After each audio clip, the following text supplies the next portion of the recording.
The Country of the Blind, and Other Stories. By H. G. Wells. Introduction. The enterprise of Messrs. T. Nelson and Sons and the friendly accommodation of Messrs. Macmillan render possible this collection in one cover of all the short stories by me that I care for anyone to read again. Except for the 2 series of linked incidents that make up the bulk of the book called Tales of Space and Time, no short story of mine of the slightest merit is excluded from this volume. Many of very questionable merit find a place. It is an inclusive and not an exclusive gathering. And the task of selection and revision brings home to me with something of the effect of discovery that I was once an industrious writer of short stories, and that I am no longer anything of the kind. I have not written one now for quite a long time, and in the past 5 or 6 years I have made scarcely one a year. The bulk of the 50 or 60 tales from which this present 330 have been chosen dates from the last century. This edition is more definitive than I supposed when first I arranged for it. In the presence of so conclusive an ebb and cessation an almost obituary manner seems justifiable. I find it a little difficult to disentangle the causes that have restricted the flow of these inventions. It has happened, I remark, to others as well as to myself, and in spite of the kindliest encouragement to continue from editors and readers.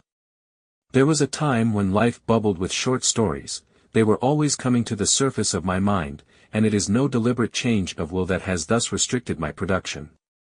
It is rather, I think, a diversion of attention to more sustained and more exacting forms. It was my friend Mr. C. L. Hind who set that spring going. He urged me to write short stories for the Pall Mall budget, and persuaded me by his simple and buoyant conviction that I could do what he desired. There existed at the time only the little sketch, The Jilting of Jane, included in this volume. At least, that is the only tolerable fragment of fiction I find surviving from my pre-Lewis Hind period. But I set myself, so encouraged, to the experiment of inventing moving and interesting things that could be given vividly in the little space of 8 or 10 such pages as this, and for a time I found it a very entertaining pursuit indeed. Mr. Hind's indicating finger had shown me an amusing possibility of the mind. I found that, taking almost anything as a starting point and letting my thoughts play about it, there would presently come out of the darkness, in a manner quite inexplicable, some absurd or vivid little incident more or less relevant to that initial nucleus. Little men in canoes upon sunlit oceans would come floating out of nothingness, incubating the eggs of prehistoric monsters unawares, violent conflicts would break out amidst the flower beds of suburban gardens, I would discover I was peering into remote and mysterious worlds ruled by an order logical indeed but other than our common sanity. The 90s was a good and stimulating period for a short story writer. Mr. Kipling had made his astonishing advent with a series of little blue-gray books, whose covers opened like window shutters to reveal the dusty sun glare and blazing colors of the East. Mr. Barrie had demonstrated what could be done in a little space through the panes of his window in Thrums. The National Observer was at the climax of its career of heroic insistence upon lyrical brevity and a vivid finish, and Mr. Frank Harris was not only printing good short stories by other people, but writing still better ones himself in the dignified pages of the Fortnightly Review. Longman's Magazine, too, represented a clientele of appreciative short story readers that is now scattered. Then came the generous opportunities of the Yellow Book, and the National Observer died only to give birth to the New Review. No short story of the slightest distinction went for long unrecognized. The sixpenny popular magazines had still to deaden down the conception of what a short story might be to the imaginative limitation of the common reader, and a maximum length of 6,000 words. Short stories broke out everywhere. Kipling was writing short stories, Barrie, Stevenson, Frank Harris, Max Beerbohm wrote at least one perfect one, The Happy Hypocrite, Henry James pursued his wonderful and inimitable bent, and among other names that occur to me, like a mixed handful of jewels drawn from a bag, are George Street, Morley Roberts, George Gissing, Ella Darcy, Murray Gilchrist, E. Nesbitt, Stephen Crane, Joseph Conrad, Edwin Pugh, Jerome K. Jerome, Kenneth Graham, Arthur Morrison, Marriott Watson, George Moore. Grant Allen, George Edgerton, Henry Harland, Pet Ridge, W. W. Jacobs, who alone seems inexhaustible. I dare say I could recall as many more names with a little effort. I may be succumbing to the infirmities of middle age, but I do not think the present decade can produce any parallel to this list, or what is more remarkable, that the later achievements in this field of any of the survivors from that time, with the sole exception of Joseph Conrad, can compare with the work they did before 1900. It seems to me this outburst of short stories came not only as a phase in literary development, but also as a phase in the development of the individual writers concerned. It is now quite unusual to see any adequate criticism of short stories in English. I do not know how far the decline in short story writing may not be due to that. Every sort of artist demands human responses, and few men can contrive to write merely for a publisher's check and silence, however reassuring that check may be. A mad millionaire who commissioned masterpieces to burn would find it impossible to buy them. Scarcely any artist will hesitate in the choice between money and attention, and it was primarily for that last and better sort of pay that the short stories of the 90s were written. People talked about them tremendously, compared them, and ranked them. That was the thing that mattered. It was not, of course, all good talk, and we suffered then, as now, from the priori critic. Just as nowadays he goes about declaring that the work of such and such a dramatist is all very amusing and delightful, but it isn't a play, so we had a great deal of talk about the short story, and found ourselves measured by all kinds of arbitrary standards. There was a tendency to treat the short story as though it was as definable a form as the sonnet, instead of being just exactly what anyone of courage and imagination can get told in 20 minutes reading or so. It was either Mr. Edward Garnett or Mr. George Moore in a violently anti-Kipling mood who invented the distinction between the short story and the anecdote. The short story was Maupassant, the anecdote was damnable. It was a quite infernal comment in its way, because it permitted no defense. Fools caught it up and used it freely. Nothing is so destructive in a field of artistic effort as a stock term of abuse. Anyone could say of any short story, a mere anecdote, just as anyone can say, incoherent, of any novel or of any sonata that isn't studiously monotonous. The recession of enthusiasm for this compact, amusing form is closely associated in my mind with that discouraging imputation. One felt hopelessly open to a paralyzing and unanswerable charge, and one's ease and happiness in the garden of one's fancies was more and more marred by the dread of it. It crept into one's mind, a distress as vague and inexpugnable as a sea fog on a spring morning, and presently one shivered and wanted to go indoors. It is the absurd fate of the imaginative writer that he should be thus sensitive to atmospheric conditions. But after one has died as a maker one may still live as a critic, and I will confess I am all for laxness and variety in this as in every field of art. Insistence upon rigid forms and austere unities seems to me the instinctive reaction of the sterile against the fecund. It is the tired man with a headache who values a work of art for what it does not contain. I suppose it is the lot of every critic nowadays to suffer from indigestion and a fatigued appreciation, and to develop a self-protective tendency towards rules that will reject, as it were, automatically the more abundant and irregular forms. But this world is not for the weary, and in the long run it is the new and variant that matter. I refuse altogether to recognize any hard and fast type for the short story, any more than I admit any limitation upon the liberties of the small picture. The short story is a fiction that may be read in something under an hour, and so that it is moving and delightful, it does not matter whether it is as trivial as a Japanese print of insects seen closely between grass stems, or as spacious as the prospect of the plain of Italy from Monte Materone. It does not matter whether it is human or inhuman, or whether it leaves you thinking deeply or radiantly but superficially pleased. Some things are more easily done as short stories than others and more abundantly done, but one of the many pleasures of short story writing is to achieve the impossible. At any rate, that is the present writer's conception of the art of the short story, as the jolly art of making something very bright and moving. It may be horrible or pathetic or funny or beautiful or profoundly illuminating, having only this essential, that it should take from 15 to 50 minutes to read aloud. All the rest is just whatever invention and imagination and the mood can give, a vision of buttered slides on a busy day or of unprecedented worlds. In that spirit of miscellaneous expectation these stories should be received. Each is intended to be a thing by itself, and if it is not too ungrateful to kindly and enterprising publishers, I would confess I would much prefer to see each printed expensively alone, and left in a little brown paper cover to lie about a room against the needs of a quite casual curiosity.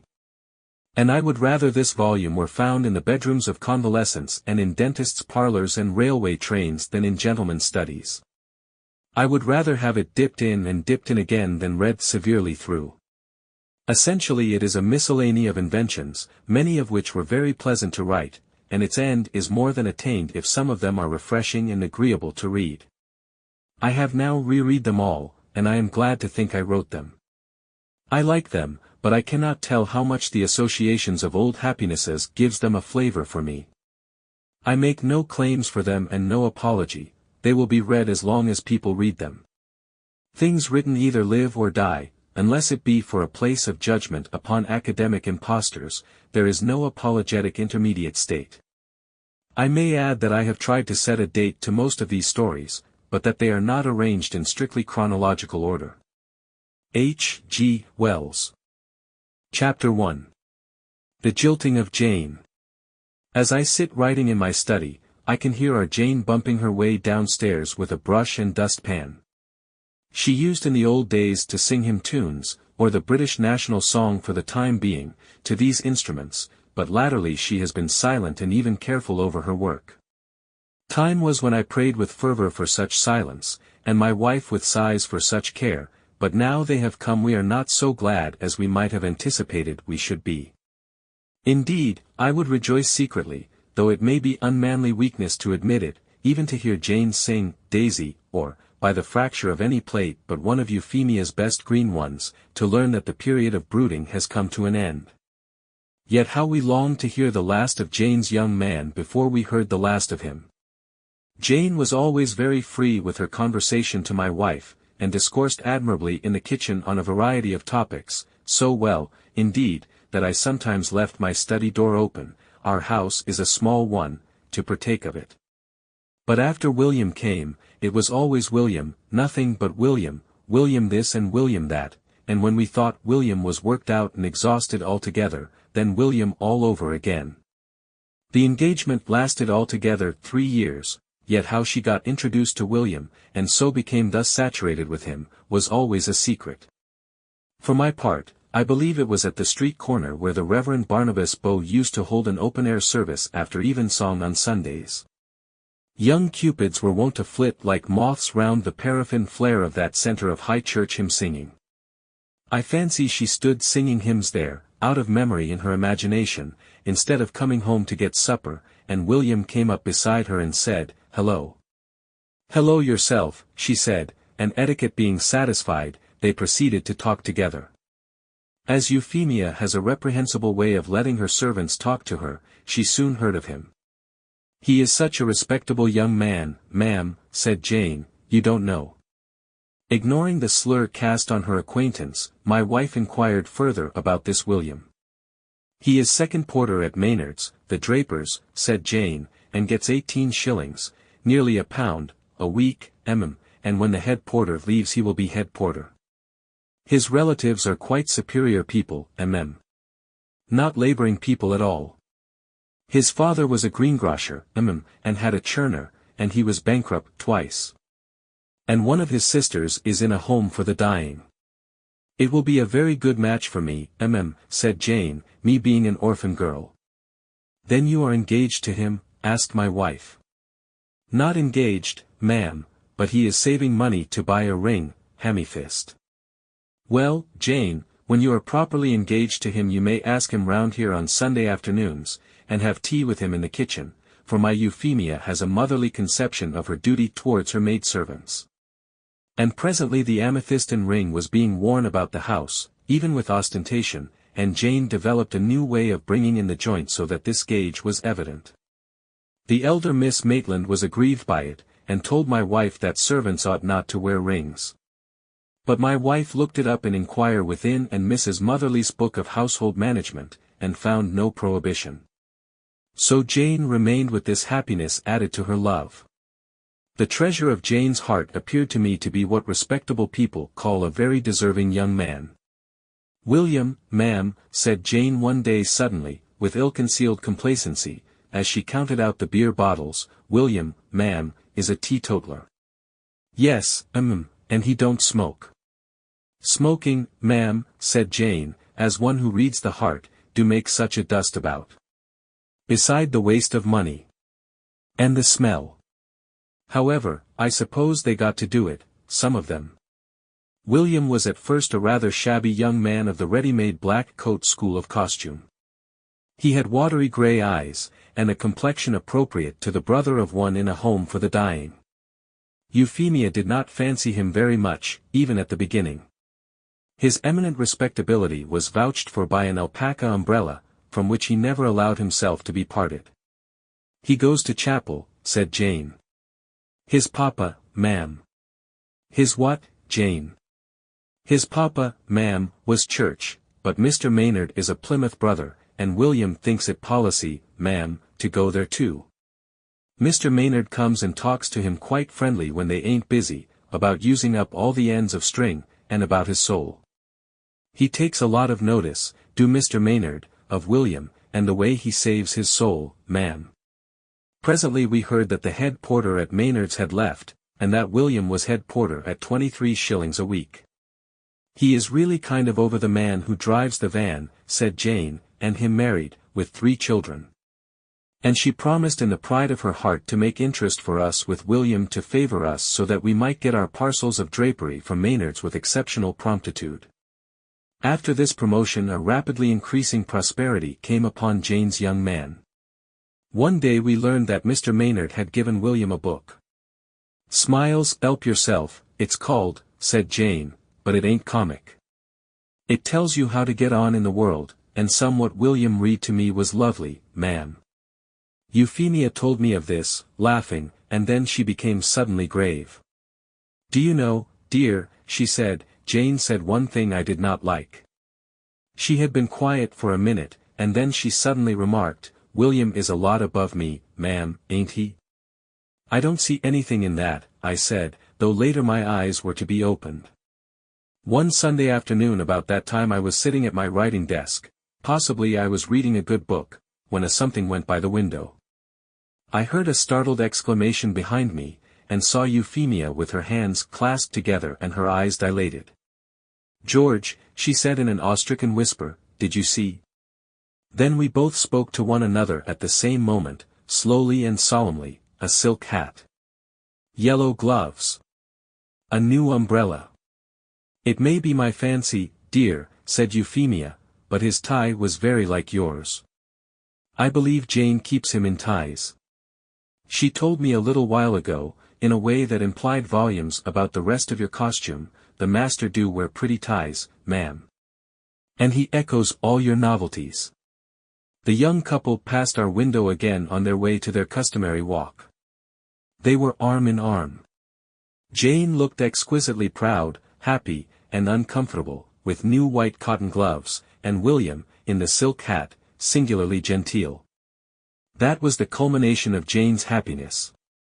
When she returned, "Mr. Maynard has been talking to William, ma'am," she said, "and he is to serve customers, just like the young shop gentleman, during the next sale. And if he gets on, he is to be made an assistant, ma'am, at the first opportunity. He has got to be as gentlemanly as he can, ma'am, and if he ain't, ma'am, he says it won't be for want of trying. Mr. Maynard has took a great fancy to him." "He is getting on, Jane," said my wife. "Yes, ma'am," said Jane thoughtfully, "he is getting on." And she sighed. That next Sunday as I drank my tea I interrogated my wife. "How is this Sunday different from all other Sundays, little woman? What has happened? Have you altered the curtains, or rearranged the furniture, or where is the indefinable difference of it?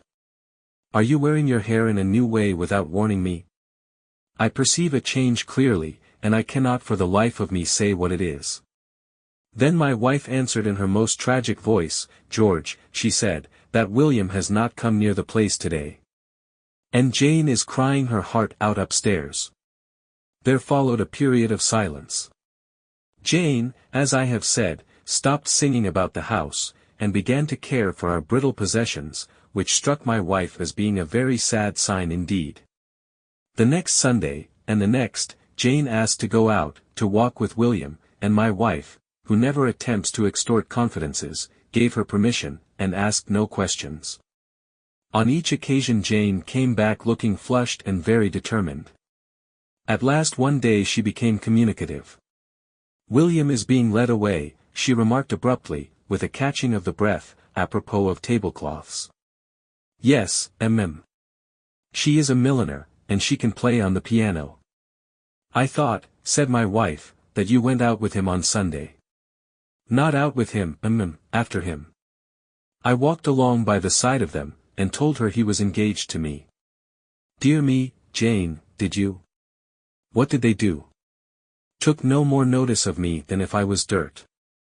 So I told her she should suffer for it."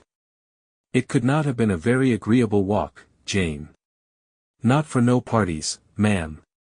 "I wish," said Jane, "I could play the piano, ma'am. But anyhow, I don't mean to let her get him away from me. She's older than him, and her hair ain't gold to the roots, ma'am." It was on the August bank holiday that the crisis came. We do not clearly know the details of the fray, but only such fragments as poor Jane let fall. She came home dusty, excited, and with her heart hot within her. The milliner's mother, the milliner, and William had made a party to the art museum at South Kensington, I think. Anyhow, Jane had calmly but firmly accosted them somewhere in the streets, and asserted her right to what, in spite of the consensus of literature, she held to be her inalienable property. She did, I think, go so far as to lay hands on him. They dealt with her in a crushingly superior way. They called a cab. There was a scene, William being pulled away into the four-wheeler by his future wife and mother-in-law from the reluctant hands of our discarded Jane. There were threats of giving her in charge. "My poor Jane," said my wife, mincing veal as though she was mincing William. "It's a shame of them. I would think no more of him. He is not worthy of you." "No, said Jane. He is weak." "But it's that woman has done it," said Jane. She was never known to bring herself to pronounce that woman's name or to admit her girlishness. "I can't think what mind some women must have, to try and get a girl's young man away from her. But there, it only hurts to talk about it," said Jane. Thereafter our house rested from William. But there was something in the manner of Jane scrubbing the front doorstep or sweeping out the rooms, a certain viciousness, that persuaded me that the story had not yet ended. "Please, may I go and see a wedding tomorrow?" said Jane one day. My wife knew by instinct whose wedding. "Do you think it is wise, Jane?" she said. "I would like to see the last of him," said Jane. "My dear," said my wife, fluttering into my room about 20 minutes after Jane had started, "Jane has been to the boot hole and taken all the left-off boots and shoes, and gone off to the wedding with them in a bag. Surely she cannot mean. Jane, I said, is developing character. Let us hope for the best." Jane came back with a pale, hard face. All the boots seemed to be still in her bag, at which my wife heaved a premature sigh of relief. We heard her go upstairs and replace the boots with considerable emphasis. "Quite a crowd at the wedding, ma'am," she said presently, in a purely conversational style, sitting in our little kitchen, and scrubbing the potatoes, and such a lovely day for them. She proceeded to numerous other details, clearly avoiding some cardinal incident. "It was all extremely respectable and nice, ma'am, but her father didn't wear a black coat, and looked quite out of place, ma'am." "Mr. Piddingquirk." "Who?" "Mr. Piddingquirk, William that was, ma'am, had white gloves, and a coat like a clergyman, and a lovely chrysanthemum. He looked so nice, ma'am. And there was red carpet down, just like for gentlefolks. And they say he gave the clerk 4 shillings, ma'am. It was a real carriage they had, not a fly. When they came out of church there was rice throwing, and her 2 little sisters dropping dead flowers. And someone threw a slipper, and then I threw a boot. Threw a boot, Jane. Yes, ma'am. Aimed at her. But it hit him. Yes, ma'am, hard. Gave him a black eye, I should think. I only threw that one. I hadn't the heart to try again. All the little boys cheered when it hit him. After an interval, I am sorry the boot hit him. Another pause. The potatoes were being scrubbed violently. He always was a bit above me, you know, ma'am. And he was led away. The potatoes were more than finished. Jane rose sharply with a sigh, and rapped the basin down on the table. I don't care, she said. I don't care a rap. He will find out his mistake yet. It serves me right. I was stuck up about him. I ought not to have looked so high. And I am glad things are as things are. My wife was in the kitchen, seeing to the higher cookery. After the confession of the boot throwing, she must have watched poor Jane fuming with a certain dismay in those brown eyes of hers. But I imagine they softened again very quickly, and then Jane's must have met them. Oh, ma'am, said Jane, with an astonishing change of note, think of all that might have been. Oh, ma'am, I could have been so happy. I ought to have known, but I didn't know. You're very kind to let me talk to you, ma'am, for it's hard on me, ma'am, it's hard. And I gather that Euphemia so far forgot herself as to let Jane sob out some of the fullness of her heart on a sympathetic shoulder. My Euphemia, thank heaven, has never properly grasped the importance of keeping up her position. And since that fit of weeping, much of the accent of bitterness has gone out of Jane's scrubbing and brush work. Indeed, something passed the other day with the butcher boy, but that scarcely belongs to this story. However, Jane is young still, and time and change are at work with her. We all have our sorrows, but I do not believe very much in the existence of sorrows that never heal. Chapter 2. The Cone. The night was hot and overcast, the sky red-rimmed with the lingering sunset of midsummer. They sat at the open window, trying to fancy the air was fresher there. The trees and shrubs of the garden stood stiff and dark, beyond in the roadway a gas lamp burned, bright orange against the hazy blue of the evening. Farther were the three lights of the railway signal against the lowering sky. The man and woman spoke to one another in low tones. He does not suspect, said the man, a little nervously. Not he, she said peevishly, as though that too irritated her. He thinks of nothing but the works and the prices of fuel.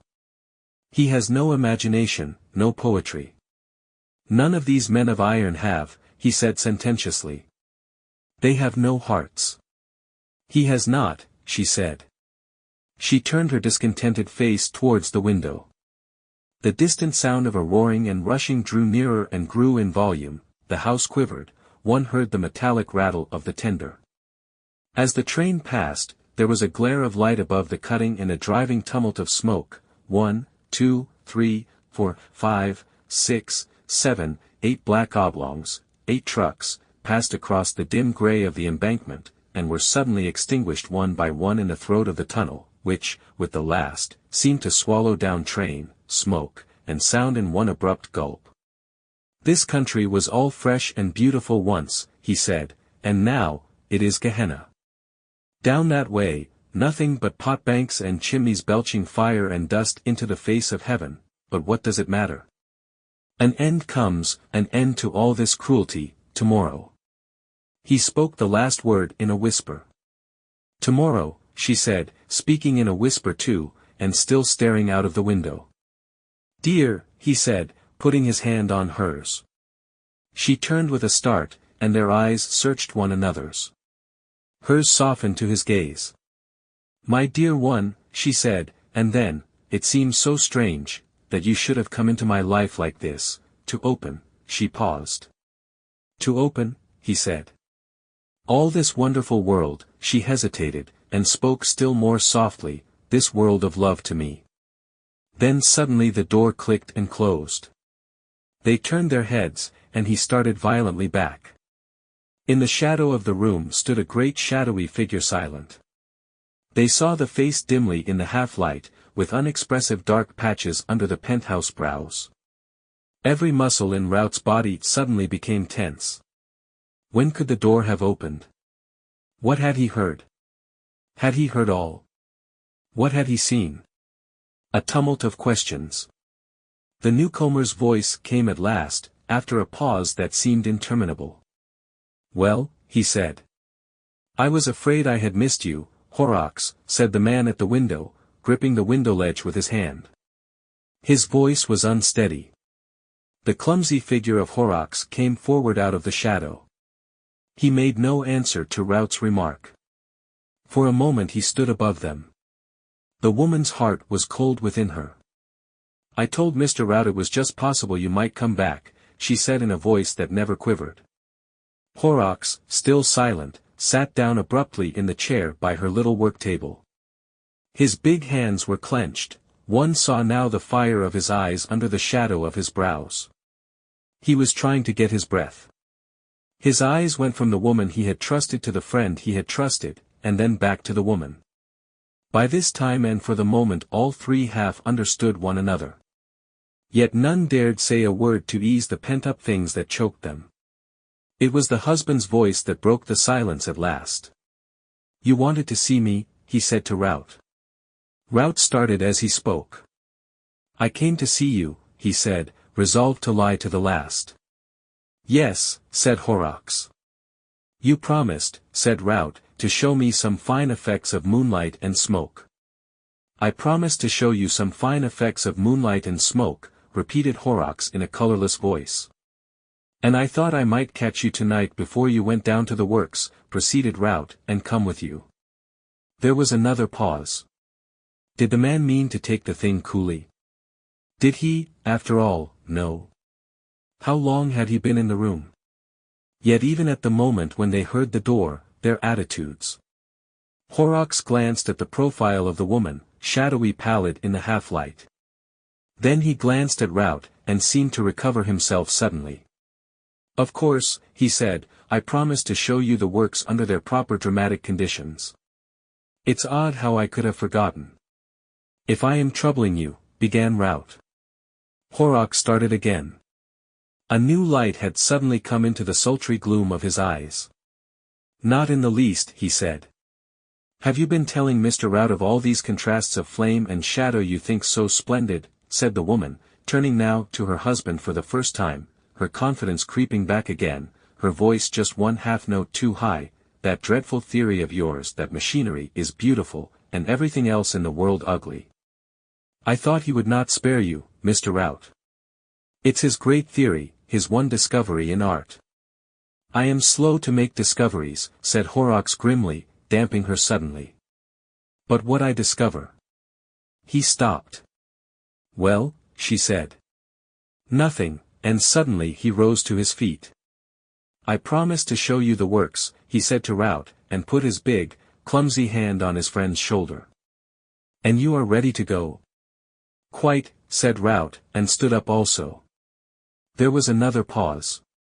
Each of them peered through the indistinctness of the dusk at the other two.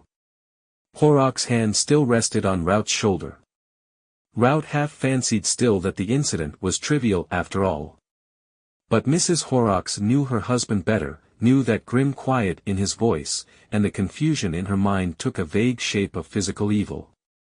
"Very well," said Horrocks, and, dropping his hand, turned towards the door. "My hat." Rout looked round in the half-light. "That's my work-basket," said Mrs. Horrocks with a gust of hysterical laughter. Their hands came together on the back of the chair. "Here it is," he said. She had an impulse to warn him in an undertone, but she could not frame a word. "Don't go," and, "Beware of him," struggled in her mind, and the swift moment passed. "Got it," said Horrocks, standing with the door half open. Rout stepped towards him. "Better say goodbye to Mrs. Horrocks," said the ironmaster, even more grimly quiet in his tone than before. Rout started and turned. "Good evening, Mrs. Horrocks," he said, and their hands touched. Horrocks held the door open with a ceremonial politeness unusual in him towards men. Rout went out, and then, after a wordless look at her, her husband followed. She stood motionless while Rout's light footfall and her husband's heavy tread, like bass and treble, passed down the passage together. The front door slammed heavily. She went to the window, moving slowly, and stood watching, leaning forward. The two men appeared for a moment at the gateway in the road, passed under the street lamp, and were hidden by the black masses of the shrubbery. The lamplight fell for a moment on their faces, showing only unmeaning pale patches, telling nothing of what she still feared, and doubted, and craved vainly to know. Then she sank down into a crouching attitude in the big armchair, her eyes wide open staring out at the red lights from the furnaces that flickered in the sky. An hour after she was still there, her attitude scarcely changed. The oppressive stillness of the evening weighed heavily upon Rout. They went side by side down the road in silence, and in silence turned into the cinder-made byway that presently opened out the prospect of the valley. A blue haze, half dust, half mist, touched the long valley with mystery. Beyond were Hanley and Etruria, grey and dark masses, outlined thinly by the rare golden dots of the street lamps, and here and there a gas-lit window, or the yellow glare of some late-working factory or crowded public house. Out of the masses, clear and slender against the evening sky, rose a multitude of tall chimneys, many of them reeking, a few smokeless during a season of play. Here and there a pallid patch and ghostly stunted beehive shapes showed the position of a pot-bank or a wheel, black and sharp against the hot lower sky, marked some colliery where they raised the iridescent coal of the place. Nearer at hand was the broad stretch of railway, and half-invisible trains shunted, a steady puffing and rumbling, with every run a ringing concussion and a rhythmic series of impacts, and a passage of intermittent puffs of white steam across the further view. And to the left, between the railway and the dark mass of the low hill beyond, dominating the whole view, colossal, inky black, and crowned with smoke and fitful flames, stood the great cylinders of the Jetta Company blast furnaces, the central edifices of the big ironworks of which Horrocks was the manager. They stood heavy and threatening, full of an incessant turmoil of flames and seething molten iron, and about the feet of them rattled the rolling mills, and the steam hammer beat heavily and splashed the white iron sparks hither and thither. Even as they looked, a truckful of fuel was shot into one of the giants, and the red flames gleamed out, and a confusion of smoke and black dust came boiling upwards towards the sky. "Certainly you get some color with your furnaces," said Rout, breaking a silence that had become apprehensive. Horrocks grunted. He stood with his hands in his pockets, frowning down at the dim steaming railway and the busy ironworks beyond, frowning as if he were thinking out some knotty problem. Rout glanced at him and away again. "At present your moonlight effect is hardly ripe," he continued, looking upward, "the moon is still smothered by the vestiges of daylight." Horrocks stared at him with the expression of a man who has suddenly awakened. Vestiges of daylight? Of course, of course. He too looked up at the moon, pale still in the midsummer sky. "Come along," he said suddenly, and gripping Rout's arm in his hand, made a move towards the path that dropped from them to the railway. Rout hung back. Their eyes met and saw 1,000 things in a moment that their lips came near to say. Horrocks's hand tightened and then relaxed. He let go, and before Rout was aware of it, they were arm in arm, and walking, one unwillingly enough, down the path. "You see the fine effect of the railway signals towards Burslem," said Horrocks, suddenly breaking into loquacity, striding fast and tightening the grip of his elbow the while, little green lights and red and white lights, all against the haze. "You have an eye for effect, Rout. It's fine. And look at those furnaces of mine, how they rise upon us as we come down the hill. That to the right is my pet, 70 feet of him. I packed him myself, and he's boiled away cheerfully with iron in his guts for 5 long years. I've a particular fancy for him. That line of red there, a lovely bit of warm orange you'd call it, Rout, that's the puddler's furnaces, and there, in the hot light, 3 black figures. Did you see the white splash of the steam hammer then? That's the rolling mills. Come along. Clang, clatter, how it goes rattling across the floor. Sheet tin, Rout, amazing stuff. Glass mirrors are not in it when that stuff comes from the mill. And, squelch. There goes the hammer again. Come along. He had to stop talking to catch at his breath. His arm twisted into routes with benumbing tightness. He had come striding down the black path towards the railway as though he was possessed. Rout had not spoken a word, had simply hung back against Horrocks' pull with all his strength. "I say," he said now, laughing nervously, but with an undertone of snarl in his voice, "why on earth are you nipping my arm off, Horrocks, and dragging me along like this?" At length Horrocks released him. His manner changed again. "Nipping your arm off," he said. "Sorry. But it's you taught me the trick of walking in that friendly way." "You haven't learnt the refinements of it yet then," said Rout, laughing artificially again. "By Jove! I'm black and blue." Horrocks offered no apology. They stood now near the bottom of the hill, close to the fence that bordered the railway. The ironworks had grown larger and spread out with their approach.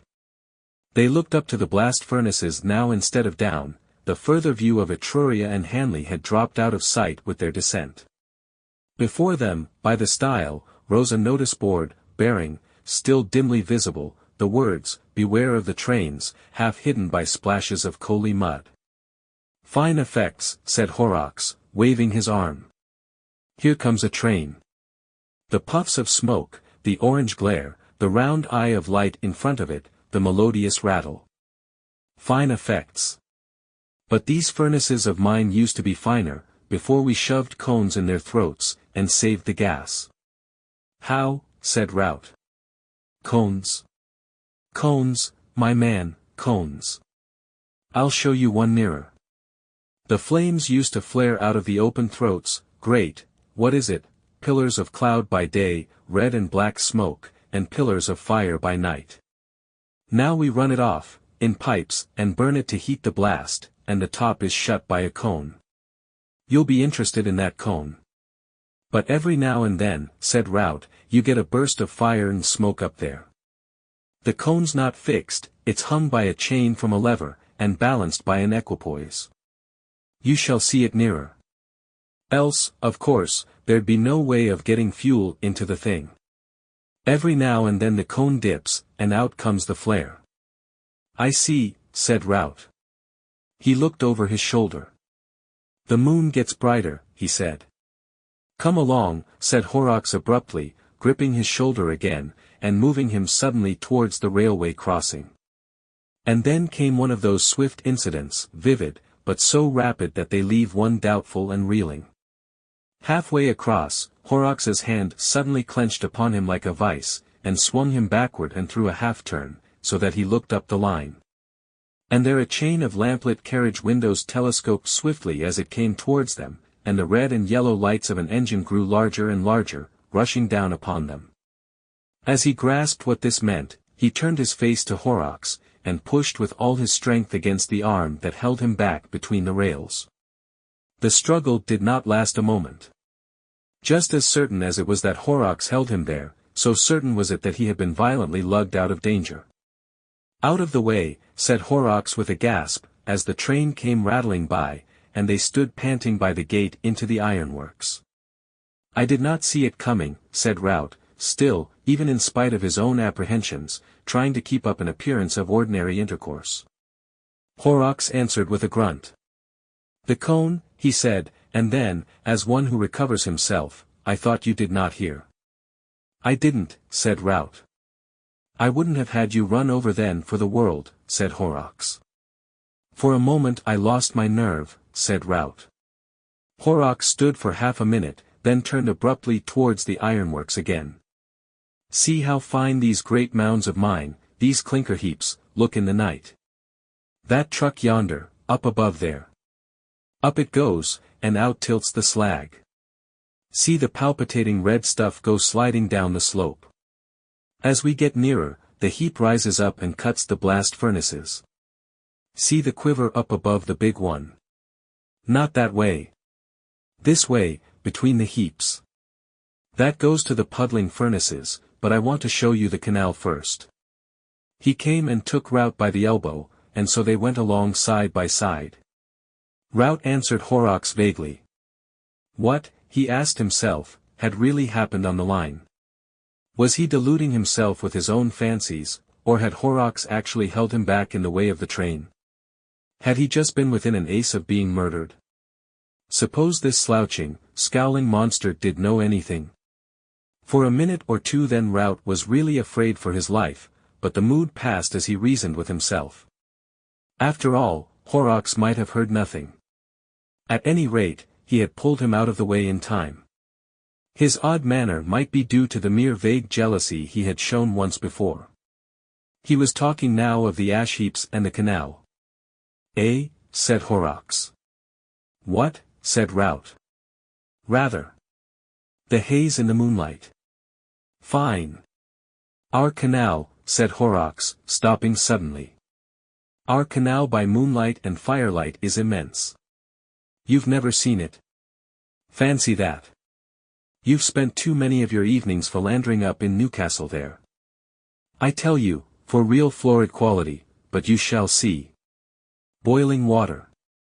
As they came out of the labyrinth of clinker heaps and mounds of coal and ore, the noises of the rolling mill sprang upon them suddenly, loud, near, and distinct. 3 shadowy workmen went by and touched their caps to Horrocks. Their faces were vague in the darkness. Rout felt a futile impulse to address them, and before he could frame his words they passed into the shadows. Horrocks pointed to the canal close before them now, a weird-looking place it seemed, in the blood-red reflections of the furnaces.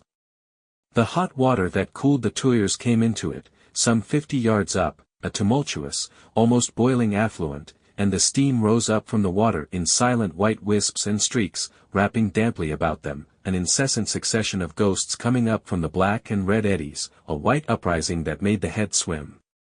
The shining black tower of the larger blast furnace rose overhead out of the mist, and its tumultuous riot filled their ears. Rout kept away from the edge of the water, and watched Horrocks. "Here it is red," said Horrocks, "blood-red vapor as red and hot as sin, but yonder there, where the moonlight falls on it, and it drives across the clinker heaps, it is as white as death." Rout turned his head for a moment, and then came back hastily to his watch on Horrocks. "Come along to the rolling mills," said Horrocks. The threatening hold was not so evident that time, and Rout felt a little reassured. But all the same, what on earth did Horrocks mean about white as death, and red as sin? Coincidence, perhaps. They went and stood behind the puddlers for a little while, and then through the rolling mills, where amidst an incessant din the deliberate steam hammer beat the juice out of the succulent iron, and black, half-naked titans rushed the plastic bars, like hot sealing wax, between the wheels. "Come on," said Horrocks in Rout's ear, and they went and peeped through the little glass hole behind the tuyeres, and saw the tumbled fire writhing in the pit of the blast furnace. It left one eye blinded for a while.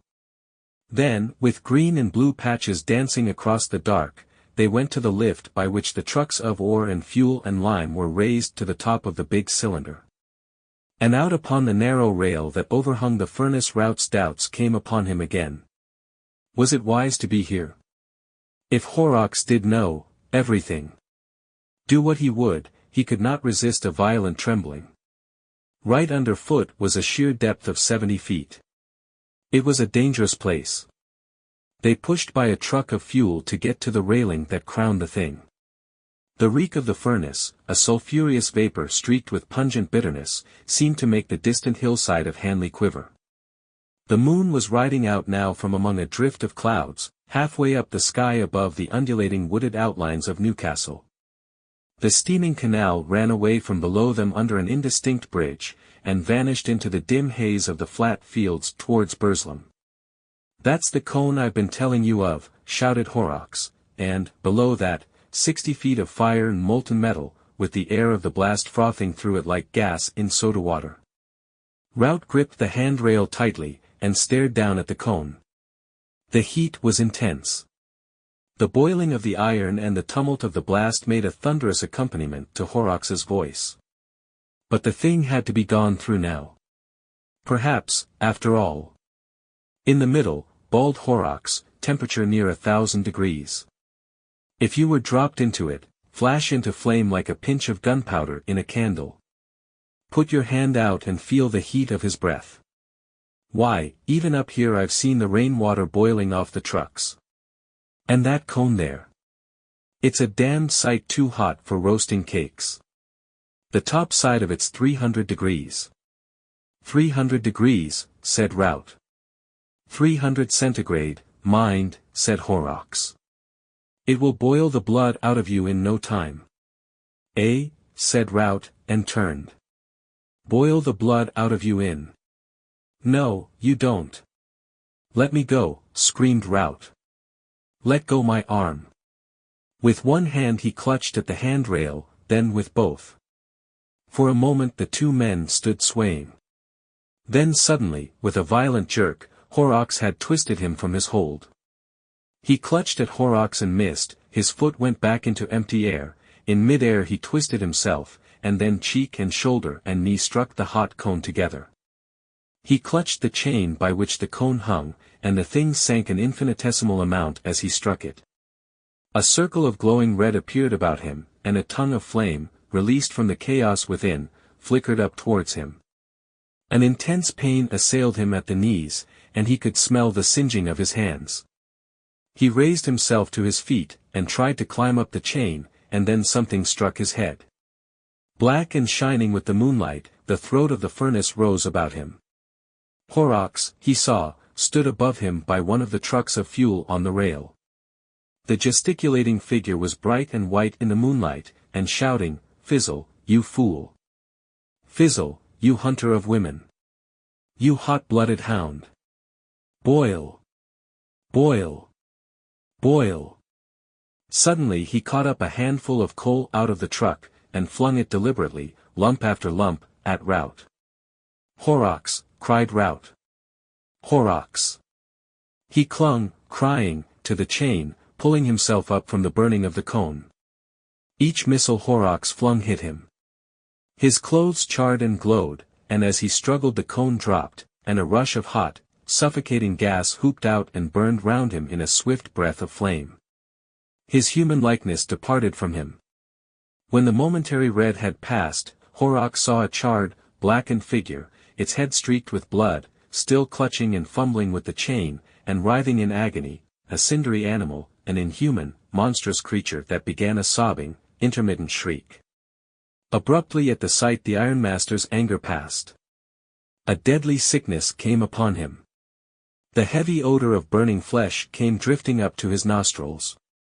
His sanity returned to him. "God have mercy upon me," he cried. "O God! What have I done?" He knew the thing below him, save that it still moved and felt, was already a dead man, that the blood of the poor wretch must be boiling in his veins. An intense realization of that agony came to his mind, and overcame every other feeling. For a moment he stood irresolute, and then, turning to the truck, he hastily tilted its contents upon the struggling thing that had once been a man. The mass fell with a thud, and went radiating over the cone. With the thud the shriek ended, and a boiling confusion of smoke, dust, and flame came rushing up towards him. As it passed, he saw the cone clear again. Then he staggered back, and stood trembling, clinging to the rail with both hands. His lips moved, but no words came to them. Down below was the sound of voices and running steps. The clangor of rolling in the shed ceased abruptly. Chapter 3. The Stolen Bacillus. "This again," said the bacteriologist, slipping a glass slide under the microscope, "is a preparation of the bacillus of cholera, the cholera germ." The pale-faced man peered down the microscope. He was evidently not accustomed to that kind of thing, and held a limp white hand over his disengaged eye. "I see very little," he said. "Touch this screw," said the bacteriologist, "perhaps the microscope is out of focus for you. Eyes vary so much. Just the fraction of a turn this way or that." "Ah. Now I see," said the visitor. "Not so very much to see after all. Little streaks and shreds of pink. And yet those little particles, those mere atomies, might multiply and devastate a city. Wonderful. He stood up, and releasing the glass slip from the microscope, held it in his hand towards the window. Scarcely visible, he said, scrutinizing the preparation. He hesitated. Are these, alive? Are they dangerous now? Those have been stained and killed, said the bacteriologist. I wish, for my own part, we could kill and stain every one of them in the universe. I suppose, the pale man said, with a slight smile, that you scarcely care to have such things about you in the living, in the active state. On the contrary, we are obliged to, said the bacteriologist. Here, for instance, he walked across the room and took up one of several sealed tubes. Here is the living thing. This is a cultivation of the actual living disease bacteria. He hesitated. Bottled cholera, so to speak. A slight gleam of satisfaction appeared momentarily in the face of the pale man. It's a deadly thing to have in your possession, he said, devouring the little tube with his eyes. The bacteriologist watched the morbid pleasure in his visitor's expression. This man, who had visited him that afternoon with a note of introduction from an old friend, interested him from the very contrast of their dispositions. The lank black hair and deep grey eyes, the haggard expression and nervous manner, the fitful yet keen interest of his visitor were a novel change from the phlegmatic deliberations of the ordinary scientific worker with whom the bacteriologist chiefly associated. It was perhaps natural, with a hearer evidently so impressionable to the lethal nature of his topic, to take the most effective aspect of the matter. He held the tube in his hand thoughtfully. Yes, here is the pestilence imprisoned. Only break such a little tube as this into a supply of drinking water, say to these minute particles of life that one must needs stain and examine with the highest powers of the microscope even to see, and that one can neither smell nor taste, say to them, go forth, increase and multiply, and replenish the cisterns, and death, mysterious, untraceable death, death swift and terrible, death full of pain and indignity, would be released upon this city, and go hither and thither seeking his victims. Here he would take the husband from the wife, here the child from its mother, here the statesman from his duty, and here the twaller from his trouble. He would follow the water mains, creeping along streets, picking out and punishing a house here and a house there where they did not boil their drinking water, creeping into the wells of the mineral water makers, getting washed into salad, and lying dormant in ices. He would wait ready to be drunk in the horse troughs, and by unwary children in the public fountains. He would soak into the soil, to reappear in springs and wells at 1,000 unexpected places. Once start him at the water supply, and before we could ring him in, and catch him again, he would have decimated the metropolis. He stopped abruptly. He had been told rhetoric was his weakness. But he is quite safe here, you know, quite safe. The pale-faced man nodded. His eyes shone. He cleared his throat. These anarchist, rascals, said he, are fools, blind fools, to use bombs when this kind of thing is attainable. I think. A gentle rap, a mere light touch of the fingernails, was heard at the door. The bacteriologist opened it. Just a minute, dear, whispered his wife. When he re-entered the laboratory his visitor was looking at his watch. I had no idea I had wasted an hour of your time, he said. 12 minutes to 4. I ought to have left here by 3:30. But your things were really too interesting. No, positively I cannot stop a moment longer. I have an engagement at 4. He passed out of the room reiterating his thanks, and the bacteriologist accompanied him to the door, and then returned thoughtfully along the passage to his laboratory. He was musing on the ethnology of his visitor. Certainly the man was not a Teutonic type nor a common Latin one. A morbid product, anyhow, I am afraid, said the bacteriologist to himself. How he gloated over those cultivations of disease germs. A disturbing thought struck him. He turned to the bench by the vapor bath, and then very quickly to his writing table. Then he felt hastily in his pockets and then rushed to the door. I may have put it down on the hall table, he said. Minnie, he shouted hoarsely in the hall. "Yes, dear," came a remote voice. "Had I anything in my hand when I spoke to you, dear, just now?" Pause. "Nothing, dear, because I remember." "Blue ruin," cried the bacteriologist, and incontinently ran to the front door and down the steps of his house to the street. Minnie, hearing the door slam violently, ran in alarm to the window. Down the street a slender man was getting into a cab. The bacteriologist, hatless, and in his carpet slippers, was running and gesticulating wildly towards this group. One slipper came off, but he did not wait for it. "He has gone mad," said Minnie, "it's that horrid science of his," and, opening the window, would have called after him. The slender man, suddenly glancing round, seemed struck with the same idea of mental disorder. He pointed hastily to the bacteriologist, said something to the cabman, the apron of the cab slammed, the whip swished, the horse's feet clattered, and in a moment cab and bacteriologist hotly in pursuit, had receded up the vista of the roadway and disappeared round the corner. Minnie remained straining out of the window for a minute. Then she drew her head back into the room again. She was dumbfounded. Of course he is eccentric, she meditated. But running about London, in the height of the season, too, in his socks. A happy thought struck her. She hastily put her bonnet on, seized his shoes, went into the hall, took down his hat and light overcoat from the pegs, emerged upon the doorstep, and hailed a cab that opportunely crawled by.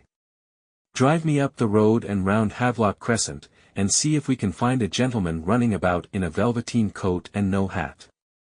"Velveteen coat, ma'am, and no hat." "Very good, ma'am." And the cabman whipped up at once in the most matter-of-fact way, as if he drove to this address every day in his life. Some few minutes later the little group of cabmen and loafers that collects round the cabman's shelter at Haverstock Hill were startled by the passing of a cab with a ginger-coloured screw of a horse, driven furiously. They were silent as it went by, and then as it receded, "That's airy Ix." "What's he got?" said the stout gentleman known as Old Toodles. "He's a-using his whip, he is, to rights," said the ostler boy.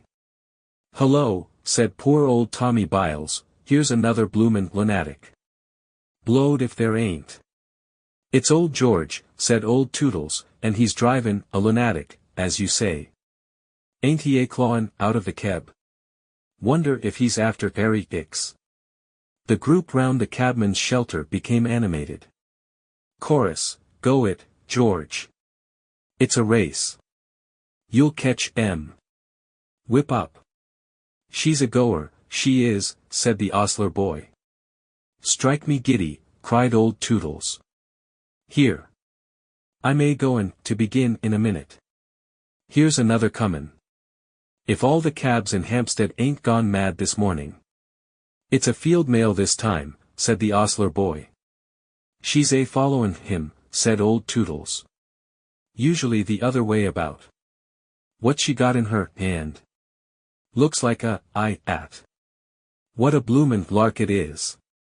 3-1 on old George," said the ostler boy. "Next." Minnie went by in a perfect roar of applause. She did not like it, but she felt that she was doing her duty, and whirled on down Haverstock Hill and Camden Town High Street with her eyes ever intent on the animated back view of old George, who was driving her vagrant husband so incomprehensibly away from her. The man in the foremost cab sat crouched in the corner, his arms tightly folded, and the little tube that contained such vast possibilities of destruction gripped in his hand. His mood was a singular mixture of fear and exultation. Chiefly he was afraid of being caught before he could accomplish his purpose, but behind this was a vaguer but larger fear of the awfulness of his crime. But his exultation far exceeded his fear. No anarchist before him had ever approached this conception of his. Ravachol, Valiant, all those distinguished persons whose fame he had envied dwindled into insignificance beside him. He had only to make sure of the water supply, and break the little tube into a reservoir. How brilliantly he had planned it, forged the letter of introduction and got into the laboratory, and how brilliantly he had seized his opportunity. The world should hear of him at last. All those people who had sneered at him, neglected him, preferred other people to him, found his company undesirable, should consider him at last. Death, death, death. They had always treated him as a man of no importance. All the world had been in a conspiracy to keep him under.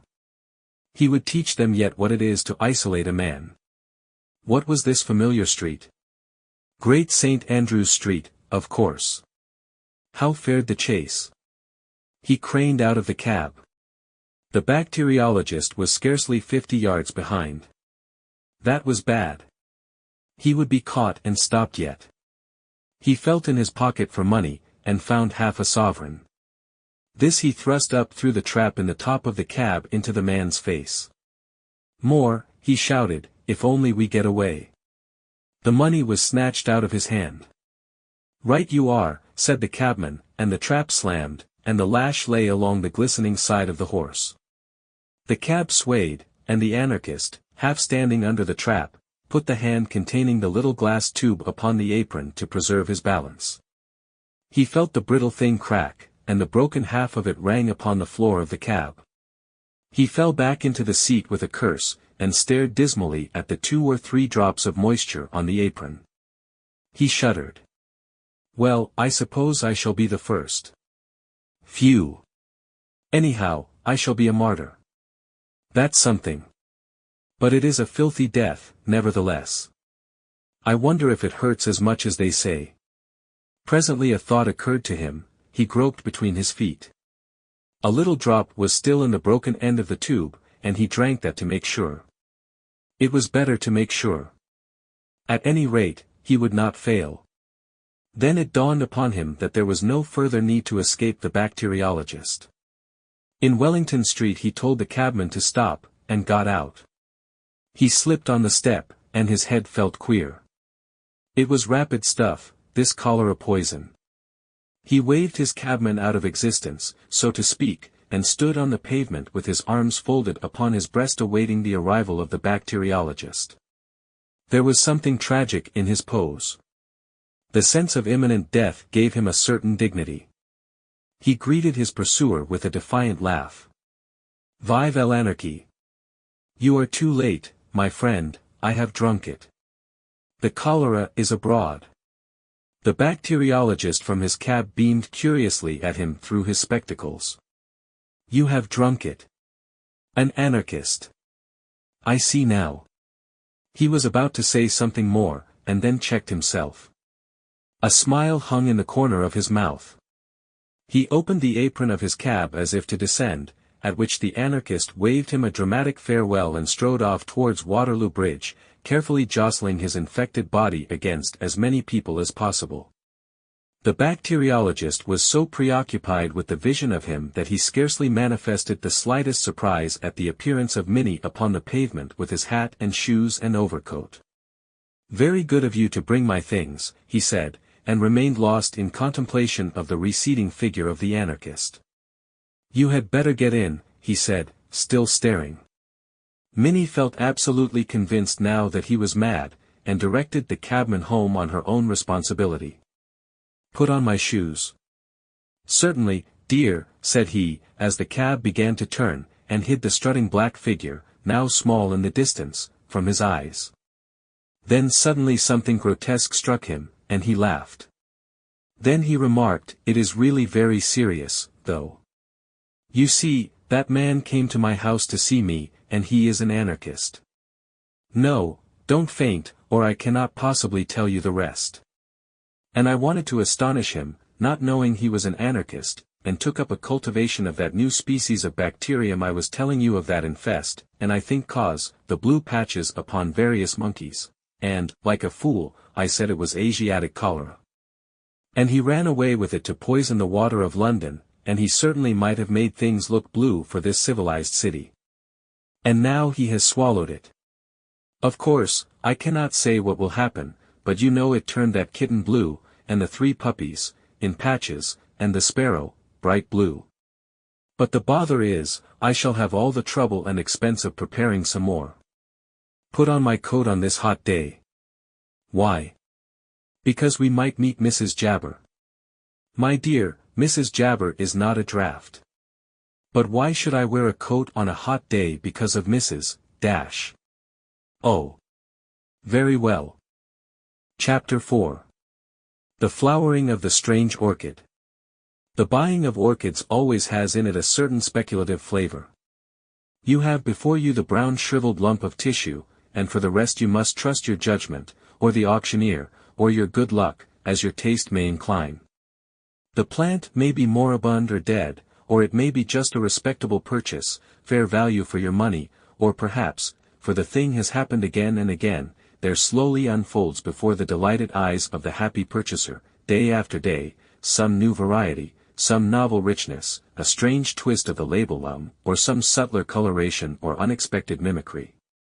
Pride, beauty, and profit blossom together on one delicate green spike, and, it may be, even immortality.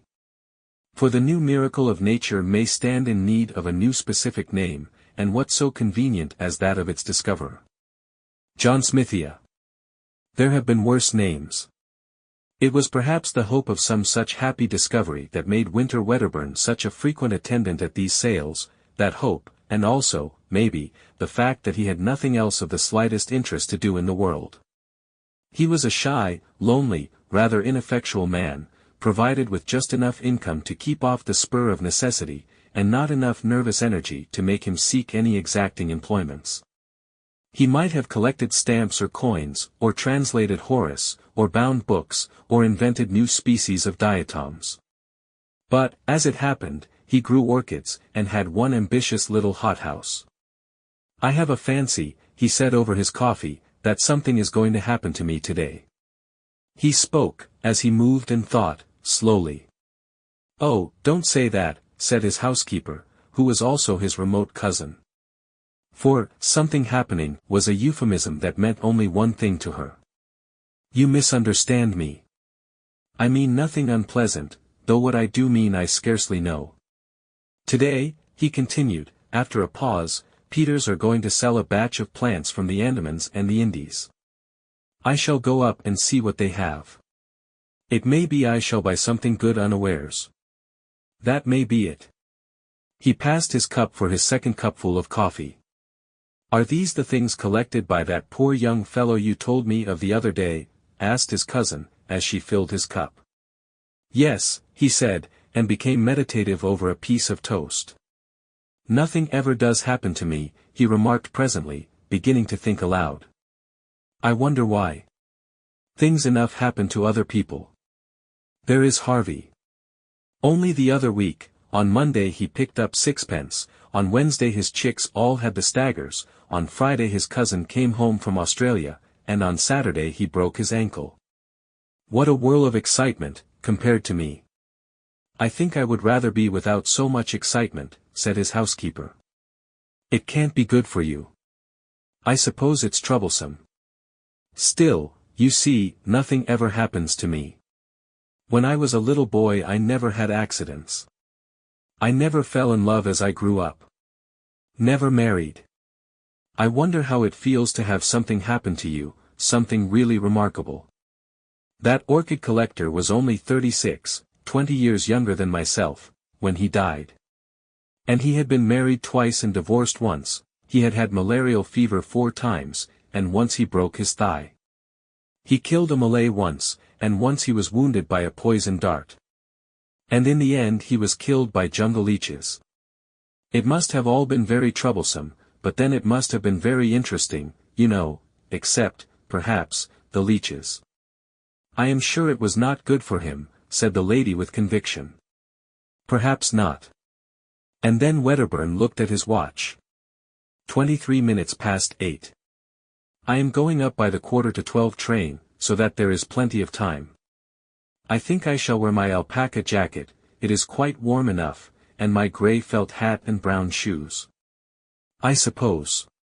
He glanced out of the window at the serene sky and sunlit garden, and then nervously at his cousin's face. "I think you had better take an umbrella if you are going to London," she said in a voice that admitted of no denial. "There's all between here and the station coming back." When he returned he was in a state of mild excitement. He had made a purchase. It was rare that he could make up his mind quickly enough to buy, but this time he had done so. There are vandas, he said, and a dendrobe and some paleonophis. He surveyed his purchases lovingly as he consumed his soup. They were laid out on the spotless tablecloth before him, and he was telling his cousin all about them as he slowly meandered through his dinner. It was his custom to live all his visits to London over again in the evening for her and his own entertainment. I knew something would happen today. And I have bought all these. Some of them, I feel sure, do you know, that some of them will be remarkable. I don't know how it is, but I feel just as sure as if someone had told me that some of these will turn out remarkable. That one, he pointed to a shriveled rhizome, was not identified. It may be a paleonophis, or it may not. It may be a new species, or even a new genus. And it was the last that poor Batten ever collected. I don't like the look of it, said his housekeeper. It's such an ugly shape. To me it scarcely seems to have a shape. I don't like those things that stick out, said his housekeeper. It shall be put away in a pot tomorrow. It looks, said the housekeeper, like a spider shamming dead. Wedderburn smiled and surveyed the root with his head on one side. It is certainly not a pretty lump of stuff. But you can never judge of these things from their dry appearance. It may turn out to be a very beautiful orchid indeed. How busy I shall be tomorrow. I must see tonight just exactly what to do with these things, and tomorrow I shall set to work. They found poor Batten lying dead, or dying, in a mangrove swamp, I forget which. He began again presently, with one of these very orchids crushed up under his body. He had been unwell for some days with some kind of native fever, and I suppose he fainted. These mangrove swamps are very unwholesome. Every drop of blood, they say, was taken out of him by the jungle leeches. It may be that very plant that cost him his life to obtain. I think none the better of it for that. Men must work though women may weep, said Wedderburn with profound gravity. Fancy dying away from every comfort in a nasty swamp. Fancy being ill of fever with nothing to take but chlorodyne and quinine. If men were left to themselves they would live on chlorodyne and quinine, and no one round you but horrible natives. They say the Andaman Islanders are most disgusting wretches, and, anyhow, they can scarcely make good nurses, not having the necessary training. And just for people in England to have orchids. I don't suppose it was comfortable, but some men seem to enjoy that kind of thing, said Wedderburn.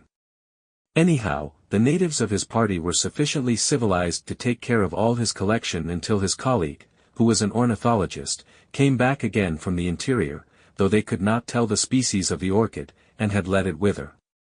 And it makes these things more interesting. It makes them disgusting. I should be afraid of some of the malaria clinging to them. And just think, there has been a dead body lying across that ugly thing. I never thought of that before. There.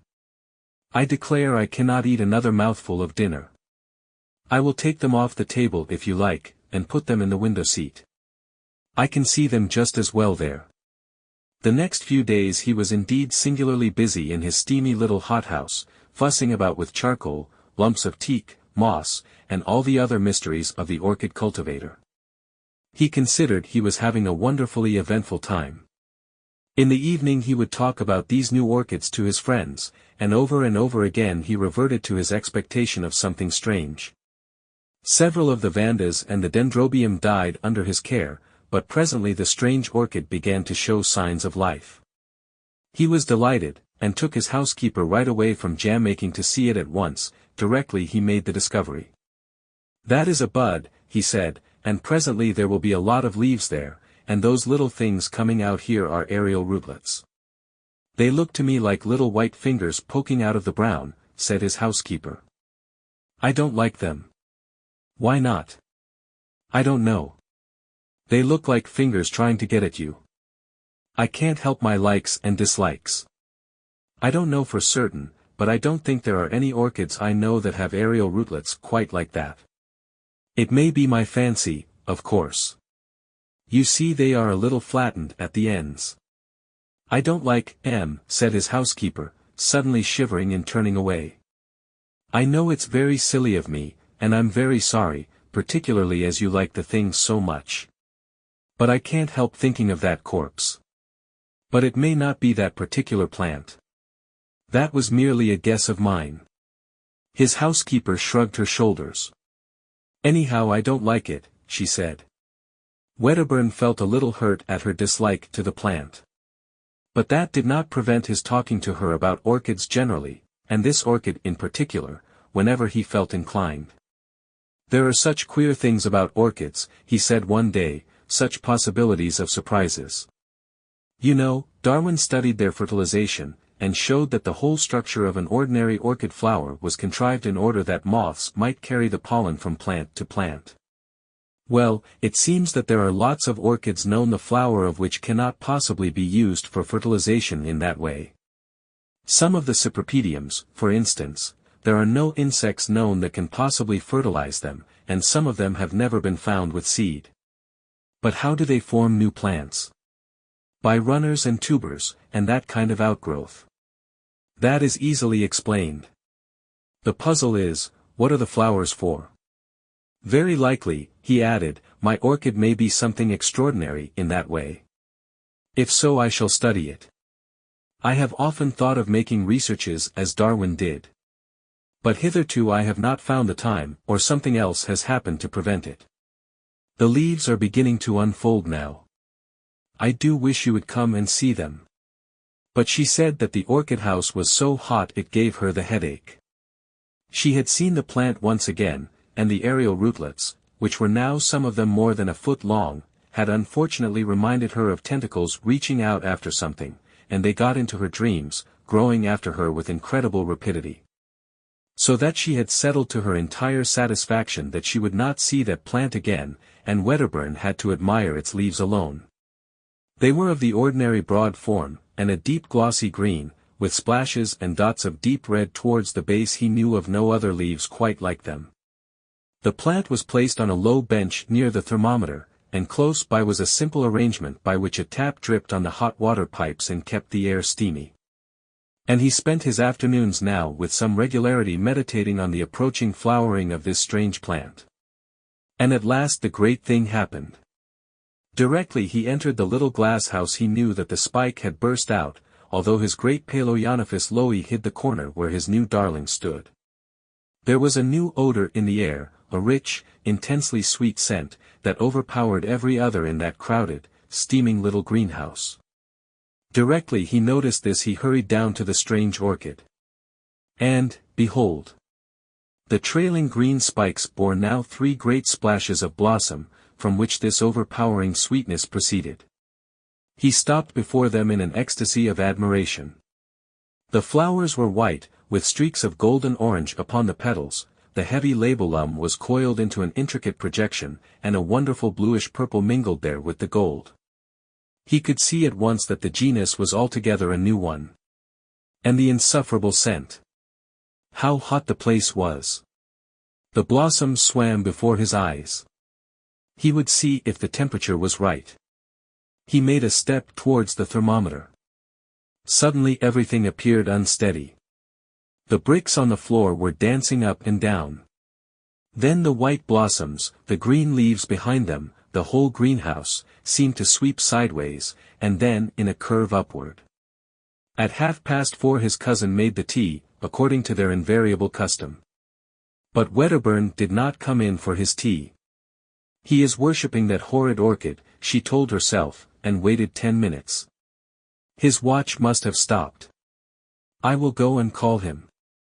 She went straight to the hothouse, and, opening the door, called his name. There was no reply. She noticed that the air was very close, and loaded with an intense perfume. Then she saw something lying on the bricks between the hot water pipes. For a minute, perhaps, she stood motionless. He was lying, face upward, at the foot of the strange orchid. The tentacle-like aerial rootlets no longer swayed freely in the air, but were crowded together, a tangle of grey ropes, and stretched tight, with their ends closely applied to his chin and neck and hands. She did not understand. Then she saw from under one of the exultant tentacles upon his cheek there trickled a little thread of blood. With an inarticulate cry she ran towards him, and tried to pull him away from the leech-like suckers. She snapped two of these tentacles, and their sap dripped red. Then the overpowering scent of the blossom began to make her head reel. How they clung to him! She tore at the tough ropes, and he and the white inflorescence swam about her. She felt she was fainting, knew she must not. She left him and hastily opened the nearest door, and, after she had panted for a moment in the fresh air, she had a brilliant inspiration. She caught up a flower pot and smashed in the windows at the end of the greenhouse. Then she re-entered. She tugged now with renewed strength at Wedderburn's motionless body, and brought the strange orchid crashing to the floor. It still clung with the grimmest tenacity to its victim. In a frenzy, she lugged it and him into the open air. Then she thought of tearing through the sucker rootlets one by one, and in another minute she had released him and was dragging him away from the horror. He was white and bleeding from a dozen circular patches. The odd-job man was coming up the garden, amazed at the smashing of glass, and saw her emerge, hauling the inanimate body with red-stained hands. For a moment he thought impossible things. "Bring some water," she cried, and her voice dispelled his fancies. When, with unnatural alacrity, he returned with the water, he found her weeping with excitement, and with Wedderburn's head upon her knee, wiping the blood from his face. "What's the matter?" said Wedderburn, opening his eyes feebly, and closing them again at once. "Go and tell Annie to come out here to me, and then go for Dr. Haddon at once," she said to the odd-job man so soon as he brought the water, and added, seeing he hesitated, "I will tell you all about it when you come back." Presently Wedderburn opened his eyes again, and, seeing that he was troubled by the puzzle of his position, she explained to him, "You fainted in the hothouse." "And the orchid?" "I will see to that," she said. Wedderburn had lost a good deal of blood, but beyond that he had suffered no very great injury. They gave him brandy mixed with some pink extract of meat, and carried him upstairs to bed. His housekeeper told her incredible story in fragments to Dr. Haddon. "Come to the orchid house and see," she said. The cold outer air was blowing in through the open door, and the sickly perfume was almost dispelled. Most of the torn aerial rootlets lay already withered amidst a number of dark stains upon the bricks. The stem of the inflorescence was broken by the fall of the plant, and the flowers were growing limp and brown at the edges of the petals. The doctor stooped towards it, then saw that one of the aerial rootlets still stirred feebly, and hesitated. The next morning the strange orchid still lay there, black now and putrescent. The door banged intermittently in the morning breeze, and all the array of Wedderburn's orchids was shriveled and prostrate. But Wedderburn himself was bright and garrulous upstairs in the glory of his strange adventure. Chapter 5. In the Avu Observatory. The observatory at Avu, in Borneo, stands on the spur of the mountain. To the north rises the old crater, black at night against the unfathomable blue of the sky. From the little circular building, with its mushroom dome, the slopes plunge steeply downward into the black mysteries of the tropical forest beneath. The little house in which the observer and his assistant live is about 50 yards from the observatory, and beyond this are the huts of their native attendants. Thady, the chief observer, was down with a slight fever. His assistant, Woodhouse, paused for a moment in silent contemplation of the tropical night before commencing his solitary vigil. The night was very still. Now and then voices and laughter came from the native huts, or the cry of some strange animal was heard from the midst of the mystery of the forest. Nocturnal insects appeared in ghostly fashion out of the darkness, and fluttered round his light. He thought, perhaps, of all the possibilities of discovery that still lay in the black tangle beneath him, for to the naturalist the virgin forests of Borneo are still a wonderland full of strange questions and half-suspected discoveries. Woodhouse carried a small lantern in his hand, and its yellow glow contrasted vividly with the infinite series of tints between lavender blue and black in which the landscape was painted. His hands and face were smeared with ointment against the attacks of the mosquitoes. Even in these days of celestial photography, work done in a purely temporary erection, and with only the most primitive appliances in addition to the telescope, still involves a very large amount of cramped and motionless watching. He sighed as he thought of the physical fatigues before him, stretched himself, and entered the observatory. The reader is probably familiar with the structure of an ordinary astronomical observatory. The building is usually cylindrical in shape, with a very light hemispherical roof capable of being turned round from the interior. The telescope is supported upon a stone pillar in the center, and a clockwork arrangement compensates for the Earth's rotation, and allows a star once found to be continuously observed. Besides this, there is a compact tracery of wheels and screws about its point of support, by which the astronomer adjusts it.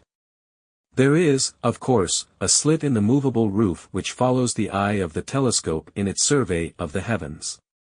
The observer sits or lies on a sloping wooden arrangement, which he can will to any part of the observatory as the position of the telescope may require. Within it is advisable to have things as dark as possible, in order to enhance the brilliance of the stars observed. The lantern flared as Woodhouse entered his circular den, and the general darkness fled into black shadows behind the big machine, from which it presently seemed to creep back over the whole place again as the light waned. The slit was a profound transparent blue, in which 6 stars shone with tropical brilliance, and their light lay, a pallid gleam, along the black tube of the instrument. Woodhouse shifted the roof, and then proceeding to the telescope, turned first one wheel and then another, the great cylinder slowly swinging into a new position. Then he glanced through the finder, the little companion telescope, moved the roof a little more, made some further adjustments, and set the clockwork in motion. He took off his jacket, for the night was very hot, and pushed into position the uncomfortable seat to which he was condemned for the next 4 hours. Then with a sigh he resigned himself to his watch upon the mysteries of space. There was no sound now in the observatory, and the lantern waned steadily. Outside there was the occasional cry of some animal in alarm or pain, or calling to its mate, and the intermittent sounds of the Malay and Dyak servants. Presently one of the men began a queer chanting song, in which the others joined at intervals. After this it would seem that they turned in for the night, for no further sound came from their direction, and the whispering stillness became more and more profound. The clockwork ticked steadily. The shrill hum of a mosquito explored the place and grew shriller in indignation at Woodhouse's ointment. Then the lantern went out and all the observatory was black. Woodhouse shifted his position presently, when the slow movement of the telescope had carried it beyond the limits of his comfort. He was watching a little group of stars in the Milky Way, in one of which his chief had seen or fancied a remarkable color variability. It was not a part of the regular work for which the establishment existed, and for that reason perhaps Woodhouse was deeply interested. He must have forgotten things terrestrial. All his attention was concentrated upon the great blue circle of the telescope field, a circle powdered, so it seemed, with an innumerable multitude of stars, and all luminous against the blackness of its setting. As he watched he seemed to himself to become incorporeal, as if he too were floating in the ether of space.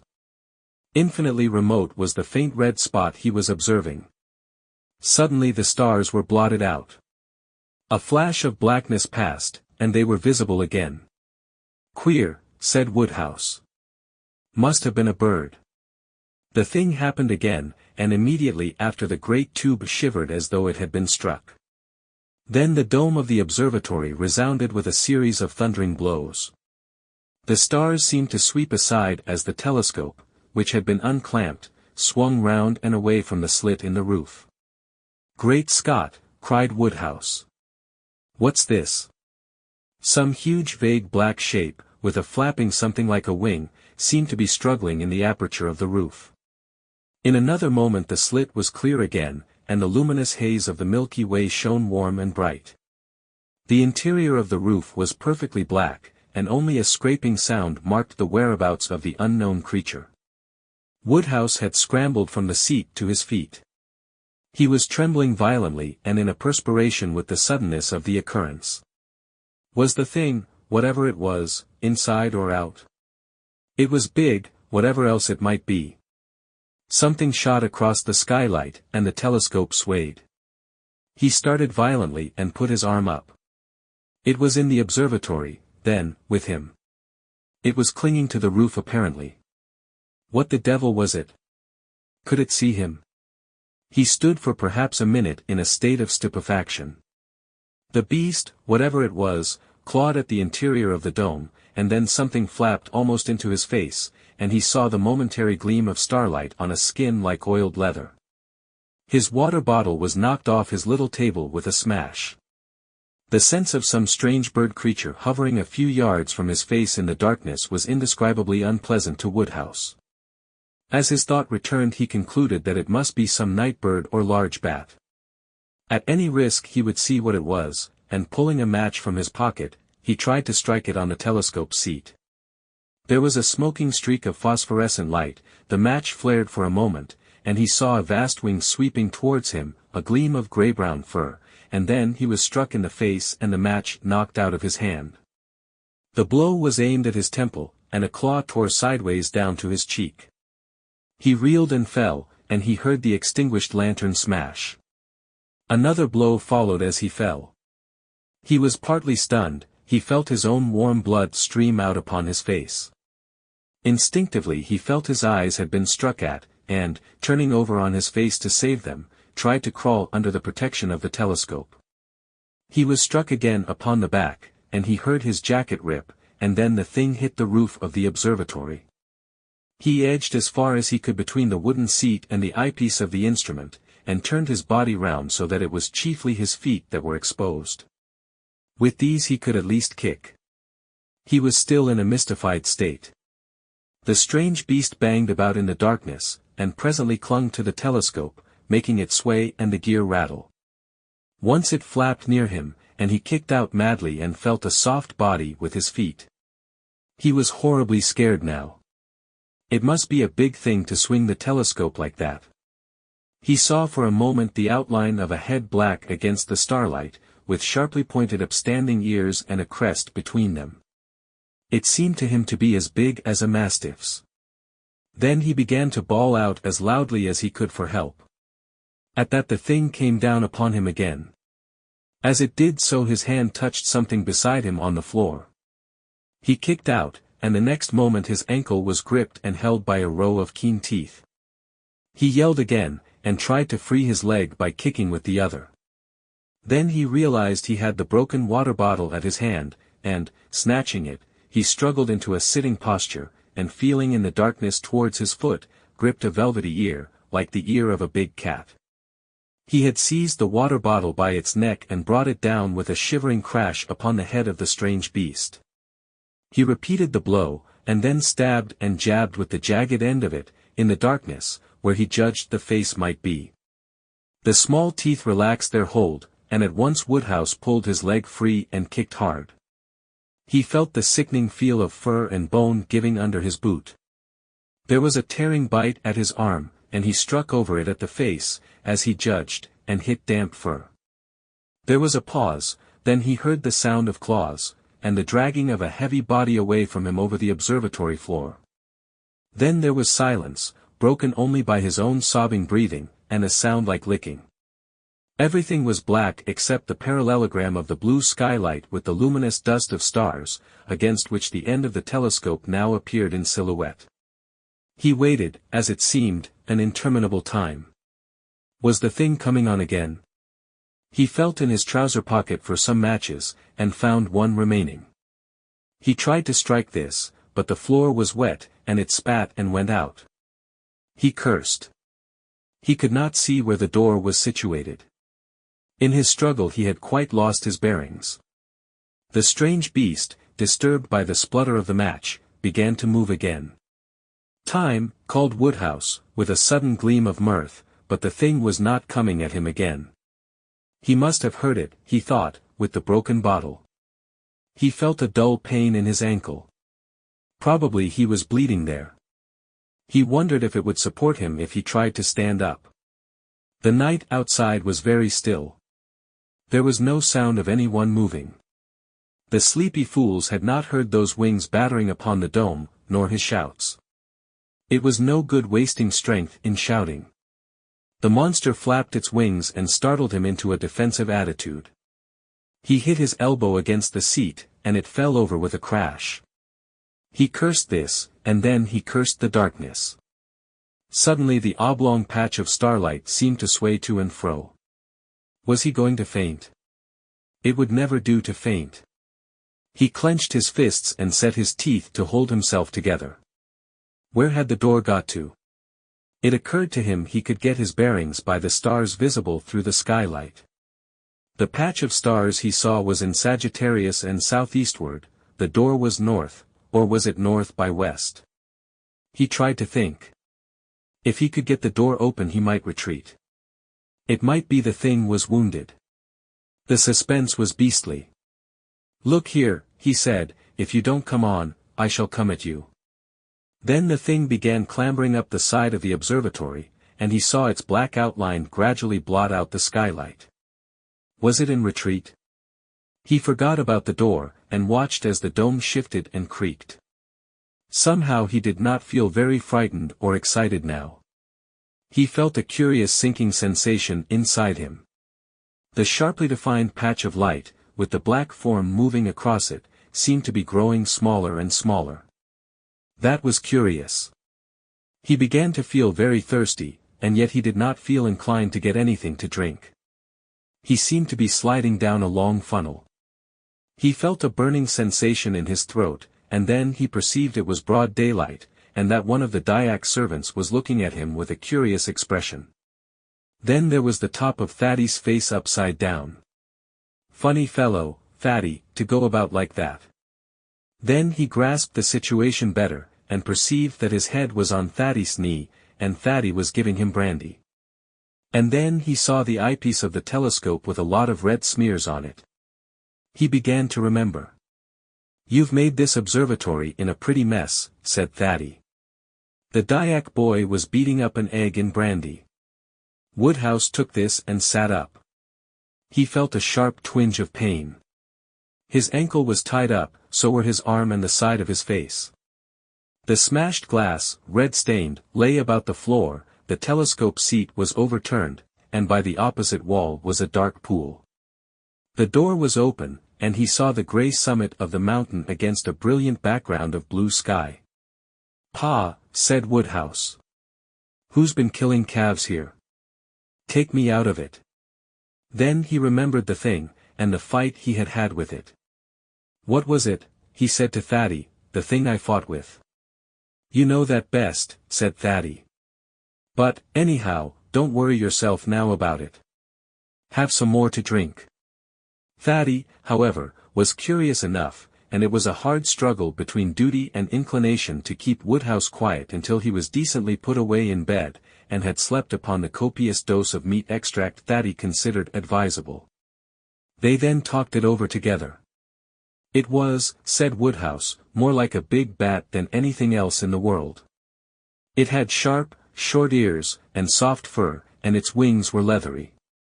Its teeth were little but devilish sharp, and its jaw could not have been very strong or else it would have bitten through my ankle." "It has pretty nearly," said Thaddy. "It seemed to me to hit out with its claws pretty freely. That is about as much as I know about the beast. Our conversation was intimate, so to speak, and yet not confidential.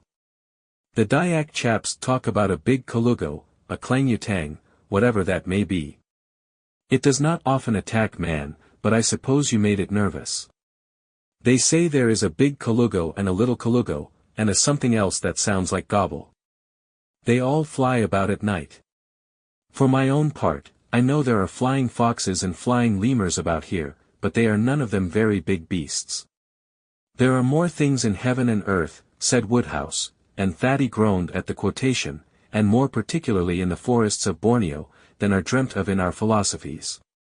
On the whole, if the Borneo fauna is going to disgorge any more of its novelties upon me, I should prefer that it did so when I was not occupied in the observatory at night and alone." Chapter 6. Aepyornis Island. The man with the scarred face leant over the table and looked at my bundle. "Orchids?" he asked. "A few," I said. "Cypripediums," he said. "Chiefly," said I, anything new? I thought not. I did these islands 27 years ago. If you find anything new here, well, it's brand new. I didn't leave much. I'm not a collector, said I was young then, he went on. Lord! How I used to fly round. He seemed to take my measure. I was in the East Indies 2 years, and in Brazil 7. Then I went to Madagascar. I know a few explorers by name, I said, anticipating a yarn. Whom did you collect for? Davidson's. I wonder if you've heard the name of Butcher ever. Butcher. The name seemed vaguely present in my memory, then I recalled Butcher versus Dawson. Why, said I, you are the man who sued them for 4 years' salary, got cast away on a desert island. Your servant, said the man with the scar, bowing. Funny case, wasn't it? Here was me, making a little fortune on that island, doing nothing for it neither, and them quite unable to give me notice. It often used to amuse me thinking over it while I was there. I did calculations of it, big, all over the blessed atoll in ornamental figuring.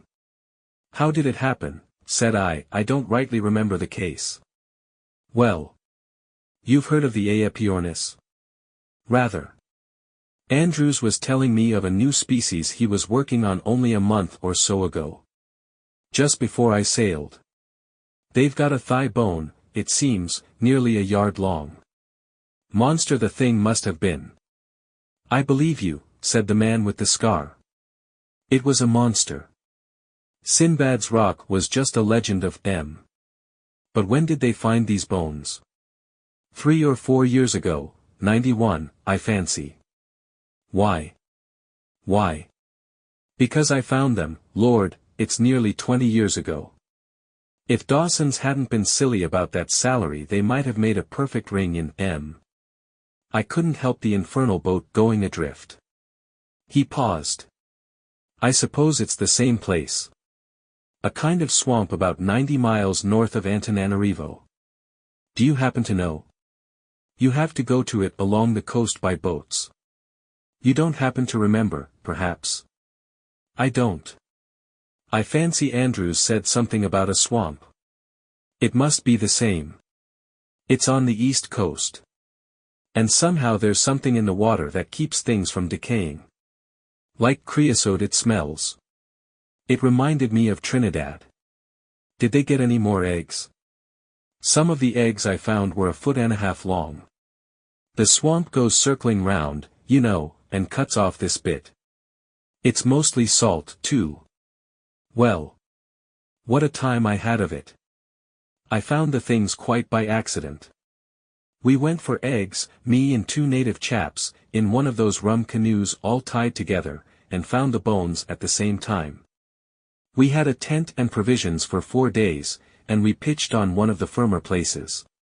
To think of it brings that odd tarry smell back even now. It's funny work. You go probing into the mud with iron rods, you know.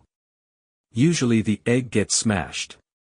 I wonder how long it is since these Aepyornises really lived. The missionaries say the natives have legends about when they were alive, but I never heard any such stories myself, but certainly those eggs we got were as fresh as if they had been new laid. Fresh. Carrying them down to the boat one of my nigger chaps dropped one on a rock and it smashed. How I lammed into the beggar. But sweet it was, as if it was new laid, not even smelly, and its mother dead these 400 years, perhaps. Said a centipede had bit him. However, I'm getting off the straight with the story. It had taken us all day to dig into the slush and get these eggs out unbroken, and we were all covered with beastly black mud, and naturally I was cross. So far as I knew they were the only eggs that have ever been got out not even cracked. I went afterwards to see the ones they have at the Natural History Museum in London, all of them were cracked and just stuck together like a mosaic, and bits missing. Mine were perfect, and I meant to blow them when I got back. Naturally I was annoyed at the silly duffer dropping 3 hours' work just on account of a centipede. I hit him about rather. No European is known to have seen a live Aepyornis, with the doubtful exception of MacAndrew, who visited Madagascar in 1745. Hgw. The man with the scar took out a clay pipe. I placed my pouch before him. He filled up absent-mindedly. How about the others? Did you get those home? I don't remember. That's the queer part of the story. I had 3 others. Perfectly fresh eggs. Well, we put them in the boat, and then I went up to the tent to make some coffee, leaving my 2 heathens down by the beach, the one fooling about with his sting and the other helping him. It never occurred to me that the beggars would take advantage of the peculiar position I was in to pick a quarrel. But I suppose the centipede poison and the kicking I had given him had upset the one. He was always a cantankerous sort, and he persuaded the other. I remember I was sitting and smoking and boiling up the water over a spirit lamp business I used to take on these expeditions. Incidentally, I was admiring the swamp under the sunset. All black and blood red it was, in streaks, a beautiful sight. And up beyond the land rose grey and hazy to the hills, and the sky behind them red, like a furnace mouth. And 50 yards behind the back of me was these blessed heathen, quite regardless of the tranquil air of things, plotting to cut off with the boat and leave me all alone with 3 days' provisions and a canvas tent, and nothing to drink whatsoever beyond a little keg of water. I heard a kind of yelp behind me, and there they were in this canoe affair. It wasn't properly a boat, and, perhaps, 20 yards from land. I realized what was up in a moment. My gun was in the tent, and, besides, I had no bullets, only duck shot. They knew that. But I had a little revolver in my pocket, and I pulled that out as I ran down to the beach. "Come back," says I, flourishing it. They jabbered something at me, and the man that broke the egg jeered. I aimed at the other, because he was unwounded and had the paddle, and I missed. They laughed. However, I wasn't beat. I knew I had to keep cool, and I tried him again and made him jump with the wang of it. He didn't laugh that time. The 3rd time I got his head, and over he went, and the paddle with him. It was a precious lucky shot for a revolver. I reckon it was 50 yards. He went right under. I don't know if he was shot, or simply stunned and drowned. Then I began to shout to the other chap to come back, but he huddled up in the canoe and refused to answer. So I fired out my revolver at him and never got near him. I felt a precious fool, I can tell you. There I was on this rotten, black beach, flat swamp all behind me, and the flat sea, cold after the sun set, and just this black canoe drifting steadily out to sea. I tell you, I damned Dawson's and Jamraka's and museums and all the rest of it just to rights. I bawled to this nigger to come back, until my voice went up into a scream. There was nothing for it but to swim after him and take my luck with the sharks. So I opened my clasp knife and put it in my mouth, and took off my clothes and waded in. As soon as I was in the water I lost sight of the canoe, but I aimed, as I judged, to head it off. I hoped the man in it was too bad to navigate it, and that it would keep on drifting in the same direction. Presently it came up over the horizon again to the southwestward about. The afterglow of sunset was well over now and the dim of night creeping up. The stars were coming through the blue. I swum like a champion, though my legs and arms were soon aching. However, I came up to him by the time the stars were fairly out. As it got darker I began to see all manner of glowing things in the water, phosphorescence, you know. At times it made me giddy. I hardly knew which was stars and which was phosphorescence, and whether I was swimming on my head or my heels. The canoe was as black as sin, and the ripple under the bows like liquid fire. I was naturally chary of clambering up into it. I was anxious to see what he was up to first. He seemed to be lying cuddled up in a lump in the bows, and the stern was all out of water. The thing kept turning round slowly as it drifted, kind of waltzing, don't you know. I went to the stern and pulled it down, expecting him to wake up. Then I began to clamber in with my knife in my hand, and ready for a rush. But he never stirred. So there I sat in the stern of the little canoe, drifting away over the calm phosphorescent sea, and with all the host of the stars above me, waiting for something to happen. After a long time I called him by name, but he never answered. I was too tired to take any risks by going along to him. So we sat there. I fancy I dozed once or twice. When the dawn came I saw he was as dead as a doornail and all puffed up and purple. My 3 eggs and the bones were lying in the middle of the canoe, and the keg of water and some coffee and biscuits wrapped in a Cape Argus by his feet, and a tin of methylated spirit underneath him.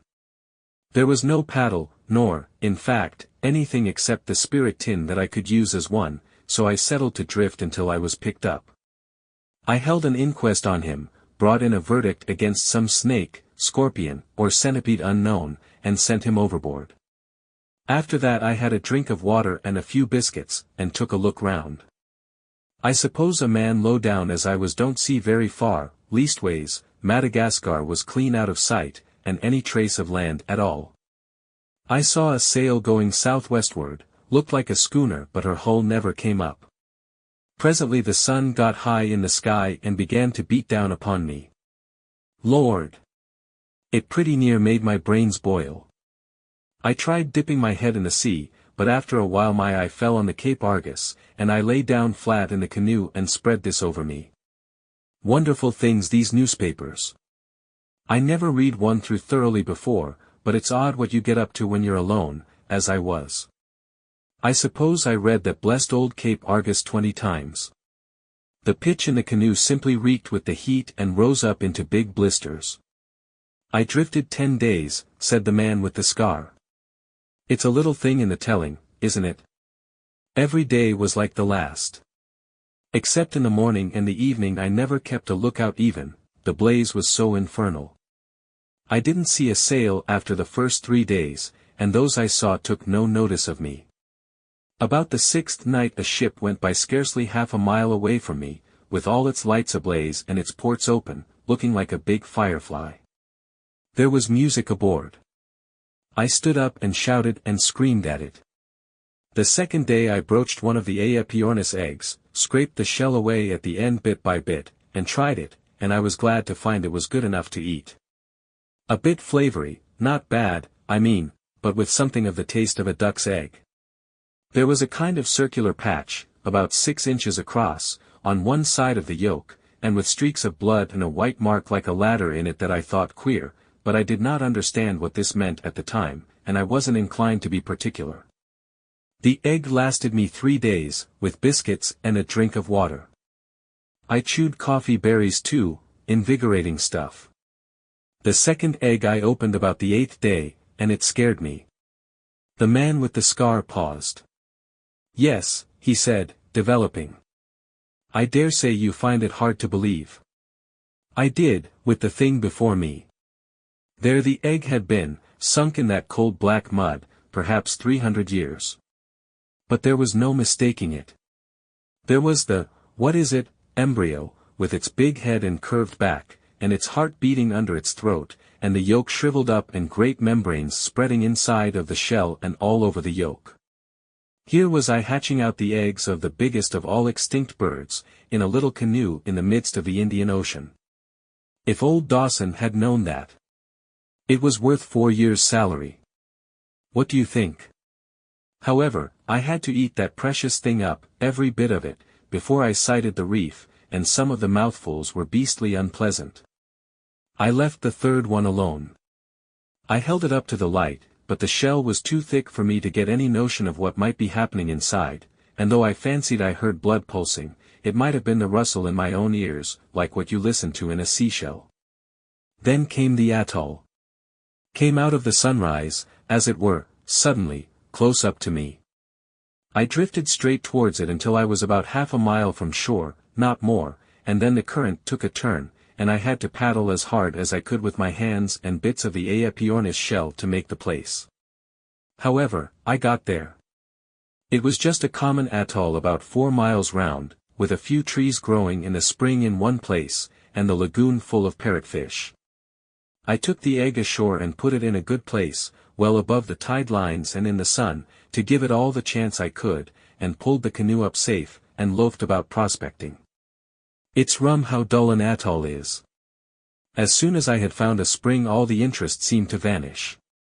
When I was a kid I thought nothing could be finer or more adventurous than the Robinson Crusoe business, but that place was as monotonous as a book of sermons.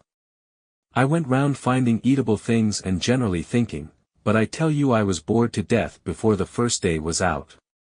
It shows my luck, the very day I landed the weather changed. A thunderstorm went by to the north and flicked its wing over the island, and in the night there came a drencher and a howling wind slap over us. It wouldn't have taken much, you know, to upset that canoe. I was sleeping under the canoe, and the egg was luckily among the sand higher up the beach, and the first thing I remember was a sound like 100 pebbles hitting the boat at once, and a rush of water over my body. I'd been dreaming of Antananarivo, and I sat up and hollowed to Intuiture to ask her what the devil was up, and clawed out at the chair where the matches used to be. Then I remembered where I was. There were phosphorescent waves rolling up as if they meant to eat me, and all the rest of the night as black as pitch. The air was simply yelling. The clouds seemed down on your head almost, and the rain fell as if heaven was sinking and they were bailing out the waters above the firmament. One great roller came writhing at me, like a fiery serpent, and I bolted. Then I thought of the canoe, and ran down to it as the water went hissing back again, but the thing had gone. I wondered about the egg then, and felt my way to it. It was all right and well out of reach of the maddest waves, so I sat down beside it and cuddled it for company. Lord! What a night that was! The storm was over before the morning. There wasn't a rag of cloud left in the sky when the dawn came, and all along the beach there were bits of plank scattered, which was the disarticulated skeleton, so to speak, of my canoe. However, that gave me something to do, for, taking advantage of two of the trees being together, I rigged up a kind of storm shelter with these vestiges. And that day the egg hatched.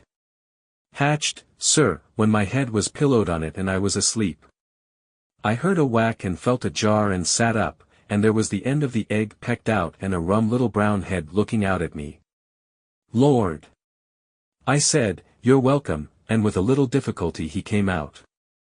He was a nice friendly little chap at first, about the size of a small hen, very much like most other young birds, only bigger. His plumage was a dirty brown to begin with a sort of grey scab that fell off it very soon, and scarcely feathers, a kind of downy hair. I can hardly express how pleased I was to see him. I tell you, Robinson Crusoe don't make near enough of his loneliness. But here was interesting company. He looked at me and winked his eye from the front backwards, like a hen, and gave a chirp and began to peck about at once, as though being hatched 300 years too late was just nothing. "Glad to see you, Man Friday," says I, for I had naturally settled he was to be called Man Friday if ever he was hatched, as soon as ever I found the egg in the canoe had developed. I was a bit anxious about his feed, so I gave him a lump of raw parrotfish at once. He took it, and opened his beak for more. I was glad of that for, under the circumstances, if he'd been at all fanciful, I should have had to eat him after all. You'd be surprised what an interesting bird that Aepyornis chick was. He followed me about from the very beginning. He used to stand by me and watch while I fished in the lagoon, and go shares in anything I caught. And he was sensible, too. There were nasty green warty things, like pickled gherkins, used to lie about on the beach, and he tried one of these and it upset him. He never even looked at any of them again. And he grew. You could almost see him grow. And as I was never much of a society man, his quiet, friendly ways suited me to a-t. For nearly 2 years we were as happy as we could be on that island. I had no business worries, for I knew my salary was mounting up at Dawson's. We would see a sail now and then, but nothing ever came near us.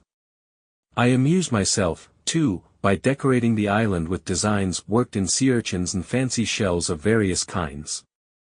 I put Aepyornis Island all round the place very nearly, in big letters, like what you see done with colored stones at railway stations in the old country, and mathematical calculations and drawings of various sorts.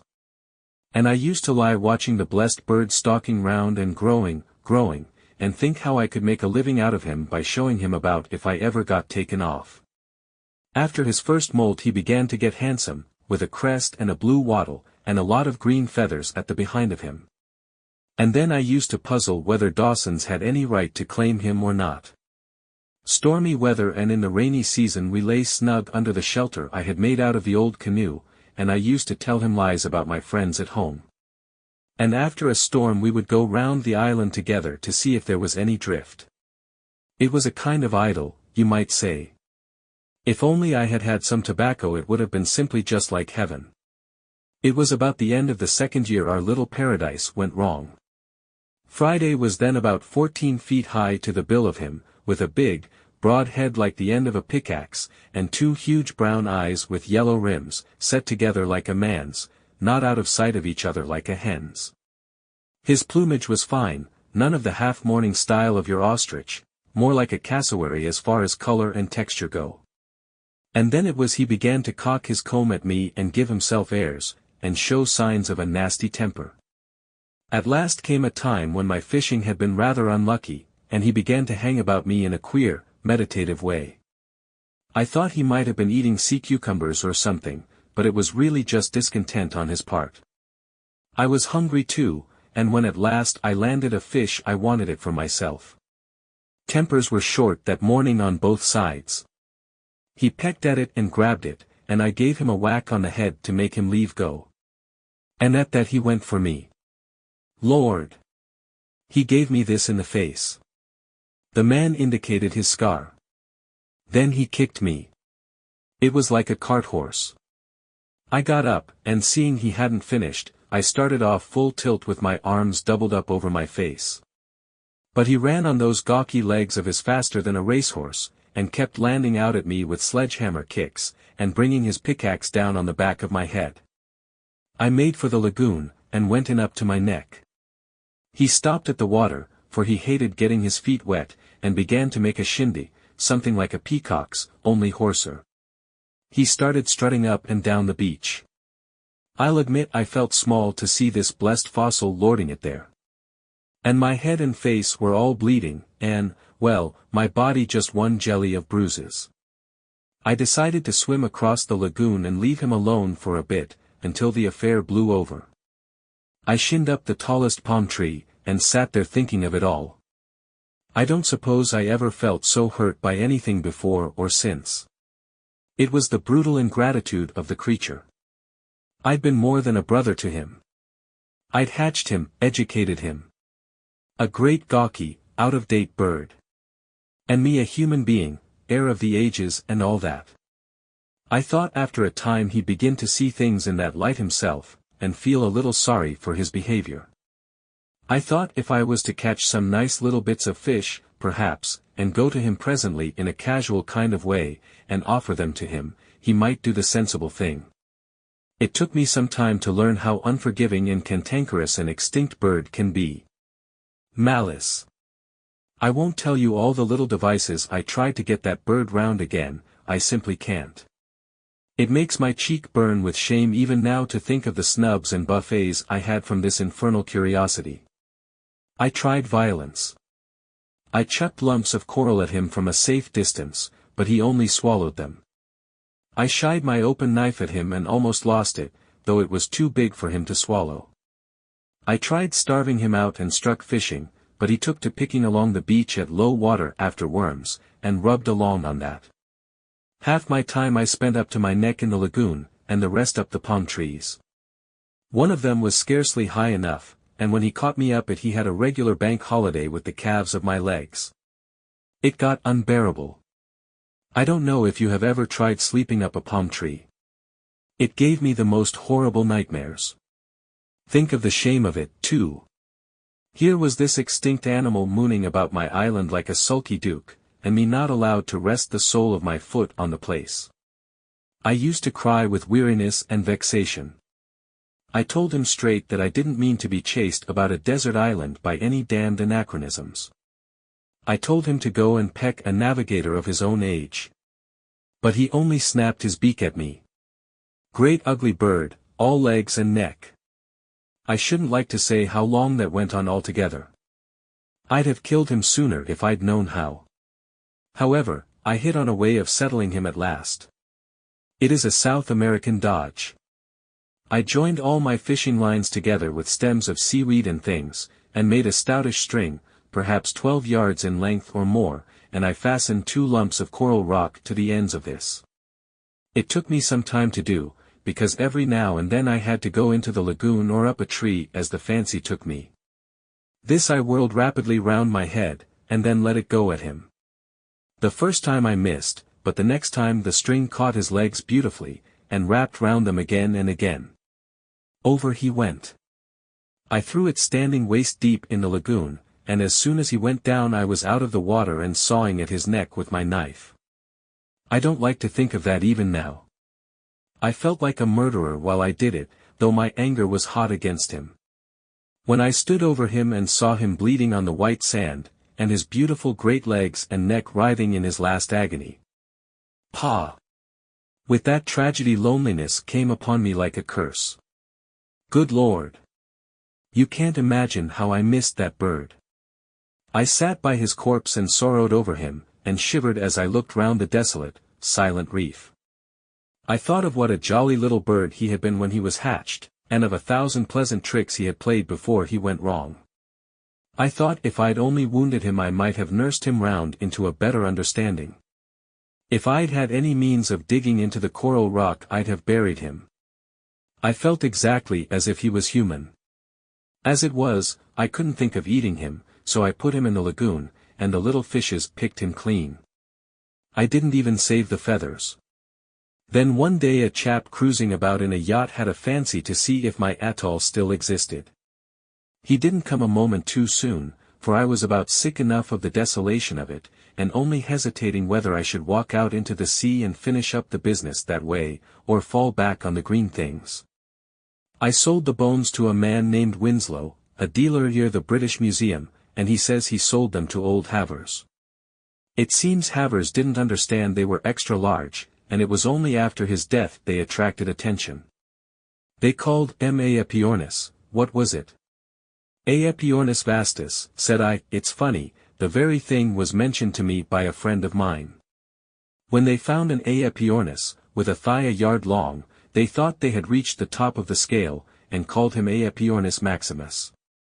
Then someone turned up another thigh bone 4 feet 6 or more, and that they called Aepyornis titan. Then your vastus was found after old Havers died, in his collection, and then a vastissimus turned up. Winslow was telling me as much, said the man with the scar. If they get any more Aepyornises, he reckons some scientific swell will go and burst a blood vessel. But it was a queer thing to happen to a man, wasn't it, altogether? Chapter 7. The Remarkable Case of Davidson's Eyes. The transitory mental aberration of Sidney Davidson, remarkable enough in itself, is still more remarkable if Wade's explanation is to be credited. It sets one dreaming of the oddest possibilities of intercommunication in the future, of spending an intercalary 5 minutes on the other side of the world, or being watched in our most secret operations by unsuspected eyes. It happened that I was the immediate witness of Davidson's seizure, and so it falls naturally to me to put the story upon paper. When I say that I was the immediate witness of his seizure, I mean that I was the first on the scene. The thing happened at the Harlow Technical College, just beyond the Highgate archway. He was alone in the larger laboratory when the thing happened. I was in a smaller room, where the balances are, writing up some notes. The thunderstorm had completely upset my work, of course. It was just after one of the louder peals that I thought I heard some glass smash in the other room. I stopped writing, and turned round to listen. For a moment I heard nothing. The hail was playing the devil's tattoo on the corrugated zinc of the roof. Then came another sound, a smash, no doubt of it this time. Something heavy had been knocked off the bench. I jumped up at once and went and opened the door leading into the big laboratory. I was surprised to hear a queer sort of laugh, and saw Davidson standing unsteadily in the middle of the room, with a dazzled look on his face. My first impression was that he was drunk. He did not notice me. He was clawing out at something invisible a yard in front of his face. He put out his hand, slowly, rather hesitatingly, and then clutched nothing. "What's come to it?" he said. He held up his hands to his face, fingers spread out. "Great Scott," he said. "The thing happened 3 or 4 years ago, when everyone swore by that personage." Then he began raising his feet clumsily, as though he had expected to find them glued to the floor. "Davidson," cried I, "what's the matter with you?" He turned round in my direction and looked about for me. He looked over me and at me and on either side of me, without the slightest sign of seeing me. "Waves," he said, "and a remarkably neat schooner." I'd swear that was Bellow's voice. "Hullo!"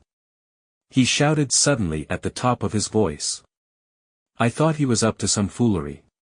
Then I saw littered about his feet the shattered remains of the best of our electrometers. "What's up, man?" said I. "You've smashed the electrometer." "Bellows again," said he. "Friends left, if my hands are gone." "Something about electrometers." "Which way are you, Bellows?"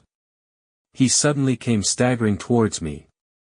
"The damned stuff cuts like butter," he said. He walked straight into the bench and recoiled. "None so buttery that," he said, and stood swaying. I felt scared. "Davidson," said I, "what on earth's come over you?" He looked round him in every direction. I could swear that was Bellows. "Why don't you show yourself like a man, Bellows?" It occurred to me that he must be suddenly struck blind. I walked round the table and laid my hand upon his arm. I never saw a man more startled in my life. He jumped away from me, and came round into an attitude of self-defense, his face fairly distorted with terror. "Good God," he cried. "What was that?" "It's I, Bellows." "Confound it, Davidson." He jumped when I answered him and stared, how can I express it, right through me. He began talking, not to me, but to himself. Here in broad daylight on a clear beach. Not a place to hide in. He looked about him wildly. Here. I'm off. He suddenly turned and ran headlong into the big electromagnet, so violently that, as we found afterwards, he bruised his shoulder and jawbone cruelly. At that he stepped back a pace, and cried out with almost a whimper, "What, in heaven's name, has come over me?" He stood, blanched with terror and trembling violently, with his right arm clutching his left, where that had collided with the magnet. By that time I was excited and fairly scared. "Davidson," said I, "don't be afraid." He was startled at my voice, but not so excessively as before. I repeated my words in as clear and as firm a tone as I could assume. "Bellows," he said, "is that you? Can't you see it's me?" He laughed. "I can't even see it's myself." "Where the devil are we?" "Here," said I, "in the laboratory." "The laboratory," he answered in a puzzled tone, and put his hand to his forehead. "I was in the laboratory, till that flash came, but I'm hanged if I'm there now." "What ship is that?" "There's no ship," said I. "Do be sensible, old chap." "No ship," he repeated, and seemed to forget my denial forthwith. "I suppose," said he slowly, "we're both dead. But the rummy part is I feel just as though I still had a body. Don't get used to it all at once, I suppose. The old shop was struck by lightning, I suppose. Jolly quick thing, Bellows, eh? Don't talk nonsense. You're very much alive. You are in the laboratory, blundering about. You've just smashed a new electrometer. I don't envy you when Boyce arrives." He stared away from me towards the diagrams of cryohydrates. "I must be deaf," said he. "They've fired a gun, for there goes the puff of smoke, and I never heard a sound." I put my hand on his arm again, and this time he was less alarmed. "We seem to have a sort of invisible bodies," said he. "By Jove! There's a boat coming round the headland. It's very much like the old life after all, in a different climate." I shook his arm. "Davidson," I cried, "wake up." It was just then that Boyce came in. So soon as he spoke Davidson exclaimed, "Old Boyce! Dead too! What a lark!" I hastened to explain that Davidson was in a kind of somnambulistic trance. Boyce was interested at once. We both did all we could to rouse the fellow out of his extraordinary state. He answered our questions, and asked us some of his own, but his attention seemed distracted by his hallucination about a beach and a ship. He kept interpolating observations concerning some boat and the davits, and sails filling with the wind. It made one feel queer, in the dusky laboratory, to hear him saying such things. He was blind and helpless. We had to walk him down the passage, one at each elbow, to Boyce's private room, and while Boyce talked to him there, and humored him about this ship idea, I went along the corridor and asked old Wade to come and look at him. The voice of our dean sobered him a little, but not very much. He asked where his hands were, and why he had to walk about up to his waist in the ground. Wade thought over him a long time, you know how he knits his brows, and then made him feel the couch, guiding his hands to it. "That's a couch," said Wade. "The couch in the private room of Professor Boyce. Horsehair stuffing." Davidson felt about, and puzzled over it, and answered presently that he could feel it all right, but he couldn't see it. "What do you see?" asked Wade. Davidson said he could see nothing but a lot of sand and broken-up shells. Wade gave him some other things to feel, telling him what they were, and watching him keenly. "The ship is almost hull down," said Davidson presently, apropos of nothing. "Never mind the ship," said Wade. "Listen to me, Davidson. Do you know what hallucination means?" "Rather," said Davidson. "Well, everything you see is hallucinatory." "Bishop Berkeley," said Davidson. "Don't mistake me," said Wade. "You are alive and in this room of Boyce's. But something has happened to your eyes. You cannot see, you can feel and hear, but not see. Do you follow me? It seems to me that I see too much." Davidson rubbed his knuckles into his eyes. "Well," he said. "That's all. Don't let it perplex you. Bellows here and I will take you home in a cab." "Wait a bit." Davidson thought. "Help me to sit down," said he presently, "and now, I'm sorry to trouble you, but will you tell me all that over again?" Wade repeated it very patiently. Davidson shut his eyes, and pressed his hands upon his forehead. "Yes," said he. "It's quite right. Now my eyes are shut I know you're right. That's you, Bellows, sitting by me on the couch. I'm in England again. And we're in the dark." Then he opened his eyes. "And there," said he, "is the sun just rising, and the yards of the ship, and a tumbled sea, and a couple of birds flying. I never saw anything so real. And I'm sitting up to my neck in a bank of sand." He bent forward and covered his face with his hands. Then he opened his eyes again. "Dark sea and sunrise. And yet I'm sitting on a sofa in old Boyce's room. God help me." That was the beginning. For 3 weeks this strange affection of Davidson's eyes continued unabated. It was far worse than being blind. He was absolutely helpless, and had to be fed like a newly hatched bird, and led about and undressed. If he attempted to move, he fell over things or struck himself against walls or doors. After a day or so he got used to hearing our voices without seeing us, and willingly admitted he was at home, and that Wade was right in what he told him. My sister, to whom he was engaged, insisted on coming to see him, and would sit for hours every day while he talked about this beach of his.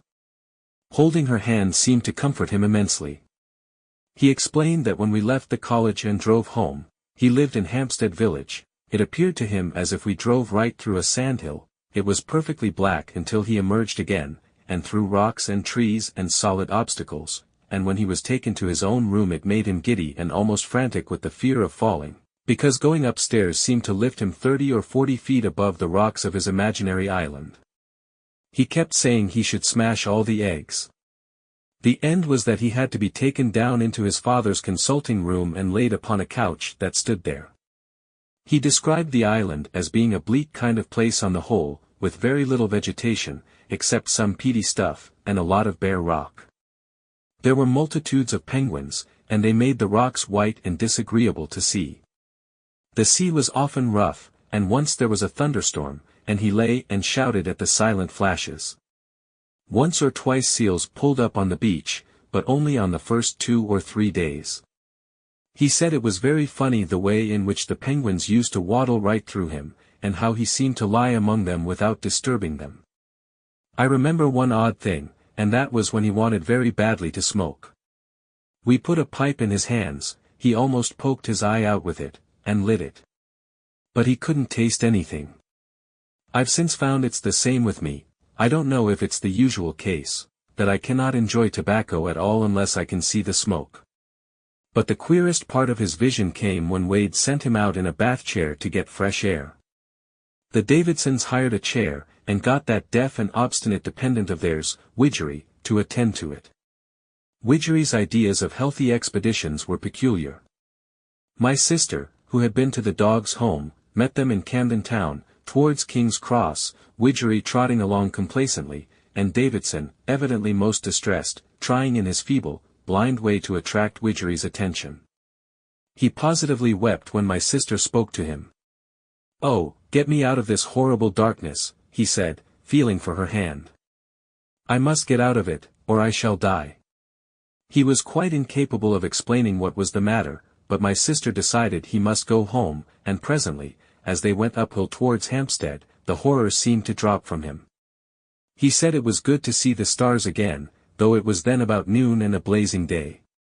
It seemed, he told me afterwards, as if I was being carried irresistibly towards the water. I was not very much alarmed at first. Of course it was night there, a lovely night. Of course? I asked, for that struck me as odd. "Of course," said he. "It's always night there when it is day here." Well, we went right into the water, which was calm and shining under the moonlight, just a broad swell that seemed to grow broader and flatter as I came down into it. The surface glistened just like a skin, it might have been empty space underneath for all I could tell to the contrary. Very slowly, for I rode slanting into it, the water crept up to my eyes. Then I went under and the skin seemed to break and heal again about my eyes. The moon gave a jump up in the sky and grew green and dim, and fish, faintly glowing, came darting round me, and things that seemed made of luminous glass, and I passed through a tangle of seaweeds that shone with an oily luster. And so I drove down into the sea, and the stars went out one by one, and the moon grew greener and darker, and the seaweed became a luminous purple-red. It was all very faint and mysterious, and everything seemed to quiver. And all the while I could hear the wheels of the bath chair creaking, and the footsteps of people going by, and a man in the distance selling the special Pall Mall. I kept sinking down deeper and deeper into the water. It became inky black about me, not a ray from above came down into that darkness, and the phosphorescent things grew brighter and brighter. The snaky branches of the deeper weeds flickered like the flames of spirit lamps, but, after a time, there were no more weeds. The fishes came staring and gaping towards me, and into me and through me. I never imagined such fishes before. They had lines of fire along the sides of them as though they had been outlined with a luminous pencil. And there was a ghastly thing swimming backwards with a lot of twining arms. And then I saw, coming very slowly towards me through the gloom, a hazy mass of light that resolved itself as it drew nearer into multitudes of fishes, struggling and darting round something that drifted. I drove on straight towards it, and presently I saw in the midst of the tumult, and by the light of the fish, a bit of splintered spar looming over me, and a dark hull tilting over, and some glowing phosphorescent forms that were shaken and writhed as the fish bit at them. Then it was I began to try to attract Widgery's attention. A horror came upon me. Ugh! I should have driven right into those half-eaten things. If your sister had not come.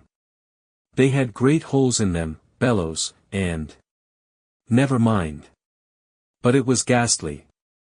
For 3 weeks Davidson remained in this singular state, seeing what at the time we imagined was an altogether phantasmal world, and stone blind to the world around him. Then, one Tuesday, when I called, I met old Davidson in the passage. "He can see his thumb," the old gentleman said, in a perfect transport. He was struggling into his overcoat. "He can see his thumb, Bellows," he said, with the tears in his eyes. "The lad will be all right yet." I rushed into Davidson. He was holding up a little book before his face, and looking at it and laughing in a weak kind of way. "It's amazing," said he. "There's a kind of patch come there." He pointed with his finger. "I'm on the rocks as usual, and the penguins are staggering and flapping about as usual, and there's been a whale showing every now and then, but it's got too dark now to make him out. But put something there, and I see it, I do see it. It's very dim and broken in places, but I see it all the same, like a faint spectre of itself. I found it out this morning while they were dressing me. It's like a hole in this infernal phantom world. Just put your hand by mine. No, not there. Ah. Yes. I see it. The base of your thumb and a bit of cuff. It looks like the ghost of a bit of your hand sticking out of the darkling sky. Just by it there's a group of stars like a cross coming out." From that time Davidson began to mend. His account of the change, like his account of the vision, was oddly convincing. Over patches of his field of vision, the phantom world grew fainter, grew transparent, as it were, and through these translucent gaps he began to see dimly the real world about him. The patches grew in size and number, ran together and spread until only here and there were blind spots left upon his eyes. He was able to get up and steer himself about, feed himself once more, read, smoke, and behave like an ordinary citizen again. At first it was very confusing to him to have these two pictures overlapping each other like the changing views of a lantern, but in a little while he began to distinguish the real from the illusory. At first he was unfeignedly glad, and seemed only too anxious to complete his cure by taking exercise and tonics. But as that odd island of his began to fade away from him, he became queerly interested in it. He wanted particularly to go down into the deep sea again, and would spend half his time wandering about the low-lying parts of London, trying to find the waterlogged wreck he had seen drifting. The glare of real daylight very soon impressed him so vividly as to blot out everything of his shadowy world, but of a night time, in a darkened room, he could still see the white-splashed rocks of the island, and the clumsy penguins staggering to and fro. But even these grew fainter and fainter, and, at last, soon after he married my sister, he saw them for the last time. And now to tell of the queerest thing of all. About 2 years after his cure I dined with the Davidson's, and after dinner a man named Atkins called in. He is a lieutenant in the Royal Navy, and a pleasant, talkative man. He was on friendly terms with my brother-in-law, and was soon on friendly terms with me. It came out that he was engaged to Davidson's cousin, and incidentally he took out a kind of pocket photograph case to show us a new rendering of his fiancée. "And, by the by," said he, "here's the old Fulmer." Davidson looked at it casually. Then suddenly his face lit up. "Good heavens," said he. "I could almost swear." "What?" said Atkins. "That I had seen that ship before." "Don't see how you can have. She hasn't been out of the South Seas for 6 years, and before then."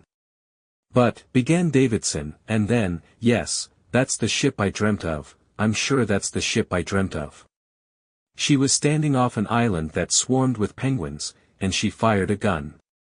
"Good Lord," said Atkins, who had now heard the particulars of the seizure. "How the deuce could you dream that?" And then, bit by bit, it came out that on the very day Davidson was seized, HMS Fulmer had actually been off a little rock to the south of Antipodes Island. A boat had landed overnight to get penguins' eggs, had been delayed, and a thunderstorm drifting up, the boat's crew had waited until the morning before rejoining the ship. Atkins had been one of them, and he corroborated, word for word, the descriptions Davidson had given of the island and the boat. There is not the slightest doubt in any of our minds that Davidson has really seen the place.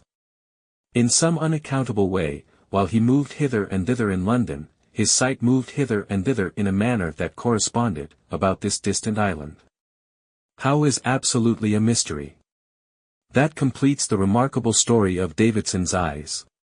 It's perhaps the best authenticated case in existence of real vision at a distance.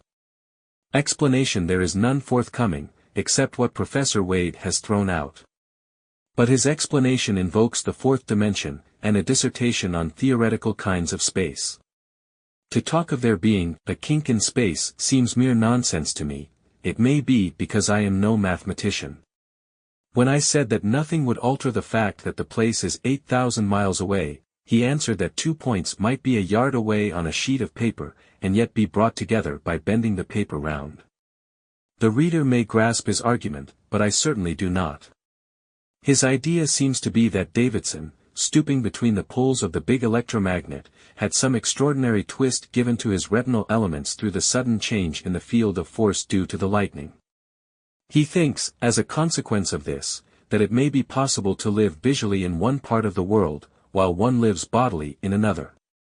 He has even made some experiments in support of his views, but, so far, he has simply succeeded in blinding a few dogs. I believe that is the net result of his work, though I have not seen him for some weeks. Latterly I have been so busy with my work in connection with the St. Pancras installation that I have had little opportunity of calling to see him. But the whole of his theory seems fantastic to me. The facts concerning Davidson stand on an altogether different footing, and I can testify personally to the accuracy of every detail I have given. Chapter 8. The Lord of the Dynamos. The chief attendant of the 3 dynamos that buzzed and rattled at Camberwell, and kept the electric railway going, came out of Yorkshire, and his name was James Holroyd. He was a practical electrician, but fond of whiskey, a heavy, red-haired brute with irregular teeth. He doubted the existence of the deity, but accepted Carnot's cycle, and he had read Shakespeare and found him weak in chemistry. His helper came out of the mysterious East, and his name was Azuma-zi. But Holroyd called him Pooh-Bah. Holroyd liked a nigger help because he would stand kicking, a habit with Holroyd, and did not pry into the machinery and try to learn the ways of it. Certain odd possibilities of the Negro mind brought into abrupt contact with the crown of our civilization Holroyd never fully realized, though just at the end he got some inkling of them. To define Azuma-zi was beyond ethnology. He was, perhaps, more negroid than anything else, though his hair was curly rather than frizzy, and his nose had a bridge. Moreover, his skin was brown rather than black, and the whites of his eyes were yellow. His broad cheekbones and narrow chin gave his face something of the viperine V.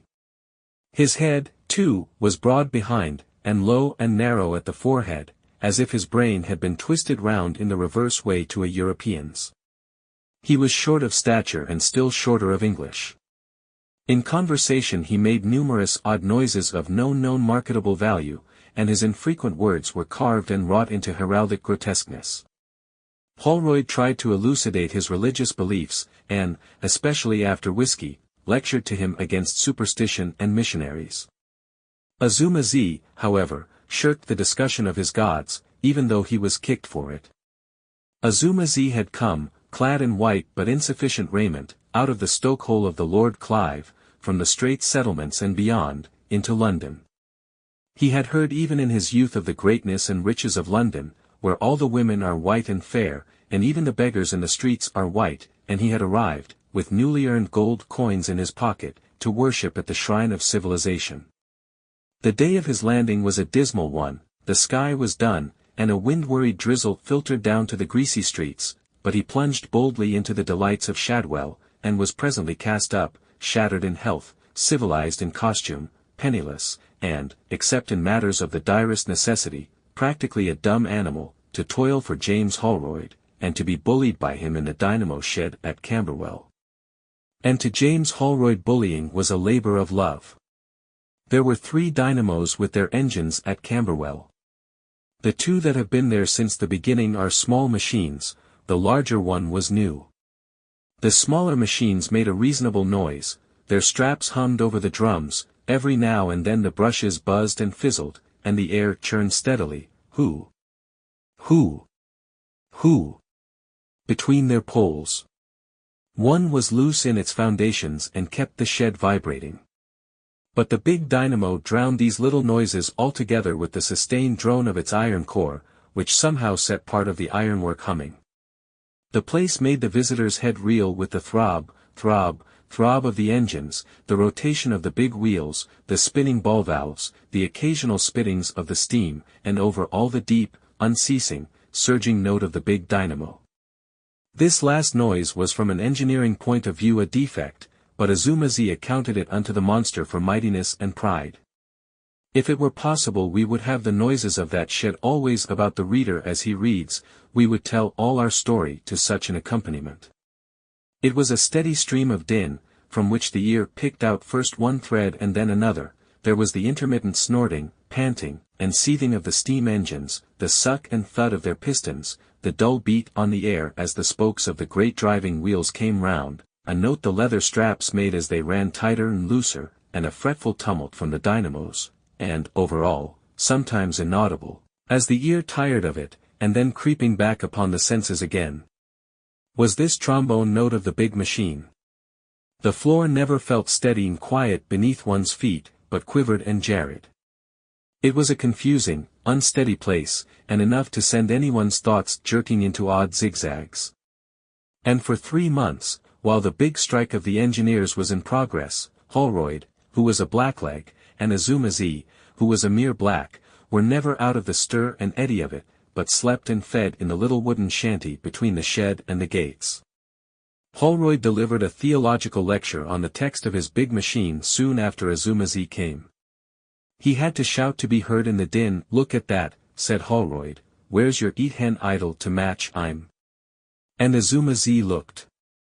For a moment Holroyd was inaudible, and then Azuma-zi heard, "Kill 100 men. 12% on the ordinary shares," said Holroyd, "and that's something like a gourd." Holroyd was proud of his big dynamo, and expatiated upon its size and power to Azuma-zi until heaven knows what odd currents of thought that and the incessant whirling and shindy set up within the curly black cranium. He would explain in the most graphic manner the dozen or so ways in which a man might be killed by it, and once he gave Azuma-zi a shock as a sample of its quality. After that, in the breathing times of his labor, it was heavy labor, being not only his own, but most of Holroyd's, Azuma-zi would sit and watch the big machine. Now and then the brushes would sparkle and spit blue flashes, at which Holroyd would swear, but all the rest was as smooth and rhythmic as breathing.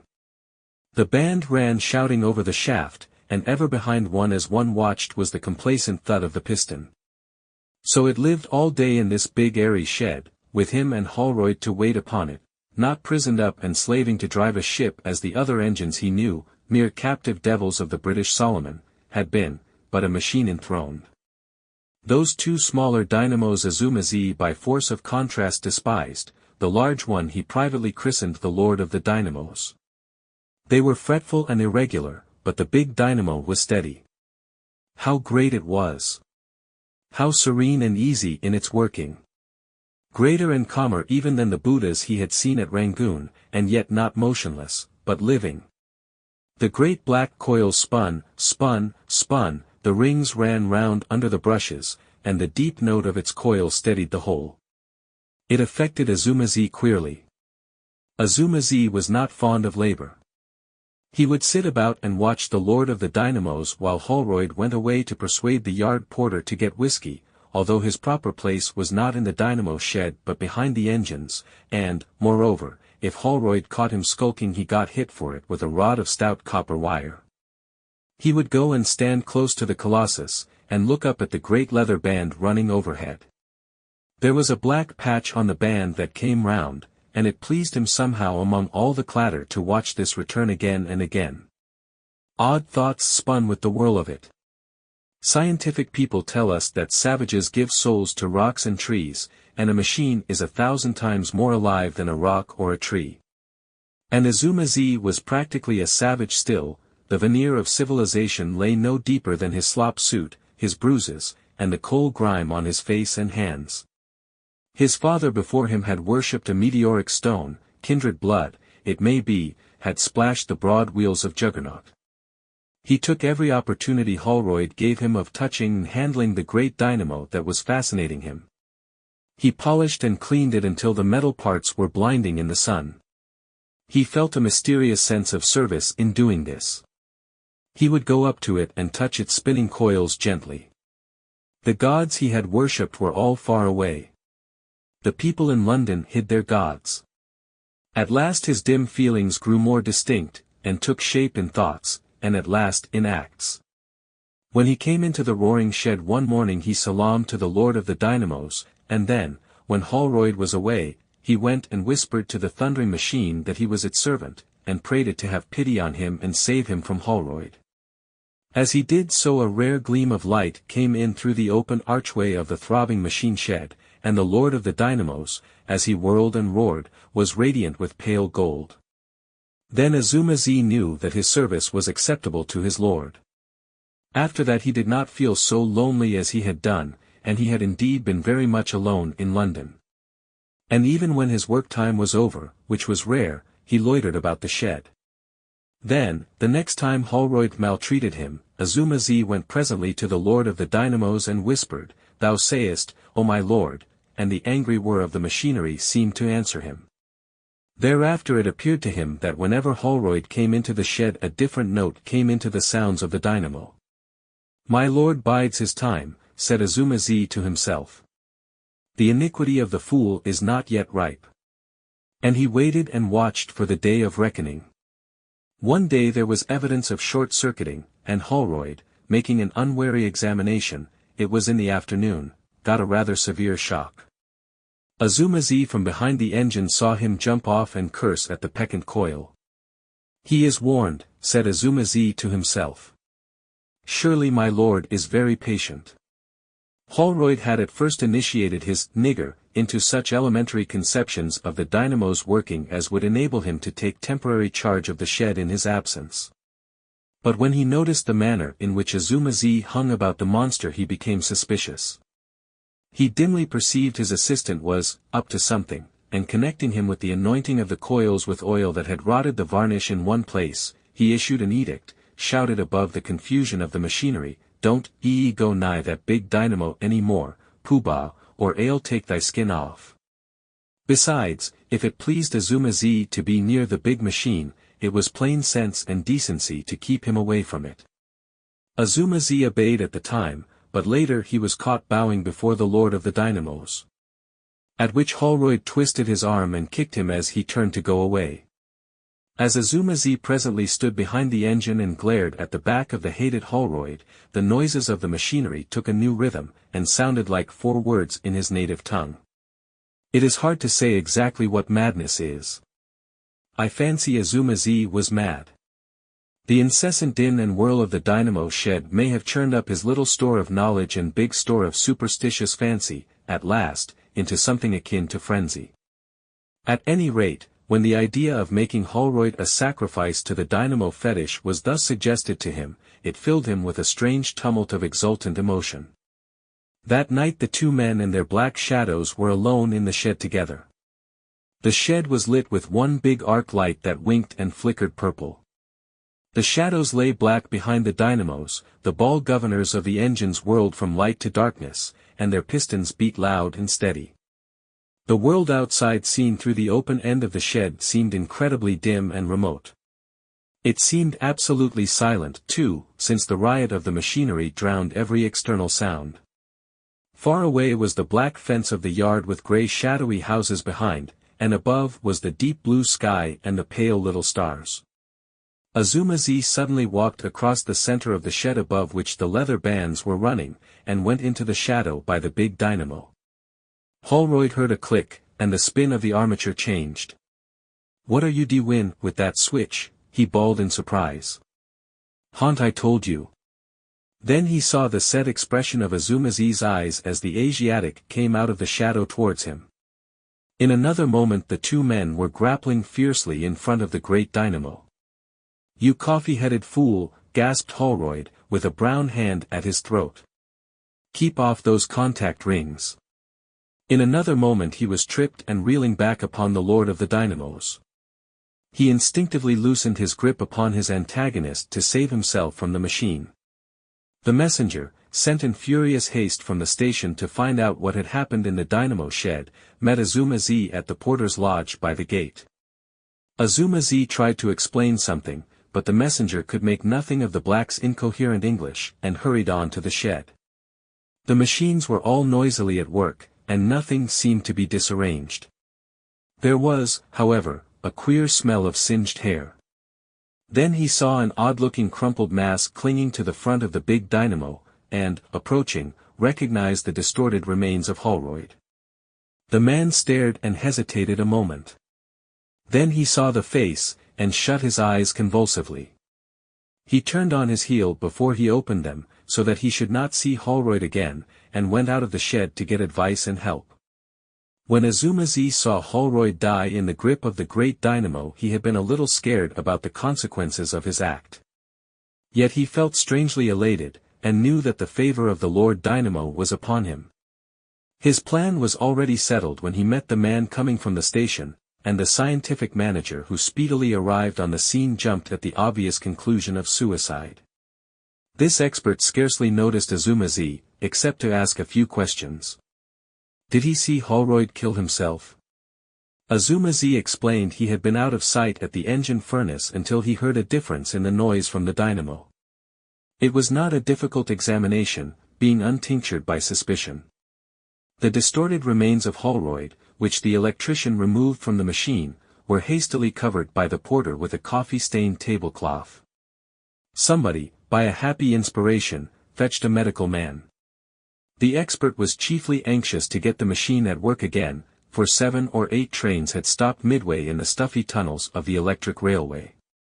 Azuma-zi, answering or misunderstanding the questions of the people who had by authority or impudence come into the shed, was presently sent back to the stokehole by the scientific manager. Of course a crowd collected outside the gates of the yard, a crowd, for no known reason, always hovers for a day or two near the scene of a sudden death in London. 2 or 3 reporters percolated somehow into the engine shed, and one even got to Azuma-zi, but the scientific expert cleared them out again, being himself an amateur journalist. Presently the body was carried away, and public interest departed with it.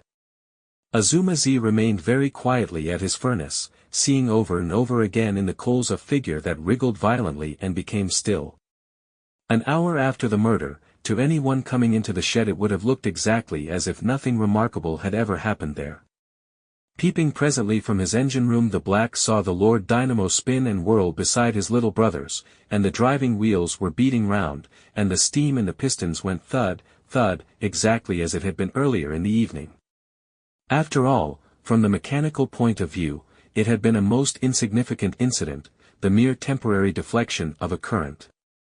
But now the slender form and slender shadow of the scientific manager replaced the sturdy outline of Holroyd traveling up and down the lane of light upon the vibrating floor under the straps between the engines and the dynamos. "Have I not served my lord?" said Azuma-zi inaudibly, from his shadow, and the note of the great dynamo rang out full and clear. As he looked at the big whirling mechanism, the strange fascination of it that had been a little in abeyance since Holroyd's death resumed its sway. Never had Azuma-zi seen a man killed so swiftly and pitilessly. The big humming machine had slain its victim without wavering for a second from its steady beating. It was indeed a mighty god. The unconscious scientific manager stood with his back to him, scribbling on a piece of paper. His shadow lay at the foot of the monster. Was the Lord Dynamo still hungry? His servant was ready. Azuma-zi made a stealthy step forward, then stopped.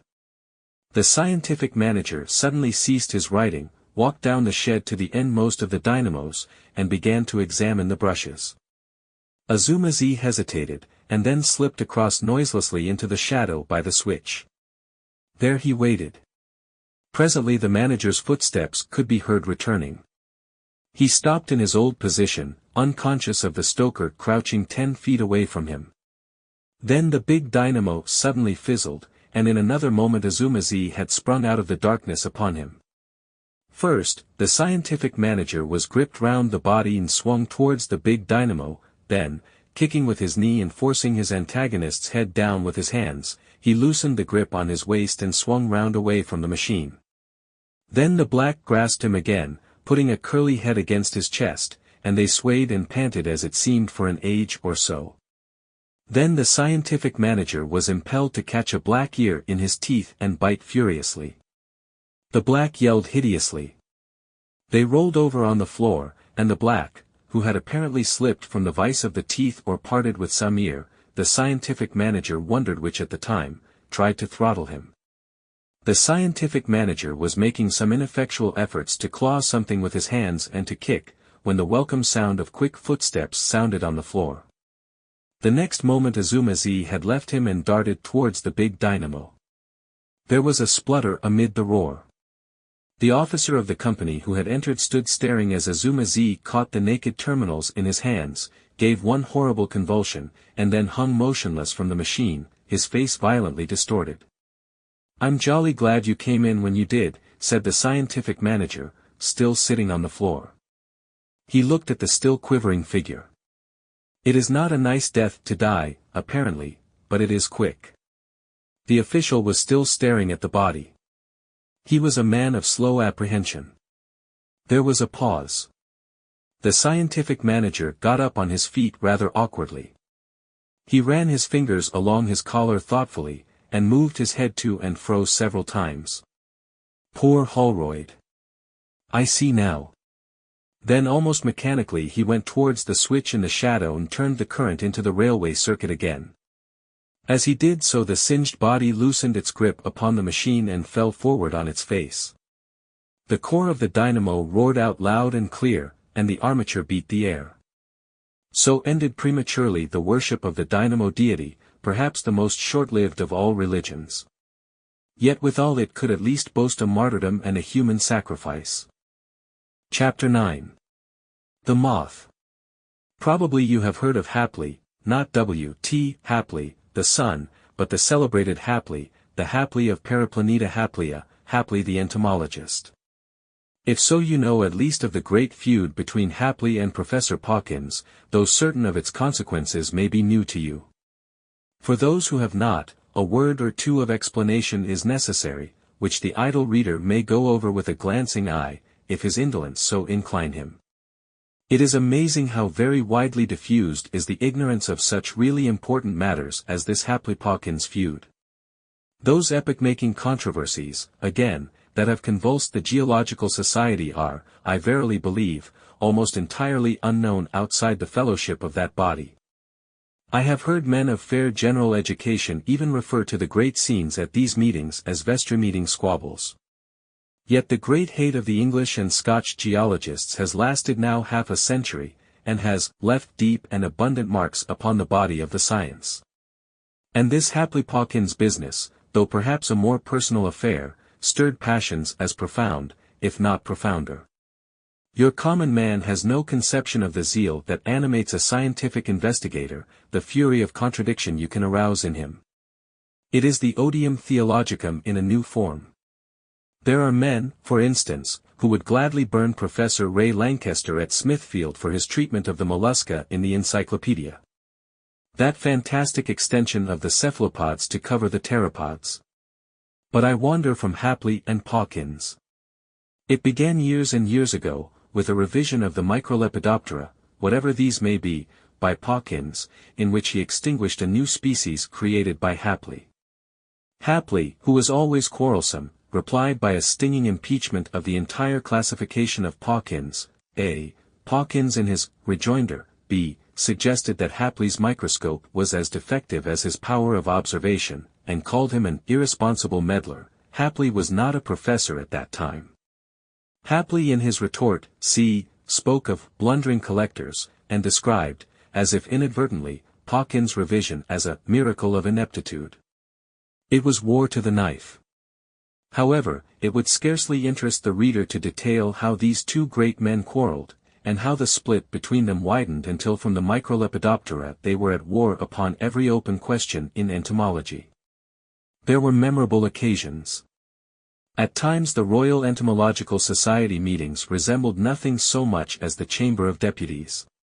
On the whole, I fancy Pawkins was nearer the truth than Hapley. But Hapley was skillful with his rhetoric, had a turn for ridicule rare in a scientific man, was endowed with vast energy, and had a fine sense of injury in the matter of the extinguished species, while Pawkins was a man of dull presence, prosy of speech, in shape not unlike a water barrel, over-conscientious with testimonials, and suspected of jobbing museum appointments. So the young men gathered round Hapley and applauded him. It was a long struggle, vicious from the beginning and growing at last to pitiless antagonism.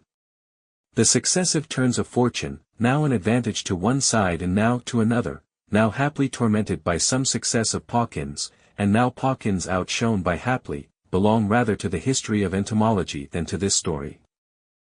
Remarks on a recent revision of Microlepidoptera. Quart. Journ. Entomological SOC, 1863. B. Rejoinder to certain remarks, etc. Ibid, 1864. C. Further remarks, etc. Ibid. But in 1891 Pawkins, whose health had been bad for some time, published some work upon the mesoblast of the death's head moth. What the mesoblast of the death's head moth may be does not matter a rap in this story. But the work was far below his usual standard, and gave Hapley an opening he had coveted for years. He must have worked night and day to make the most of his advantage. In an elaborate critique he rent Pawkins to tatters. One can fancy the man's disordered black hair, and his queer dark eyes flashing as he went for his antagonist, and Pawkins made a reply, halting, ineffectual, with painful gaps of silence, and yet malignant. There was no mistaking his will to wound Hapley, nor his incapacity to do it.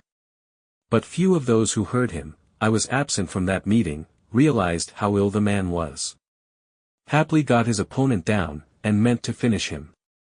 He followed with a simply brutal attack upon Pawkins, in the form of a paper upon the development of moths in general, a paper showing evidence of a most extraordinary amount of mental labor, and yet couched in a violently controversial tone.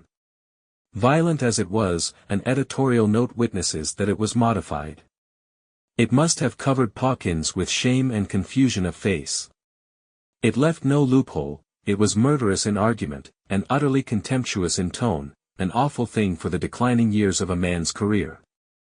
The world of entomologists waited breathlessly for the rejoinder from Pawkins. He would try one, for Pawkins had always been game. But when it came it surprised them.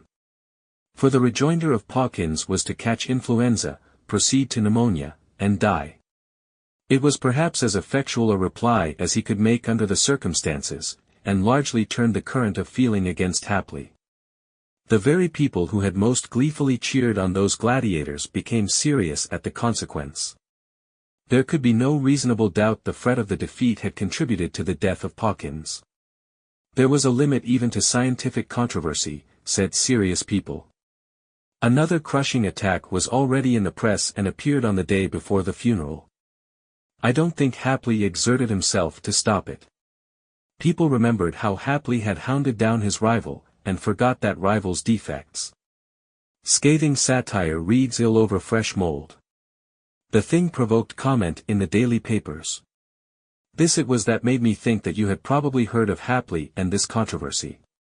But, as I have already remarked, scientific workers live very much in a world of their own. Half the people, I dare say, who go along Piccadilly to the Academy every year, could not tell you where the learned societies abide. Many even think that research is a kind of happy family cage in which all kinds of men lie down together in peace. In his private thoughts Hapley could not forgive Pawkins for dying. In the first place, it was a mean dodge to escape the absolute pulverization Hapley had in hand for him, and in the second, it left Hapley's mind with a queer gap in it. For 20 years he had worked hard, sometimes far into the night, and 7 days a week, with microscope, scalpel, collecting net, and pen, and almost entirely with reference to Pawkins. The European reputation he had won had come as an incident in that great antipathy. He had gradually worked up to a climax in this last controversy. It had killed Pawkins, but it had also thrown Hapley out of gear, so to speak, and his doctor advised him to give up work for a time and rest.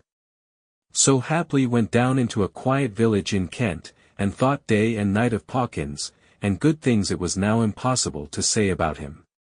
At last Hapley began to realize in what direction the preoccupation tended.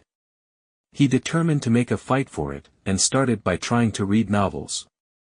But he could not get his mind off Pawkins, white in the face and making his last speech, every sentence a beautiful opening for Hapley. He turned to fiction, and found it had no grip on him. He read the Island Night's Entertainments until his sense of causation was shocked beyond endurance by the bottle imp.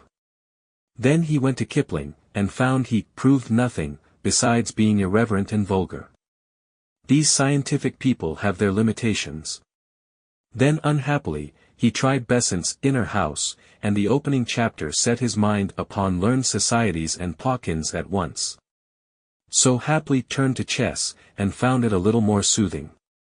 He soon mastered the moves and the chief gambits and commoner closing positions, and began to beat the vicar.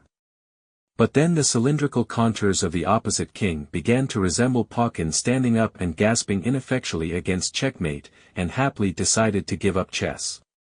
Perhaps the study of some new branch of science would after all be better diversion. The best rest is change of occupation. Hapley determined to plunge at diatoms, and had one of his smaller microscopes and Halibut's monograph sent down from London. He thought that perhaps if he could get up a vigorous quarrel with Halibut, he might be able to begin life afresh and forget Pawkins. And very soon he was hard at work in his habitual strenuous fashion, at these microscopic denizens of the wayside pool. It was on the third day of the diatoms that Hapley became aware of a novel addition to the local fauna.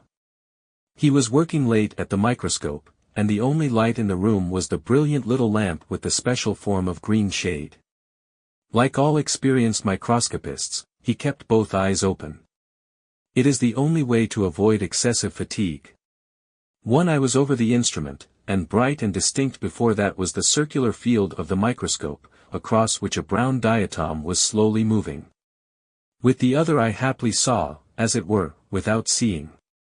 He was only dimly conscious of the brass side of the instrument, the illuminated part of the tablecloth, a sheet of notepaper, the foot of the lamp, and the darkened room beyond. Suddenly his attention drifted from one eye to the other. The tablecloth was of the material called tapestry by shopmen, and rather brightly colored. The pattern was in gold, with a small amount of crimson and pale blue upon a grayish ground. At one point the pattern seemed displaced, and there was a vibrating movement of the colors at this point. Hapley suddenly moved his head back and looked with both eyes. His mouth fell open with astonishment. It was a large moth or butterfly, its wings spread in butterfly fashion. It was strange it should be in the room at all, for the windows were closed. Strange that it should not have attracted his attention when fluttering to its present position. Strange that it should match the tablecloth. Stranger far that to him, Hapley, the great entomologist, it was altogether unknown. There was no delusion. It was crawling slowly towards the foot of the lamp. New genus, by heavens. And in England, said Hapley, staring. Then he suddenly thought of Pawkins. Nothing would have maddened Pawkins more, and Pawkins was dead. Something about the head and body of the insect became singularly suggestive of Pawkins, just as the chess king had been. Confound Pawkins, said Hapley. But I must catch this. And looking round him for some means of capturing the moth, he rose slowly out of his chair. Suddenly the insect rose, struck the edge of the lampshade, Hapley heard the ping, and vanished into the shadow. In a moment Hapley had whipped off the shade, so that the whole room was illuminated. The thing had disappeared, but soon his practiced eye detected it upon the wallpaper near the door. He went towards it poising the lampshade for capture. Before he was within striking distance, however, it had risen and was fluttering round the room. After the fashion of its kind, it flew with sudden starts and turns, seeming to vanish here and reappear there. Once Hapley struck, and missed, then again. The third time he hit his microscope. The instrument swayed, struck and overturned the lamp, and fell noisily upon the floor. The lamp turned over on the table and, very luckily, went out. Happily was left in the dark. With a start he felt the strange moth blunder into his face. It was maddening. He had no lights. If he opened the door of the room the thing would get away. In the darkness he saw Pawkins quite distinctly laughing at him. Pawkins had ever an oily laugh. He swore furiously and stamped his foot on the floor. There was a timid rapping at the door. Then it opened, perhaps a foot, and very slowly. The alarmed face of the landlady appeared behind a pink candle flame. She wore a nightcap over her grey hair and had some purple garment over her shoulders. "What was that fearful smash?" she said. "Has anything?" The strange moth appeared fluttering about the chink of the door. "Shut that door," said Hapley, and suddenly rushed at her. The door slammed hastily. Hapley was left alone in the dark. Then in the pause he heard his landlady scuttle upstairs, lock her door, and drag something heavy across the room and put against it. It became evident to Hapley that his conduct and appearance had been strange and alarming. Confound the moth. And Pawkins. However, it was a pity to lose the moth now. He felt his way into the hall and found the matches, after sending his hat down upon the floor with a noise like a drum. With the lighted candle he returned to the sitting room. No moth was to be seen. Yet once for a moment it seemed that the thing was fluttering round his head. Hapley very suddenly decided to give up the moth and go to bed. But he was excited. All night long his sleep was broken by dreams of the moth, Pawkins, and his landlady. Twice in the night he turned out and soused his head in cold water. One thing was very clear to him. His landlady could not possibly understand about the strange moth, especially as he had failed to catch it. No one but an entomologist would understand quite how he felt. She was probably frightened at his behavior, and yet he failed to see how he could explain it. He decided to say nothing further about the events of last night. After breakfast he saw her in her garden, and decided to go out and talk to reassure her. He talked to her about beans and potatoes, bees, caterpillars, and the price of fruit. She replied in her usual manner, but she looked at him a little suspiciously, and kept walking as he walked, so that there was always a bed of flowers, or a row of beans, or something of the sort, between them. After a while he began to feel singularly irritated at this, and to conceal his vexation went indoors and presently went out for a walk. The moth, or butterfly, trailing an odd flavor of Pawkins with it, kept coming into that walk, though he did his best to keep his mind off it. Once he saw it quite distinctly, with its wings flattened out, upon the old stone wall that runs along the west edge of the park, but going up to it he found it was only two lumps of grey and yellow lichen. "This," said Hapley, "is the reverse of mimicry. Instead of a butterfly looking like a stone, here is a stone looking like a butterfly." Once something hovered and fluttered round his head, but by an effort of will he drove that impression out of his mind again. In the afternoon Hapley called upon the vicar, and argued with him upon theological questions. They sat in the little arbor covered with briar, and smoked as they wrangled. "Look at that moth," said Hapley, suddenly, pointing to the edge of the wooden table. "Where?" said the vicar. "You don't see a moth on the edge of the table there," said Hapley. "Certainly not," said the vicar. Hapley was thunderstruck. He gasped. The vicar was staring at him. Clearly the man saw nothing. "The eye of faith is no better than the eye of science," said Hapley awkwardly. "I don't see your point," said the vicar, thinking it was part of the argument. That night Hapley found the moth crawling over his counterpane. He sat on the edge of the bed in his shirt sleeves and reasoned with himself. Was it pure hallucination? He knew he was slipping, and he battled for his sanity with the same silent energy he had formerly displayed against Pawkins. So persistent is mental habit, that he felt as if it were still a struggle with Pawkins. He was well versed in psychology. He knew that such visual illusions do come as a result of mental strain. But the point was, he did not only see the moth, he had heard it when it touched the edge of the lampshade, and afterwards when it hit against the wall, and he had felt it strike his face in the dark. He looked at it.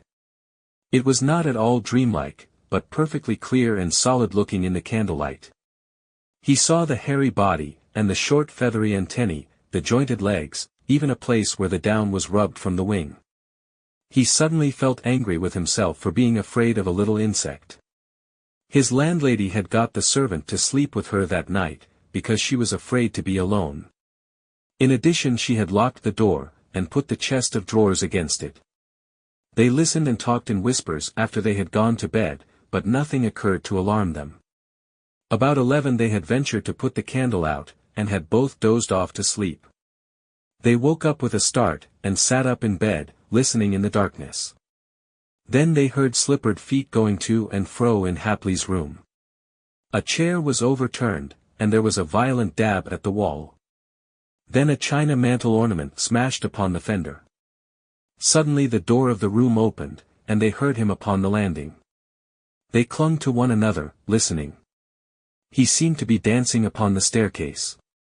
Now he would go down 3 or 4 steps quickly, then up again, then hurry down into the hall. They heard the umbrella stand go over, and the fanlight break. Then the bolt shot and the chain rattled. He was opening the door. They hurried to the window. It was a dim grey night, an almost unbroken sheet of watery cloud was sweeping across the moon, and the hedge and trees in front of the house were black against the pale roadway. They saw Hapley, looking like a ghost in his shirt and white trousers, running to and fro in the road, and beating the air. Now he would stop, now he would dart very rapidly at something invisible, now he would move upon it with stealthy strides. At last he went out of sight up the road towards the down. Then, while they argued who should go down and lock the door, he returned. He was walking very fast, and he came straight into the house, closed the door carefully, and went quietly up to his bedroom.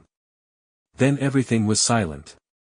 "Mrs. Colville," said Hapley, calling down the staircase next morning, "I hope I did not alarm you last night." "You may well ask that," said Mrs. Colville. "The fact is, I am a sleepwalker, and the last 2 nights I have been without my sleeping mixture. There is nothing to be alarmed about, really. I am sorry I made such an ass of myself. I will go over the down to Shoreham, and get some stuff to make me sleep soundly. I ought to have done that yesterday." But halfway over the down, by the chalk pits, the Moth came upon Hapley again. He went on, trying to keep his mind upon chess problems, but it was no good. The thing fluttered into his face, and he struck at it with his hat in self-defense. Then rage, the old rage, the rage he had so often felt against Pawkins, came upon him again. He went on, leaping and striking at the eddying insect. Suddenly he trod on nothing, and fell headlong. There was a gap in his sensations, and Hapley found himself sitting on the heap of flints in front of the opening of the chalk pits, with a leg twisted back under him. The strange moth was still fluttering round his head. He struck at it with his hand, and turning his head saw 2 men approaching him.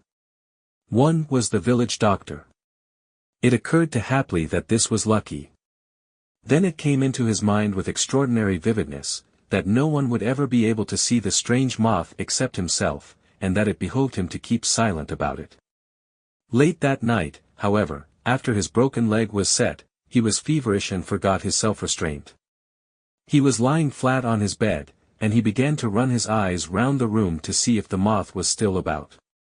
He tried not to do this, but it was no good. He soon caught sight of the thing resting close to his hand, by the night light, on the green tablecloth. The wings quivered. With a sudden wave of anger he smote at it with his fist, and the nurse woke up with a shriek. He had missed it. "That moth," he said, and then, it was fancy. Nothing. All the time he could see quite clearly the insect going round the cornice and darting across the room, and he could also see that the nurse saw nothing of it and looked at him strangely. He must keep himself in hand. He knew he was a lost man if he did not keep himself in hand. But as the night waned the fever grew upon him, and the very dread he had of seeing the moth made him see it.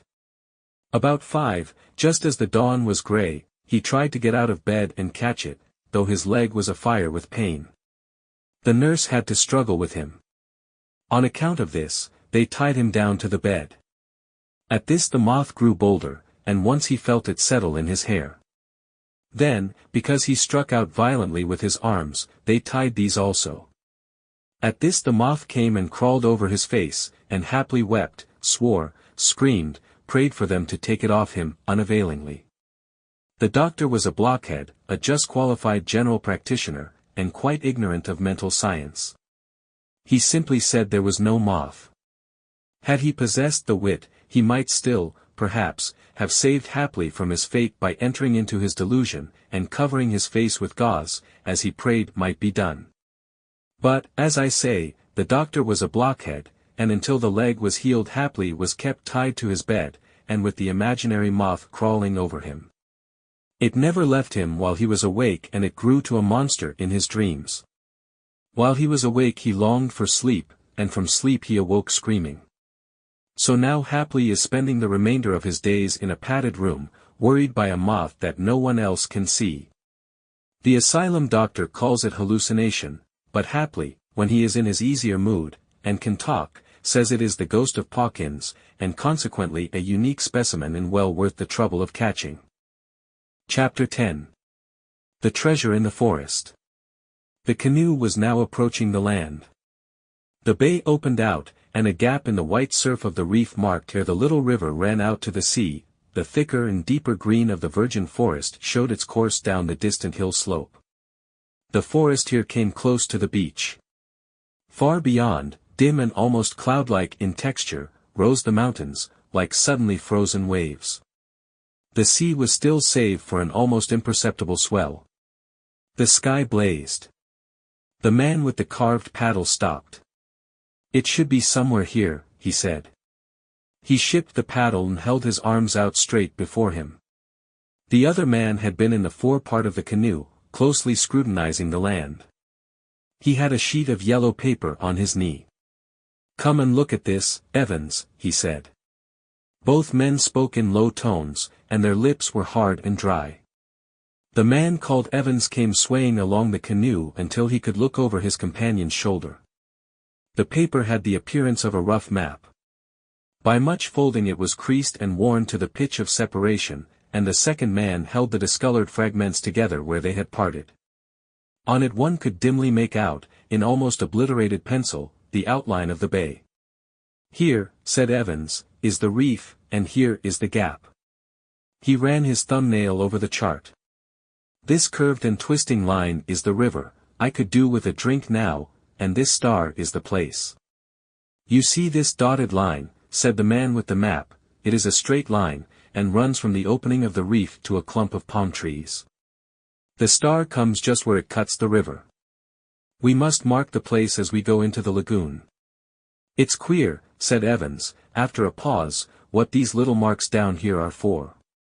It looks like the plan of a house or something, but what all these little dashes, pointing this way and that, may mean I can't get a notion." "And what's the writing?" "Chinese," said the man with the map. "Of course. He was a Chinny," said Evans. "They all were," said the man with the map. They both sat for some minutes staring at the land, while the canoe drifted slowly. Then Evans looked towards the paddle. "Your turn with the paddle now, Hooker," said he. And his companion quietly folded up his map, put it in his pocket, passed Evans carefully, and began to paddle.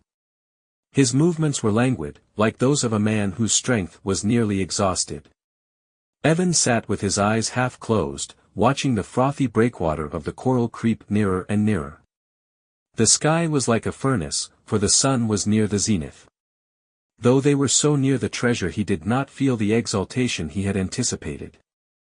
The intense excitement of the struggle for the plan, and the long night voyage from the mainland in the unprovisioned canoe had, to use his own expression, taken it out of him. He tried to arouse himself by directing his mind to the ingots the Chinaman had spoken of, but it would not rest there. It came back headlong to the thought of sweet water rippling in the river, and to the almost unendurable dryness of his lips and throat. The rhythmic wash of the sea upon the reef was becoming audible now, and it had a pleasant sound in his ears.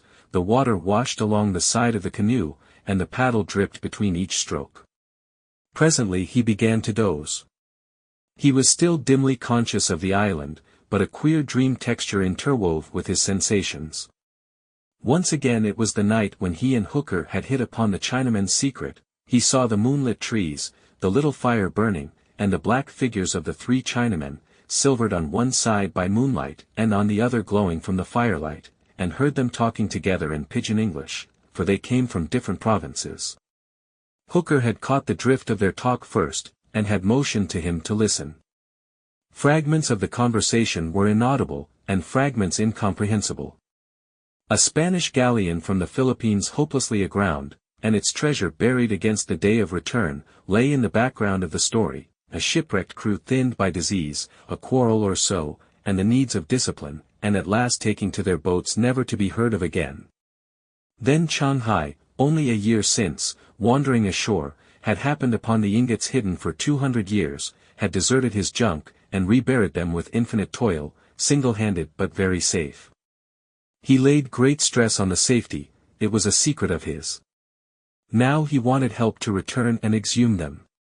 Presently the little map fluttered and the voices sank. A fine story for two stranded British wastrels to hear. Evan's dream shifted to the moment when he had Shanghai's pigtail in his hand. The life of a Chinaman is scarcely sacred like a European's. The cunning little face of Shanghai, first keen and furious like a startled snake, and then fearful, treacherous, and pitiful, became overwhelmingly prominent in the dream. At the end Shanghai had grinned, a most incomprehensible and startling grin. Abruptly things became very unpleasant, as they will do at times in dreams. Shanghai gibbered and threatened him. He saw in his dream heaps and heaps of gold, and Shanghai intervening and struggling to hold him back from it. He took Shanghai by the pigtail, how big the yellow brute was, and how he struggled and grinned. He kept growing bigger, too. Then the bright heaps of gold turned to a roaring furnace, and a vast devil, surprisingly like Shanghai, but with a huge black tail, began to feed him with coals. They burnt his mouth horribly.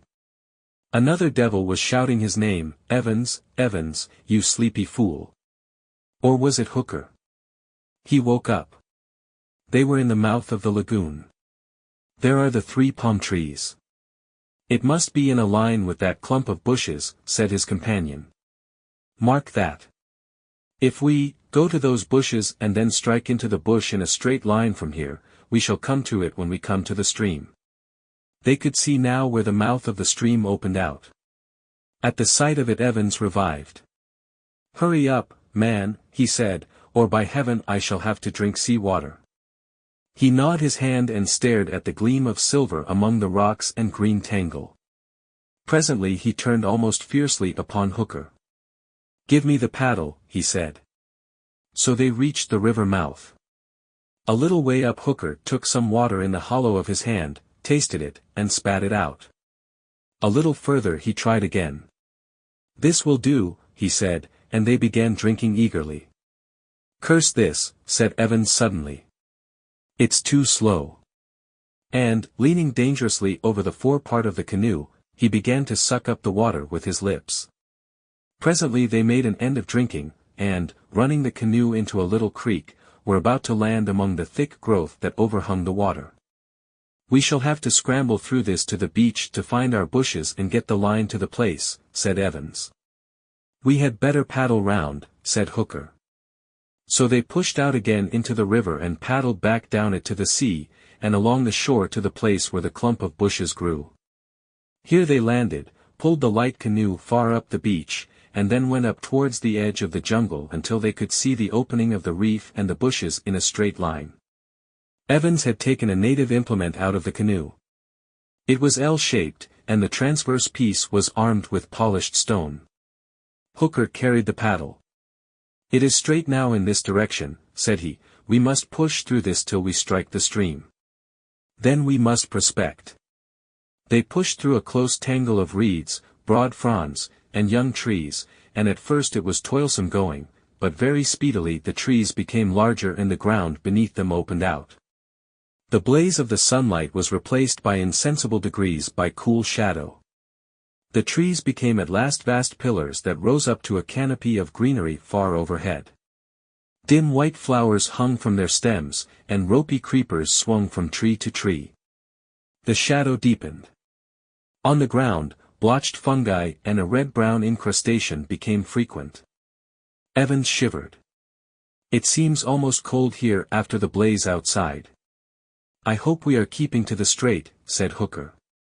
Presently they saw, far ahead, a gap in the somber darkness where white shafts of hot sunlight smote into the forest. There also was brilliant green undergrowth and colored flowers. Then they heard the rush of water. Here is the river. We should be close to it now, said Hooker. The vegetation was thick by the river bank. Great plants, as yet unnamed, grew among the roots of the big trees, and spread rosettes of huge green fans towards the strip of sky. Many flowers and a creeper with shiny foliage clung to the exposed stems. On the water of the broad, quiet pool which the treasure-seekers now overlooked there floated big oval leaves and a waxen, pinkish-white flower not unlike a water-lily. Further, as the river bent away from them, the water suddenly frothed and became noisy in a rapid. Well, said Evans. We have swerved a little from the straight, said Hooker. That was to be expected.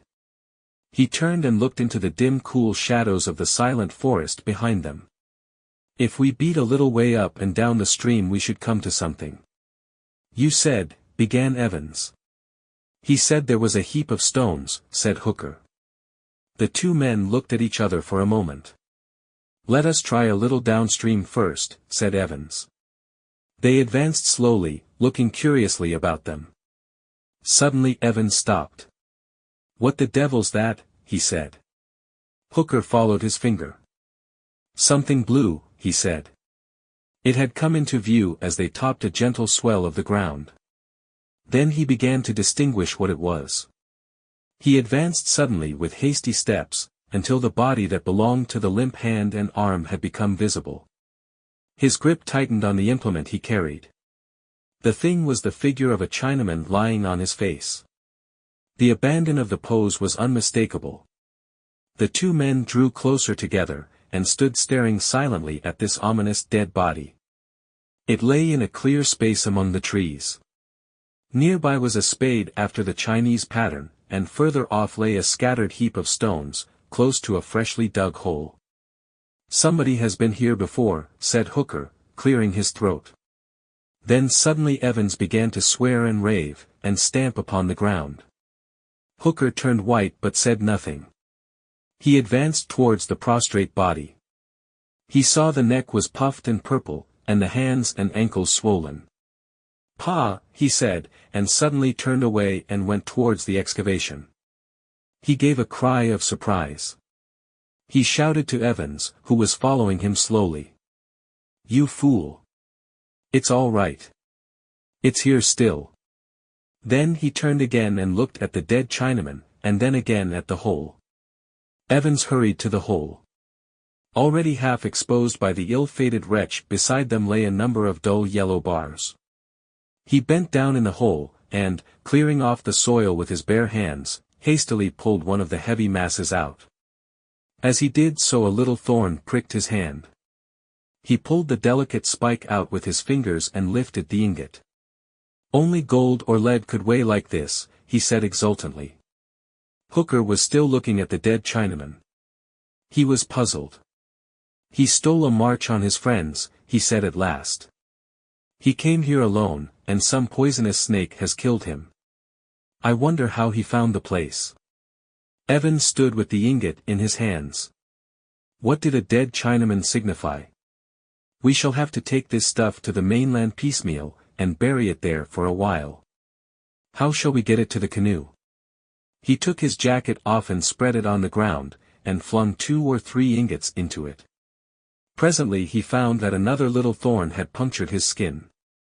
This is as much as we can carry, said he.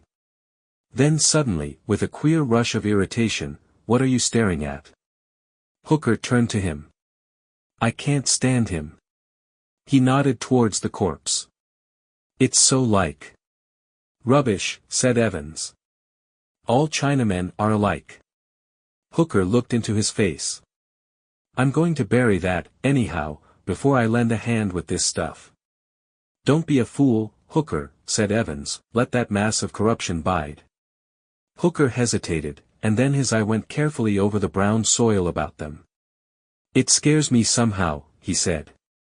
The thing is, said Evans, what to do with these ingots. Shall we rebury them over here, or take them across the strait in the canoe? Hooker thought. His puzzled gaze wandered among the tall tree trunks, and up into the remote sunlit greenery overhead. He shivered again as his eye rested upon the blue figure of the Chinaman. He stared searchingly among the grey depths between the trees. What's come to you, Hooker, said Evans. Have you lost your wits? Let's get the gold out of this place, anyhow, said Hooker.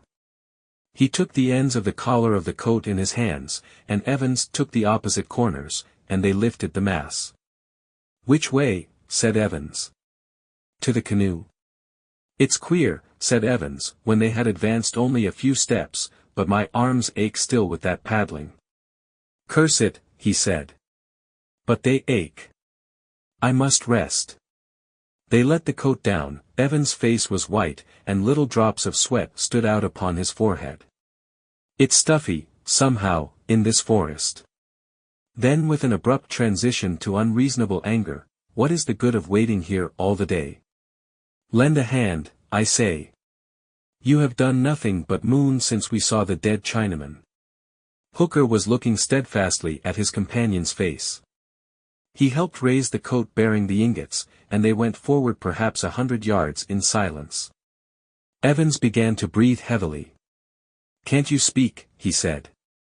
What's the matter with you, said Hooker. Evans stumbled, and then with a sudden curse flung the coat from him. He stood for a moment staring at Hooker, and then with a groan clutched at his own throat. Don't come near me, he said, and went and leant against a tree. Then in a steadier voice, I'll be better in a minute. Presently his grip upon the trunk loosened, and he slipped slowly down the stem of the tree until he was a crumpled heap at its foot. His hands were clenched convulsively. His face became distorted with pain. Hooker approached him. Don't touch me. Don't touch me, said Evans in a stifled voice. Put the gold back on the coat. Can't I do anything for you, said Hooker. Put the gold back on the coat. As Hooker handled the ingots he felt a little prick on the ball of his thumb. He looked at his hand and saw a slender thorn, perhaps 2 inches in length. Evans gave an inarticulate cry and rolled over. Hooker's jaw dropped. He stared at the thorn for a moment with dilated eyes. Then he looked at Evans, who was now crumpled together on the ground, his back bending and straightening spasmodically. Then he looked through the pillars of the trees and network of creeper stems, to where in the dim grey shadow the blue-clad body of the Chinaman was still indistinctly visible. He thought of the little dashes in the corner of the plan, and in a moment he understood. God help me, he said. For the thorns were similar to those the Dyaks poison and use in their blowing tubes. He understood now what Shanghai's assurance of the safety of his treasure meant. He understood that grin now. Evans, he cried. But Evans was silent and motionless, save for a horrible spasmodic twitching of his limbs. A profound silence brooded over the forest. Then Hooker began to suck furiously at the little pink spot on the ball of his thumb, sucking for dear life. Presently he felt a strange aching pain in his arms and shoulders, and his fingers seemed difficult to bend. Then he knew that sucking was no good. Abruptly he stopped, and sitting down by the pile of ingots, and resting his chin upon his hands and his elbows upon his knees, stared at the distorted but still quivering body of his companion. Shanghai's grin came into his mind again. The dull pain spread towards his throat and grew slowly in intensity. Far above him a faint breeze stirred the greenery, and the white petals of some unknown flower came floating down through the gloom. Chapter 11. The story of the late Mr. Elvesham. I set this story down, not expecting it will be believed, but, if possible, to prepare a way of escape for the next victim. He, perhaps, may profit by my misfortune. My own case, I know, is hopeless, and I am now in some measure prepared to meet my fate. My name is Edward George Eden. I was born at Trentham, in Staffordshire, my father being employed in the gardens there. I lost my mother when I was 3 years old, and my father when I was 5, my uncle, George Eden, then adopting me as his own son. He was a single man, self-educated, and well known in Birmingham as an enterprising journalist. He educated me generously, fired my ambition to succeed in the world, and at his death, which happened 4 years ago, left me his entire fortune, a matter of about £500 after all outgoing charges were paid. I was then 18. He advised me in his will to expend the money in completing my education. I had already chosen the profession of medicine, and through his posthumous generosity and my good fortune in a scholarship competition, I became a medical student at University College, London. At the time of the beginning of my story I lodged at 11A, University Street in a little upper room, very shabbily furnished and draughty, overlooking the back of Shulbrett's premises. I used this little room both to live in and sleep in, because I was anxious to eke out my means to the very last shilling's worth. I was taking a pair of shoes to be mended at a shop in the Tottenham Court Road when I first encountered the little old man with the yellow face, with whom my life has now become so inextricably entangled. He was standing on the curb, and staring at the number on the door in a doubtful way, as I opened it. His eyes, they were dull grey eyes, and reddish under the rims, fell to my face, and his countenance immediately assumed an expression of corrugated amiability. "You come," he said, apt to the moment. "I had forgotten the number of your house. How do you do, Mr. Eden?" I was a little astonished at his familiar address, for I had never set eyes on the man before. I was a little annoyed, too, at his catching me with my boots under my arm. He noticed my lack of cordiality.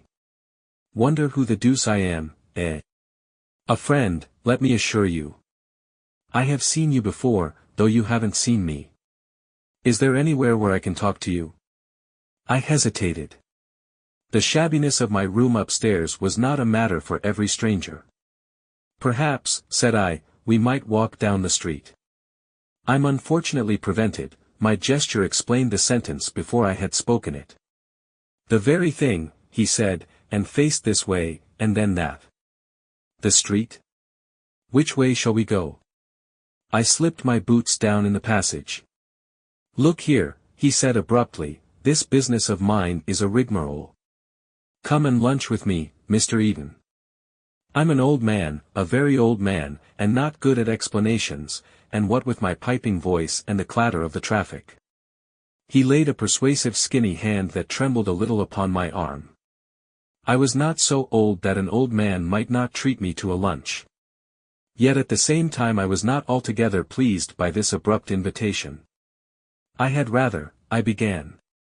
"But I had rather," he said, catching me up, "and a certain civility is surely due to my grey hairs." And so I consented, and went with him. He took me to Blavatsky's. I had to walk slowly to accommodate myself to his paces, and over such a lunch as I had never tasted before, he fended off my leading question, and I took a better note of his appearance. His clean-shaven face was lean and wrinkled, his shriveled lips fell over a set of false teeth, and his white hair was thin and rather long. He seemed small to me, though indeed, most people seemed small to me, and his shoulders were rounded and bent. And watching him, I could not help but observe that he too was taking note of me, running his eyes, with a curious touch of greed in them, over me, from my broad shoulders to my suntanned hands, and up to my freckled face again. "And now," said he, as we lit our cigarettes, "I must tell you of the business in hand. I must tell you, then, that I am an old man, a very old man." He paused momentarily. "And it happens that I have money that I must presently be leaving, and never a child have I to leave it to." I thought of the confidence trick, and resolved I would be on the alert for the vestiges of my £500. He proceeded to enlarge on his loneliness, and the trouble he had to find a proper disposition of his money. "I have weighed this plan and that plan, charities, institutions, and scholarships, and libraries, and I have come to this conclusion at last, he fixed his eyes on my face, that I will find some young fellow, ambitious, pure-minded, and poor, healthy in body and healthy in mind, and, in short, make him my heir, give him all that I have. He repeated, give him all that I have. So that he will suddenly be lifted out of all the trouble and struggle in which his sympathies have been educated, to freedom and influence. I tried to seem disinterested. With a transparent hypocrisy I said, and you want my help, my professional services maybe, to find that person. He smiled, and looked at me over his cigarette, and I laughed at his quiet exposure of my modest pretense. What a career such a man might have, he said. It fills me with envy to think how I have accumulated that another man may spend. But there are conditions, of course, burdens to be imposed. He must, for instance, take my name. You cannot expect everything without some return. And I must go into all the circumstances of his life before I can accept him. He must be sound.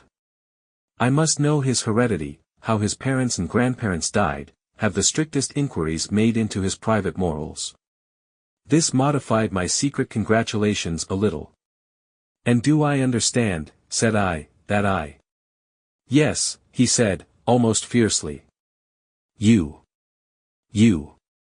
I answered never a word.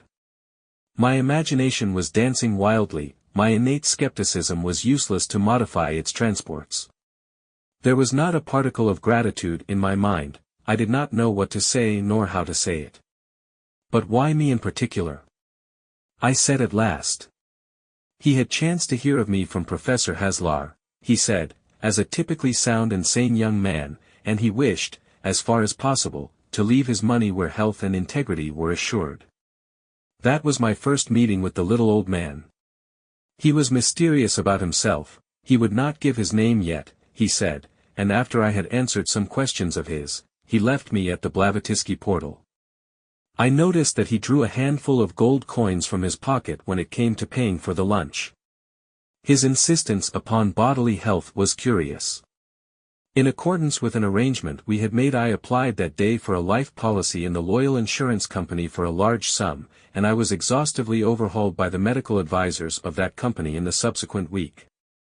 Even that did not satisfy him, and he insisted I must be re-examined by the great Dr. Henderson. It was Friday in Whitsun week before he came to a decision. He called me down, quite late in the evening, nearly 9 it was, from cramming chemical equations for my preliminary scientific examination. He was standing in the passage under the feeble gas lamp, and his face was a grotesque interplay of shadows. He seemed more bowed than when I had first seen him, and his cheeks had sunken a little. His voice shook with emotion.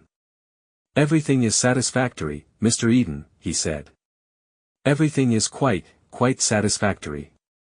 And this night of all nights, you must dine with me and celebrate your accession. He was interrupted by a cough. You won't have long to wait either, he said, wiping his handkerchief across his lips, and gripping my hand with his long bony claw that was disengaged. Certainly not very long to wait. We went into the street and called a cab. I remember every incident of that drive vividly, the swift, easy motion, the vivid contrast of gas and oil and electric light, the crowds of people in the streets, the place in Regent Street to which we went, and the sumptuous dinner we were served with there. I was disconcerted at first by the well-dressed waiters' glances at my rough clothes, bothered by the stones of the olives, but as the champagne warmed my blood, my confidence revived. At first the old man talked of himself. He had already told me his name in the cab. He was Egbert Elvesham, the great philosopher, whose name I had known since I was a lad at school. It seemed incredible to me that this man, whose intelligence had so early dominated mine, this great abstraction, should suddenly realize itself as this decrepit, familiar figure. I dare say every young fellow who has suddenly fallen among celebrities has felt something of my disappointment. He told me now of the future that the feeble streams of his life would presently leave dry for me, houses, copyrights, investments. I had never suspected that philosophers were so rich. He watched me drink and eat with a touch of envy. What a capacity for living you have, he said, and then with a sigh of relief, I could have thought it will not be long. Said I, my head swimming now with champagne, I have a future perhaps, of a passing agreeable sort, thanks to you. I shall now have the honor of your name. But you have a past. Such a past as is worth all my future. He shook his head and smiled, as I thought, with half-sad appreciation of my flattering admiration. That future, he said, would you in truth change it? The waiter came with liqueurs. You will not perhaps mind taking my name, taking my position, but would you indeed, willingly, take my years? With your achievements, said I gallantly. He smiled again. Kummel, both, he said to the waiter, and turned his attention to a little paper packet he had taken from his pocket. This hour, said he, this after-dinner hour is the hour of small things. Here is a scrap of my unpublished wisdom. He opened the packet with his shaking yellow fingers, and showed a little pinkish powder on the paper. This, said he, well, you must guess what it is. But Kummel, put but a dash of this powder in it, is Himmel. His large grayish eyes watched mine with an inscrutable expression. It was a bit of a shock to me to find this great teacher gave his mind to the flavor of liqueurs.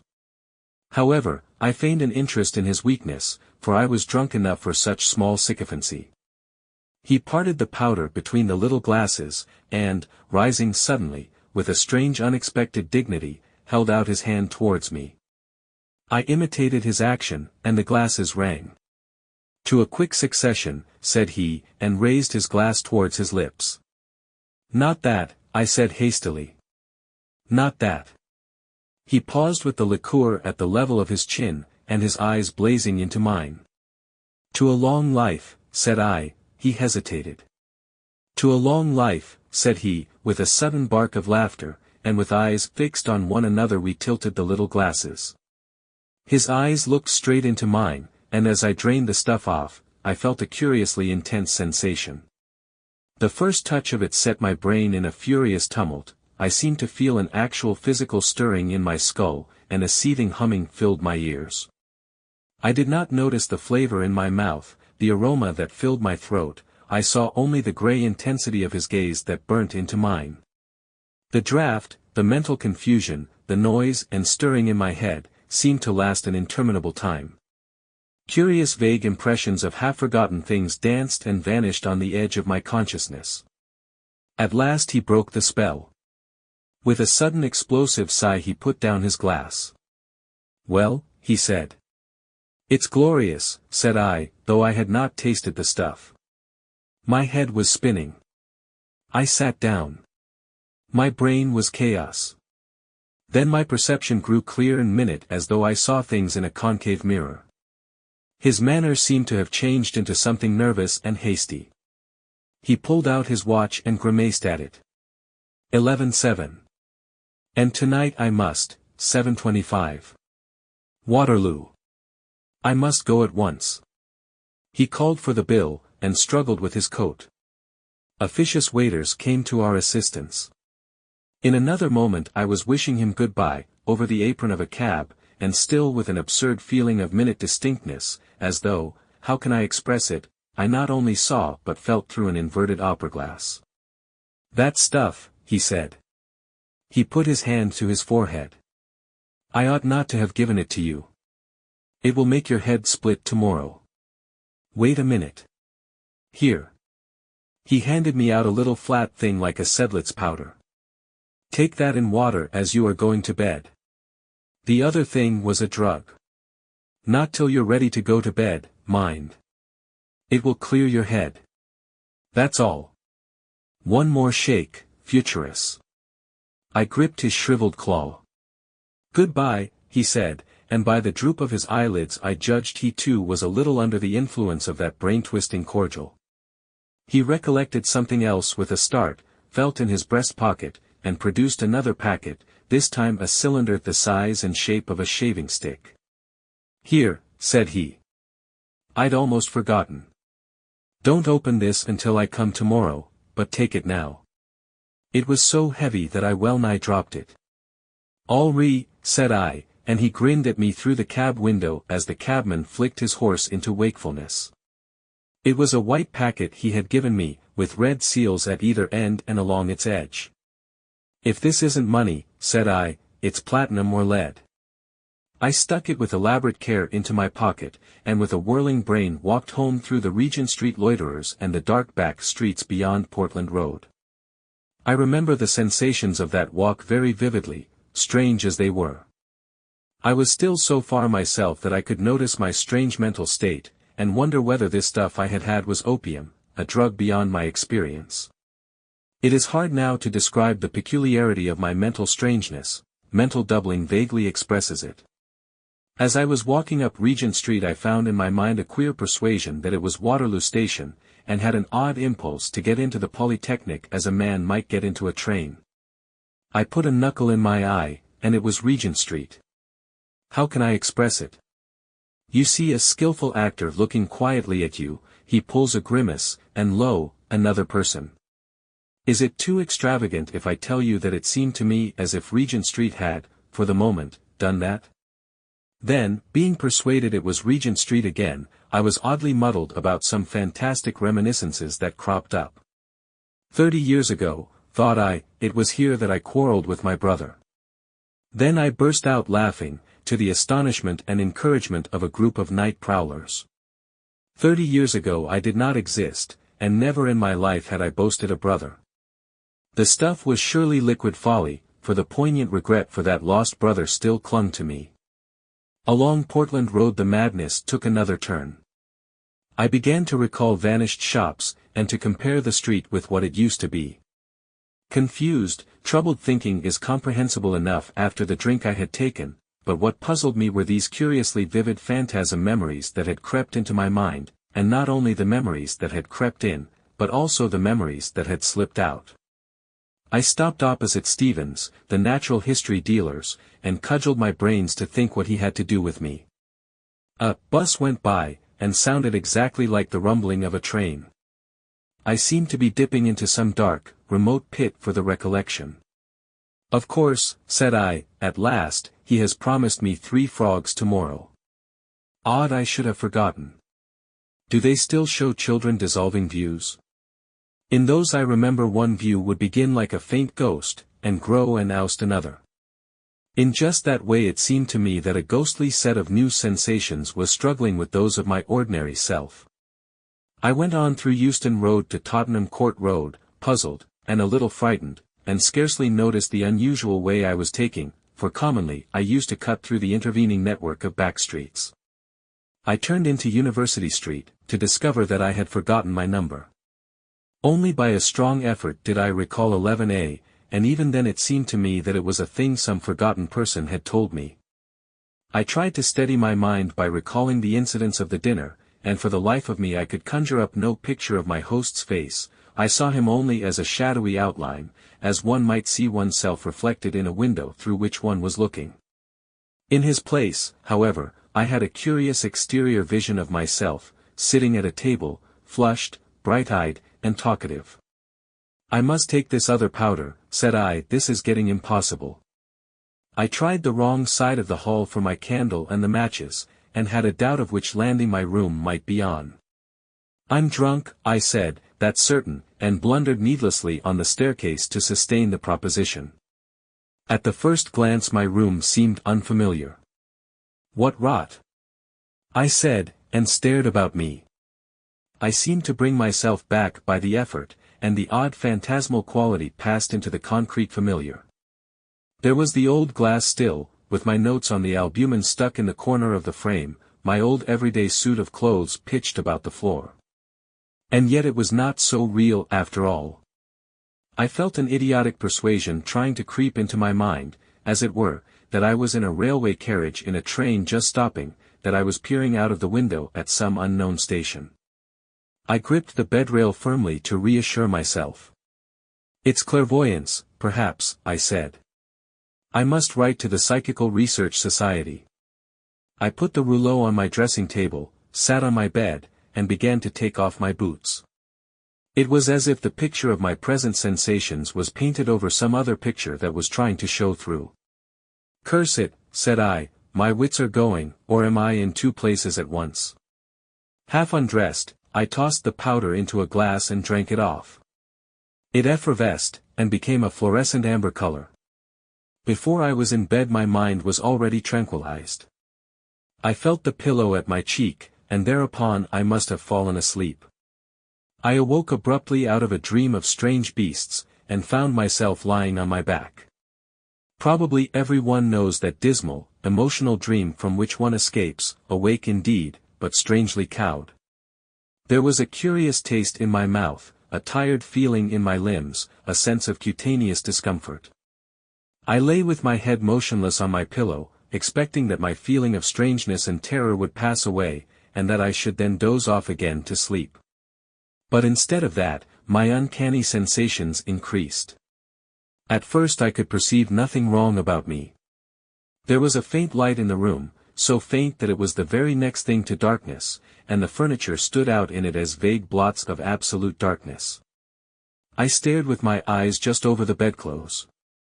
It came into my mind that someone had entered the room to rob me of my rouleau of money, but after lying for some moments, breathing regularly to simulate sleep, I realized this was mere fancy.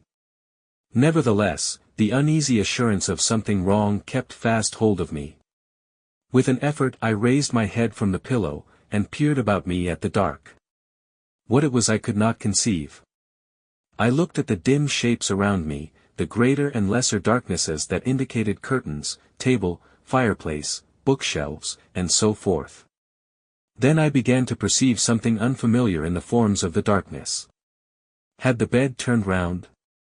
Yonder should be the bookshelves, and something shrouded and pallid rose there, something that would not answer to the bookshelves, however I looked at it.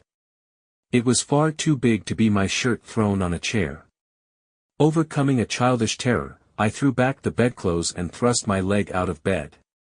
Instead of coming out of my truckle bed upon the floor, I found my foot scarcely reached the edge of the mattress. I made another step, as it were, and sat up on the edge of the bed. By the side of my bed should be the candle, and the matches upon the broken chair. I put out my hand and touched nothing. I waved my hand in the darkness, and it came against some heavy hanging, soft and thick in texture, which gave a rustling noise at my touch. I grasped this and pulled it. It appeared to be a curtain suspended over the head of my bed. I was now thoroughly awake, and beginning to realize that I was in a strange room. I was puzzled.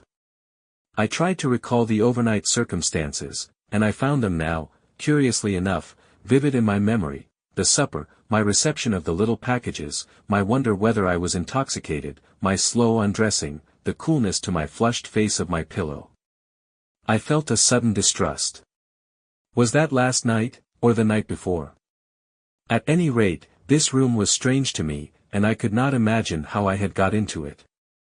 The dim, pallid outline was growing paler, and I perceived it was a window, with the dark shape of an oval toilet glass against the weak intimation of the dawn that filtered through the blind. I stood up, and was surprised by a curious feeling of weakness and unsteadiness. With trembling hands outstretched, I walked slowly towards the window, getting, nevertheless, a bruise on the knee from a chair by the way. I fumbled round the glass, which was large, with handsome brass sconces, to find the blind cord. I could not find any. By chance I took hold of the tassel, and with the click of a spring the blind ran up. I found myself looking out upon a scene that was altogether strange to me. The night was overcast, and through the flocculent grey of the heaped clouds there filtered a faint half-light of dawn. Just at the edge of the sky the cloud canopy had a blood-red rim. Below, everything was dark and indistinct: dim hills in the distance, a vague mass of buildings running up into pinnacles, trees like spilt ink, and below the window a tracery of black bushes and pale grey paths. It was so unfamiliar that for the moment I thought myself still dreaming. I felt the toilet table. It appeared to be made of some polished wood, and was rather elaborately furnished. There were little cut-glass bottles and a brush upon it. There was also a queer little object, horseshoe shape it felt, with smooth, hard projections, lying in a saucer. I could find no matches nor candlestick. I turned my eyes to the room again. Now the blind was up, faint spectres of its furnishing came out of the darkness. There was a huge curtained bed, and the fireplace at its foot had a large white mantle with something of the shimmer of marble. I leant against the toilet table, shut my eyes and opened them again, and tried to think. The whole thing was far too real for dreaming. I was inclined to imagine there was still some hiatus in my memory, as a consequence of my draught of that strange liqueur, that I had come into my inheritance perhaps, and suddenly lost my recollection of everything since my good fortune had been announced. Perhaps if I waited a little, things would be clearer to me again. Yet my dinner with old Elvesham was now singularly vivid and recent. The champagne, the observant waiters, the powder, and the liqueurs, I could have staked my soul it all happened a few hours ago. And then occurred a thing so trivial and yet so terrible to me that I shiver now to think of that moment. I spoke aloud. I said, "How the devil did I get here?" And the voice was not my own. It was not my own, it was thin, the articulation was slurred, the resonance of my facial bones was different. Then, to reassure myself I ran one hand over the other, and felt loose folds of skin, the bony laxity of age. "Surely," I said, in that horrible voice that had somehow established itself in my throat, "surely this thing is a dream." Almost as quickly as if I did it involuntarily, I thrust my fingers into my mouth. My teeth had gone. My fingertips ran on the flaccid surface of an even row of shriveled gums. I was sick with dismay and disgust. I felt then a passionate desire to see myself, to realize at once in its full horror the ghastly change that had come upon me. I tottered to the mantel, and felt along it for matches. As I did so, a barking cough sprang up in my throat, and I clutched the thick flannel nightdress I found about me. There were no matches there, and I suddenly realized that my extremities were cold. Sniffing and coughing, whimpering a little, perhaps, I fumbled back to bed. "It is surely a dream," I whispered to myself as I clambered back, "surely a dream." It was a senile repetition. I pulled the bedclothes over my shoulders, over my ears, I thrust my withered hand under the pillow, and determined to compose myself to sleep. Of course it was a dream. In the morning the dream would be over, and I should wake up strong and vigorous again to my youth and studies. I shut my eyes, breathed regularly, and, finding myself wakeful, began to count slowly through the powers of 3. But the thing I desired would not come. I could not get to sleep. And the persuasion of the inexorable reality of the change that had happened to me grew steadily. Presently I found myself with my eyes wide open, the powers of 3 forgotten, and my skinny fingers upon my shriveled gums. I was, indeed, suddenly and abruptly, an old man. I had in some unaccountable manner fallen through my life and come to old age. In some way I had been cheated of all the best of my life, of love, of struggle, of strength, and hope. I grovelled into the pillow and tried to persuade myself that such hallucination was possible. Imperceptibly, steadily, the dawn grew clearer. At last, despairing of further sleep, I sat up in bed and looked about me. A chill twilight rendered the whole chamber visible. It was spacious and well furnished, better furnished than any room I had ever slept in before. A candle and matches became dimly visible upon a little pedestal in a recess. I threw back the bedclothes, and, shivering with the rawness of the early morning, albeit it was summer-time, I got out and lit the candle. Then, trembling horribly, so that the extinguisher rattled on its spike, I tottered to the glass and saw Elvesham's face. It was none the less horrible because I had already dimly feared as much. He had already seemed physically weak and pitiful to me, but seen now, dressed only in a coarse flannel nightdress, that fell apart and showed the stringy neck, seen now as my own body, I cannot describe its desolate decrepitude.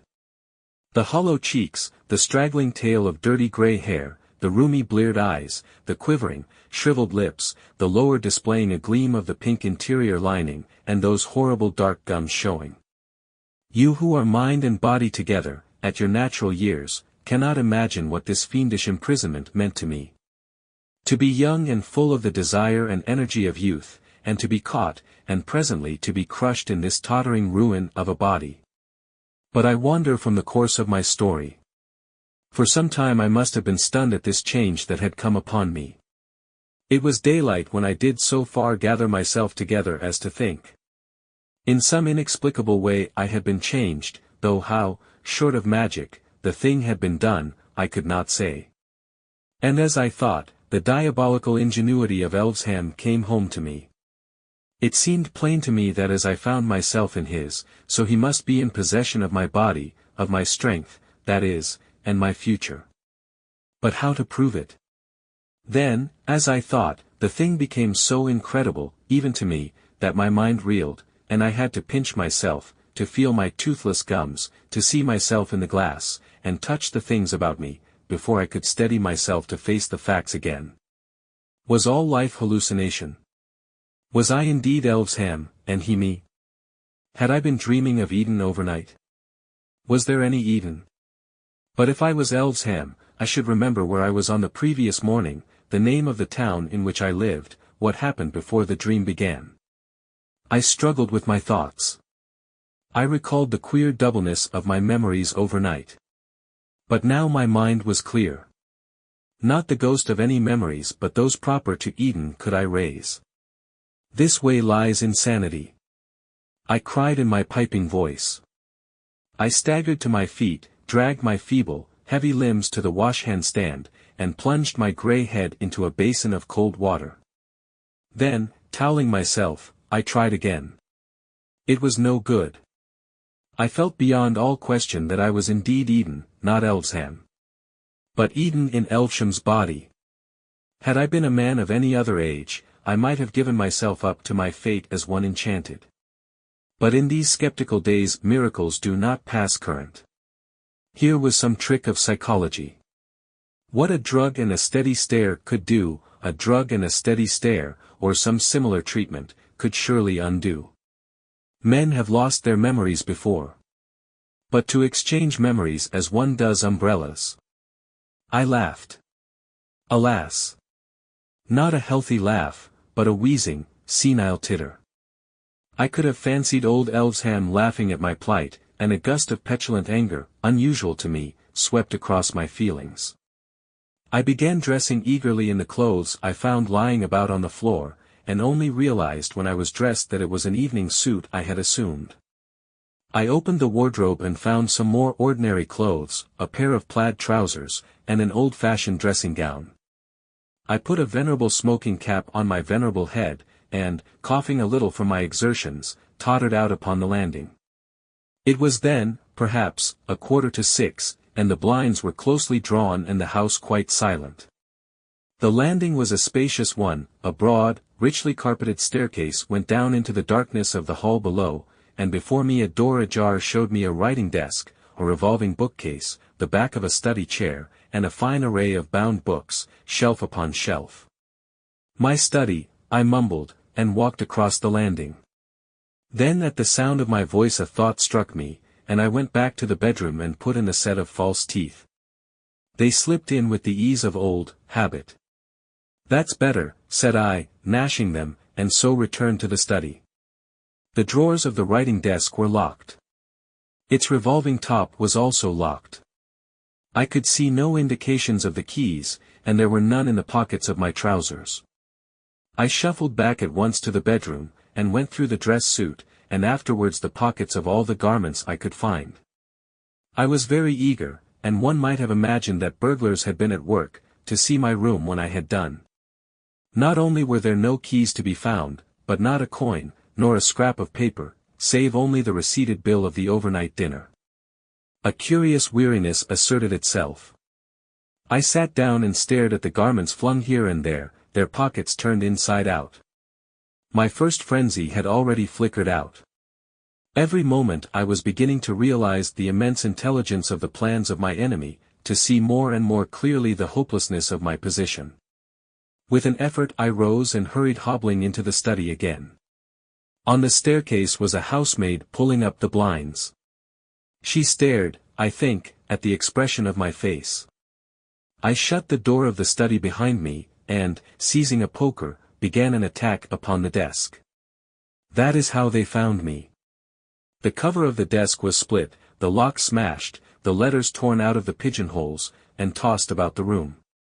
In my senile rage I had flung about the pens and other such light stationery, and overturned the ink.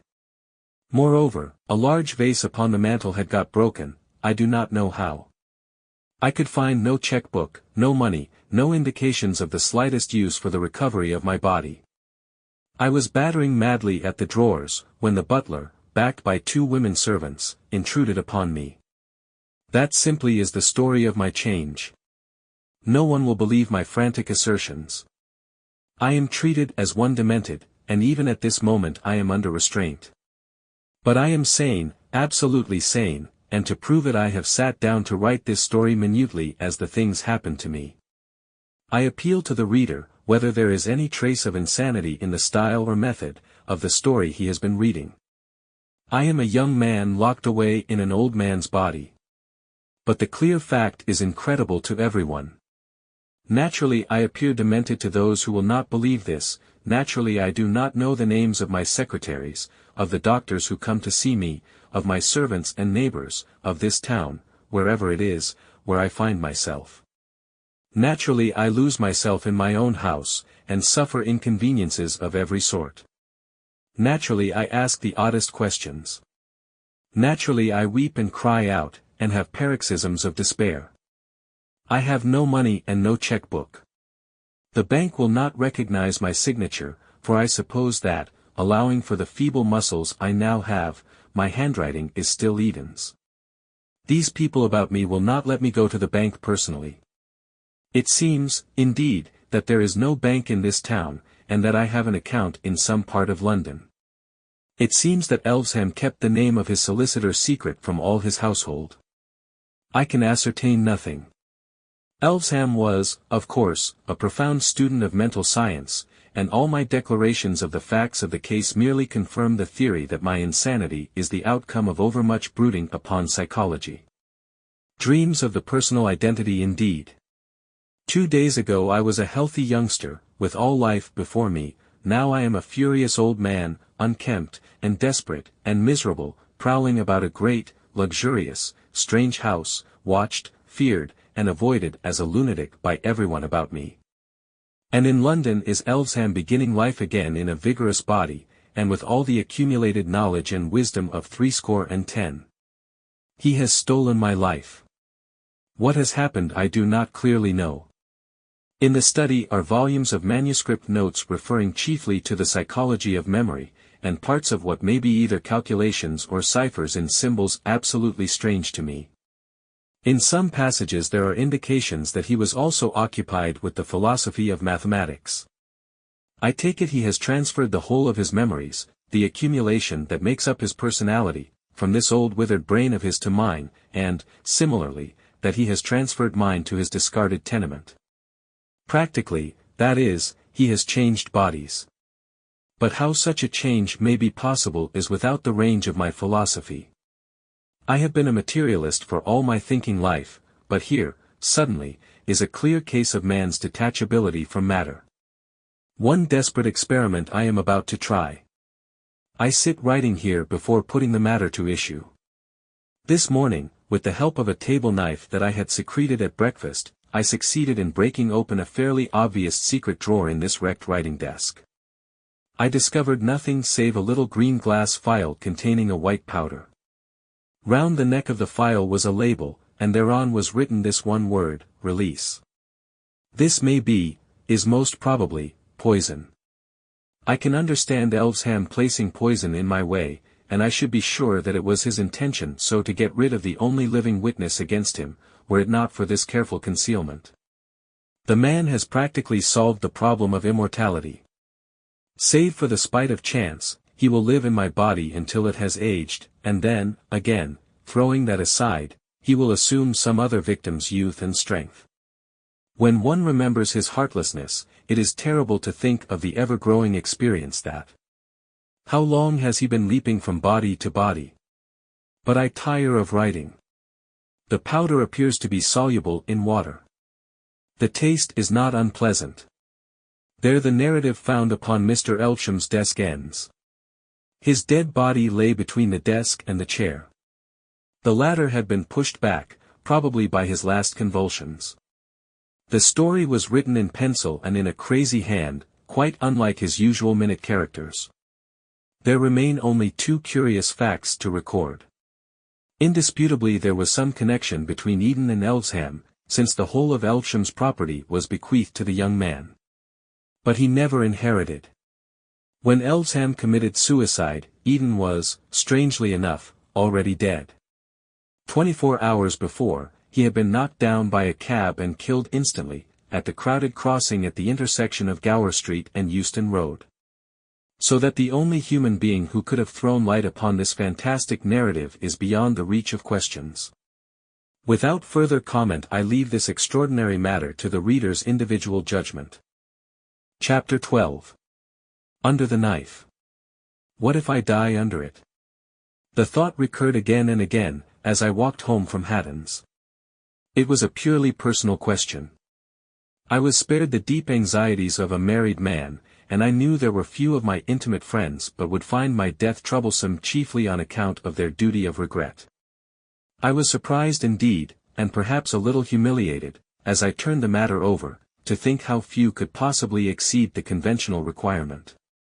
Things came before me stripped of glamour, in a clear dry light, during that walk from Hatton's house over Primrose Hill. There were the friends of my youth. I perceived now that our affection was a tradition, which we foregathered rather laboriously to maintain. There were the rivals and helpers of my later career. I suppose I had been cold-blooded or undemonstrative, one perhaps implies the other. It may be that even the capacity for friendship is a question of physique. There had been a time in my own life when I had grieved bitterly enough at the loss of a friend, but as I walked home that afternoon the emotional side of my imagination was dormant. I could not pity myself, nor feel sorry for my friends, nor conceive of them as grieving for me. I was interested in this deadness of my emotional nature, no doubt a concomitant of my stagnating physiology, and my thoughts wandered off along the line it suggested. Once before, in my hot youth, I had suffered a sudden loss of blood, and had been within an ace of death. I remembered now that my affections as well as my passions had drained out of me, leaving scarce anything but a tranquil resignation, a dreg of self-pity. It had been weeks before the old ambitions and tendernesses and all the complex moral interplay of a man had reasserted themselves. It occurred to me that the real meaning of this numbness might be a gradual slipping away from the pleasure-pain guidance of the animal man. It has been proven, I take it, as thoroughly as anything can be proven in this world, that the higher emotions, the moral feelings, even the subtle unselfishness of love, are evolved from the elemental desires and fears of the simple animal. They are the harness in which man's mental freedom goes. And it may be that as death overshadows us, as our possibility of acting diminishes, this complex growth of balanced impulse, propensity, and aversion, whose interplay inspires our acts, goes with it. Leaving what? I was suddenly brought back to reality by an imminent collision with the butcher boy's tray. I found that I was crossing the bridge over the Regent's Park Canal, which runs parallel with that in the Zoological Gardens. The boy in blue had been looking over his shoulder at a black barge advancing slowly, towed by a gaunt white horse. In the gardens a nurse was leading 3 happy little children over the bridge. The trees were bright green, the spring hopefulness was still unstained by the dusts of summer, the sky and the water was bright and clear, but broken by long waves, by quivering bands of black, as the barge drove through. The breeze was stirring, but it did not stir me as the spring breeze used to do. Was this dullness of feeling in itself an anticipation? It was curious that I could reason and follow out a network of suggestion as clearly as ever, so, at least, it seemed to me. It was calmness rather than dullness that was coming upon me. Was there any ground for the relief in the presentiment of death? Did a man near to death begin instinctively to withdraw himself from the meshes of matter and sense, even before the cold hand was laid upon his? I felt strangely isolated without regret, from the life and existence about me. The children playing in the sun and gathering strength and experience for the business of life, the park keeper gossiping with a nursemaid, the nursing mother, the young couple intent upon each other as they passed me, the trees by the wayside spreading new pleading leaves to the sunlight, the stir in their branches, I had been part of it all, but I had nearly done with it now. Some way down the broad walk I perceived that I was tired, and that my feet were heavy. It was hot that afternoon, and I turned aside and sat down on one of the green chairs that lined the way. In a minute I had dozed into a dream, and the tide of my thoughts washed up a vision of the resurrection. I was still sitting in the chair, but I thought myself actually dead, withered, tattered, dried, one eye, I saw, pecked out by birds. "Awake!" cried a voice, and incontinently the dust of the path and the mold under the grass became insurgent. I had never before thought of Regent's Park as a cemetery, but now, through the trees, stretching as far as I could see, I beheld a flat plain of writhing graves and healing tombstones. There seemed to be some trouble, the rising dead appeared to stifle as they struggled upward, they bled in their struggles, the red flesh was torn away from the white bones. "Awake!" cried a voice, but I determined I would not rise to such horrors. "Awake!" They would not let me alone. "Wake up," said an angry voice. A Cockney angel. The man who sells the tickets was shaking me, demanding my penny. I paid my penny, pocketed my ticket, yawned, stretched my legs, and, feeling now rather less torpid, got up and walked on towards Langham Place. I speedily lost myself again in a shifting maze of thoughts about death. Going across Marylebone Road into that crescent at the end of Langham Place, I had the narrowest escape from the shaft of a cab, and went on my way with a palpitating heart and a bruised shoulder. It struck me that it would have been curious if my meditations on my death on the morrow had led to my death that day. But I will not weary you with more of my experiences that day and the next. I knew more and more certainly that I should die under the operation. At times I think I was inclined to pose to myself. The doctors were coming at 11, and I did not get up. It seemed scarce worth while to trouble about washing and dressing, and though I read my newspapers and the letters that came by the first post, I did not find them very interesting. There was a friendly note from Addison, my old school friend, calling my attention to 2 discrepancies and a printer's error in my new book, with one from Langridge venting some vexation over Minton. The rest were business communications. I breakfasted in bed. The glow of pain at my side seemed more massive. I knew it was pain, and yet, if you can understand, I did not find it very painful. I had been awake and hot and thirsty in the night, but in the morning bed felt comfortable. In the night time I had lain thinking of things that were past, in the morning I dozed over the question of immortality. Haddon came, punctual to the minute, with a neat black bag, and Mowbray soon followed. Their arrival stirred me up a little. I began to take a more personal interest in the proceedings. Haddon moved the little octagonal table close to the bedside, and, with his broad back to me, began taking things out of his bag. I heard the light click of steel upon steel. My imagination, I found, was not altogether stagnant. "Will you hurt me much?" I said in an offhand tone. "Not a bit," Haddon answered over his shoulder. "We shall chloroform you. Your heart's as sound as a bell." And as he spoke, I had a whiff of the pungent sweetness of the anesthetic. They stretched me out, with a convenient exposure of my side, and, almost before I realized what was happening, the chloroform was being administered. It stings the nostrils, and there is a suffocating sensation at first. I knew I should die, that this was the end of consciousness for me. And suddenly I felt that I was not prepared for death. I had a vague sense of a duty overlooked, I knew not what. What was it I had not done? I could think of nothing more to do, nothing desirable left in life, and yet I had the strangest disinclination to death. And the physical sensation was painfully oppressive. Of course the doctors did not know they were going to kill me. Possibly I struggled. Then I fell motionless, and a great silence, a monstrous silence, and an impenetrable blackness came upon me. There must have been an interval of absolute unconsciousness, seconds or minutes. Then with a chilly, unemotional clearness, I perceived that I was not yet dead. I was still in my body, but all the multitudinous sensations that come sweeping from it to make up the background of consciousness had gone, leaving me free of it all. No, not free of it all, for as yet something still held me to the poor stark flesh upon the bed, held me, yet not so closely that I did not feel myself external to it, independent of it, straining away from it. I do not think I saw, I do not think I heard, but I perceived all that was going on, and it was as if I both heard and saw. Haddon was bending over me, Mowbray behind me, the scalpel, it was a large scalpel, was cutting my flesh at the side under the flying ribs. It was interesting to see myself cut like cheese, without a pang, without even a qualm. The interest was much of a quality with that one might feel in a game of chess between strangers. Haddon's face was firm and his hand steady, but I was surprised to perceive, how I know not, that he was feeling the gravest doubt as to his own wisdom in the conduct of the operation. Mowbray's thoughts, too, I could see. He was thinking that Haddon's manner showed too much of the specialist.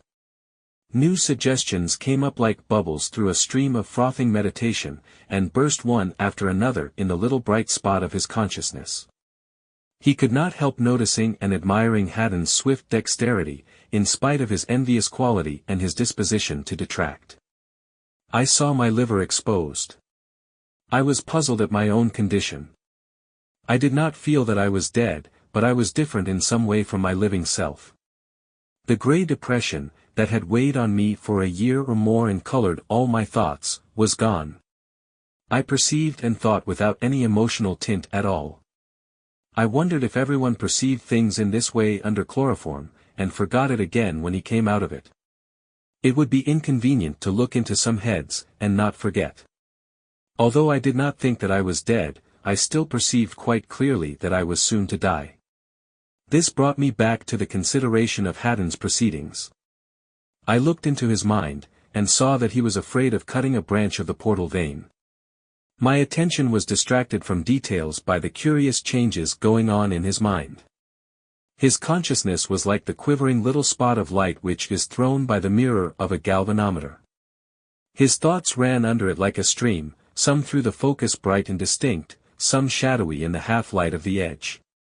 Just now the little glow was steady, but the least movement on Mowbray's part, the slightest sound from outside, even a faint difference in the slow movement of the living flesh he was cutting, set the light spot shivering and spinning. A new sense impression came rushing up through the flow of thoughts, and lo! The light spot jerked away towards it, swifter than a frightened fish. It was wonderful to think that upon that unstable, fitful thing depended all the complex motions of the man, that for the next 5 minutes, therefore, my life hung upon its movements.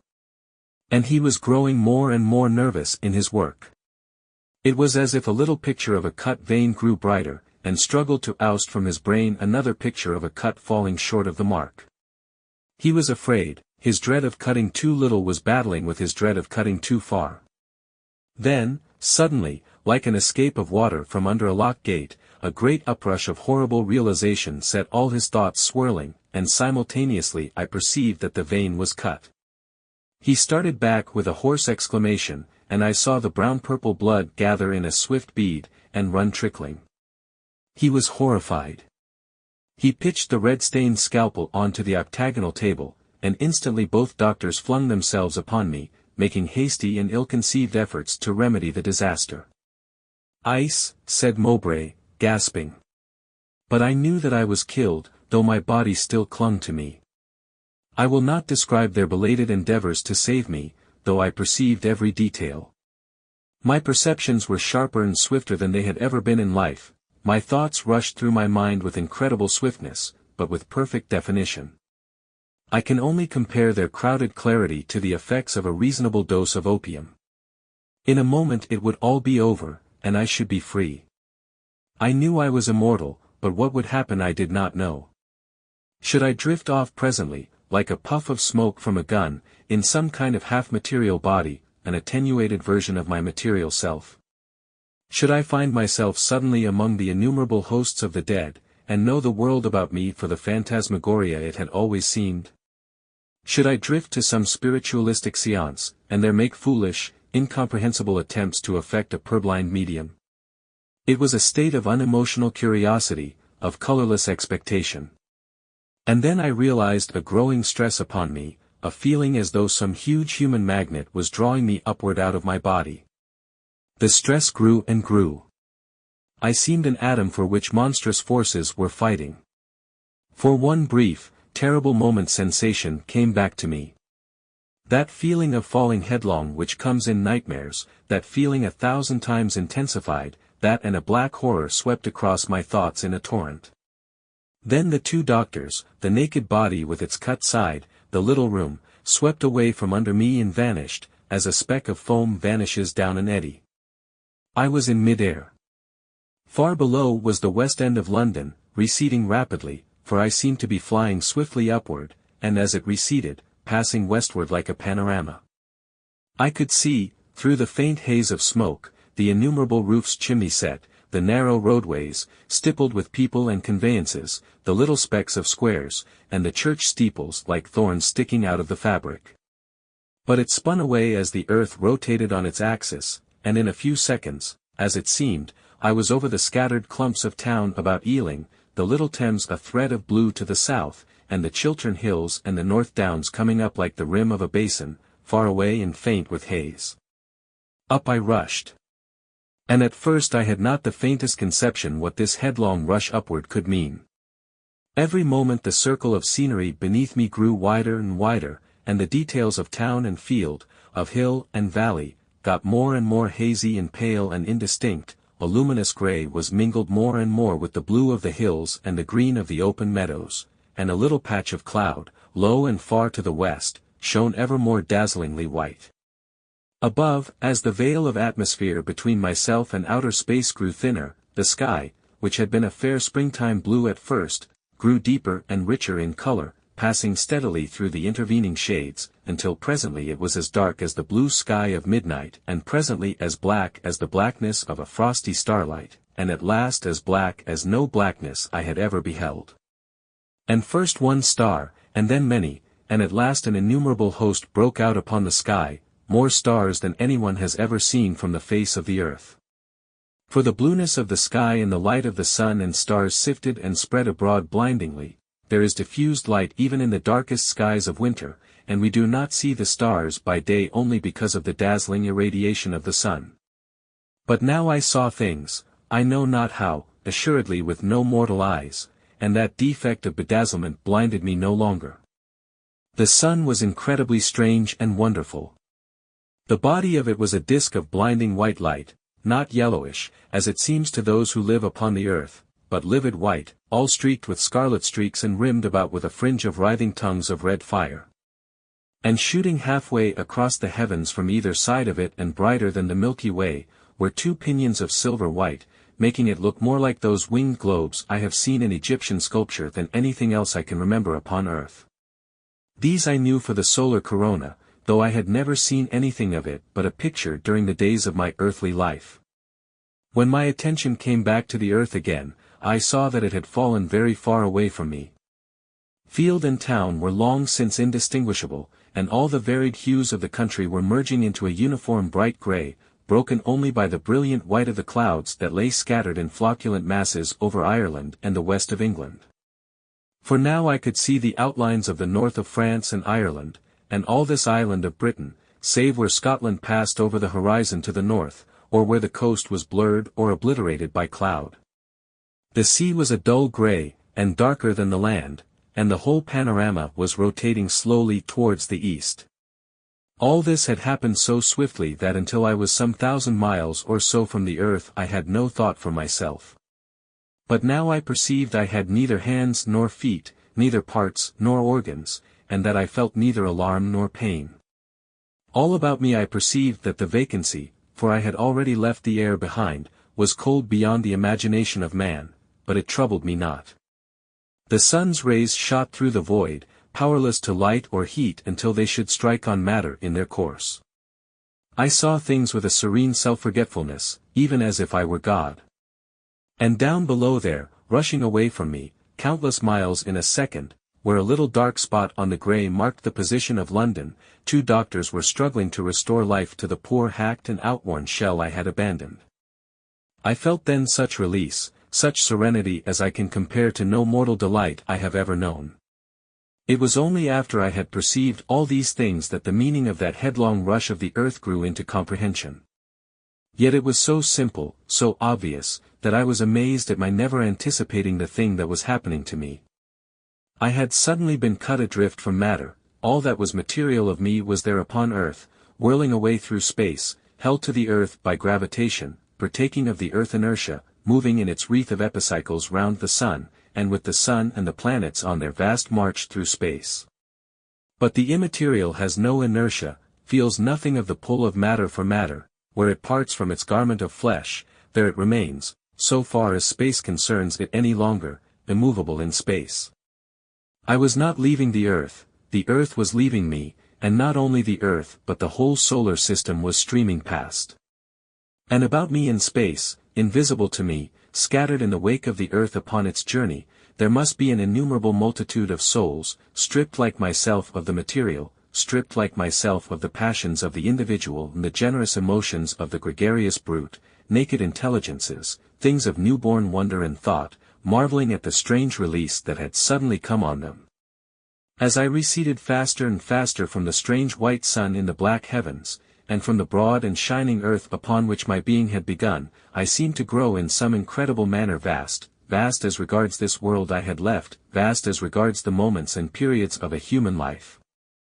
Very soon I saw the full circle of the earth, slightly gibbous, like the moon when she nears her full, but very large, and the silvery shape of America was now in the noonday blaze wherein, as it seemed, little England had been basking but a few minutes ago. At first the earth was large, and shone in the heavens, filling a great part of them, but every moment she grew smaller and more distant. As she shrank, the broad moon in its third quarter crept into view over the rim of her disk. I looked for the constellations. Only that part of Aries directly behind the sun and the lion, which the earth covered, were hidden. I recognized the tortuous, tattered band of the Milky Way with Vega very bright between sun and earth, and Sirius and Orion shone splendid against the unfathomable blackness in the opposite quarter of the heavens. The pole star was overhead, and the Great Bear hung over the circle of the earth. And away beneath and beyond the shining corona of the sun were strange groupings of stars I had never seen in my life, notably a dagger-shaped group that I knew for the Southern Cross. All these were no larger than when they had shone on earth, but the little stars that one scarce sees shone now against the setting of black vacancy as brightly as the first magnitudes had done, while the larger worlds were points of indescribable glory and color. Aldebaran was a spot of blood-red fire, and Sirius condensed to one point the light of innumerable sapphires. And they shone steadily, they did not scintillate, they were calmly glorious.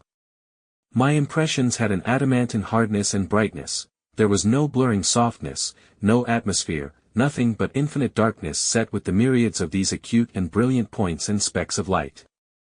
Presently, when I looked again, the little earth seemed no bigger than the sun, and it dwindled and turned as I looked, until in a second space, as it seemed to me, it was halved, and so it went on swiftly dwindling.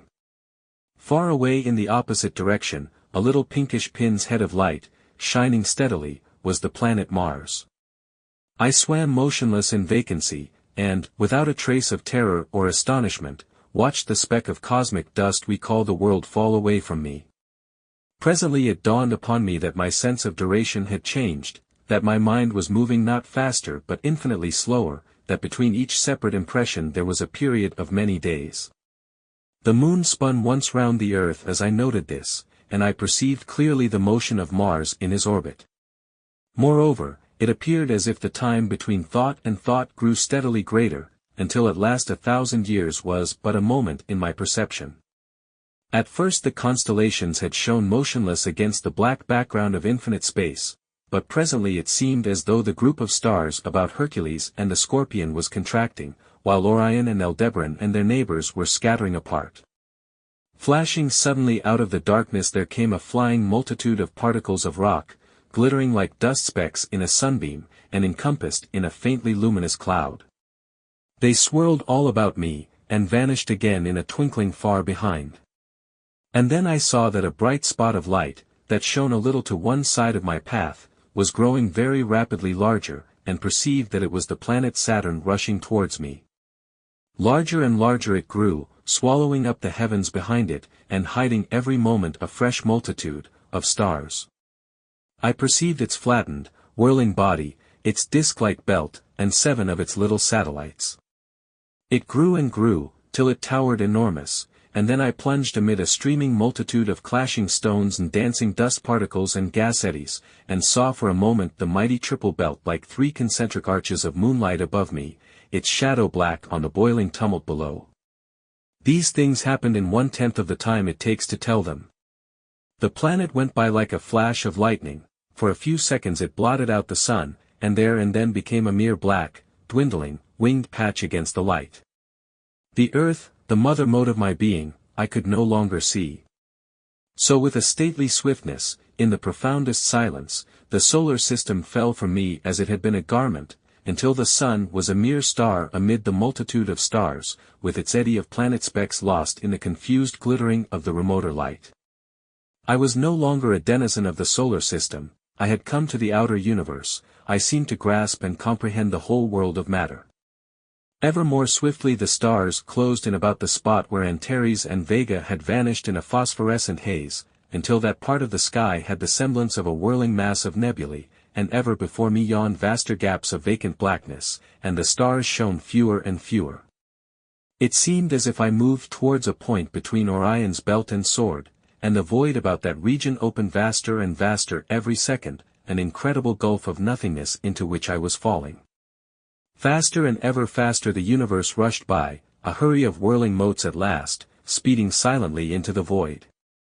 Stars glowing brighter and brighter, with their circling planets catching the light in a ghostly fashion as I neared them, shone out and vanished again into inexistence, faint comets, clusters of meteorites, winking specks of matter, eddying light points, whizzed past, some perhaps 100 millions of miles or so from me at most, few nearer, traveling with unimaginable rapidity, shooting constellations, momentary darts of fire, through that black, enormous night.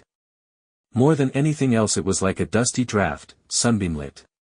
Broader and wider and deeper grew the starless space, the vacant beyond, into which I was being drawn.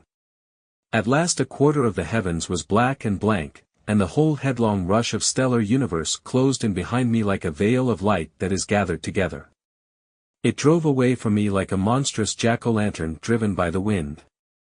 I had come out into the wilderness of space. Ever the vacant blackness grew broader, until the hosts of the stars seemed only like a swarm of fiery specks hurrying away from me, inconceivably remote, and the darkness, the nothingness and emptiness, was about me on every side. Soon the little universe of matter, the cage of points in which I had begun to be, was dwindling, now to a whirling disk of luminous glittering, and now to 1-minute disk of hazy light. In a little while it would shrink to a point, and at last would vanish altogether. Suddenly feeling came back to me, feeling in the shape of overwhelming terror, such a dread of those dark vastitudes as no words can describe, a passionate resurgence of sympathy and social desire. Were there other souls, invisible to me as I to them, about me in the blackness? Or was I indeed, even as I felt, alone? Had I passed out of being into something that was neither being nor not being? The covering of the body, the covering of matter, had been torn from me, and the hallucinations of companionship and security.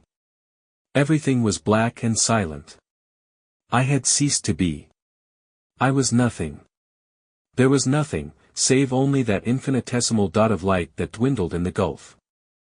I strained myself to hear and see, and for a while there was naught but infinite silence, intolerable darkness, horror, and despair. Then I saw that about the spot of light into which the whole world of matter had shrunk there was a faint glow. And in a band on either side of that the darkness was not absolute. I watched it for ages, as it seemed to me, and through the long waiting the haze grew imperceptibly more distinct. And then about the band appeared an irregular cloud of the faintest, palest brown. I felt a passionate impatience, but the things grew brighter so slowly that they scarce seemed to change. What was unfolding itself? What was this strange reddish dawn in the interminable night of space? The cloud's shape was grotesque. It seemed to be looped along its lower side into 4 projecting masses, and, above, it ended in a straight line. What phantom was it? I felt assured I had seen that figure before, but I could not think what, nor where, nor when it was. Then the realization rushed upon me. It was a clenched hand. I was alone in space, alone with this huge, shadowy hand, upon which the whole universe of matter lay like an unconsidered speck of dust. It seemed as though I watched it through vast periods of time. On the forefinger glittered a ring, and the universe from which I had come was but a spot of light upon the ring's curvature. And the thing that the hand gripped had the likeness of a black rod. Through a long eternity I watched this hand, with the ring and the rod, marveling and fearing and waiting helplessly on what might follow. It seemed as though nothing could follow, that I should watch forever, seeing only the hand and the thing it held, and understanding nothing of its import. Was the whole universe but a refracting speck upon some greater being? Were our worlds but the atoms of another universe, and those again of another, and so on through an endless progression? And what was I? Was I indeed immaterial? A vague persuasion of a body gathering about me came into my suspense. The abysmal darkness about the hand filled with impalpable suggestions, with uncertain, fluctuating shapes. Then, suddenly, came a sound, like the sound of a tolling bell, faint, as if infinitely far, muffled, as though heard through thick swathings of darkness, a deep, vibrating resonance, with vast gulfs of silence between each stroke. And the hand appeared to tighten on the rod. And I saw far above the hand, towards the apex of the darkness, a circle of dim phosphorescence, a ghostly sphere whence these sounds came throbbing, and at the last stroke the hand vanished, for the hour had come, and I heard a noise of many waters. But the black rod remained as a great band across the sky. And then a voice, which seemed to run to the uttermost parts of space, spoke, saying, "There will be no more pain." At that an almost intolerable gladness and radiance rushed in upon me, and I saw the circle shining white and bright, and the rod black and shining, and many things else distinct and clear. And the circle was the face of the clock, and the rod the rail of my bed. Haddon was standing at the foot, against the rail, with a small pair of scissors on his fingers, and the hands of my clock on the mantel over his shoulder were clasped together over the hour of 12. Mowbray was washing something in a basin at the octagonal table, and at my side I felt a subdued feeling that could scarce be spoken of as pain. The operation had not killed me. And I perceived, suddenly, that the dull melancholy of half a year was lifted from my mind. Chapter 13. The Sea Raiders. Until the extraordinary affair at Sidmouth, the peculiar species Haploteuthis ferox was known to science only generically, on the strength of a half-digested tentacle obtained near the Azores, and a decaying body pecked by birds and nibbled by fish, found early in 1896 by Mr. Jennings, near Land's End. In no department of zoological science, indeed, are we quite so much in the dark as with regard to the deep-sea cephalopods. A mere accident, for instance, it was that led to the Prince of Monaco's discovery of nearly a dozen new forms in the summer of 1895, a discovery in which the before-mentioned tentacle was included. It chanced that a cachalot was killed off Terceira by some sperm whalers, and in its last struggles charged almost to the prince's yacht, missed it, rolled under, and died within 20 yards of his rudder. And in its agony it threw up a number of large objects, which the prince, dimly perceiving they were strange and important, was, by a happy expedient, able to secure before they sank. He set his screws in motion, and kept them circling in the vortices thus created until a boat could be lowered. And these specimens were whole cephalopods and fragments of cephalopods, some of gigantic proportions, and almost all of them unknown to science. It would seem, indeed, that these large and agile creatures, living in the middle depths of the sea, must, to a large extent, forever remain unknown to us, since under water they are too nimble for nets, and it is only by such rare, unlooked-for accidents that specimens can be obtained. In the case of Haploteuthis ferox, for instance, we are still altogether ignorant of its habitat, as ignorant as we are of the breeding ground of the herring or the seaways of the salmon. And zoologists are altogether at a loss to account for its sudden appearance on our coast. Possibly it was the stress of a hunger migration that drove it hither out of the deep. But it will be, perhaps, better to avoid necessarily inconclusive discussion, and to proceed at once with our narrative. The first human being to set eyes upon a living Haploteuthis, the first human being to survive, that is, for there can be little doubt now that the wave of bathing fatalities and boating accidents that travelled along the coast of Cornwall and Devon in early May was due to this cause, was a retired tea dealer of the name of Fison, who was stopping at a Sidmouth boarding house. It was in the afternoon, and he was walking along the cliff path between Sidmouth and Ladram Bay.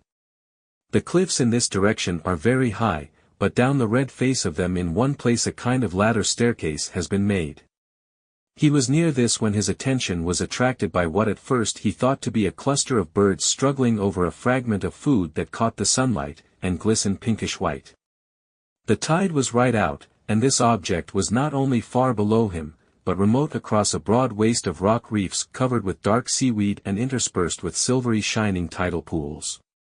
And he was, moreover, dazzled by the brightness of the further water. In a minute, regarding this again, he perceived that his judgment was in fault, for over this struggle circled a number of birds, jackdaws and gulls for the most part, the latter gleaming blindingly when the sunlight smote their wings, and they seemed minute in comparison with it.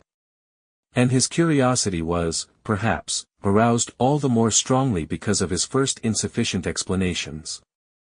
As he had nothing better to do than amuse himself, he decided to make this object, whatever it was, the goal of his afternoon walk, instead of Ladram Bay, conceiving it might perhaps be a great fish of some sort, stranded by some chance, and flapping about in its distress. And so he hurried down the long steep ladder, stopping at intervals of 30 feet or so to take breath and scan the mysterious movement.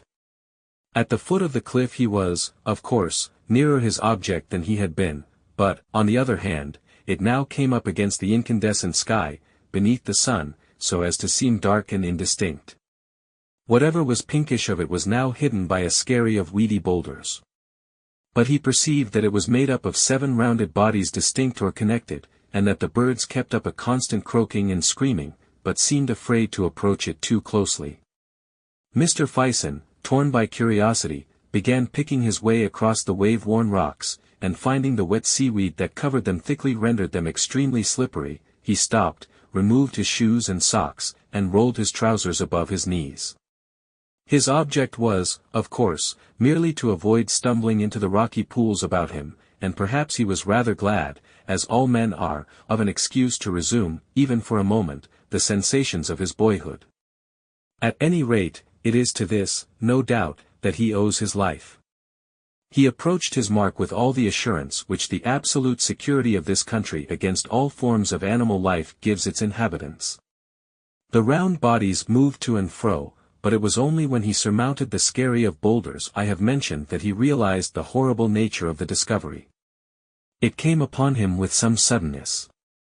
The rounded bodies fell apart as he came into sight over the ridge, and displayed the pinkish object to be the partially devoured body of a human being, but whether of a man or woman he was unable to say.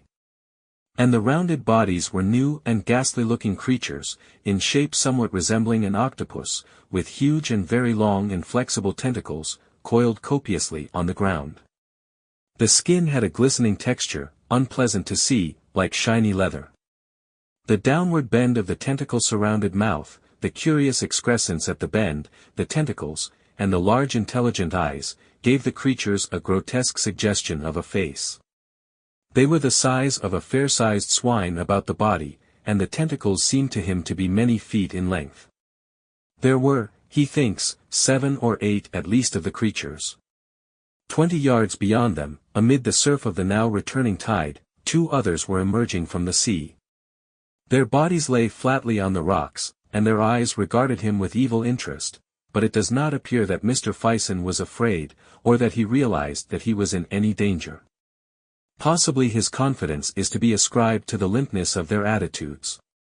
But he was horrified, of course, and intensely excited and indignant, at such revolting creatures preying upon human flesh.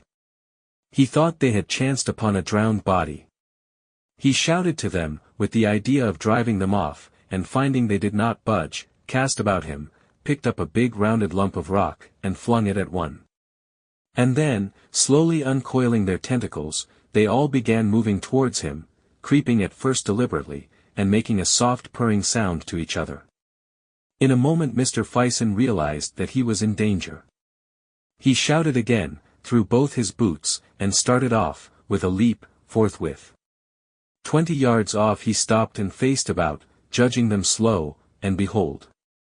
The tentacles of their leader were already pouring over the rocky ridge on which he had just been standing.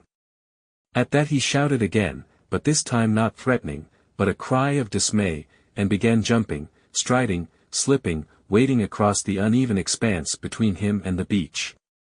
The tall red cliffs seemed suddenly at a vast distance, and he saw, as though they were creatures in another world, 2-minute workmen engaged in the repair of the ladder-way, and little suspecting the race for life that was beginning below them. At one time he could hear the creatures splashing in the pools not a dozen feet behind him, and once he slipped and almost fell. They chased him to the very foot of the cliffs, and desisted only when he had been joined by the workmen at the foot of the ladder-way up the cliff. All 3 of the men pelted them with stones for a time, and then hurried to the cliff top and along the path towards Sidmouth, to secure assistance and a boat, and to rescue the desecrated body from the clutches of these abominable creatures. 2. And, as if he had not already been in sufficient peril that day, Mr. Fison went with the boat to point out the exact spot of his adventure. As the tide was down, it required a considerable detour to reach the spot, and when at last they came off the ladder-way, the mangled body had disappeared. The water was now running in, submerging first one slab of slimy rock and then another, and the 4 men in the boat, the workmen, that is, the boatman, and Mr. Fison, now turned their attention from the bearings offshore to the water beneath the keel. At first they could see little below them, save a dark jungle of laminaria, with an occasional darting fish. Their minds were set on adventure, and they expressed their disappointment freely. But presently they saw one of the monsters swimming through the water seaward, with a curious rolling motion that suggested to Mr. Fison the spinning roll of a captive balloon. Almost immediately after, the waving streamers of laminaria were extraordinarily perturbed, parted for a moment, and 3 of these beasts became darkly visible, struggling for what was probably some fragment of the drowned man. In a moment the copious olive-green ribbons had poured again over this writhing group. At that all 4 men, greatly excited, began beating the water with oars and shouting, and immediately they saw a tumultuous movement among the weeds. They desisted to see more clearly, and as soon as the water was smooth, they saw, as it seemed to them, the whole sea bottom among the weeds set with eyes. "Ugly swine," cried one of the men. "Why, there's dozens." And forthwith the things began to rise through the water about them. Mr. Fison has since described to the writer this startling eruption out of the waving laminaria meadows. To him it seemed to occupy a considerable time, but it is probable that really it was an affair of a few seconds only. For a time nothing but eyes, and then he speaks of tentacles streaming out and parting the weed fronds this way and that. Then these things, growing larger, until at last the bottom was hidden by their intercoiling forms, and the tips of tentacles rose darkly here and there into the air above the swell of the waters. One came up boldly to the side of the boat, and clinging to this with 3 of its sucker-set tentacles, threw 4 others over the gunwale, as if with an intention either of oversetting the boat or of clambering into it. Mr. Fison at once caught up the boat hook, and, jabbing furiously at the soft tentacles, forced it to desist. He was struck in the back and almost pitched overboard by the boatman, who was using his oar to resist a similar attack on the other side of the boat. But the tentacles on either side at once relaxed their hold, slid out of sight, and splashed into the water. "We'd better get out of this," said Mr. Fison, who was trembling violently. He went to the tiller, while the boatman and one of the workmen seated themselves and began rowing. The other workman stood up in the forepart of the boat, with the boat hook, ready to strike any more tentacles that might appear. Nothing else seems to have been said. Mr. Fison had expressed the common feeling beyond amendment. In a hushed, scared mood, with faces white and drawn, they set about escaping from the position into which they had so recklessly blundered. But the oars had scarcely dropped into the water before dark, tapering, serpentine ropes had bound them, and were about the rudder, and creeping up the sides of the boat with a looping motion came the suckers again. The men gripped their oars and pulled, but it was like trying to move a boat in a floating raft of weeds. "Help here," cried the boatman, and Mr. Fison and the second workman rushed to help lug at the oar. Then the man with the boat hook, his name was Ewan, sprang up with a curse and began striking downward over the side, as far as he could reach, at the bank of tentacles that now clustered along the boat's bottom. And, at the same time, the two rowers stood up to get a better purchase for the recovery of their oars. The boatman handed his to Mr. Fison, who lugged desperately, and, meanwhile, the boatman opened a big clasp knife, and leaning over the side of the boat, began hacking at the spiring arms upon the oar shaft. Mr. Fison, staggering with the quivering rocking of the boat, his teeth set, his breath coming short, and the veins starting on his hands as he pulled at his oar, suddenly cast his eyes seaward. And there, not 50 yards off, across the long rollers of the incoming tide, was a large boat standing in towards them, with 3 women and a little child in it. A boatman was rowing, and a little man in a pink-ribboned straw hat and whites stood in the stern hailing them. For a moment, of course, Mr. Fison thought of help, and then he thought of the child. He abandoned his oar forthwith, threw up his arms in a frantic gesture, and screamed to the party in the boat to keep away, for God's sake. It says much for the modesty and courage of Mr. Fison that he does not seem to be aware that there was any quality of heroism in his action at this juncture. The oar he had abandoned was at once drawn under, and presently reappeared floating about 20 yards away. At the same moment Mr. Fison felt the boat under him lurch violently, and a hoarse scream, a prolonged cry of terror from Hill, the boatman, caused him to forget the party of excursionists altogether. He turned, and saw Hill crouching by the forward rowlock, his face convulsed with terror, and his right arm over the side and drawn tightly down. He gave now a succession of short, sharp cries, "Oh! Oh! Oh! Oh!" Mr. Fison believes that he must have been hacking at the tentacles below the waterline, and have been grasped by them, but, of course, it is quite impossible to say now certainly what had happened.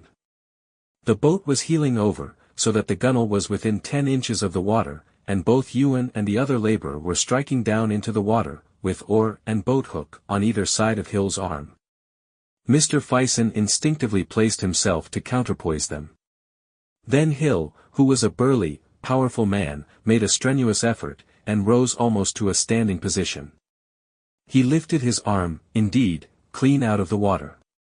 Hanging to it was a complicated tangle of brown ropes, and the eyes of one of the brutes that had hold of him, glaring straight and resolute, showed momentarily above the surface. The boat heeled more and more, and the green-brown water came pouring in a cascade over the side. Then Hill slipped and fell with his ribs across the side, and his arm and the mass of tentacles about it splashed back into the water. He rolled over, his boot kicked Mr. Fison's knee as that gentleman rushed forward to seize him, and in another moment fresh tentacles had whipped about his waist and neck, and after a brief, convulsive struggle, in which the boat was nearly capsized, Hill was lugged overboard. The boat righted with a violent jerk that all but sent Mr. Fison over the other side, and hid the struggle in the water from his eyes. He stood staggering to recover his balance for a moment, and as he did so he became aware that the struggle and the inflowing tide had carried them close upon the weedy rocks again. Not 4 yards off a table of rock still rose in rhythmic movements above the inwash of the tide. In a moment Mr. Fison seized the oar from Ewan, gave one vigorous stroke, then dropping it, ran to the bows and leapt. He felt his feet slide over the rock, and, by a frantic effort, leapt again towards a further mass. He stumbled over this, came to his knees, and rose again. "Look out!" cried someone, and a large drab body struck him. He was knocked flat into a tidal pool by one of the workmen, and as he went down he heard smothered, choking cries, that he believed at the time came from Hill. Then he found himself marveling at the shrillness and variety of Hill's voice. Someone jumped over him, and a curving rush of foamy water poured over him, and passed. He scrambled to his feet dripping, and without looking seaward, ran as fast as his terror would let him shoreward. Before him, over the flat space of scattered rocks, stumbled the 2 workmen, one a dozen yards in front of the other. He looked over his shoulder at last, and seeing that he was not pursued, faced about. He was astonished. From the moment of the rising of the cephalopods out of the water he had been acting too swiftly to fully comprehend his actions. Now it seemed to him as if he had suddenly jumped out of an evil dream. For there were the sky, cloudless and blazing with the afternoon sun, the sea weltering under its pitiless brightness, the soft creamy foam of the breaking water, and the low, long, dark ridges of rock. The righted boat floated, rising and falling gently on the swell about a dozen yards from shore. Hill and the monsters, all the stress and tumult of that fierce fight for life, had vanished as though they had never been. Mr. Fison's heart was beating violently, he was throbbing to the fingertips, and his breath came deep. There was something missing. For some seconds he could not think clearly enough what this might be. Sun, sky, sea, rocks, what was it? Then he remembered the boatload of excursionists. It had vanished. He wondered whether he had imagined it. He turned, and saw the two workmen standing side by side under the projecting masses of the tall pink cliffs. He hesitated whether he should make one last attempt to save the man Hill. His physical excitement seemed to desert him suddenly, and leave him aimless and helpless. He turned shoreward, stumbling and wading towards his two companions. He looked back again, and there were now two boats floating, and the one farthest out at sea pitched clumsily, bottom upward. 3. So it was Haploteuthis ferox made its appearance upon the Devonshire coast. So far, this has been its most serious aggression. Mr. Fison's account, taken together with the wave of boating and bathing casualties to which I have already alluded, and the absence of fish from the Cornish coasts that year, points clearly to a shoal of these voracious deep-sea monsters prowling slowly along the subtidal coastline. Hunger migration has, I know, been suggested as the force that drove them hither, but, for my own part, I prefer to believe the alternative theory of Hemsley. Hemsley holds that a pack or shoal of these creatures may have become enamored of human flesh by the accident of a foundered ship sinking among them, and have wandered in search of it out of their accustomed zone, first waylaying and following ships, and so coming to our shores in the wake of the Atlantic traffic. But to discuss Hemsley's cogent and admirably stated arguments would be out of place here. It would seem that the appetites of the shoal were satisfied by the catch of 11 people, for, so far as can be ascertained, there were 10 people in the second boat, and certainly these creatures gave no further signs of their presence off Sidmouth that day. The coast between Seaton and Budleigh Salterton was patrolled all that evening and night by 4 preventive service boats, the men in which were armed with harpoons and cutlasses, and as the evening advanced, a number of more or less similarly equipped expeditions, organized by private individuals, joined them. Mr. Fison took no part in any of these expeditions. About midnight excited hails were heard from a boat about a couple of miles out at sea to the southeast of Sidmouth, and a lantern was seen waving in a strange manner to and fro and up and down. The nearer boats at once hurried towards the alarm. The venturesome occupants of the boat, a seaman, a curate, and 2 schoolboys, had actually seen the monsters passing under their boat. The creatures, it seems, like most deep-sea organisms, were phosphorescent, and they had been floating, 5 fathoms deep or so, like creatures of moonshine through the blackness of the water, their tentacles retracted and as if asleep, rolling over and over, and moving slowly in a wedge-like formation towards the southeast. These people told their story in gesticulated fragments, as first one boat drew alongside and then another. At last there was a little fleet of 8 or 9 boats collected together, and from them a tumult, like the chatter of a marketplace, rose into the stillness of the night. There was little or no disposition to pursue the shoal, the people had neither weapons nor experience for such a dubious chase, and presently, even with a certain relief, it may be, the boats turned shoreward. And now to tell what is perhaps the most astonishing fact in this whole astonishing raid. We have not the slightest knowledge of the subsequent movements of the shoal, although the whole southwest coast was now alert for it. But it may, perhaps, be significant that a cachalot was stranded off Sark on June 3. 2 weeks and 3 days after this Sidmouth affair, a living Haploteuthis came ashore on Calais sands. It was alive, because several witnesses saw its tentacles moving in a convulsive way. But it is probable that it was dying. A gentleman named Pouchet obtained a rifle and shot it. That was the last appearance of a living Haploteuthis. No others were seen on the French coast. On the 15th of June a dead carcass, almost complete, was washed ashore near Torquay, and a few days later a boat from the Marine Biological Station, engaged in dredging off Plymouth, picked up a rotting specimen, slashed deeply with a cutlass wound. How the former had come by its death it is impossible to say. And on the last day of June, Mr. Egbert Kane, an artist, bathing near Newlyn, threw up his arms, shrieked, and was drawn under. A friend bathing with him made no attempt to save him, but swam at once for the shore. This is the last fact to tell of this extraordinary raid from the deeper sea. Whether it is really the last of these horrible creatures it is, as yet, premature to say. But it is believed, and certainly it is to be hoped, that they have returned now, and returned for good, to the sunless depths of the middle seas, out of which they have so strangely and so mysteriously arisen. Chapter 14. The Obliterated Man. I was, you shall hear immediately why I am not now, Egbert Craddock Cummins. The name remains. I am still, heaven help me. Dramatic critic to the Fiery Cross. What I shall be in a little while I do not know. I write in great trouble and confusion of mind.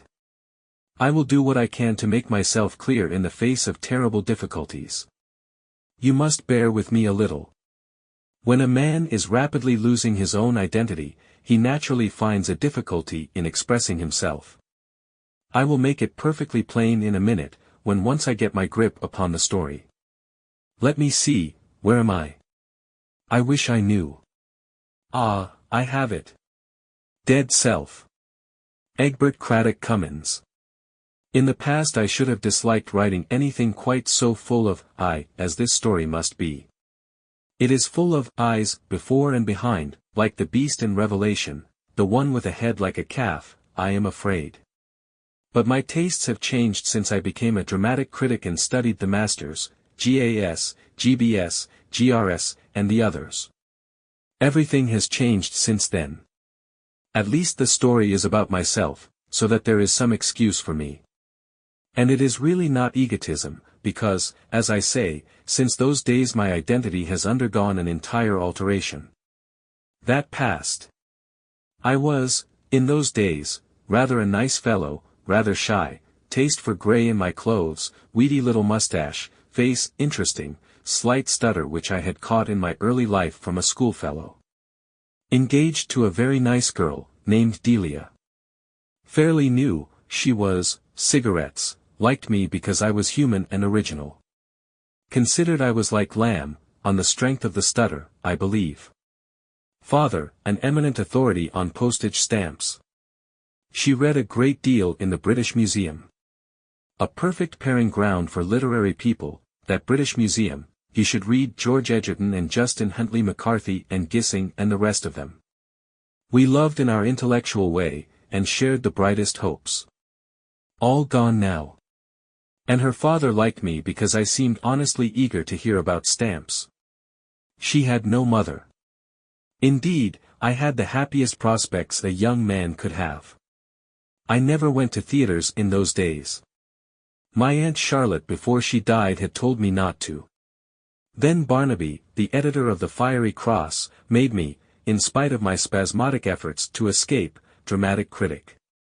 He is a fine, healthy man, Barnaby, with an enormous head of frizzy black hair and a convincing manner, and he caught me on the staircase going to see Wembley. He had been dining, and was more than usually buoyant. "Hullo, Cummins," he said. "The very man I want." He caught me by the shoulder or the collar or something, ran me up the little passage, and flung me over the waste-paper basket into the armchair in his office. "Pray be seated," he said, as he did so. Then he ran across the room and came back with some pink and yellow tickets and pushed them into my hand.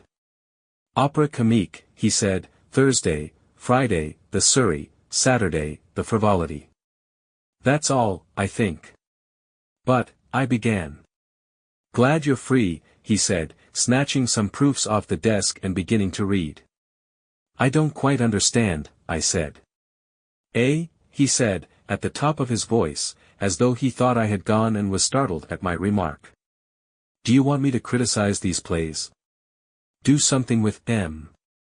Did you think it was a treat? But I can't. Did you call me a fool? Well, I've never been to a theater in my life. Virgin soil. But I don't know anything about it, you know. That's just it. New view. No habits. No clichés in stock. Ours is a live paper, not a bag of tricks. None of your clockwork professional journalism in this office. And I can rely on your integrity. But I've conscientious scruples." He caught me up suddenly and put me outside his door. "Go and talk to Wembley about that," he said. "He'll explain." As I stood perplexed, he opened the door again, said, "I forgot this," thrust a fourth ticket into my hand, it was for that night, in 20 minutes' time, and slammed the door upon me. His expression was quite calm, but I caught his eye. I hate arguments. I decided that I would take his hint and become, to my own destruction, a dramatic critic. I walked slowly down the passage to Wembley. That Barnaby has a remarkable persuasive way. He has made few suggestions during our very pleasant intercourse of 4 years that he has not ultimately won me round to adopting. It may be, of course, that I am of a yielding disposition, certainly I am too apt to take my color from my circumstances. It is, indeed, to my unfortunate susceptibility to vivid impressions that all my misfortunes are due. I have already alluded to the slight stammer I had acquired from a schoolfellow in my youth. However, this is a digression. I went home in a cab to dress. I will not trouble the reader with my thoughts about the first night audience, strange assembly as it is, those I reserve for my memoirs, nor the humiliating story of how I got lost during the entr'acte in a lot of red plush passages, and saw the third act from the gallery. The only point upon which I wished to lay stress was the remarkable effect of the acting upon me. You must remember I had lived a quiet and retired life, and had never been to the theatre before, and that I am extremely sensitive to vivid impressions. At the risk of repetition I must insist upon these points. The first effect was a profound amazement, not untinctured by alarm. The phenomenal unnaturalness of acting is a thing discounted in the minds of most people by early visits to the theatre. They get used to the fantastic gestures, the flamboyant emotions, the weird mouthings, melodious snortings, agonizing yelps, lip gnawings, glaring horrors, and other emotional symbolism of the stage. It becomes at last a mere deaf and dumb language to them, which they read intelligently pari passu with the hearing of the dialogue. But all this was new to me. The thing was called a modern comedy, the people were supposed to be English and were dressed like fashionable Americans of the current epoch, and I fell into the natural error of supposing that the actors were trying to represent human beings. I looked round on my first night audience with a kind of wonder, discovered, as all new dramatic critics do, that it rested with me to reform the drama, and, after a supper choked with emotion, went off to the office to write a column, piebald with new paragraphs, as all my stuff is, it fills out so, and purple with indignation. Barnaby was delighted. But I could not sleep that night. I dreamt of actors glaring, actors smiting their chests, actors flinging out a handful of extended fingers, actors smiling bitterly, laughing despairingly, falling hopelessly, dying idiotically. I got up at 11 with a slight headache, read my notice in the Fiery Cross, breakfasted, and went back to my room to shave. It's my habit to do so. Then an odd thing happened. I could not find my razor. Suddenly it occurred to me that I had not unpacked it the day before. "Ah," said I, in front of the looking-glass. Then, hello. Quite involuntarily, when I had thought of my portmanteau, I had flung up the left arm, fingers fully extended, and clutched at my diaphragm with my right hand. I am an acutely self-conscious man at all times. The gesture struck me as absolutely novel for me. I repeated it, for my own satisfaction. Odd. Then, rather puzzled, I turned to my portmanteau. After shaving, my mind reverted to the acting I had seen, and I entertained myself before the cheval glass with some imitations of Jaffaray's more exaggerated gestures. Really, one might think it a disease, I said, stage-walkitis. There's many a truth spoken in jest. Then, if I remember rightly, I went off to see Wembley, and afterwards lunched at the British Museum with Delia. We actually spoke about our prospects, in the light of my new appointment. But that appointment was the beginning of my downfall. From that day I necessarily became a persistent theatre-goer, and almost insensibly I began to change. The next thing I noticed after the gesture about the razor was to catch myself bowing ineffably when I met Delia, and stooping in an old-fashioned, courtly way over her hand. Directly I caught myself, I straightened myself up and became very uncomfortable. I remember she looked at me curiously. Then, in the office, I found myself doing nervous business, fingers on teeth, when Barnaby asked me a question I could not very well answer. Then, in some trifling difference with Delia, I clasped my hand to my brow. And I pranced through my social transactions at times singularly like an actor. I tried not to, no one could be more keenly alive to the errant absurdity of the histrionic bearing. And I did. It began to dawn on me what it all meant. The acting, I saw, was too much for my delicately strung nervous system.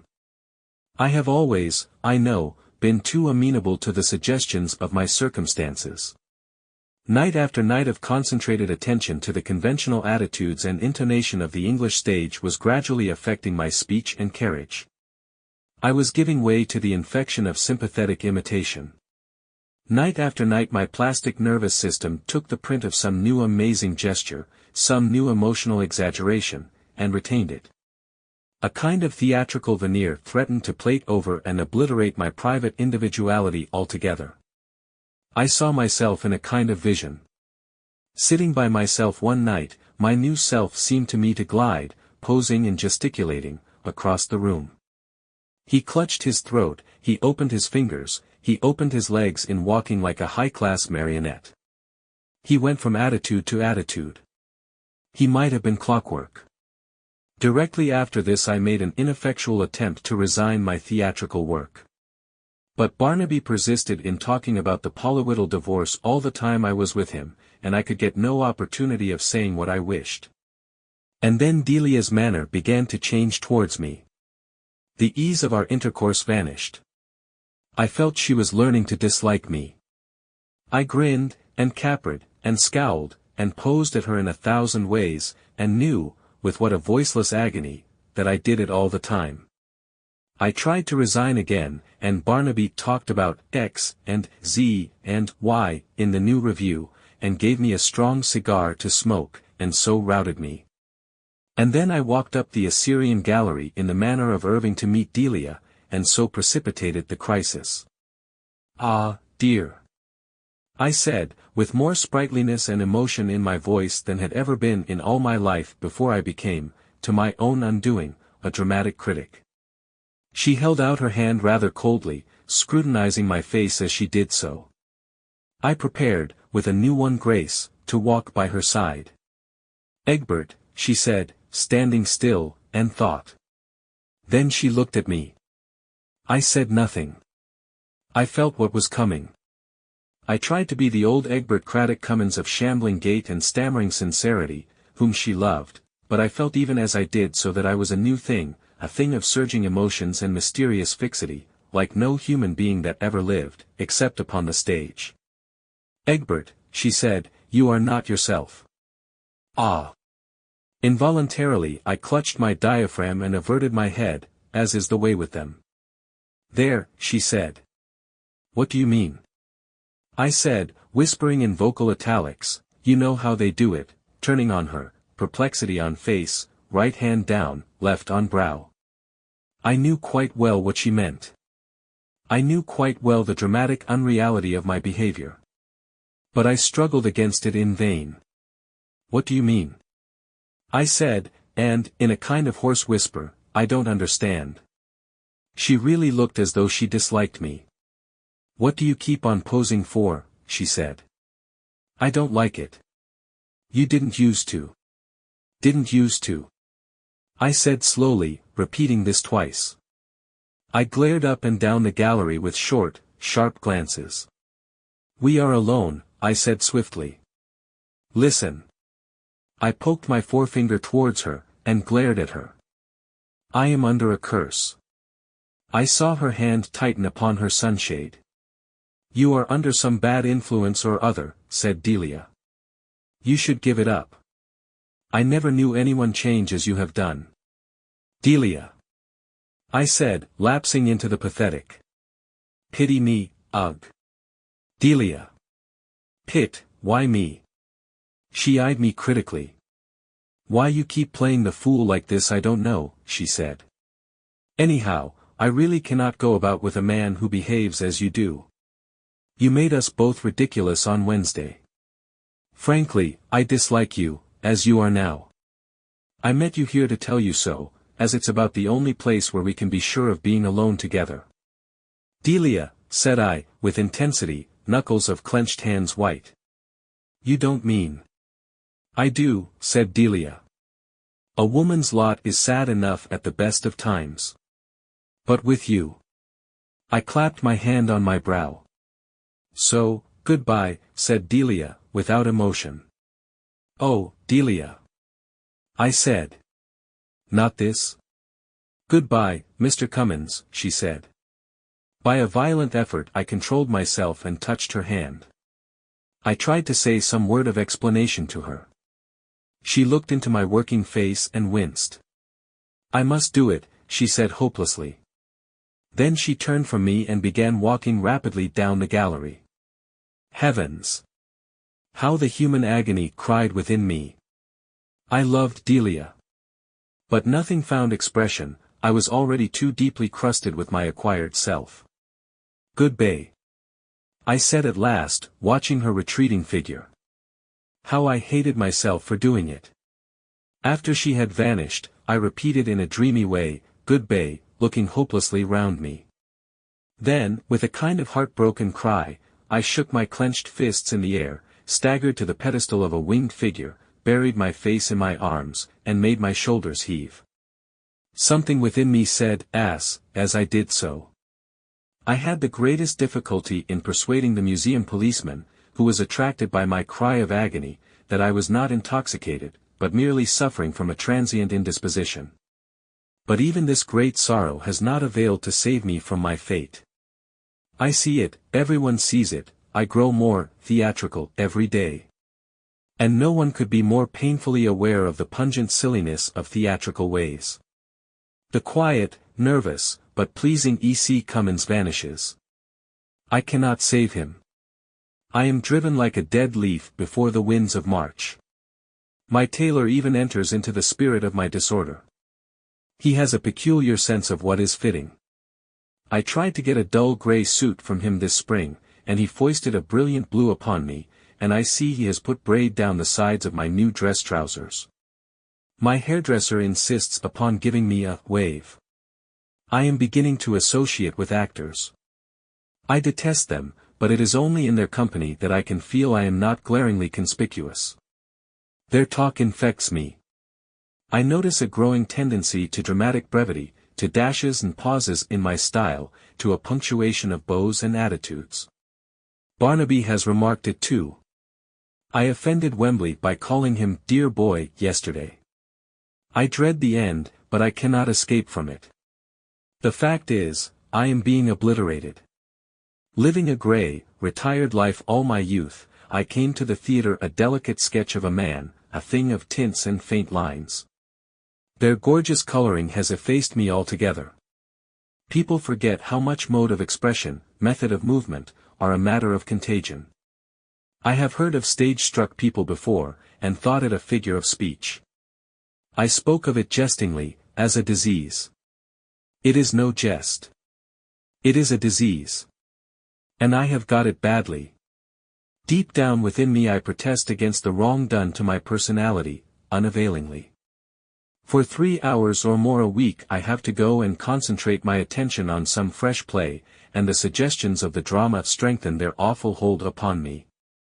My manners grow so flamboyant, my passion so professional, that I doubt, as I said at the outset, whether it is really myself that behaves in such a manner.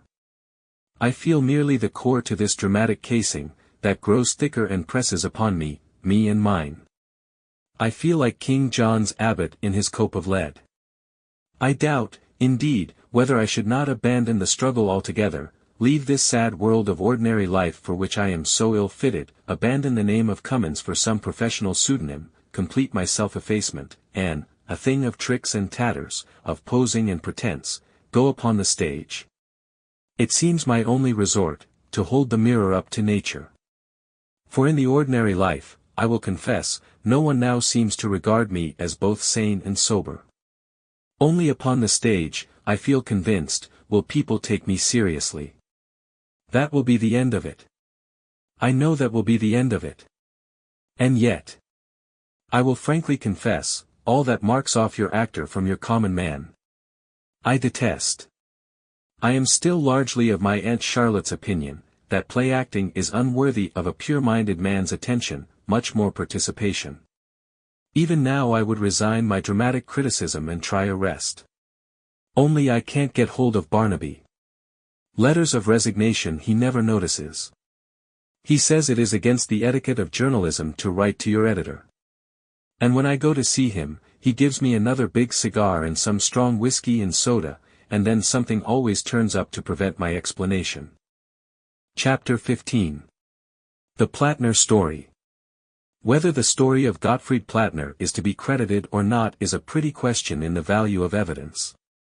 On the one hand, we have 7 witnesses, to be perfectly exact, we have 6.5 pairs of eyes, and one undeniable fact, and on the other we have, what is it, prejudice, common sense, the inertia of opinion.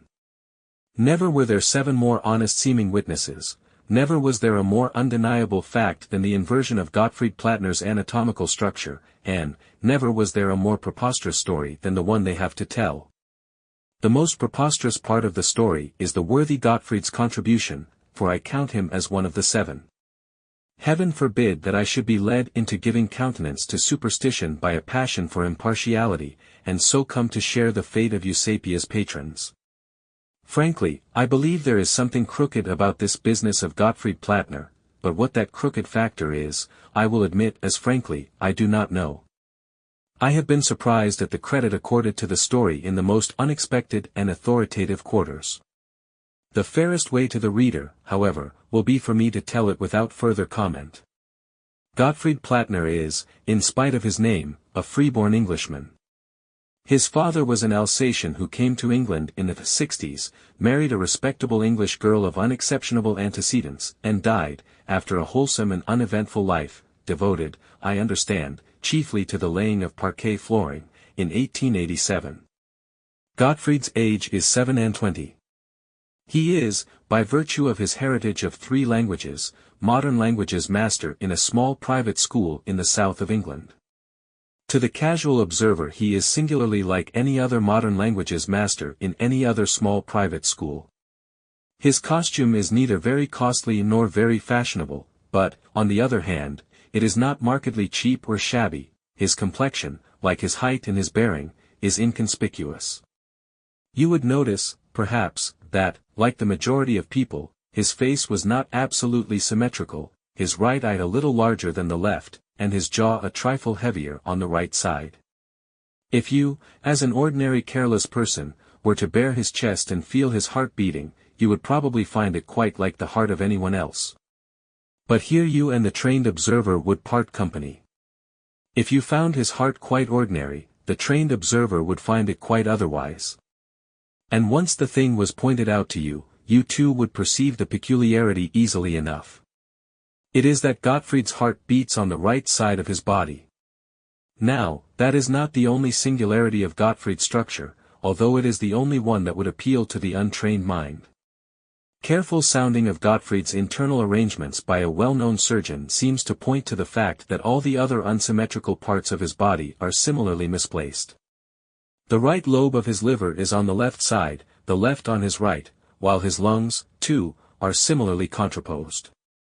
What is still more singular, unless Gottfried is a consummate actor, we must believe that his right hand has recently become his left. Since the occurrences we are about to consider, as impartially as possible, he has found the utmost difficulty in writing, except from right to left across the paper with his left hand. He cannot throw with his right hand, he is perplexed at meal times between knife and fork, and his ideas of the rule of the road, he is a cyclist, are still a dangerous confusion. And there is not a scrap of evidence to show that before these occurrences Gottfried was at all left-handed. There is yet another wonderful fact in this preposterous business. Gottfried produces 3 photographs of himself. You have him at the age of 5 or 6, thrusting fat legs at you from under a plaid frock, and scowling. In that photograph his left eye is a little larger than his right, and his jaw is a trifle heavier on the left side. This is the reverse of his present living condition. The photograph of Gottfried at 14 seems to contradict these facts, but that is because it is one of those cheap, gem, photographs that were then in vogue, taken direct upon metal, and therefore reversing things just as a looking-glass would. The third photograph represents him at 1 and 20, and confirms the record of the others. There seems here evidence of the strongest confirmatory character that Gottfried has exchanged his left side for his right. Yet how a human being can be so changed, short of a fantastic and pointless miracle, it is exceedingly hard to suggest. In one way, of course, these facts might be explicable on the supposition that Plattner has undertaken an elaborate mystification, on the strength of his heart's displacement. Photographs may be faked, and left-handedness imitated. But the character of the man does not lend itself to any such theory. He is quiet, practical, unobtrusive, and thoroughly sane, from the Nordau standpoint. He likes beer, and smokes moderately, takes walking exercise daily, and has a healthily high estimate of the value of his teaching.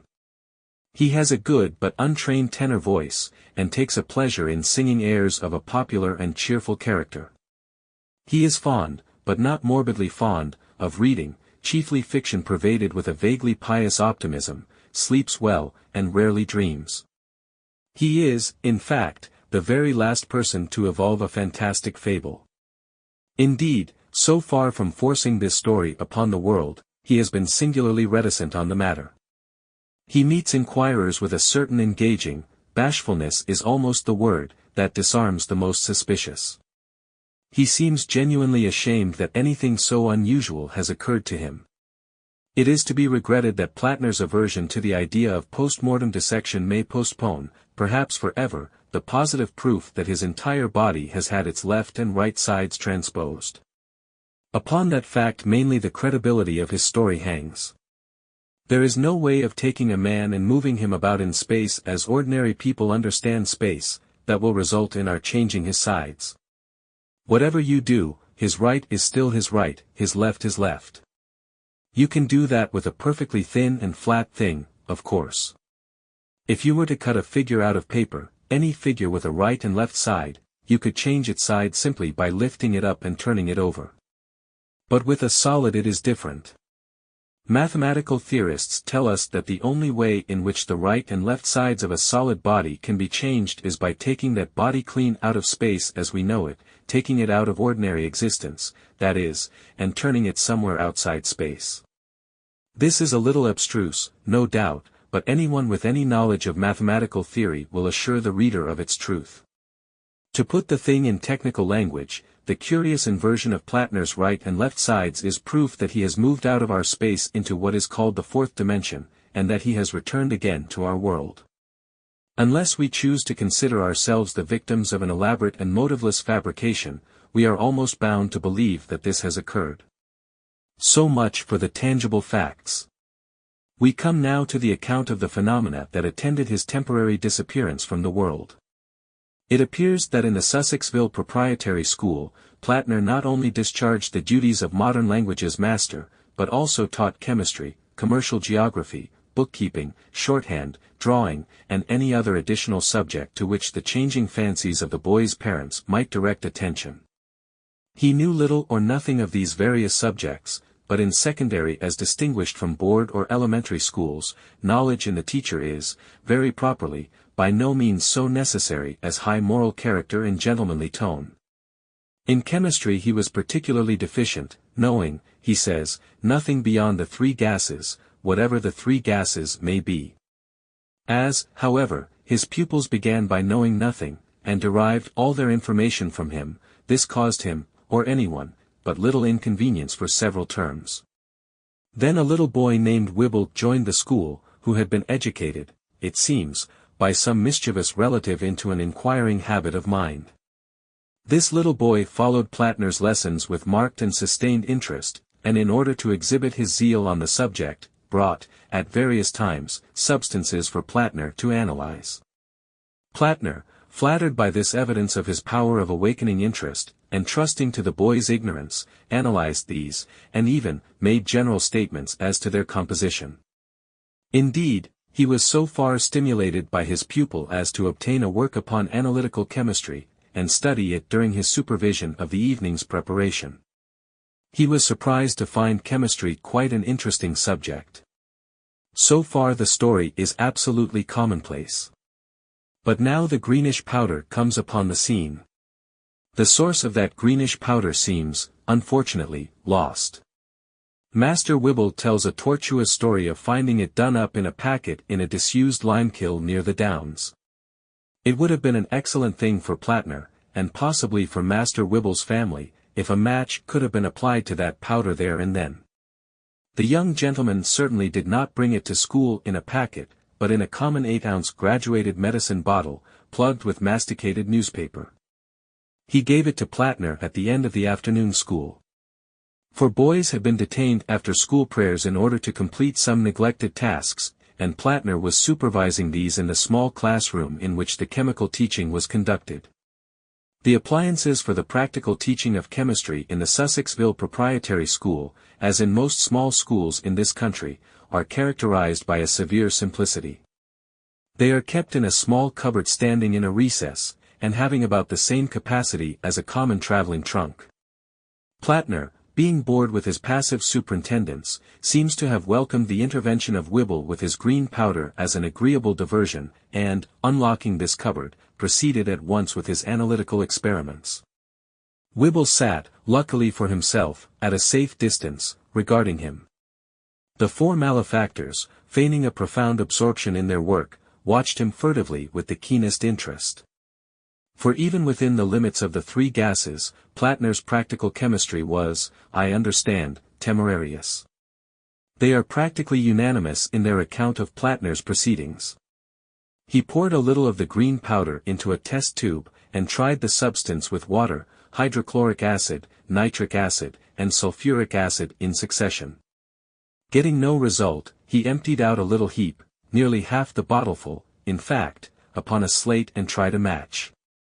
He held the medicine bottle in his left hand. The stuff began to smoke and melt, and then exploded with deafening violence and a blinding flash. The 5 boys, seeing the flash and being prepared for catastrophes, ducked below their desks, and were none of them seriously hurt. The window was blown out into the playground, and the blackboard on its easel was upset. The slate was smashed to atoms. Some plaster fell from the ceiling. No other damage was done to the school edifice or appliances, and the boys at first, seeing nothing of Plattner, fancied he was knocked down and lying out of their sight below the desks. They jumped out of their places to go to his assistance, and were amazed to find the space empty. Being still confused by the sudden violence of the report, they hurried to the open door, under the impression that he must have been hurt, and have rushed out of the room. But Carson, the foremost, nearly collided in the doorway with the principal, Mr. Lidgett. Mr. Lidgett is a corpulent, excitable man with one eye. The boys describe him as stumbling into the room mouthing some of those tempered expletives irritable schoolmasters accustomed themselves to use, lest worse befall. "Wretched Mumchinser," he said. "Where's Mr. Plattner?" The boys are agreed on the very words. Wobbler, snivelling puppy, and Mumchinser are, it seems, among the ordinary small change of Mr. Lidgett's scholastic commerce. "Where's Mr. Plattner?" That was a question that was to be repeated many times in the next few days. It really seemed as though that frantic hyperbole, blown to atoms, had for once realized itself. There was not a visible particle of Plattner to be seen, not a drop of blood nor a stitch of clothing to be found. Apparently he had been blown clean out of existence and left not a rack behind. Not so much as would cover a sixpenny piece, to quote a proverbial expression.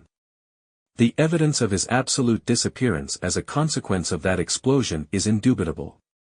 It is not necessary to enlarge here upon the commotion excited in the Sussexville Proprietary School, and in Sussexville and elsewhere, by this event.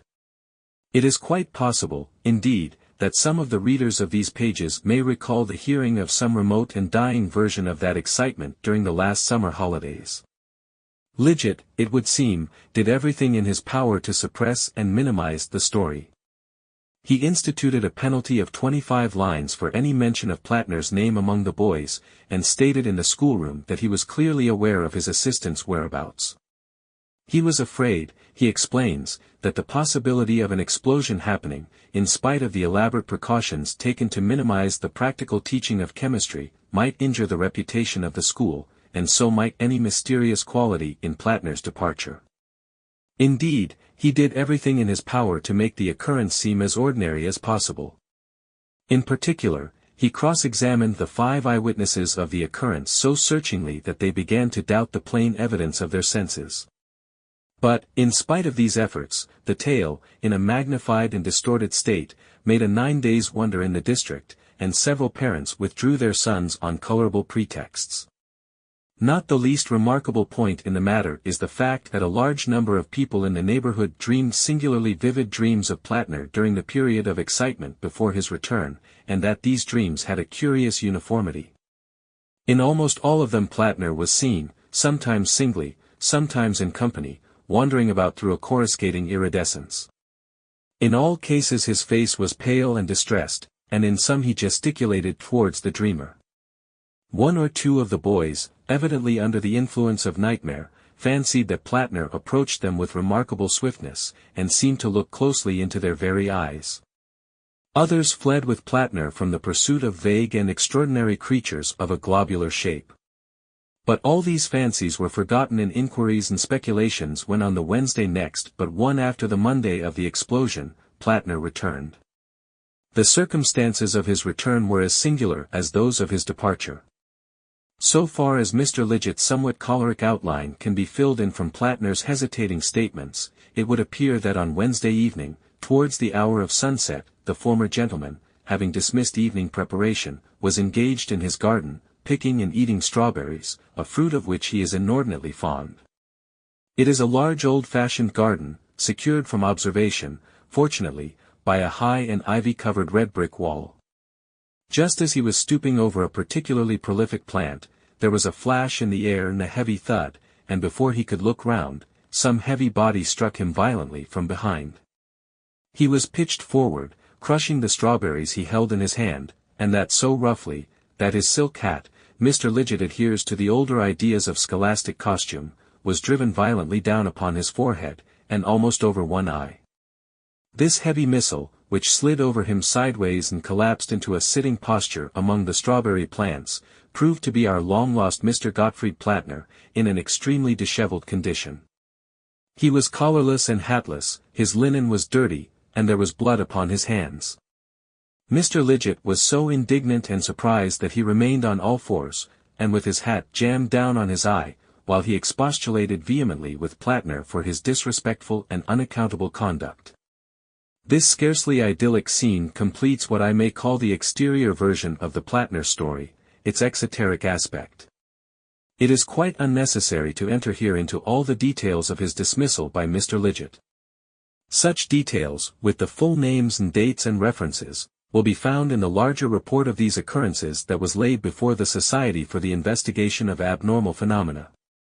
The singular transposition of Plattner's right and left sides was scarcely observed for the first day or so, and then first in connection with his disposition to write from right to left across the blackboard. He concealed rather than ostend this curious confirmatory circumstance, as he considered it would unfavorably affect his prospects in a new situation. The displacement of his heart was discovered some months after, when he was having a tooth extracted under anesthetics. He then, very unwillingly, allowed a cursory surgical examination to be made of himself, with a view to a brief account in the Journal of Anatomy. That exhausts the statement of the material facts, and we may now go on to consider Plattner's account of the matter. But first let us clearly differentiate between the preceding portion of this story and what is to follow. All I have told thus far is established by such evidence as even a criminal lawyer would approve. Every one of the witnesses is still alive. The reader, if he have the leisure, may hunt the lads out tomorrow, or even brave the terrors of the redoubtable Lidget, and cross-examine and trap and test to his heart's content. Gottfried Plattner himself, and his twisted heart in his 3 photographs, are producible.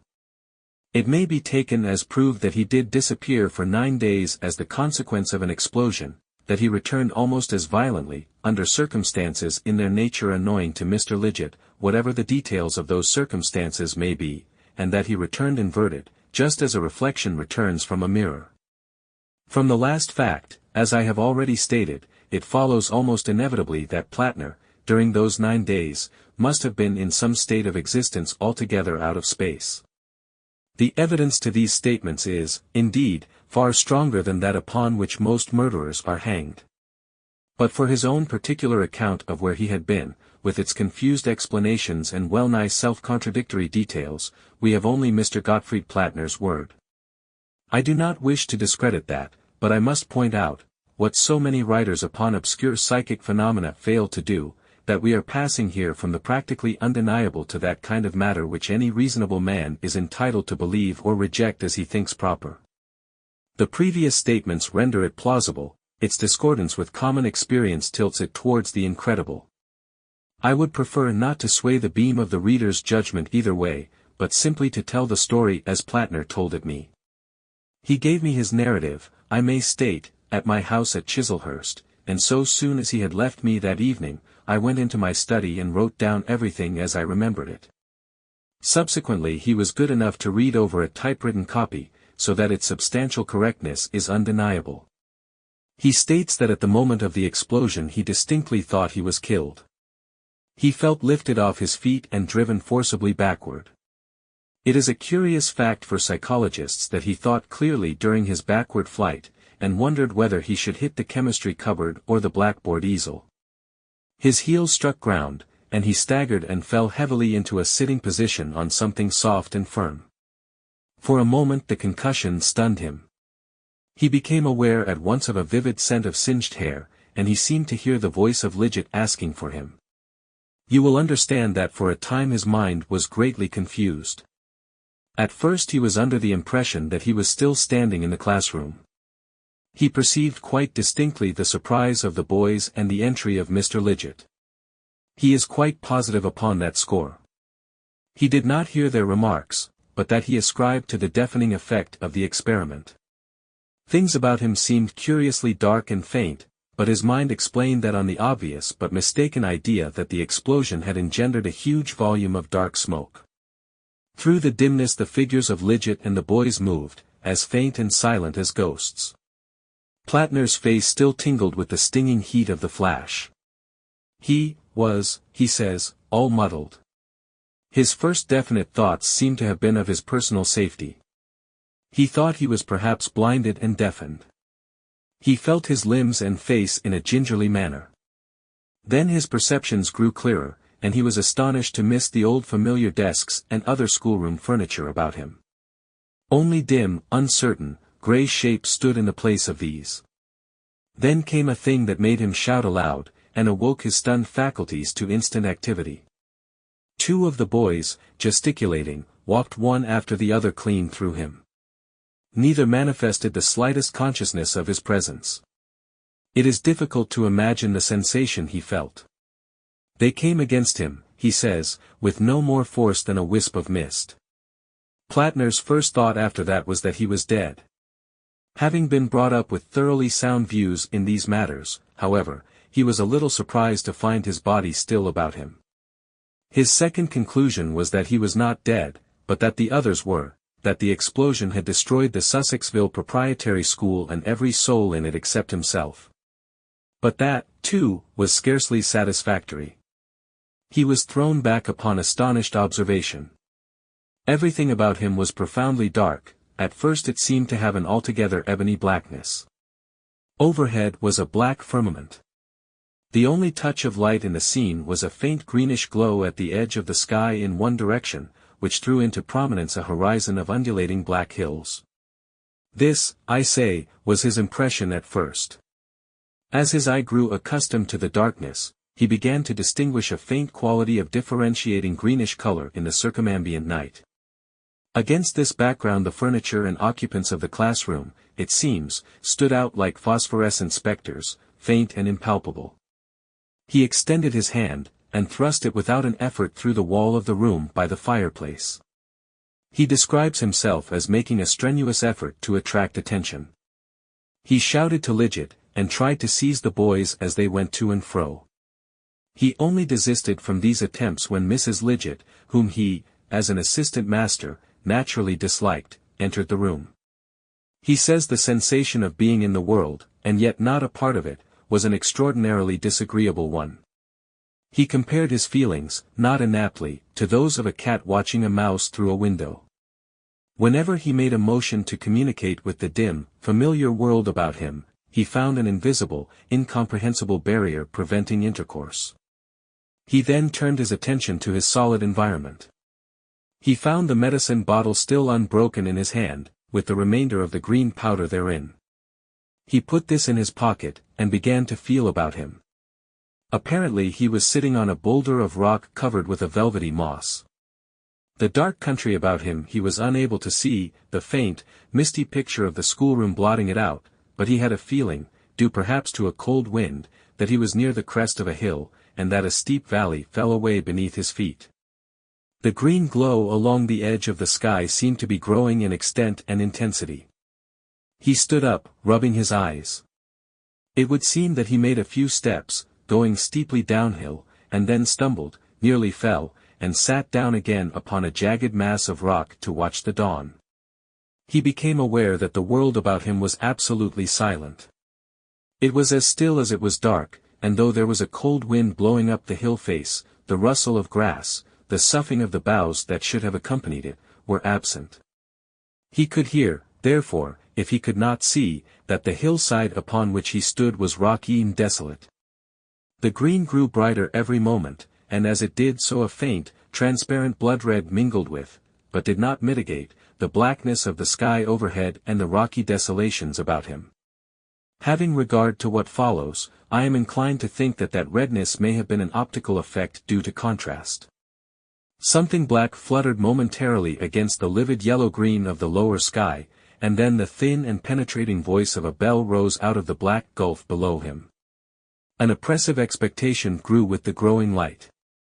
It is probable that an hour or more elapsed while he sat there, the strange green light growing brighter every moment, and spreading slowly, in flamboyant fingers, upward towards the zenith. As it grew, the spectral vision of our world became relatively or absolutely fainter. Probably both, for the time must have been about that of our earthly sunset. So far as his vision of our world went, Plattner, by his few steps downhill, had passed through the floor of the classroom, and was now, it seemed, sitting in mid-air in the larger schoolroom downstairs. He saw the boarders distinctly, but much more faintly than he had seen Lidget. They were preparing their evening tasks, and he noticed with interest that several were cheating with their Euclid writers by means of a crib, a compilation whose existence he had hitherto never suspected. As the time passed, they faded steadily as the light of the green dawn increased. Looking down into the valley, he saw that the light had crept far down its rocky sides, and that the profound blackness of the abyss was now broken by a minute green glow, like the light of a glowworm.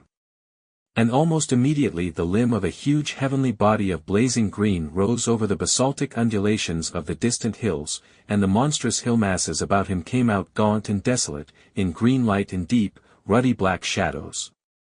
He became aware of a vast number of ball-shaped objects drifting as thistledown drifts over the high ground. There were none of these nearer to him than the opposite side of the gorge. The bell below twanged quicker and quicker, with something like impatient insistence, and several lights moved hither and thither. The boys at work at their desks were now almost imperceptibly faint. This extinction of our world, when the green sun of this other universe rose, is a curious point upon which Plattner insists.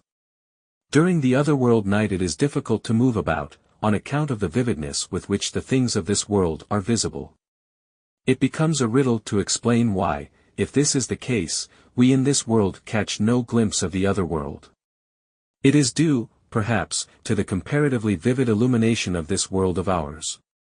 Plattner describes the midday of the other world, at its brightest, as not being nearly so bright as this world at full moon, while its night is profoundly black. Consequently, the amount of light, even in an ordinary dark room, is sufficient to render the things of the other world invisible, on the same principle that faint phosphorescence is only visible in the profoundest darkness. I have tried, since he told me his story, to see something of the other world by sitting for a long space in a photographer's dark room at night. I have certainly seen indistinctly the form of greenish slopes and rocks, but only, I must admit, very indistinctly indeed. The reader may possibly be more successful. Plattner tells me that since his return he has dreamt and seen and recognized places in the other world, but this is probably due to his memory of these scenes. It seems quite possible that people with unusually keen eyesight may occasionally catch a glimpse of this strange other world about us. However, this is a digression. As the green sun rose, a long street of black buildings became perceptible, though only darkly and indistinctly, in the gorge, and after some hesitation, Plattner began to clamber down the precipitous descent towards them. The descent was long and exceedingly tedious, being so not only by the extraordinary steepness, but also by reason of the looseness of the boulders with which the whole face of the hill was strewn. The noise of his descent, now and then his heels struck fire from the rocks, seemed now the only sound in the universe, for the beating of the bell had ceased. As he drew nearer, he perceived that the various edifices had a singular resemblance to tombs and mausoleums and monuments, saving only that they were all uniformly black instead of being white, as most sepulchres are. And then he saw, crowding out of the largest building, very much as people disperse from church, a number of pallid, rounded, pale green figures. These dispersed in several directions about the broad street of the place, some going through side alleys and reappearing upon the steepness of the hill, others entering some of the small black buildings which lined the way. At the sight of these things drifting up towards him, Plattner stopped, staring. They were not walking, they were indeed limbless, and they had the appearance of human heads, beneath which a tadpole-like body swung. He was too astonished at their strangeness, too full, indeed, of strangeness, to be seriously alarmed by them. They drove towards him, in front of the chill wind that was blowing uphill, much as soap bubbles drive before a draught. And as he looked at the nearest of those approaching, he saw it was indeed a human head, albeit with singularly large eyes, and wearing such an expression of distress and anguish as he had never seen before upon mortal countenance. He was surprised to find that it did not turn to regard him, but seemed to be watching and following some unseen moving thing. For a moment he was puzzled, and then it occurred to him that this creature was watching with its enormous eyes something that was happening in the world he had just left. Nearer it came, and he was too astonished to cry out. It made a very faint fretting sound as it came close to him. Then it struck his face with a gentle pat, its touch was very cold, and drove past him, and upward towards the crest of the hill. An extraordinary conviction flashed across Plattner's mind that this head had a strong likeness to Lidget. Then he turned his attention to the other heads that were now swarming thickly up the hillside. None made the slightest sign of recognition. One or two, indeed, came close to his head and almost followed the example of the first, but he dodged convulsively out of the way. Upon most of them he saw the same expression of unavailing regret he had seen upon the first, and heard the same faint sounds of wretchedness from them. One or two wept, and one rolling swiftly uphill wore an expression of diabolical rage. But others were cold, and several had a look of gratified interest in their eyes. One, at least, was almost in an ecstasy of happiness. Plattner does not remember that he recognized any more likenesses in those he saw at this time. For several hours, perhaps, Plattner watched these strange things dispersing themselves over the hills, and not till long after they had ceased to issue from the clustering black buildings in the gorge, did he resume his downward climb. The darkness about him increased so much that he had a difficulty in stepping true. Overhead the sky was now a bright, pale green. He felt neither hunger nor thirst. Later, when he did, he found a chilly stream running down the center of the gorge, and the rare moss upon the boulders, when he tried it at last in desperation, was good to eat. He groped about among the tombs that ran down the gorge, seeking vaguely for some clue to these inexplicable things. After a long time he came to the entrance of the big mausoleum-like building from which the heads had issued. In this he found a group of green lights burning upon a kind of basaltic altar, and a bell rope from a belfry overhead hanging down into the center of the place. Round the wall ran a lettering of fire in a character unknown to him. While he was still wondering at the purport of these things, he heard the receding tramp of heavy feet echoing far down the street. He ran out into the darkness again, but he could see nothing. He had a mind to pull the bell rope, and finally decided to follow the footsteps. But, although he ran far, he never overtook them, and his shouting was of no avail. The gorge seemed to extend an interminable distance. It was as dark as earthly starlight throughout its length, while the ghastly green day lay along the upper edge of its precipices. There were none of the heads, now, below. They were all, it seemed, busily occupied along the upper slopes. Looking up, he saw them drifting hither and thither, some hovering stationary, some flying swiftly through the air. It reminded him, he said, of big snowflakes, only these were black and pale green. In pursuing the firm, undeviating footsteps that he never overtook, in groping into new regions of this endless devil's dyke, in clambering up and down the pitiless heights, in wandering about the summits, and in watching the drifting faces, Plattner states that he spent the better part of 7 or 8 days. He did not keep count, he says. Though once or twice he found eyes watching him, he had word with no living soul. He slept among the rocks on the hillside. In the gorge things earthly were invisible, because, from the earthly standpoint, it was far underground. On the altitudes, so soon as the earthly day began, the world became visible to him. He found himself sometimes stumbling over the dark green rocks, or arresting himself on a precipitous brink, while all about him the green branches of the Sussexville lanes were swaying, or, again, he seemed to be walking through the Sussexville streets, or watching unseen the private business of some household. And then it was he discovered, that to almost every human being in our world there pertains some of these drifting heads, that everyone in the world is watched intermittently by these helpless disembodiments. What are they, these watchers of the living? Plattner never learned. But two, that presently found and followed him, were like his childhood's memory of his father and mother. Now and then other faces turned their eyes upon him, eyes like those of dead people who had swayed him, or injured him, or helped him in his youth and manhood. Whenever they looked at him, Plattner was overcome with a strange sense of responsibility. To his mother he ventured to speak, but she made no answer. She looked sadly, steadfastly, and tenderly, a little reproachfully, too, it seemed, into his eyes. He simply tells this story, he does not endeavor to explain. We are left to surmise who these watchers of the living may be, or, if they are indeed the dead, why they should so closely and passionately watch a world they have left forever. It may be, indeed to my mind it seems just, that, when our life has closed, when evil or good is no longer a choice for us, we may still have to witness the working out of the train of consequences we have laid.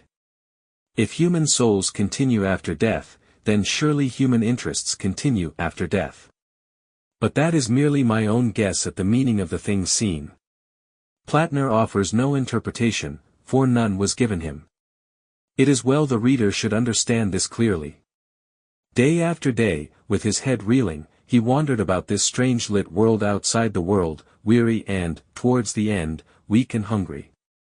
By day, by our earthly day, that is, the ghostly vision of the old familiar scenery of Sussexville, all about him, irked and worried him. He could not see where to put his feet, and ever and again with a chilly touch one of these watching souls would come against his face. And after dark the multitude of these watchers about him, and their intent distress, confused his mind beyond describing. A great longing to return to the earthly life that was so near and yet so remote consumed him. The unearthliness of things about him produced a positively painful mental distress. He was worried beyond describing by his own particular followers. He would shout at them to desist from staring at him, scold at them, hurry away from them. They were always mute and intent. Run as he might over the uneven ground, they followed his destinies. On the 9th day, towards evening, Plattner heard the invisible footsteps approaching, far away down the gorge. He was then wandering over the broad crest of the same hill upon which he had fallen in his entry into this strange other world of his. He turned to hurry down into the gorge, feeling his way hastily, and was arrested by the sight of the thing that was happening in a room in a back street near the school. Both of the people in the room he knew by sight. The windows were open, the blinds up, and the setting sun shone clearly into it, so that it came out quite brightly at first, a vivid oblong of room, lying like a magic lantern picture upon the black landscape and the livid green dawn. In addition to the sunlight, a candle had just been lit in the room. On the bed lay a lank man, his ghastly white face terrible upon the tumbled pillow. His clenched hands were raised above his head. A little table beside the bed carried a few medicine bottles, some toast and water, and an empty glass. Every now and then the lank man's lips fell apart, to indicate a word he could not articulate. But the woman did not notice that he wanted anything, because she was busy turning out papers from an old-fashioned bureau in the opposite corner of the room. At first the picture was very vivid indeed, but as the green dawn behind it grew brighter and brighter, so it became fainter and more transparent. As the echoing footsteps paced nearer and nearer, those footsteps that sound so loud in that other world and come so silently in this, Plattner perceived about him a great multitude of dim faces gathering together out of the darkness and watching the two people in the room. Never before had he seen so many of the watchers of the living. A multitude had eyes only for the sufferer in the room, another multitude, in infinite anguish, watched the woman as she hunted with greedy eyes for something she could not find. They crowded about Plattner, they came across his sight and buffeted his face, the noise of their unavailing regrets was all about him. He saw clearly only now and then. At other times the picture quivered dimly, through the veil of green reflections upon their movements. In the room it must have been very still, and Plattner says the candle flame streamed up into a perfectly vertical line of smoke, but in his ears each footfall and its echoes beat like a clap of thunder. And the faces. Two, more particularly near the woman's, one a woman's also, white and clear-featured, a face which might have once been cold and hard, but which was now softened by the touch of a wisdom strange to earth. The other might have been the woman's father. Both were evidently absorbed in the contemplation of some act of hateful meanness, so it seemed, which they could no longer guard against and prevent. Behind were others, teachers, it may be, who had taught ill, friends whose influence had failed. And over the man, too, a multitude, but none that seemed to be parents or teachers. Faces that might once have been coarse, now purged to strength by sorrow. And in the forefront one face, a girlish one, neither angry nor remorseful, but merely patient and weary, and, as it seemed to Plattner, waiting for relief. His powers of description failed him at the memory of this multitude of ghastly countenances. They gathered on the stroke of the bell. He saw them all in the space of a second. It would seem that he was so worked on by his excitement that, quite involuntarily, his restless fingers took the bottle of green powder out of his pocket and held it before him. But he does not remember that. Abruptly the footsteps ceased. He waited for the next, and there was silence, and then suddenly, cutting through the unexpected stillness like a keen, thin blade, came the first stroke of the bell. At that the multitudinous faces swayed to and fro, and a louder crying began all about him. The woman did not hear, she was burning something now in the candle flame. At the second stroke everything grew dim, and a breath of wind, icy cold, blew through the host of watchers. They swirled about him like an eddy of dead leaves in the spring, and at the third stroke something was extended through them to the bed. You have heard of a beam of light. This was like a beam of darkness, and looking again at it, Plattner saw that it was a shadowy arm and hand. The green sun was now topping the black desolations of the horizon, and the vision of the room was very faint. Plattner could see that the white of the bed struggled, and was convulsed, and that the woman looked round over her shoulder at it, startled. The cloud of watchers lifted high like a puff of green dust before the wind, and swept swiftly downward towards the temple in the gorge. Then suddenly Plattner understood the meaning of the shadowy black arm that stretched across his shoulder and clutched its prey. He did not dare turn his head to see the shadow behind the arm. With a violent effort, and covering his eyes, he set himself to run, made, perhaps, 20 strides, then slipped on a boulder, and fell. He fell forward on his hands, and the bottle smashed and exploded as he touched the ground. In another moment he found himself, stunned and bleeding, sitting face to face with Lidget in the old walled garden behind the school. There the story of Plattner's experiences ends. I have resisted, I believe successfully, the natural disposition of a writer of fiction to dress up incidents of this sort. I have told the thing as far as possible in the order in which Plattner told it to me. I have carefully avoided any attempt at style, effect, or construction. It would have been easy, for instance, to have worked the scene of the deathbed into a kind of plot in which Plattner might have been involved. But, quite apart from the objectionableness of falsifying a most extraordinary true story, any such trite devices would spoil, to my mind, the peculiar effect of this dark world, with its livid green illumination and its drifting watchers of the living, which, unseen and unapproachable to us, is yet lying all about us.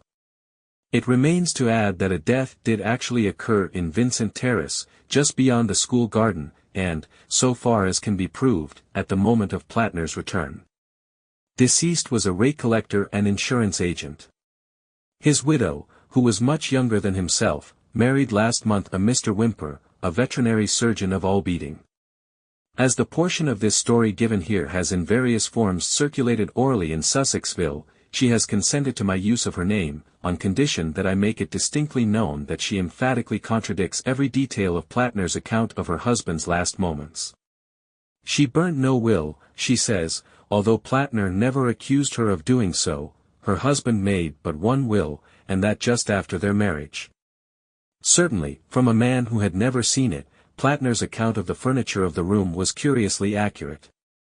One other thing, even at the risk of an irksome repetition, I must insist upon, lest I seem to favor the credulous, superstitious view. Plattner's absence from the world for 9 days is, I think, proved. But that does not prove his story. It is quite conceivable that even outside space hallucinations may be possible. That, at least, the reader must bear distinctly in mind. Chapter 16. The Red Room. I can assure you, said I, that it will take a very tangible ghost to frighten me. And I stood up before the fire with my glass in my hand. It is your own choosing, said the man with the withered arm, and glanced at me askance. 28 years, said I have lived, and never a ghost have I seen as yet. The old woman sat staring hard into the fire, her pale eyes wide open.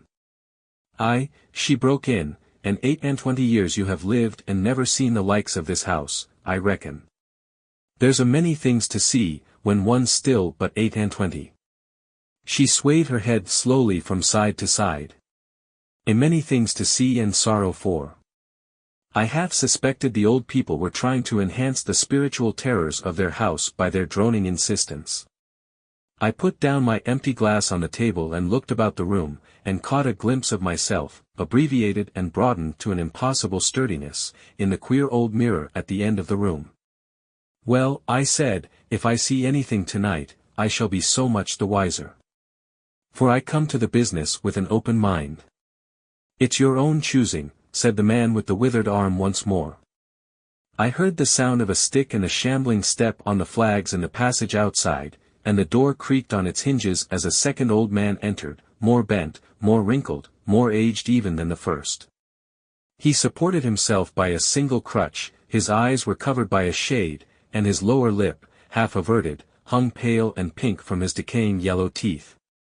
He made straight for an armchair on the opposite side of the table, sat down clumsily, and began to cough. The man with the withered arm gave this newcomer a short glance of positive dislike. The old woman took no notice of his arrival, but remained with her eyes fixed steadily on the fire. I said, "It's your own choosing," said the man with the withered arm, when the coughing had ceased for a while.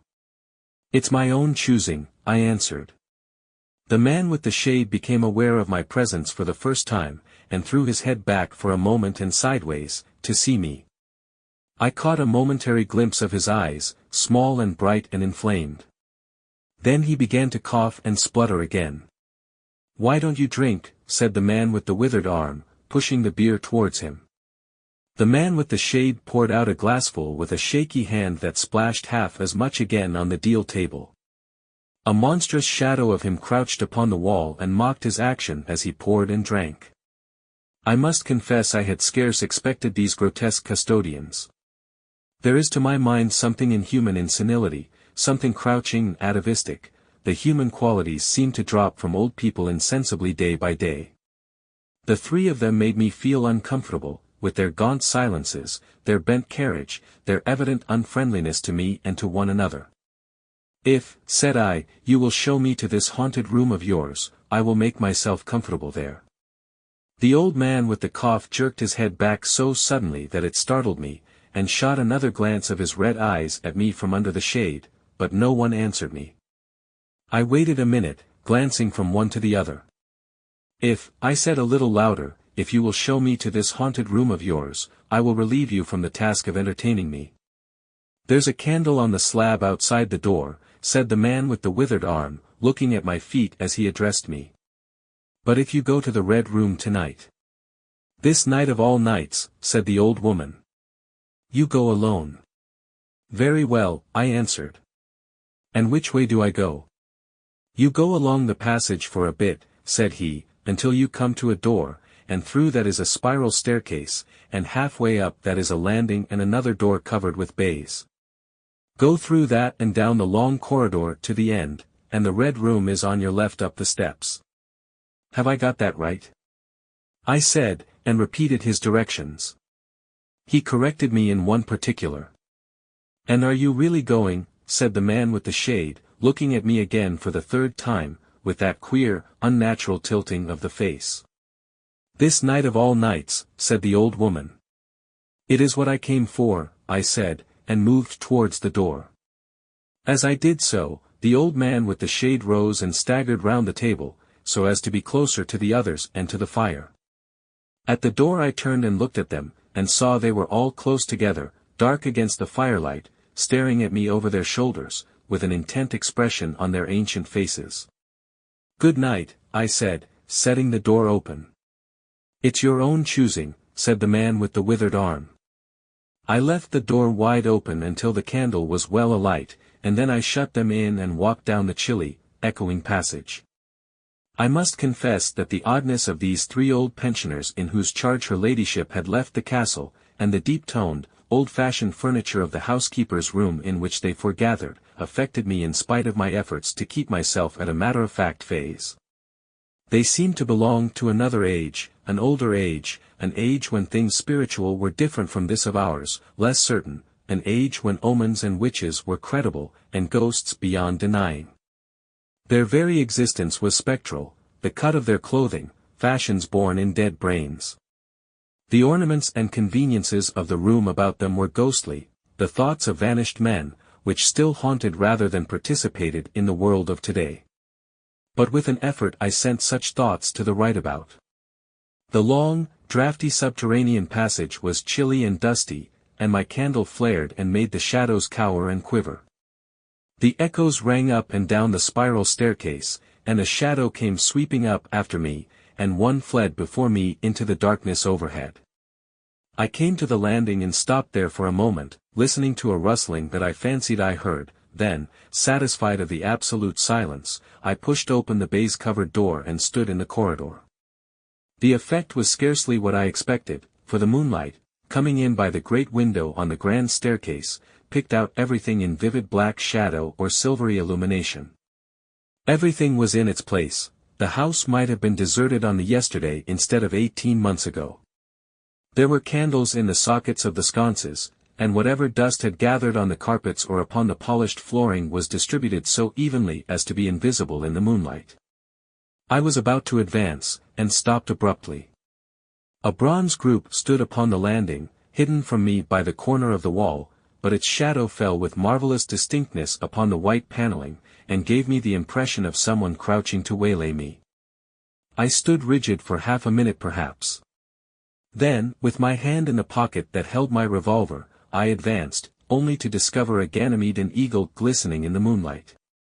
That incident for a time restored my nerve, and a porcelain Chinaman on a buhl table, whose head rocked silently as I passed him, scarcely startled me.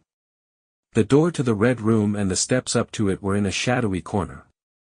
I moved my candle from side to side, in order to see clearly the nature of the recess in which I stood before opening the door.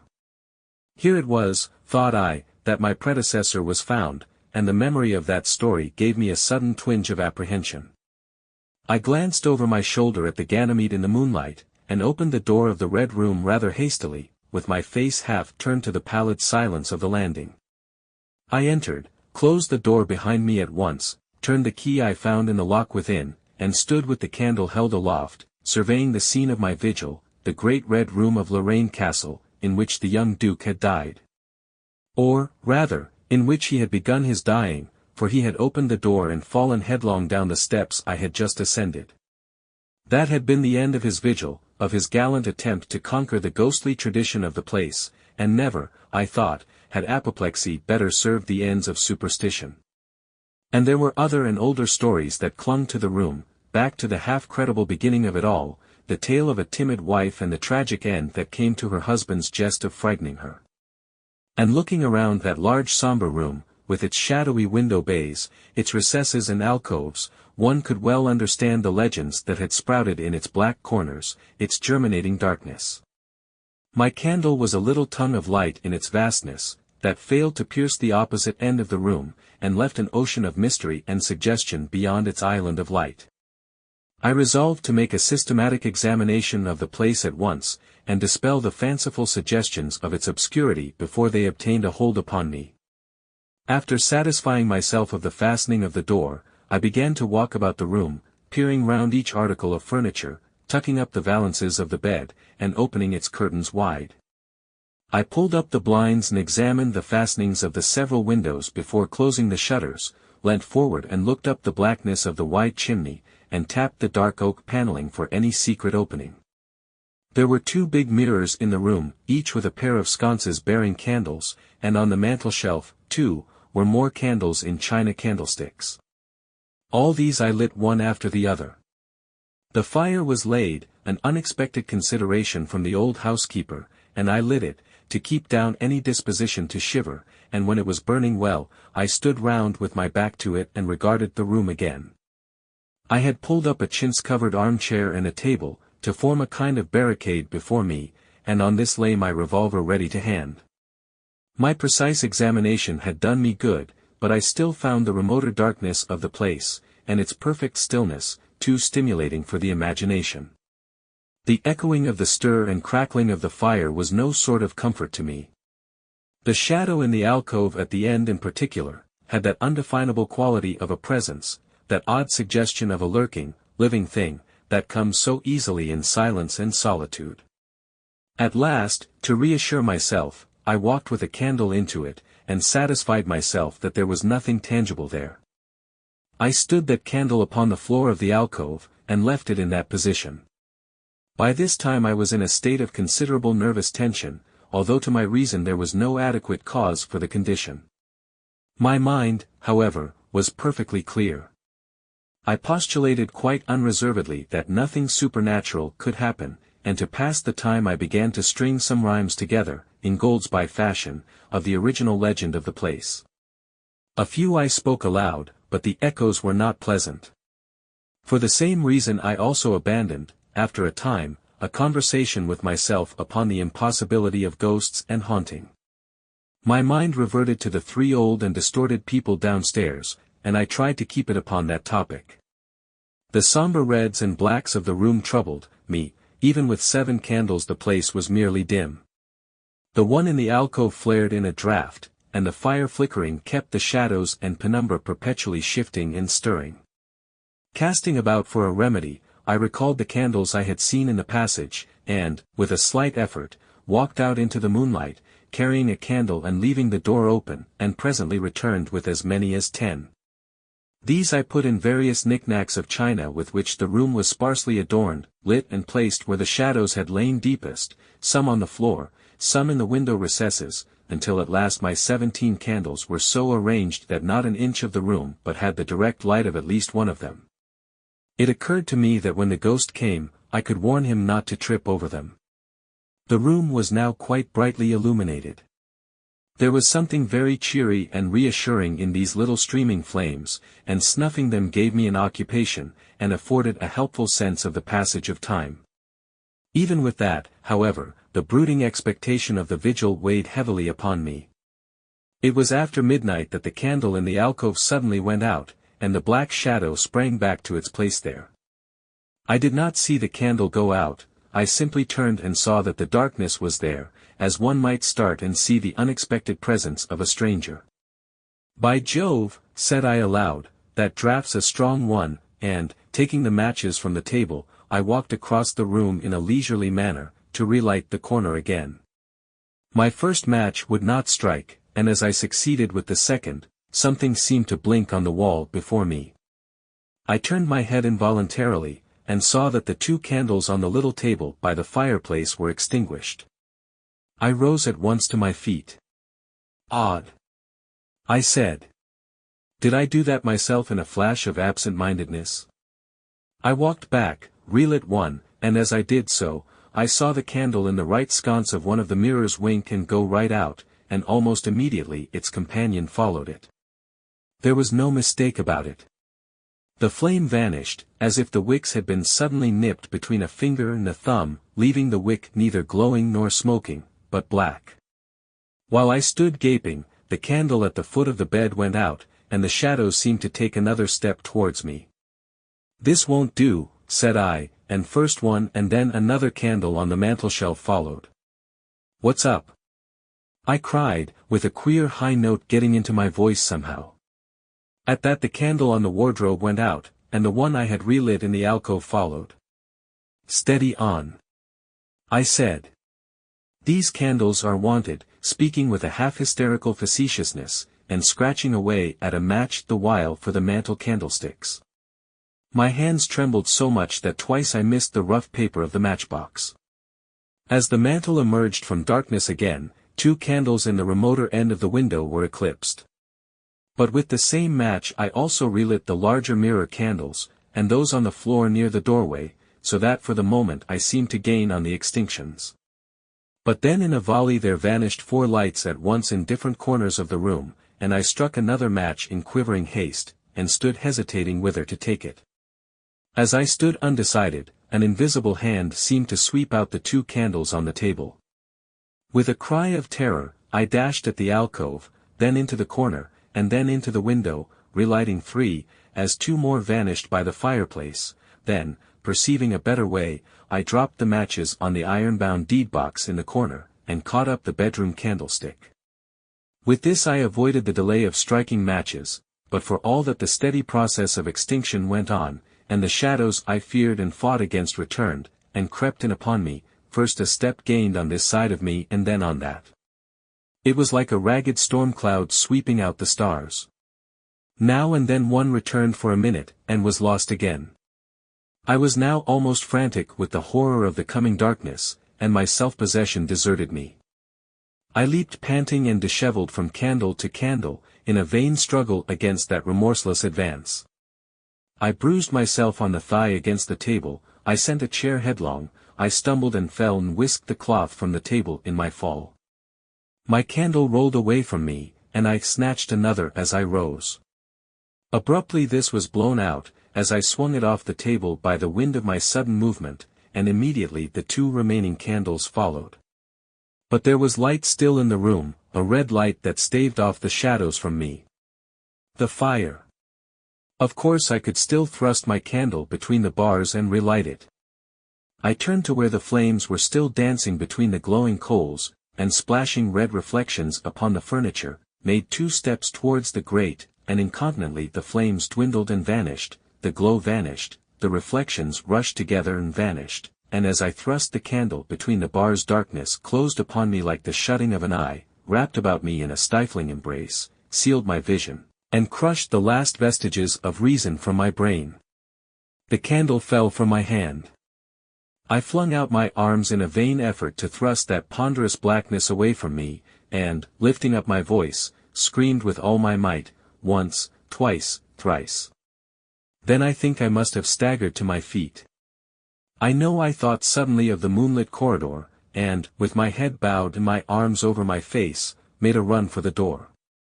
But I had forgotten the exact position of the door, and struck myself heavily against the corner of the bed.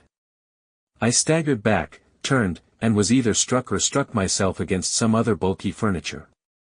I have a vague memory of battering myself thus, to and fro in the darkness, of a cramped struggle, and of my own wild crying as I darted to and fro, of a heavy blow at last upon my forehead, a horrible sensation of falling that lasted an age, of my last frantic effort to keep my footing, and then I remember no more. I opened my eyes in daylight. My head was roughly bandaged, and the man with the withered arm was watching my face. I looked about me, trying to remember what had happened, and for a space I could not recollect. I rolled my eyes into the corner, and saw the old woman, no longer abstracted, pouring out some drops of medicine from a little blue phial into a glass. "Where am I?" I asked. "I seem to remember you, and yet I cannot remember who you are." They told me then, and I heard of the haunted red room as one who hears a tale. "We found you at dawn," said he, "and there was blood on your forehead and lips." It was very slowly I recovered my memory of my experience. "You believe now," said the old man, "that the room is haunted?" He spoke no longer as one who greets an intruder, but as one who grieves for a broken friend. "Yes," said I, "the room is haunted." "And you have seen it?" "And we, who have lived here all our lives, have never set eyes upon it. Because we have never dared. Tell us, is it truly the old Earl who—" "No," said I, "it is not." "I told you so," said the old lady, with the glass in her hand. "It is his poor young countess who was frightened." "It is not," I said. "There is neither ghost of Earl nor ghost of countess in that room, there is no ghost there at all, but worse, far worse." "Well," they said.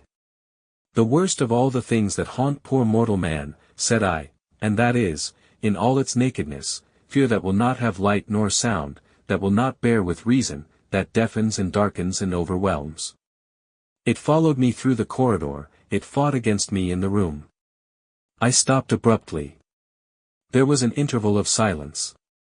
My hand went up to my bandages. Then the man with the shade sighed and spoke. "That is it," said he. I knew that was it.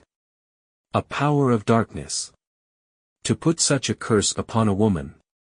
It lurks there always. You can feel it even in the daytime, even of a bright summer's day, in the hangings, in the curtains, keeping behind you however you face about. In the dusk it creeps along the corridor and follows you, so that you dare not turn. There is fear in that room of hers, black fear, and there will be, so long as this house of sin endures. Chapter 17. The Purple Pileus. Mr. Coombs was sick of life. He walked away from his unhappy home, and, sick not only of his own existence but of everybody else's, turned aside down Gaswork Lane to avoid the town, and, crossing the wooden bridge that goes over the canal to Starling's cottages, was presently alone in the damp pine woods and out of sight and sound of human habitation. He would stand it no longer. He repeated aloud with blasphemies unusual to him that he would stand it no longer. He was a pale-faced little man, with dark eyes and a fine and very black mustache. He had a very stiff, upright collar slightly frayed, that gave him an illusory double chin, and his overcoat, albeit shabby, was trimmed with astrakhan. His gloves were a bright brown with black stripes over the knuckles, and split at the finger ends. His appearance, his wife had said once in the dead days beyond recall, before he married her, that is, was military. But now she called him, it seems a dreadful thing to tell it between husband and wife, but she called him, a little grub. It wasn't the only thing she had called him either. The row had arisen about that beastly Jenny again. Jenny was his wife's friend, and, by no invitation of Mr. Coombs, she came in every blessed Sunday to dinner, and made a shindy all the afternoon. She was a big, noisy girl, with a taste for loud colors and a strident laugh, and this Sunday she had outdone all her previous intrusions by bringing in a fellow with her, a chap as showy as herself. And Mr. Coombs, in a starchy, clean collar and his Sunday frock coat, had sat dumb and wrathful at his own table, while his wife and her guests talked foolishly and undesirably, and laughed aloud. Well, he stood that, and after dinner, which, as usual, was late, what must Miss Jenny do but go to the piano and play banjo tunes, for all the world as if it were a weekday. Flesh and blood could not endure such goings-on. They would hear next door, they would hear in the road, it was a public announcement of their disrepute. He had to speak. He had felt himself go pale, and a kind of rigor had affected his respiration as he delivered himself.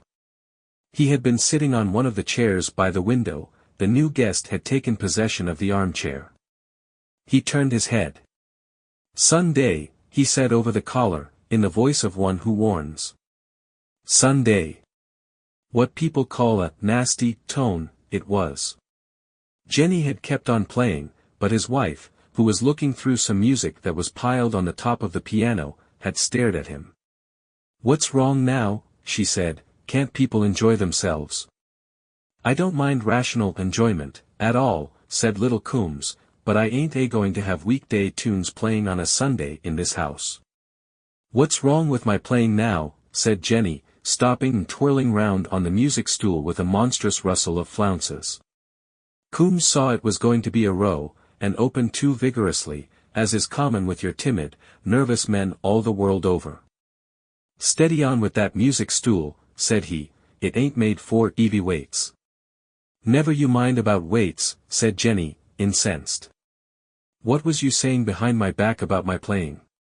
"Surely you don't hold with not having a bit of music on a Sunday, Mr. Coombs," said the new guest, leaning back in the armchair, blowing a cloud of cigarette smoke and smiling in a kind of pitying way.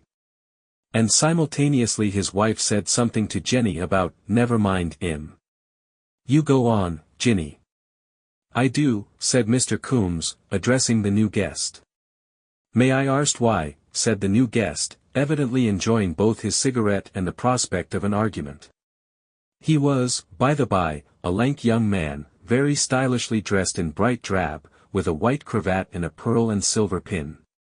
It had been better taste to come in a black coat, Mr. Coombs thought. "Because," began Mr. Coombs, "it don't suit me.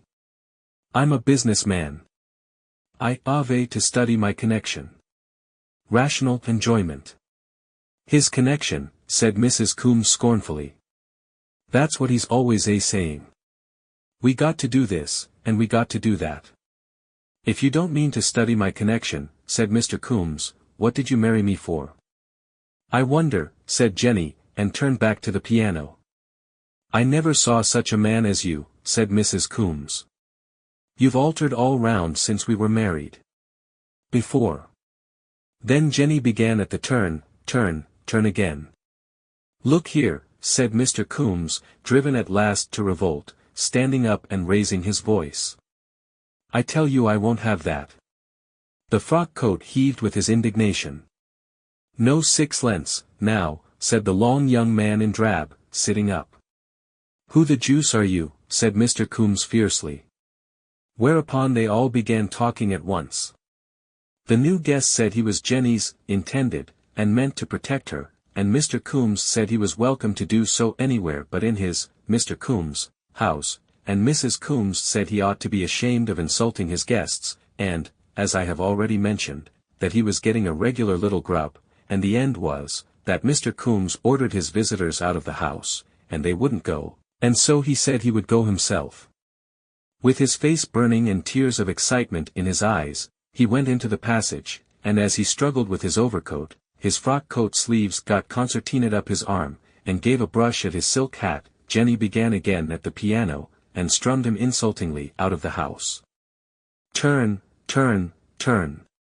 He slammed the shop door so that the house quivered. That, briefly, was the immediate making of his mood. You will perhaps begin to understand his disgust with existence. As he walked along the muddy path under the firs, it was late October, and the ditches and heaps of fir needles were gorgeous with clumps of fungi. He recapitulated the melancholy history of his marriage. It was brief and commonplace enough. He now perceived with sufficient clearness that his wife had married him out of a natural curiosity and in order to escape from her worrying, laborious, and uncertain life in the workroom, and, like the majority of her class, she was far too stupid to realize that it was her duty to cooperate with him in his business. She was greedy of enjoyment, loquacious, and socially minded, and evidently disappointed to find the restraints of poverty still hanging about her. His worries exasperated her, and the slightest attempt to control her proceedings resulted in a charge of grumbling. Why couldn't he be nice, as he used to be? And Coombs was such a harmless little man, too, nourished mentally on self-help, and with a meager ambition of self-denial and competition, that was to end in a sufficiency. Then Jenny came in as a female Mephistopheles, a gabbling chronicle of fellers, and was always wanting his wife to go to theaters, and all that. And in addition were aunts of his wife, and cousins, male and female, to eat up capital, insult him personally, upset business arrangements, annoy good customers, and generally blight his life. It was not the first occasion by many that Mr. Coombs had fled his home in wrath and indignation, and something like fear, vowing furiously and even aloud that he wouldn't stand it, and so frothing away his energy along the line of least resistance. But never before had he been quite so sick of life as on this particular Sunday afternoon. The Sunday dinner may have had its share in his despair, and the greyness of the sky. Perhaps, too, he was beginning to realize his unendurable frustration as a businessman as the consequence of his marriage. Presently bankruptcy, and after that, perhaps she might have reason to repent when it was too late. And destiny, as I have already intimated, had planted the path through the wood with evil-smelling fungi, thickly and variously planted it, not only on the right side, but on the left. A small shopman is in such a melancholy position, if his wife turns out a disloyal partner. His capital is all tied up in his business, and to leave her means to join the unemployed in some strange part of the earth. The luxuries of divorce are beyond him altogether. So that the good old tradition of marriage for better or worse holds inexorably for him, and things work up to tragic culminations.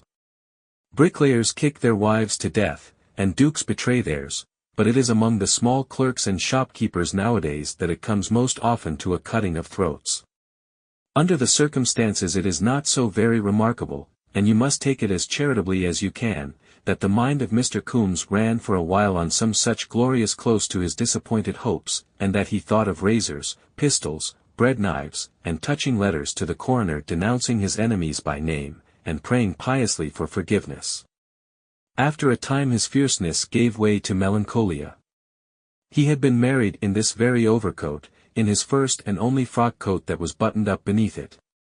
He began to recall their courting along this very walk, his years of penurious saving to get capital, and the bright hopefulness of his marrying days. For it all to work out like this. Was there no sympathetic ruler anywhere in the world? He reverted to death as a topic. He thought of the canal he had just crossed, and doubted whether he shouldn't stand with his head out, even in the middle, and it was while drowning was in his mind that the purple pileus caught his eye. He looked at it mechanically for a moment, and stopped and stooped towards it to pick it up, under the impression that it was some such small leather object as a purse.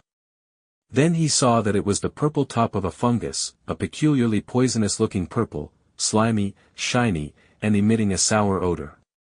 He hesitated with his hand an inch or so from it, and the thought of poison crossed his mind. With that he picked the thing, and stood up again with it in his hand. The odor was certainly strong, acrid, but by no means disgusting.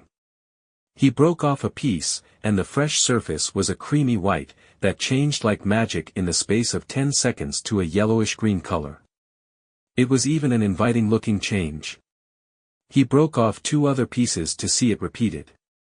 They were wonderful things these fungi, thought Mr. Coombs, and all of them the deadliest poisons, as his father had often told him. Deadly poisons. There is no time like the present for a rash resolve. Why not here and now? Thought Mr. Coombs. He tasted a little piece, a very little piece indeed, a mere crumb. It was so pungent that he almost spat it out again, then merely hot and full-flavored, a kind of German mustard with a touch of horseradish and, well, mushroom. He swallowed it in the excitement of the moment. Did he like it or did he not? His mind was curiously careless. He would try another bit. It really wasn't bad, it was good. He forgot his troubles in the interest of the immediate moment. Playing with death it was. He took another bite, and then deliberately finished a mouthful. A curious, tingling sensation began in his fingertips and toes. His pulse began to move faster. The blood in his ears sounded like a mill race. "Try bite more," said Mr. Coombs. He turned and looked about him, and found his feet unsteady. He saw, and struggled towards, a little patch of purple a dozen yards away. "Joel, goo stuff," said Mr. Coombs. La more ye, dot. He pitched forward and fell on his face, his hands outstretched towards the cluster of Pileu. But he did not eat any more of them. He forgot forthwith. He rolled over and sat up with a look of astonishment on his face. His carefully brushed silk hat had rolled away towards the ditch. He pressed his hand to his brow. Something had happened, but he could not rightly determine what it was. Anyhow, he was no longer dull, he felt bright, cheerful. And his throat was afire. He laughed in the sudden gaiety of his heart. Had he been dull? He did not know, but at any rate he would be dull no longer. He got up and stood unsteadily, regarding the universe with an agreeable smile. He began to remember. He could not remember very well, because of a steam roundabout that was beginning in his head. And he knew he had been disagreeable at home, just because they wanted to be happy. They were quite right, life should be as gay as possible. He would go home and make it up, and reassure them. And why not take some of this delightful toadstool with him, for them to eat? A hatful, no less. Some of those red ones with white spots as well, and a few yellow. He had been a dull dog, an enemy to merriment, he would make up for it. It would be gay to turn his coat sleeves inside out, and stick some yellow gorse into his waistcoat pockets. Then home, singing, for a jolly evening. After the departure of Mr. Coombs, Jenny discontinued playing, and turned round on the music stool again. "What a fuss about nothing," said Jenny. "You see, Mr. Clarence, what I've got to put up with," said Mrs. Coombs. "He is a bit hasty," said Mr. Clarence judicially. "He ain't got the slightest sense of our position," said Mrs. Coombs, "that's what I complain of. He cares for nothing but his old shop, and if I have a bit of company, or buy anything to keep myself decent, or get any little thing I want out of the housekeeping money, there's disagreeables. Economy, he says, struggle for life, and all that. He lies awake of nights about it, worrying how he can screw me out of a shilling.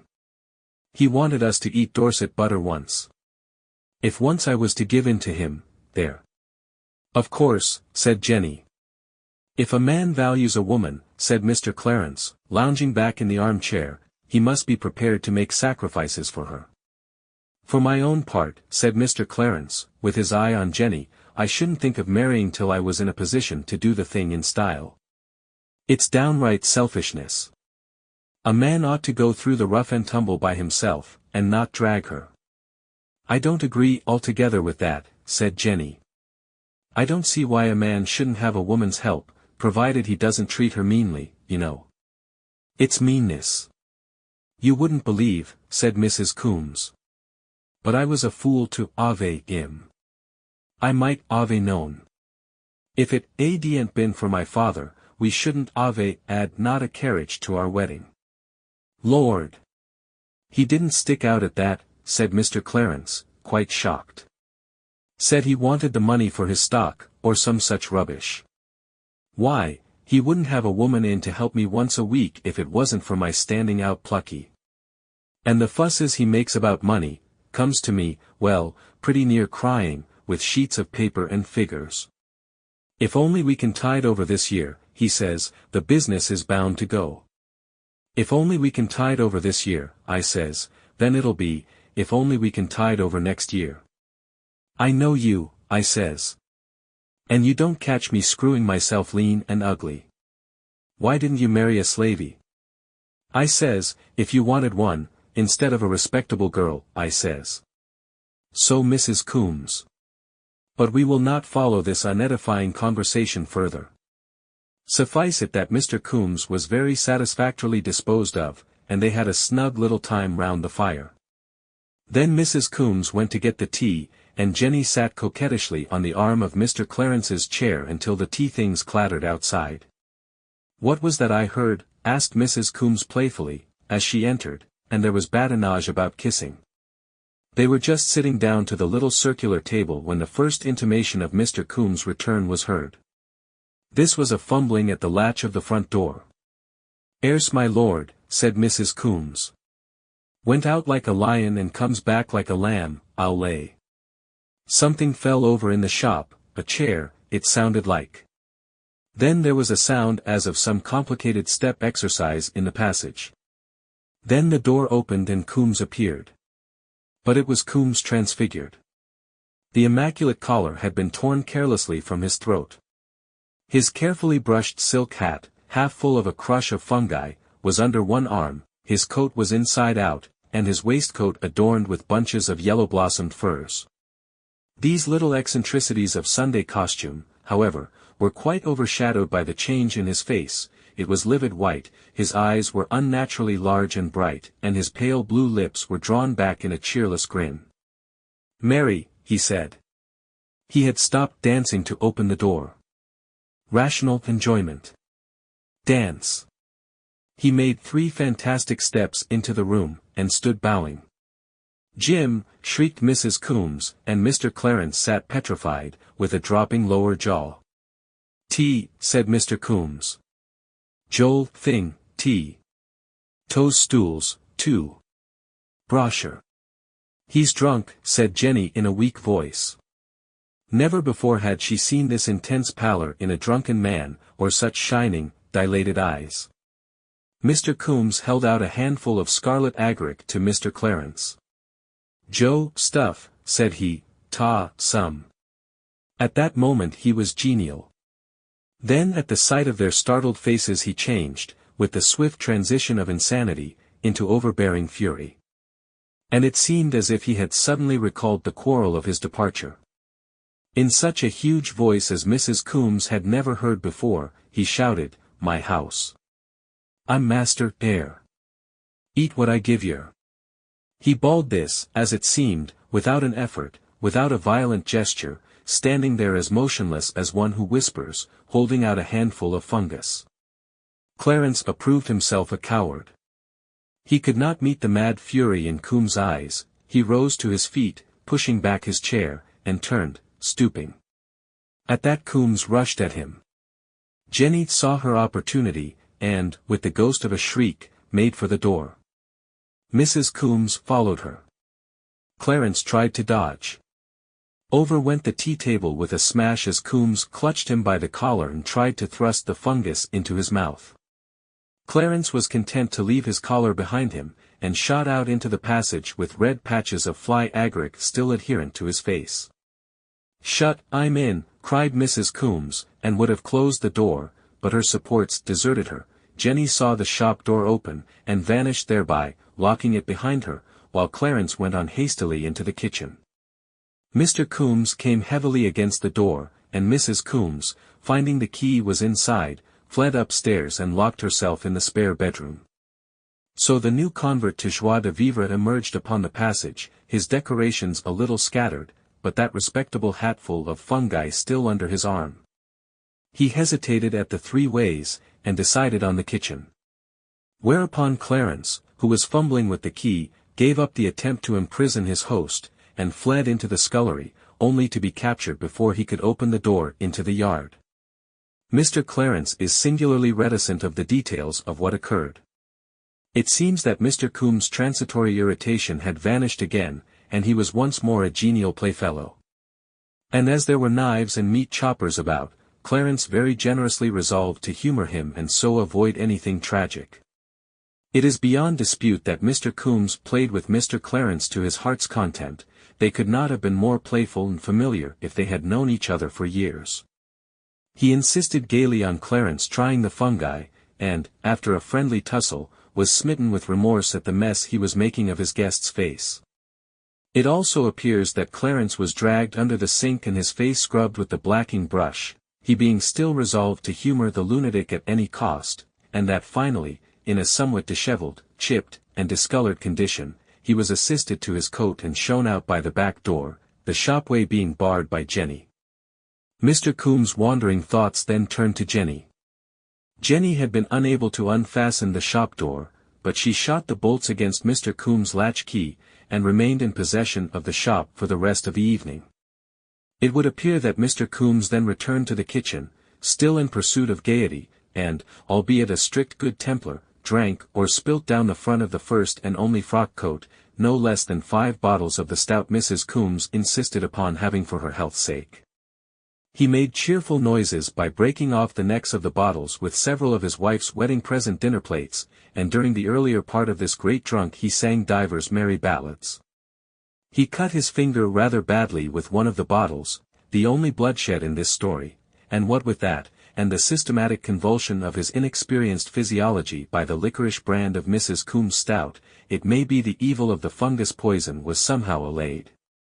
But we prefer to draw a veil over the concluding incidents of this Sunday afternoon. They ended in the coal cellar, in a deep and healing sleep. An interval of 5 years elapsed. Again it was a Sunday afternoon in October, and again Mr. Coombs walked through the pine wood beyond the canal. He was still the same dark-eyed, black-moustached little man that he was at the outset of the story, but his double chin was now scarcely so illusory as it had been. His overcoat was new, with a velvet lapel, and a stylish collar with turn-down corners, free of any coarse starchiness, had replaced the original all-round article. His hat was glossy, his gloves newish, though one finger had split and been carefully mended. And a casual observer would have noticed about him a certain rectitude of bearing, a certain erectness of head that marks the man who thinks well of himself. He was a master now, with 3 assistants. Beside him walked a larger sunburnt parody of himself, his brother Tom, just back from Australia. They were recapitulating their early struggles, and Mr. Coombs had just been making a financial statement. "It's a very nice little business, Jim," said brother Tom. "In these days of competition you're jolly lucky to have worked it up so. And you're jolly lucky, too, to have a wife who's willing to help like yours does." "Between ourselves," said Mr. Coombs, "it wasn't always so. It wasn't always like this. To begin with, the missus was a bit giddy. Girls are funny creatures. Dear me. Yes. You'd hardly think it, but she was downright extravagant, and always having slaps at me. I was a bit too easy and loving, and all that, and she thought the whole blessed show was run for her. Turned the booze into a regular caravansary, always having her relations and girls from business in, and their chaps. Comic songs at Sunday, it was getting to, and driving trade away. And she was making eyes at the chaps, too. I tell you, Tom, the place wasn't my own. Shouldn't thought it. It was so. Well, I reasoned with her. I said, I ain't a duke, to keep a wife like a pet animal. I married you for help and company. I said, you got to help and pull the business through. She wouldn't hear of it. Very well, I says. I'm a mild man till I'm roused, I says, and it's getting to that. But she wouldn't hear of no warnings. Well, it's the way with women. She didn't think I had it in me to be roused. Women of her sort, between ourselves, Tom, don't respect a man until they're a bit afraid of him. So I just broke out to show her. In comes a girl named Jenny, that used to work with her, and her chap. We 'ad a bit of a row, and I came out it was just such another day as this, and I thought it all out. Then I went back and pitched into them. You did? I did. I was mad, I can tell you. I wasn't going to, if I could help it, so I went back and licked into this chap, just to show, what I could do. He was a big chap, too. Well, I chucked him, and smashed things about, and gave a scaring, and she ran up and locked herself into the spare room. Well, that's all. I says to the next morning, now you know, I says, what I'm like when I'm roused. And I didn't have to say anything more. And you've been happy ever after, so to speak. There's nothing like putting your foot down with them. If it hadn't been for that afternoon I should been tramping the roads now, and she'd been grumbling at me, and all her family grumbling for bringing her to poverty. I know their little ways. But we're all right now. And it's a very decent little business, as you say. They proceeded on their way meditatively. Women are funny creatures, said Brother Tom. They want a firm hand, says Coombs. What a lot of these funguses there are about here, remarked Brother Tom presently. I can't see what use they are in the world. Mr. Coombs looked. I dessay they're sent for some wise purpose, said Mr. Coombs. And that was as much thanks as the purple Pileu ever got for maddening this absurd little man to the pitch of decisive action, and so altering the whole course of his life. Chapter 18. A Slip Under the Microscope. Outside the laboratory windows was a watery grey fog, and within a close warmth and the yellow light of the green-shaded gas lamps that stood two to each table down its narrow length. On each table stood a couple of glass jars containing the mangled vestiges of the crayfish, mussels, frogs, and guinea pigs upon which the students had been working, and down the side of the room, facing the windows, were shelves bearing bleached dissections in spirits, surmounted by a row of beautifully executed anatomical drawings in whitewood frames and overhanging a row of cubical lockers. All the doors of the laboratory were paneled with blackboard, and on these were the half-erased diagrams of the previous day's work. The laboratory was empty, save for the demonstrator, who sat near the preparation-room door, and silent, save for a low, continuous murmur and the clicking of the rocker microtome at which he was working. But scattered about the room were traces of numerous students, handbags, polished boxes of instruments, in one place a large drawing covered by newspaper, and in another a prettily bound copy of News from Nowhere, a book oddly at variance with its surroundings. These things had been put down hastily as the students had arrived and hurried at once to secure their seats in the adjacent lecture theatre. Deadened by the closed door, the measured accents of the professor sounded as a featureless muttering. Presently, faint through the closed windows came the sound of the oratory clock striking the hour of 11. The clicking of the microtome ceased, and the demonstrator looked at his watch, rose, thrust his hands into his pockets, and walked slowly down the laboratory towards the lecture theatre door. He stood listening for a moment, and then his eye fell on the little volume by William Morris. He picked it up, glanced at the title, smiled, opened it, looked at the name on the fly leaf, ran the leaves through with his hand, and put it down. Almost immediately the even murmur of the lecturer ceased. There was a sudden burst of pencils rattling on the desks in the lecture theatre, a stirring, a scraping of feet, and a number of voices speaking together. Then a firm footfall approached the door, which began to open, and stood ajar, as some indistinctly heard question arrested the newcomer. The demonstrator turned, walked slowly back past the microtome, and left the laboratory by the preparation-room door. As he did so, first one, and then several students carrying notebooks entered the laboratory from the lecture theatre, and distributed themselves among the little tables, or stood in a group about the doorway.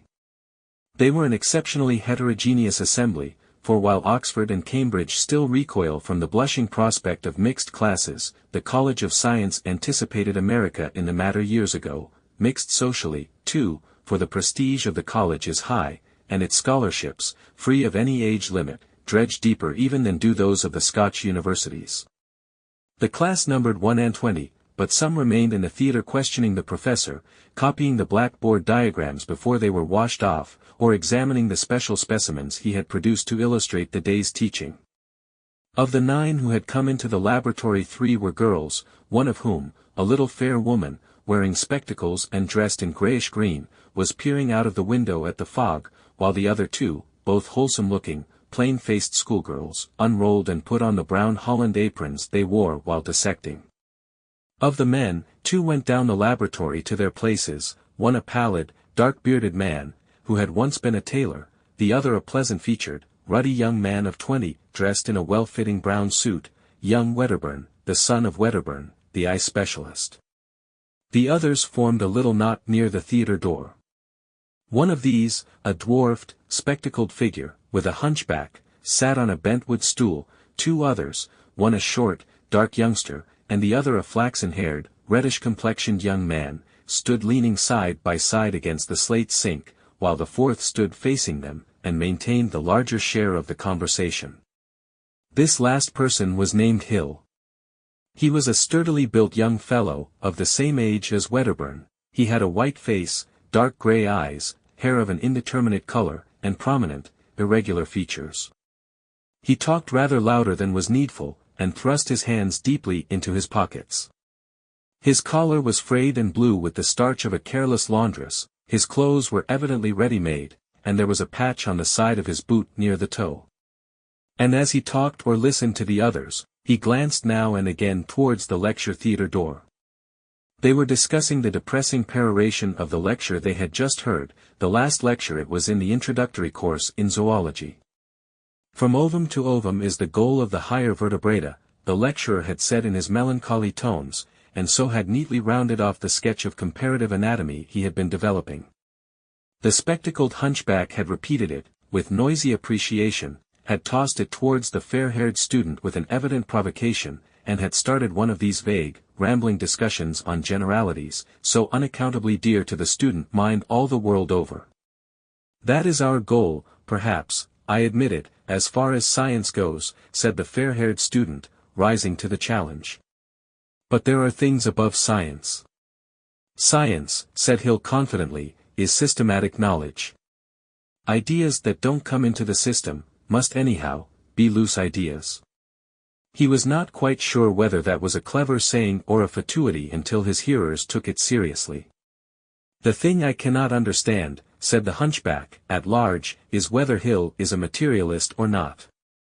"There is one thing above matter," said Hill promptly, feeling he had a better thing this time, aware, too, of someone in the doorway behind him, and raising his voice a trifle for her benefit, "and that is, the delusion that there is something above matter." "So we have your gospel at last," said the fair student. "It's all a delusion, is it? All our aspirations to lead something more than dogs' lives, all our work for anything beyond ourselves. But see how inconsistent you are. Your socialism, for instance. Why do you trouble about the interests of the race? Why do you concern yourself about the beggar in the gutter? Why are you bothering yourself to lend that book," he indicated William Morris by a movement of the head, "to everyone in the lab?" "Girl," said the hunchback indistinctly, and glanced guiltily over his shoulder. The girl in brown, with the brown eyes, had come into the laboratory, and stood on the other side of the table behind him, with her rolled-up apron in one hand, looking over her shoulder, listening to the discussion. She did not notice the hunchback, because she was glancing from Hill to his interlocutor. Hill's consciousness of her presence betrayed itself to her only in his studious ignorance of the fact, but she understood that, and it pleased her. "I see no reason," said he, "why a man should live like a brute because he knows of nothing beyond matter, and does not expect to exist 100 years hence." "Why shouldn't he?" said the fair-haired student. "Why should he?" said Hill. "What inducement has he? That's the way with all you religious people. It's all a business of inducements.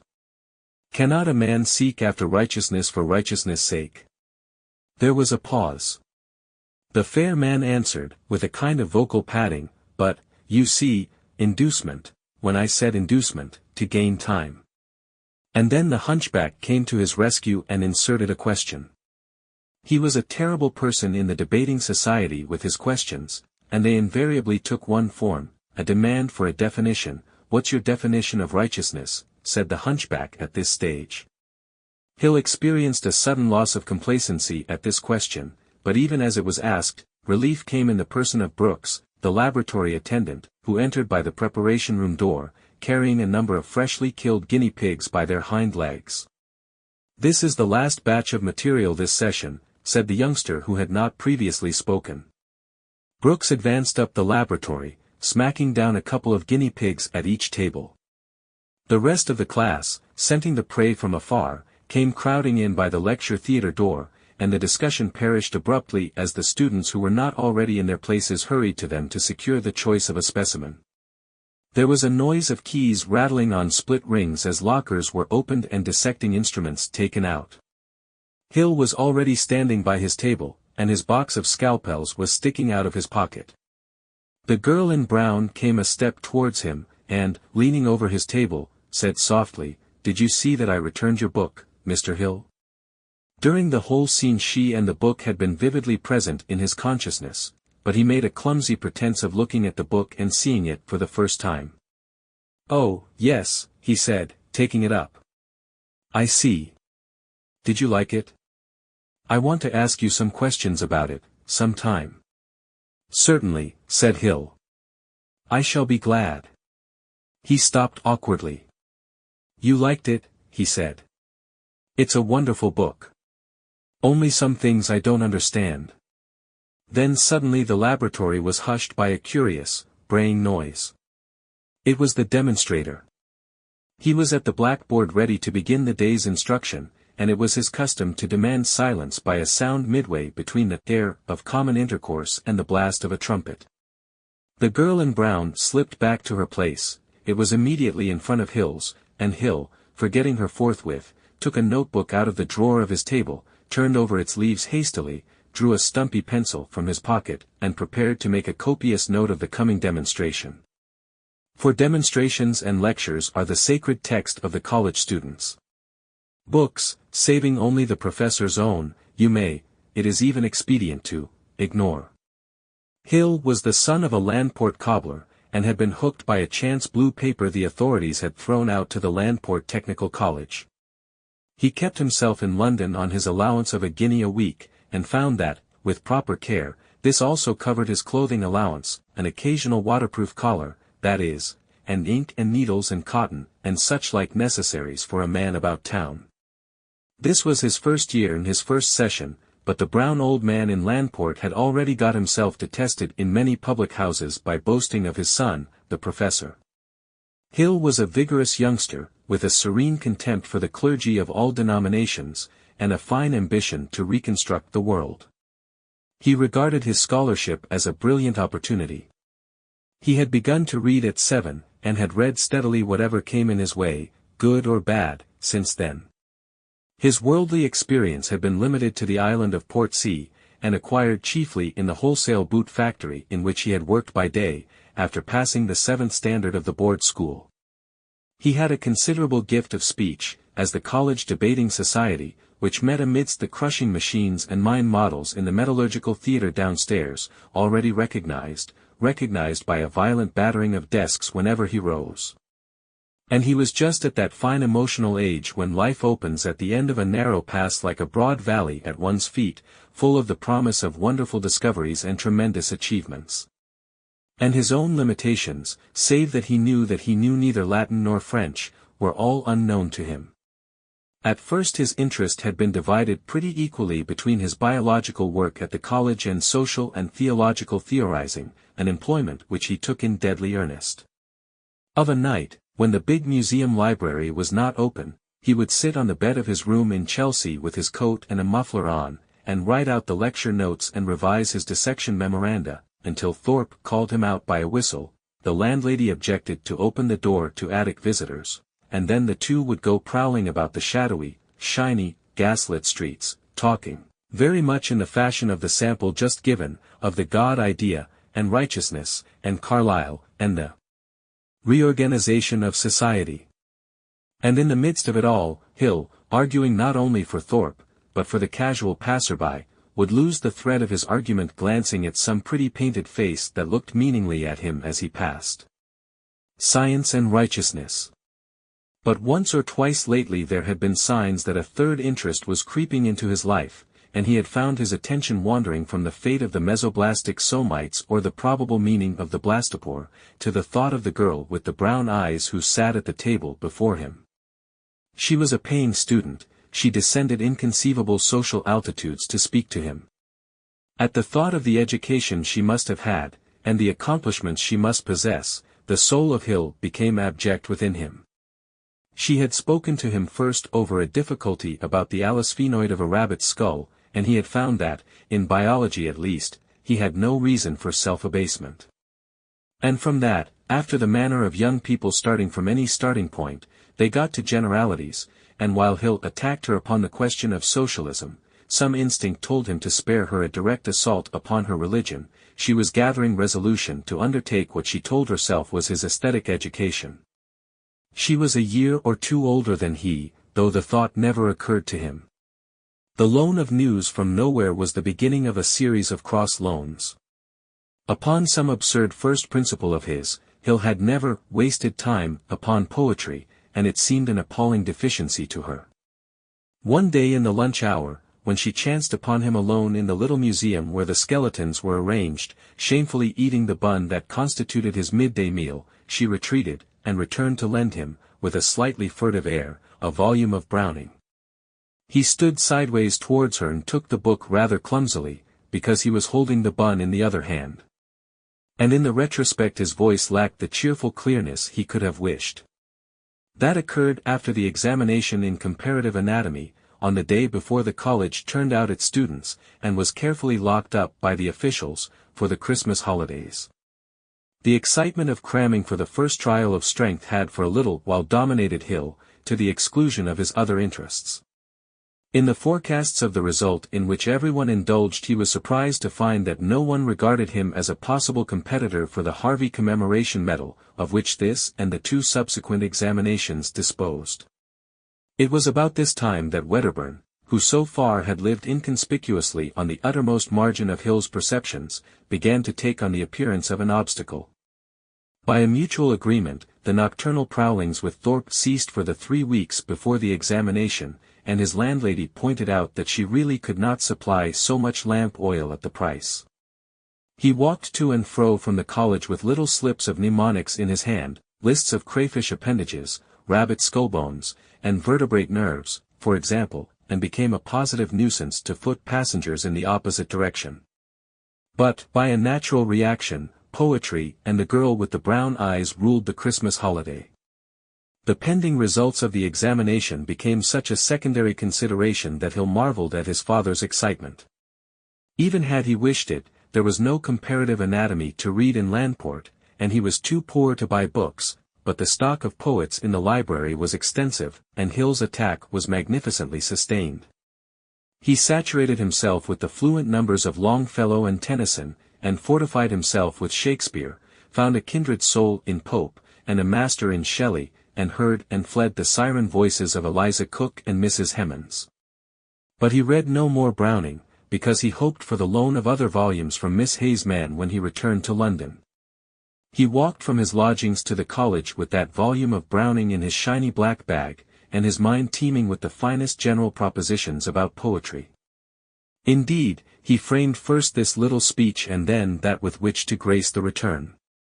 The morning was an exceptionally pleasant one for London. There was a clear, hard frost and undeniable blue in the sky, a thin haze softened every outline, and warm shafts of sunlight struck between the house blocks and turned the sunny side of the street to amber and gold.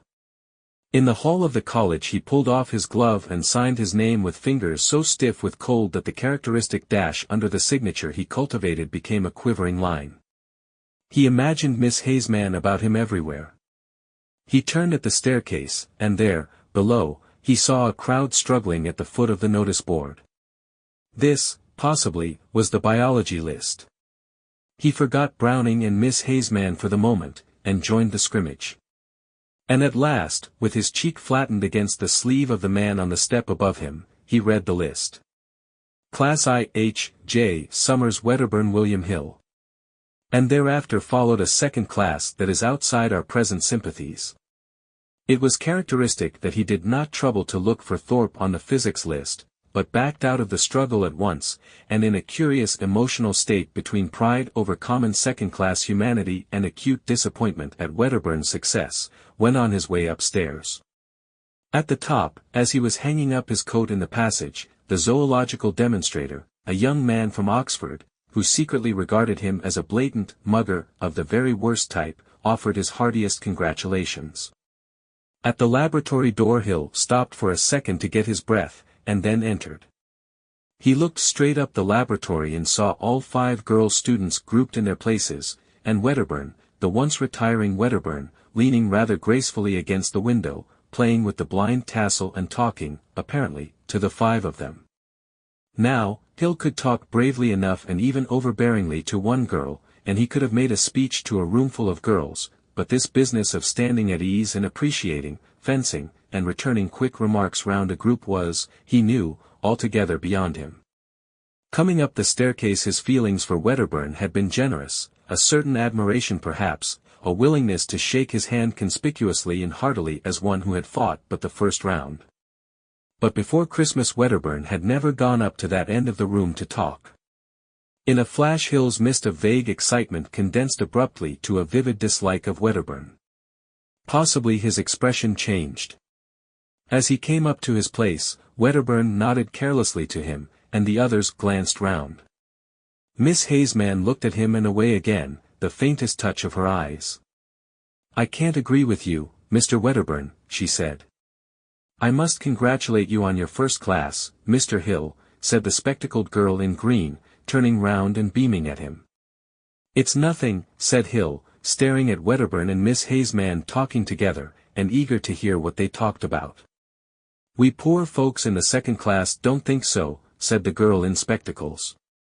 What was it Wedderburn was saying? Something about William Morris. Hill did not answer the girl in spectacles, and the smile died out of his face. He could not hear, and failed to see how he could cut in. Confound Wedderburn.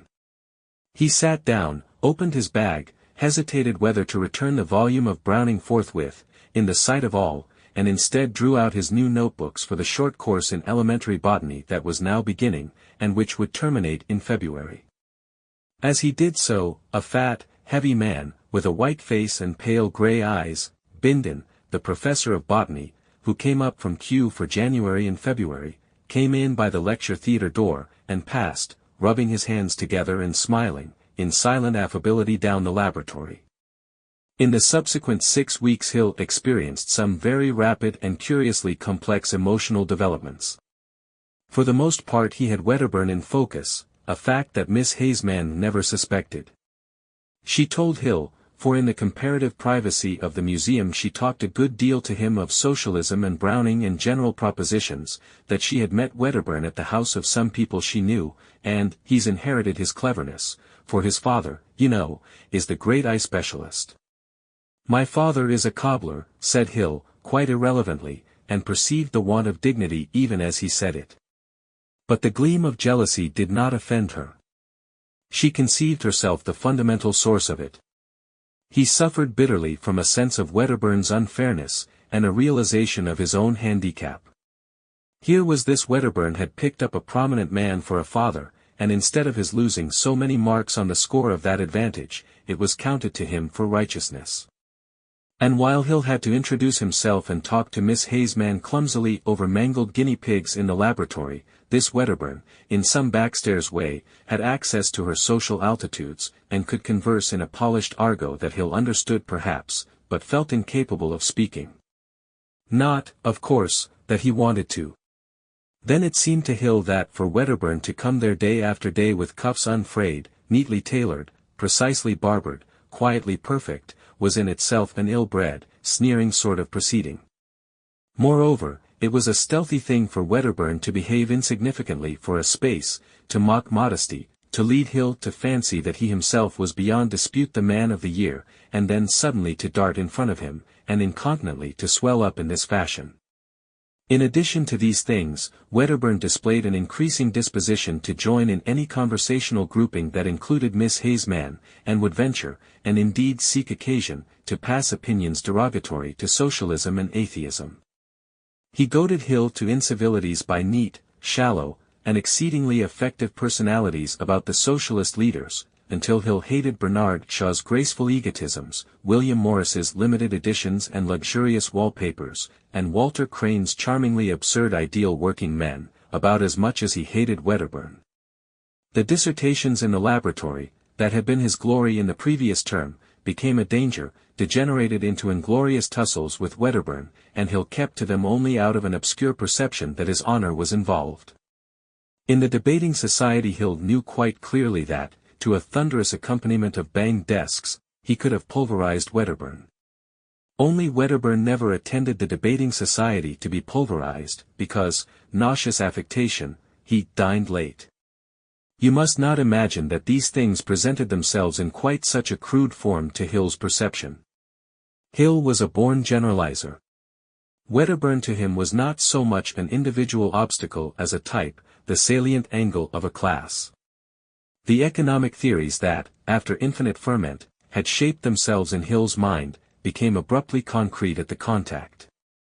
The world became full of easy-mannered, graceful, gracefully dressed, conversationally dexterous, finally shallow Wedderburns, Bishops Wedderburn, Wedderburn MPs, Professors Wedderburn, Wedderburn landlords, all with finger-bowl shibboleths and epigrammatic cities of refuge from a sturdy debater. And everyone ill-clothed or ill-dressed, from the cobbler to the cab-runner, was a man and a brother, a fellow-sufferer, to Hill's imagination. So that he became, as it were, a champion of the fallen and oppressed, albeit to outward seeming only a self-assertive, ill-mannered young man, and an unsuccessful champion at that. Again and again a skirmish over the afternoon tea that the girl students had inaugurated left Hill with flushed cheeks and a tattered temper, and the debating society noticed a new quality of sarcastic bitterness in his speeches. You will understand now how it was necessary, if only in the interests of humanity, that Hill should demolish Wedderburn in the forthcoming examination and outshine him in the eyes of Miss Hayesman, and you will perceive, too, how Miss Hayesman fell into some common feminine misconceptions. The Hill-Wedderburn quarrel, for in his unostentatious way Wedderburn reciprocated Hill's ill-veiled rivalry, became a tribute to her indefinable charm. She was the queen of beauty in a tournament of scalpels and stumpy pencils. To her confidential friend's secret annoyance, it even troubled her conscience, for she was a good girl, and painfully aware, from Ruskin and contemporary fiction, how entirely men's activities are determined by women's attitudes. And if Hill never by any chance mentioned the topic of love to her, she only credited him with the finer modesty for that omission. So the time came on for the second examination, and Hill's increasing pallor confirmed the general rumor that he was working hard. In the aerated bread shop near South Kensington Station you would see him, breaking his bun and sipping his milk, with his eyes intent upon a paper of closely written notes. In his bedroom there were propositions about buds and stems round his looking-glass, a diagram to catch his eye, if soap should chance to spare it, above his washing basin. He missed several meetings of the debating society, but he found the chance encounters with Miss Hayesman in the spacious ways of the adjacent art museum, or in the little museum at the top of the college, or in the college corridors, more frequent and very restful. In particular, they used to meet in a little gallery full of wrought-iron chests and gates, near the art library, and there Hill used to talk, under the gentle stimulus of her flattering attention, of Browning and his personal ambitions. A characteristic she found remarkable in him was his freedom from avarice. He contemplated quite calmly the prospect of living all his life on an income below £100 a year. But he was determined to be famous, to make, recognizably in his own proper person, the world a better place to live in. He took Bradlaugh and John Burns for his leaders and models, poor, even impecunious, great men.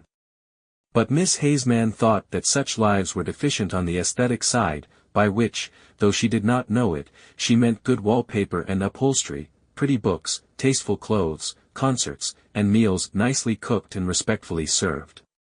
At last came the day of the second examination, and the professor of botany, a fussy, conscientious man, rearranged all the tables in a long narrow laboratory to prevent copying, and put his demonstrator on a chair on a table, where he felt, he said, like a Hindu god, to see all the cheating, and stuck a notice outside the door closed, for no earthly reason that any human being could discover.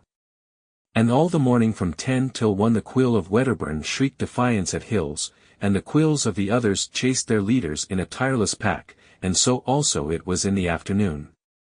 Wedderburn was a little quieter than usual, and Hill's face was hot all day, and his overcoat bulged with textbooks and notebooks against the last moment's revision. And the next day, in the morning and in the afternoon, was the practical examination, when sections had to be cut and slides identified. In the morning Hill was depressed because he knew he had cut a thick section, and in the afternoon came the mysterious slip. It was just the kind of thing that the botanical professor was always doing. Like the income tax, it offered a premium to the cheat.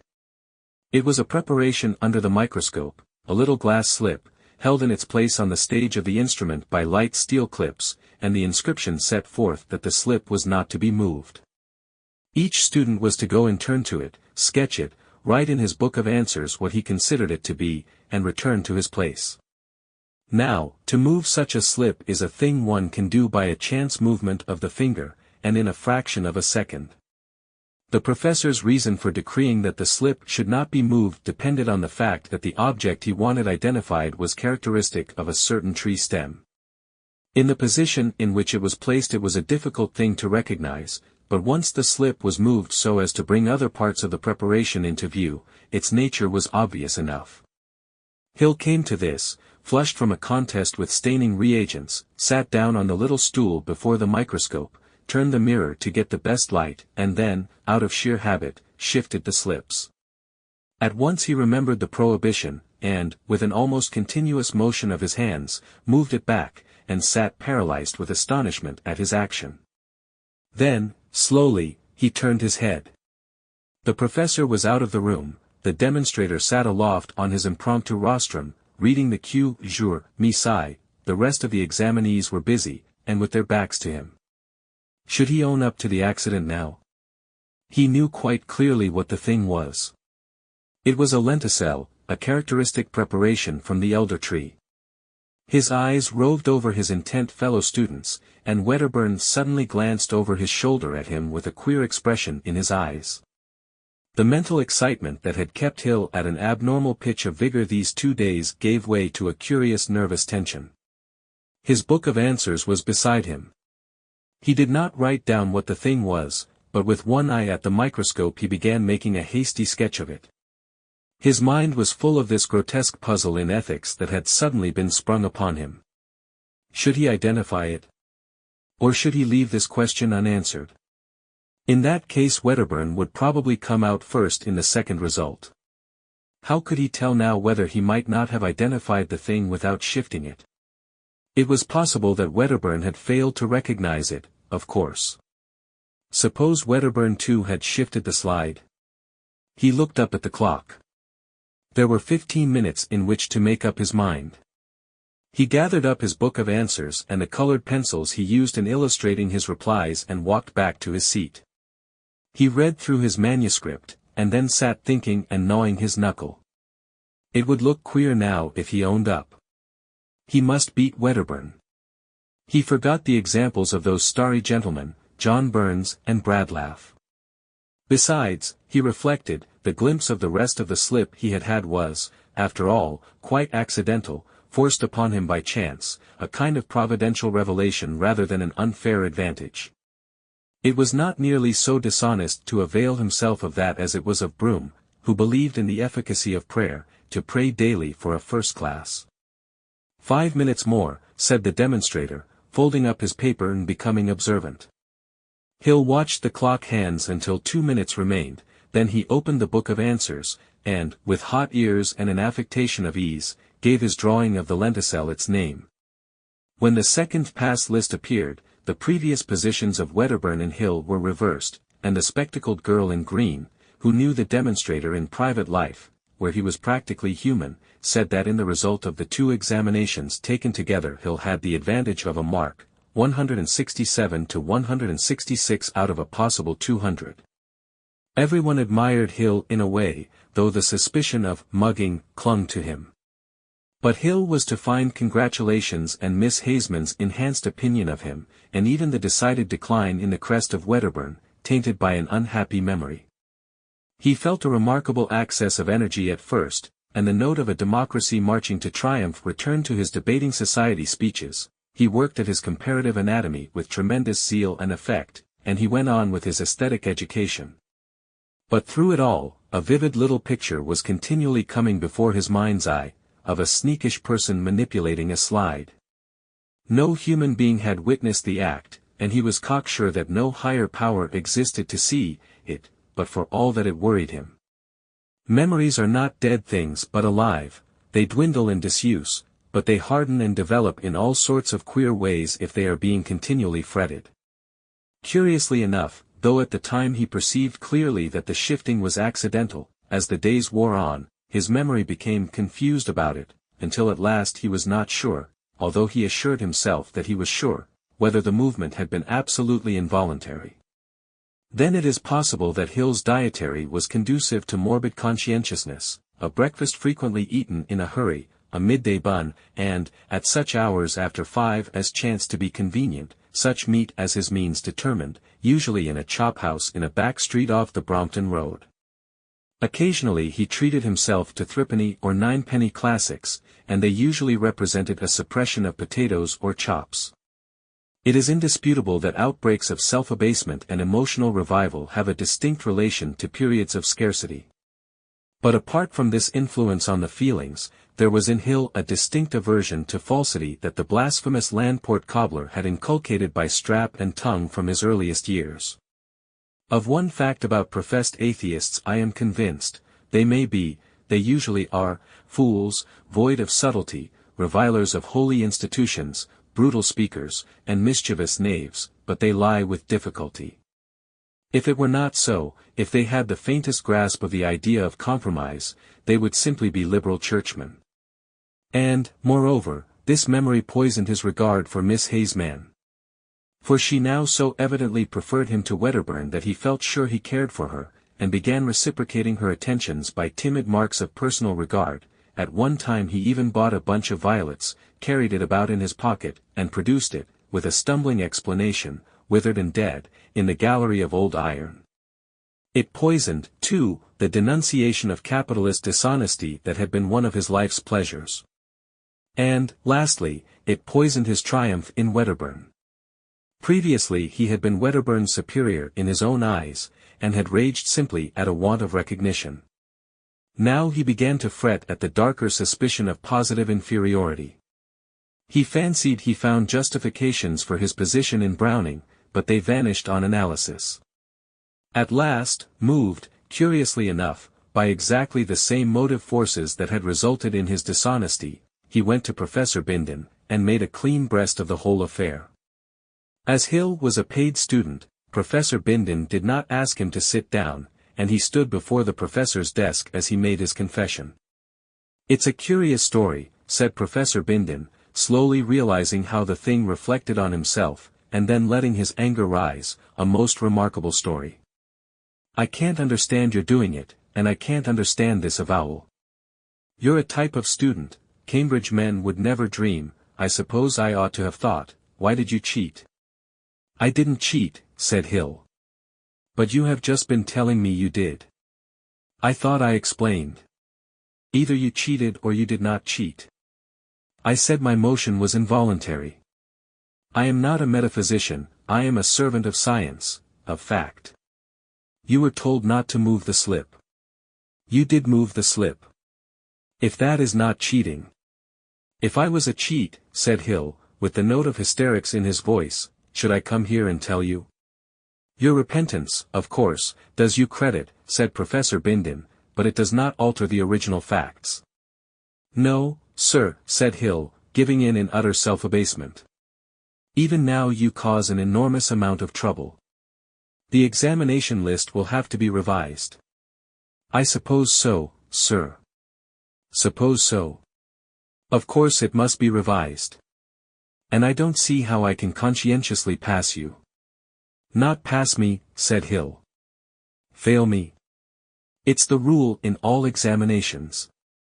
Or where should we be? What else did you expect? You don't want to shirk the consequences of your own acts. I thought, perhaps, said Hill. And then, fail me?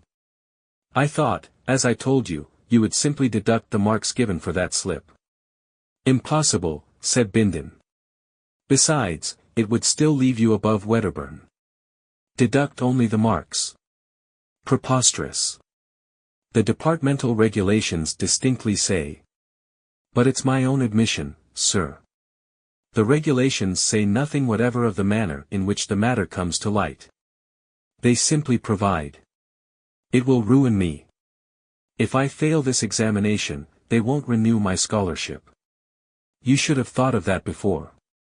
But, sir, consider all my circumstances. I cannot consider anything. Professors in this college are machines. The regulations will not even let us recommend our students for appointments. I am a machine, and you have worked me. I have to do. It's very hard, sir. Possibly it is. If I am to be failed this examination, I might as well go home at once. That is as you think proper. Bindon's voice softened a little. He perceived he had been unjust, and, provided he did not contradict himself, he was disposed to amelioration. As a private person, he said, I think this confession of yours goes far to mitigate your offense. But you have set the machinery in motion, and now it must take its course. I am really sorry you gave way. A wave of emotion prevented Hill from answering. Suddenly, very vividly, he saw the heavily lined face of the old Landport cobbler, his father. Good God! What a fool I have been, he said hotly and abruptly. I hope, said Bindon, that it will be a lesson to you. But, curiously enough, they were not thinking of quite the same indiscretion. There was a pause. I would like a day to think, sir, and then I will let you know, about going home, I mean, said Hill, moving towards the door. The next day Hill's place was vacant. The spectacled girl in green was, as usual, first with the news. Wedderburn and Miss Hazeman were talking of a performance of the Meister singers when she came up to them. Have you heard? She said. Heard what? There was cheating in the examination. Cheating, said Wedderburn, with his face suddenly hot. How? That slide. Moved? Never. It was. That slide that we weren't to move. Nonsense, said Wedderburn. Why? How could they find out? Who do they say? It was Mr. Hill. Hill. Mr. Hill. Surely not the immaculate Hill, said Wedderburn, recovering. I don't believe it, said Miss Hazeman. How do you know? I didn't, said the girl in spectacles. But I know it now for a fact. Mr. Hill went and confessed to Professor Bindon himself. By Jove, said Wedderburn. Hill of all people. But I am always inclined to distrust these philanthropists on principle. Are you quite sure, said Miss Hazeman, with a catch in her breath. Quite. It's dreadful, isn't it? But, you know, what can you expect? His father is a cobbler. Then Miss Hazeman astonished the girl in spectacles. I don't care. I will not believe it, she said, flushing darkly under her warm-tinted skin. I will not believe it until he has told me so himself, face to face. I would scarcely believe it then, and abruptly she turned her back on the girl in spectacles, and walked to her own place. It's true, all the same, said the girl in spectacles, peering and smiling at Wedderburn. But Wedderburn did not answer her. She was indeed one of those people who seemed destined to make unanswered remarks. Chapter 19. The Crystal Egg. There was, until a year ago, a little and very grimy-looking shop near 7 Dials, over which, in weather-worn yellow lettering, the name of C. Cave, naturalist and dealer in antiquities, was inscribed. The contents of its window were curiously variegated. They comprised some elephant tusks and an imperfect set of chessmen, beads and weapons, a box of eyes, 2 skulls of tigers and 1 human, several moth-eaten stuffed monkeys, one holding a lamp, an old-fashioned cabinet, a fly-blown ostrich egg or so, some fishing tackle, and an extraordinarily dirty, empty glass fish tank. There was also, at the moment the story begins, a mass of crystal, worked into the shape of an egg and brilliantly polished. And at that 2 people who stood outside the window were looking, one of them a tall, thin clergyman, the other a black-bearded young man of dusky complexion and unobtrusive costume. The dusky young man spoke with eager gesticulation, and seemed anxious for his companion to purchase the article. While they were there, Mr. Cave came into his shop, his beard still wagging with the bread and butter of his tea. When he saw these men and the object of their regard, his countenance fell. He glanced guiltily over his shoulder, and softly shut the door. He was a little old man, with pale face and peculiar watery blue eyes, his hair was a dirty grey, and he wore a shabby blue frock coat, an ancient silk hat, and carpet slippers very much down at heel. He remained watching the 2 men as they talked. The clergyman went deep into his trouser pocket, examined a handful of money, and showed his teeth in an agreeable smile. Mr. Cave seemed still more depressed when they came into the shop. The clergyman, without any ceremony, asked the price of the crystal egg. Mr. Cave glanced nervously towards the door leading into the parlour, and said £5. The clergyman protested that the price was high, to his companion as well as to Mr. Cave. It was, indeed, very much more than Mr. Cave had intended to ask when he had stocked the article, and an attempt at bargaining ensued. Mr. Cave stepped to the shop door, and held it open.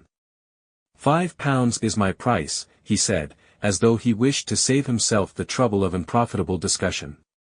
As he did so, the upper portion of a woman's face appeared above the blind in the glass upper panel of the door leading into the parlour, and stared curiously at the 2 customers. £5 is my price, said Mr. Cave, with a quiver in his voice. The swarthy young man had so far remained a spectator, watching Cave keenly. Now he spoke. Give him £5, he said. The clergyman glanced at him to see if he were in earnest, and when he looked at Mr. Cave again, he saw that the latter's face was white. It's a lot of money, said the clergyman, and, diving into his pocket, began counting his resources. He had little more than 30 shillings, and he appealed to his companion, with whom he seemed to be on terms of considerable intimacy. This gave Mr. Cave an opportunity of collecting his thoughts, and he began to explain in an agitated manner that the crystal was not, as a matter of fact, entirely free for sale. His 2 customers were naturally surprised at this, and inquired why he had not thought of that before he began to bargain.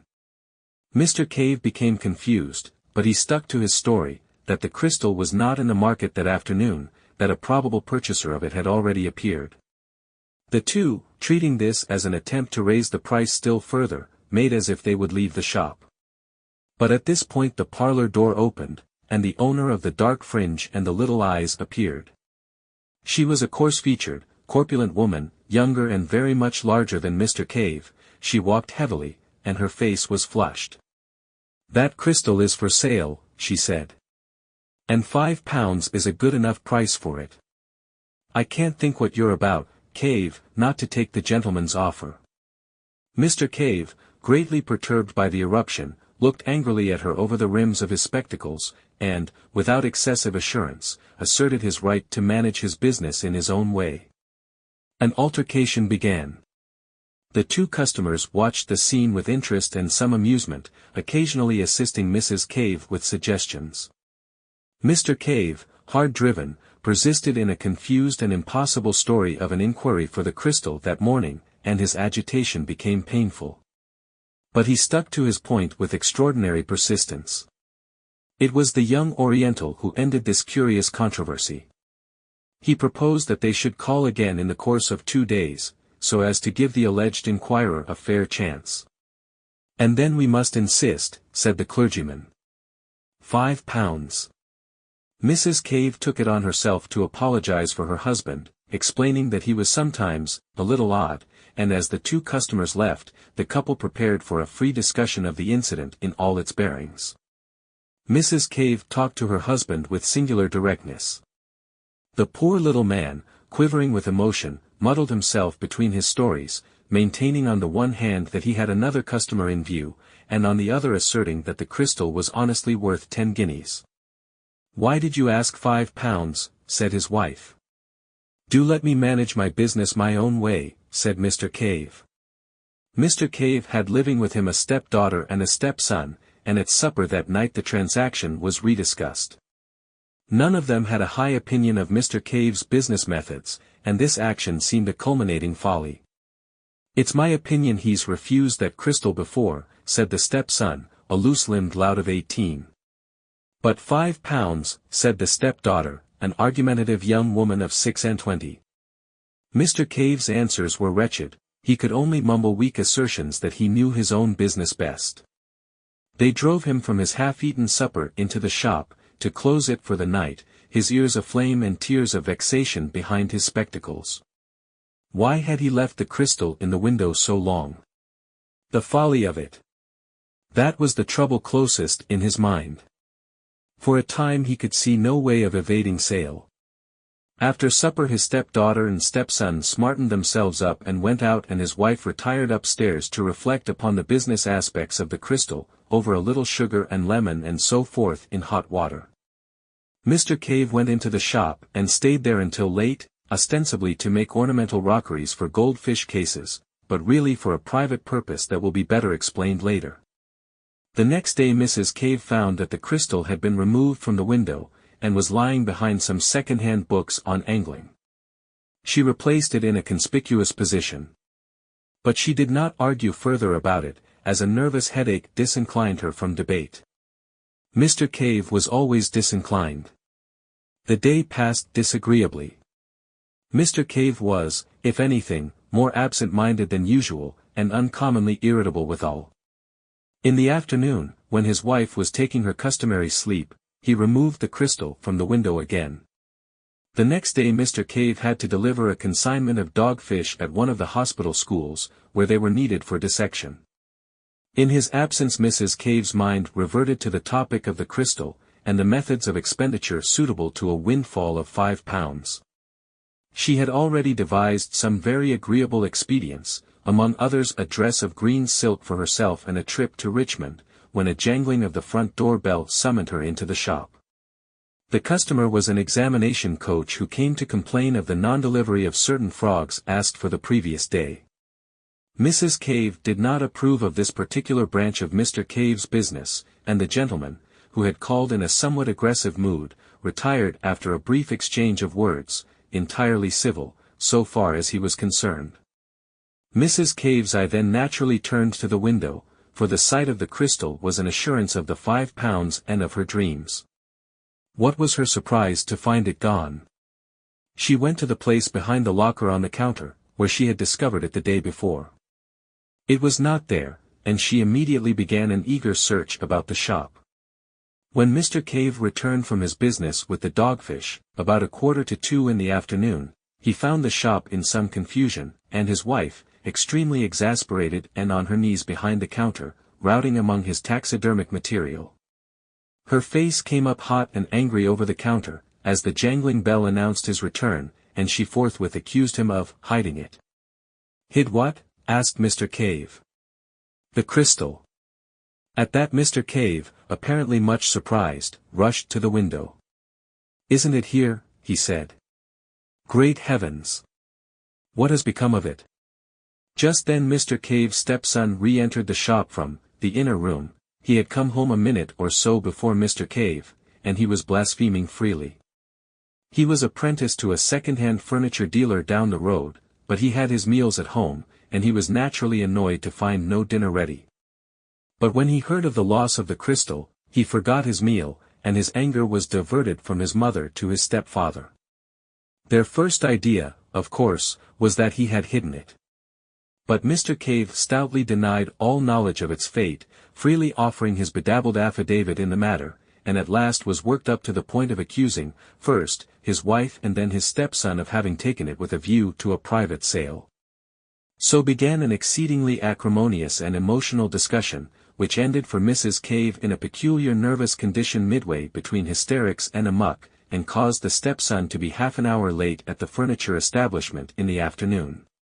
Mr. Cave took refuge from his wife's emotions in the shop. In the evening the matter was resumed, with less passion and in a judicial spirit, under the presidency of the stepdaughter.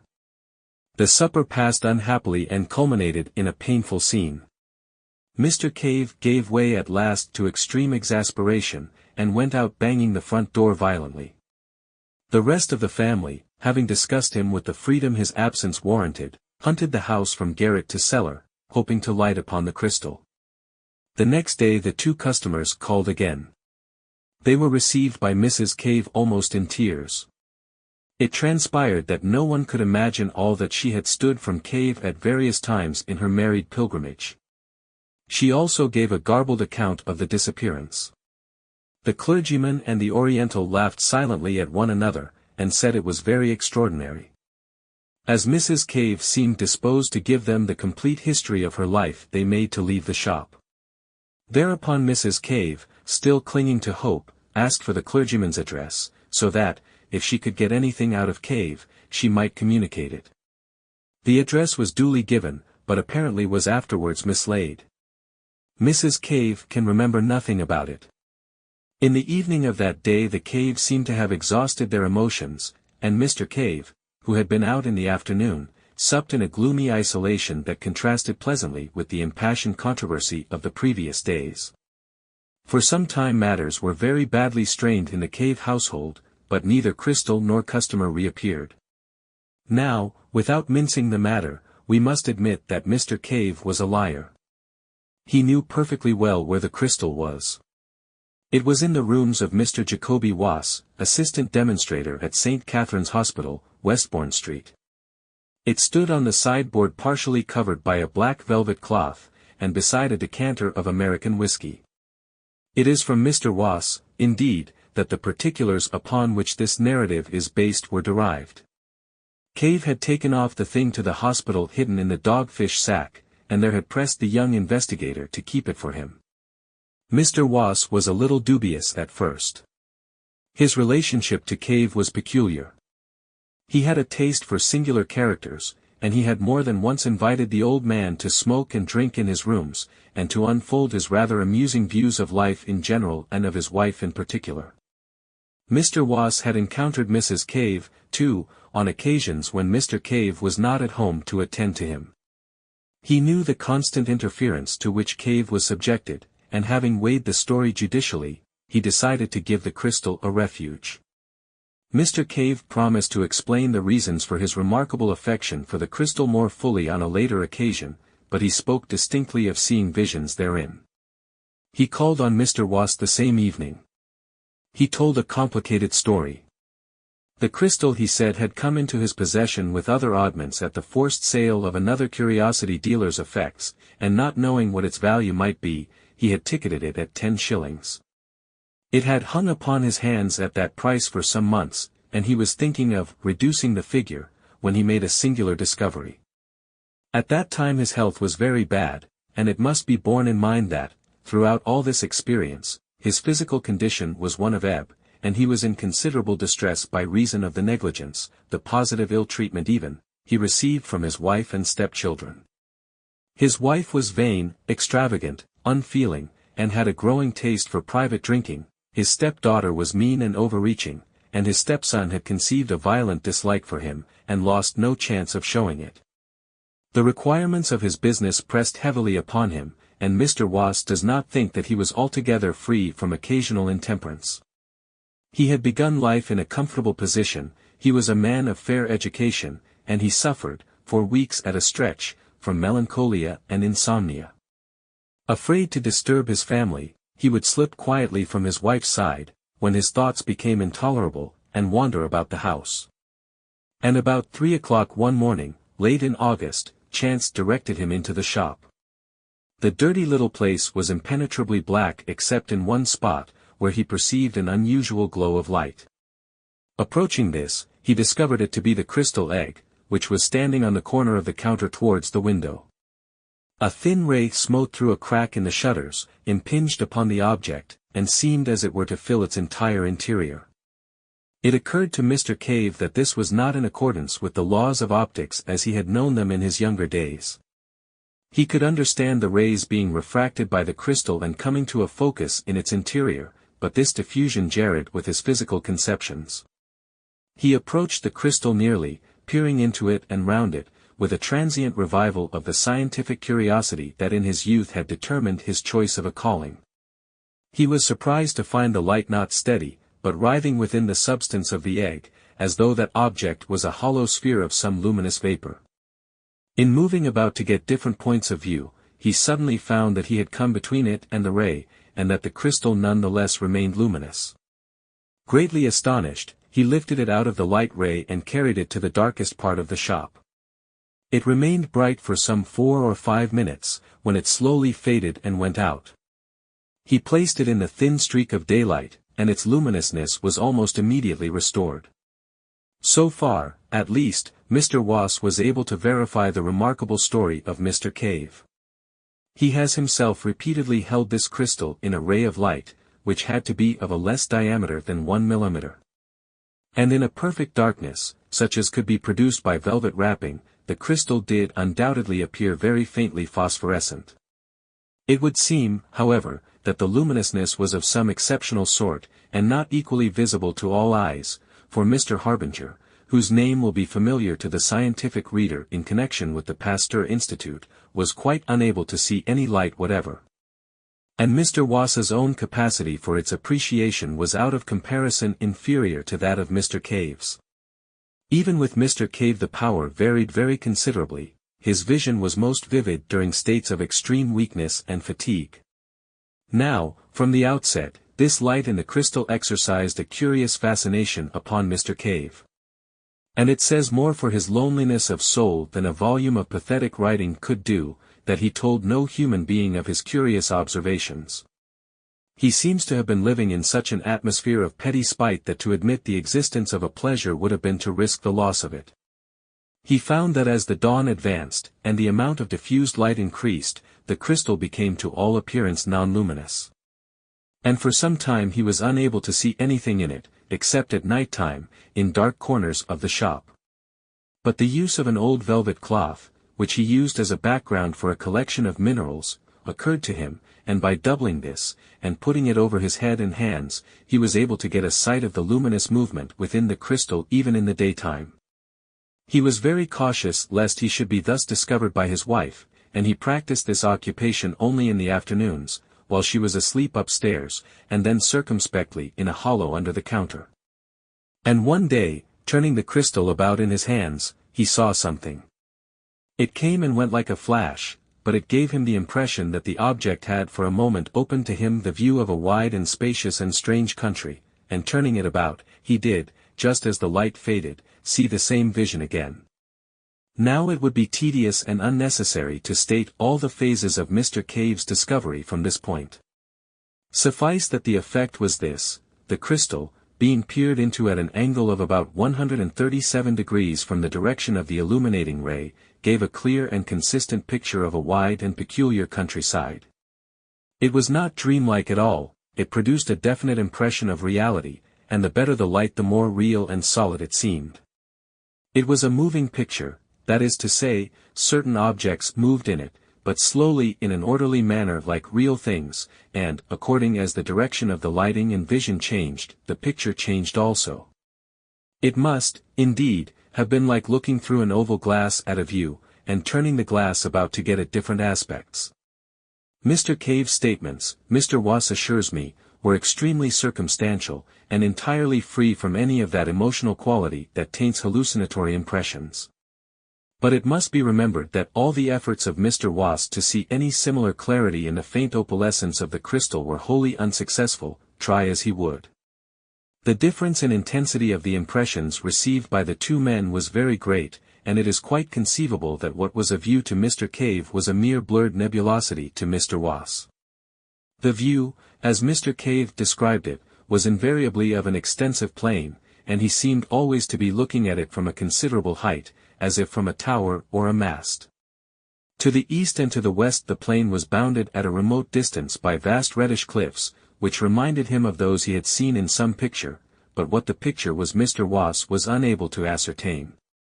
These cliffs passed north and south. He could tell the points of the compass by the stars that were visible of a night, receding in an almost illimitable perspective and fading into the mists of the distance before they met.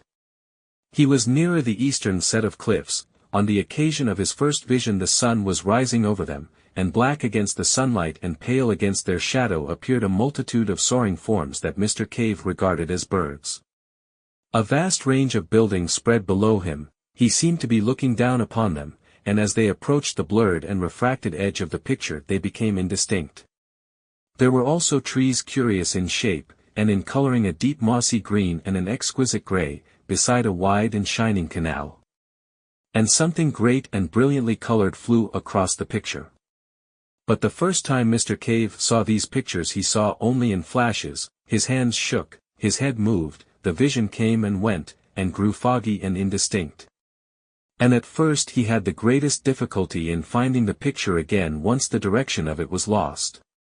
His next clear vision, which came about a week after the first, the interval having yielded nothing but tantalizing glimpses and some useful experience, showed him the view down the length of the valley.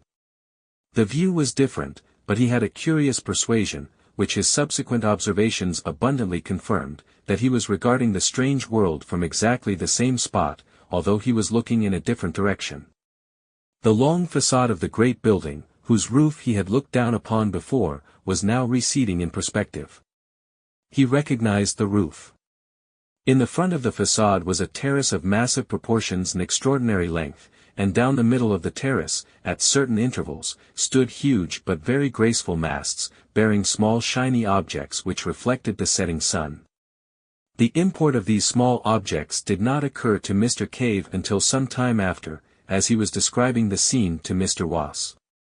The terrace overhung a thicket of the most luxuriant and graceful vegetation, and beyond this was a wide grassy lawn on which certain broad creatures, in form like beetles but enormously larger, reposed. Beyond this again was a richly decorated causeway of pinkish stone, and beyond that, and lined with dense red weeds, and passing up the valley exactly parallel with the distant cliffs, was a broad and mirror-like expanse of water. The air seemed full of squadrons of great birds, maneuvering in stately curves, and across the river was a multitude of splendid buildings, richly colored and glittering with metallic tracery and facets, among a forest of moss-like and lichenous trees. And suddenly something flapped repeatedly across the vision, like the fluttering of a jeweled fan or the beating of a wing, and a face, or rather the upper part of a face with very large eyes, came as it were close to his own and as if on the other side of the crystal. Mr. Cave was so startled and so impressed by the absolute reality of these eyes that he drew his head back from the crystal to look behind it. He had become so absorbed in watching that he was quite surprised to find himself in the cool darkness of his little shop, with its familiar odor of methyl, mustiness, and decay. And as he blinked about him, the glowing crystal faded and went out. Such were the first general impressions of Mr. Cave. The story is curiously direct and circumstantial. From the outset, when the valley first flashed momentarily on his senses, his imagination was strangely affected, and as he began to appreciate the details of the scene he saw, his wonder rose to the point of a passion. He went about his business listless and distraught, thinking only of the time when he should be able to return to his watching. And then a few weeks after his first sight of the valley came the two customers, the stress and excitement of their offer, and the narrow escape of the crystal from sale, as I have already told.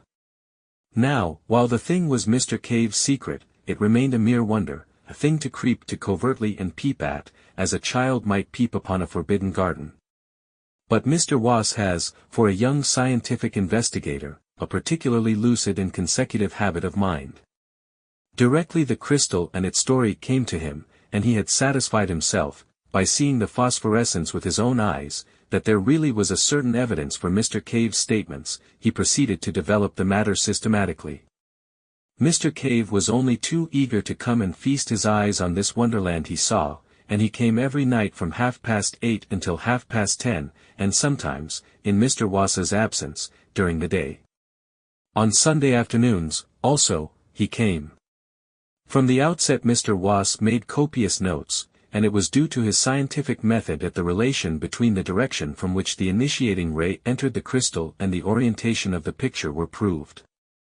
And, by covering the crystal in a box perforated only with a small aperture to admit the exciting ray, and by substituting black holland for his buff blinds, he greatly improved the conditions of the observations, so that in a little while they were able to survey the valley in any direction they desired.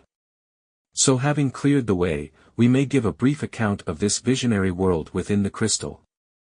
The things were in all cases seen by Mr. Cave, and the method of working was invariably for him to watch the crystal and report what he saw, while Mr. Wass, who as a science student had learnt the trick of writing in the dark, wrote a brief note of his report. When the crystal faded, it was put into its box in the proper position and the electric light turned on. Mr. Wass asked questions, and suggested observations to clear up difficult points. Nothing, indeed, could have been less visionary and more matter-of-fact. The attention of Mr. Cave had been speedily directed to the bird-like creatures he had seen so abundantly present in each of his earlier visions.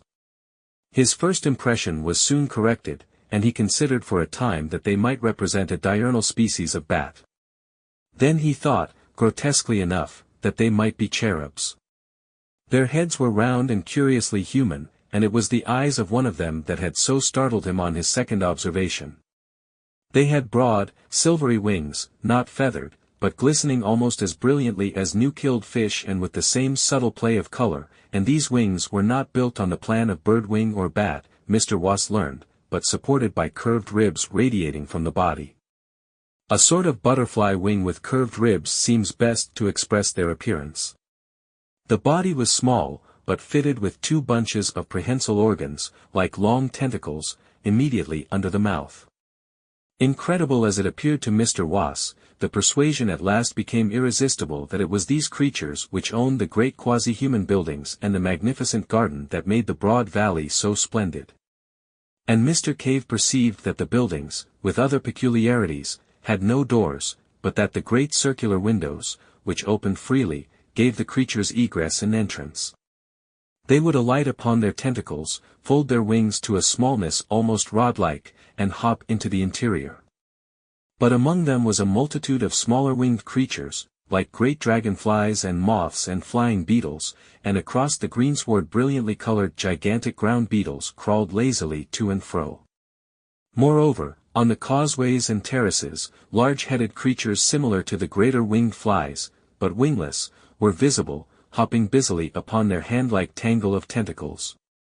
Allusion has already been made to the glittering objects upon masts that stood upon the terrace of the nearer building. It dawned upon Mr. Cave, after regarding one of these masts very fixedly on one particularly vivid day, that the glittering object there was a crystal exactly like that into which he peered.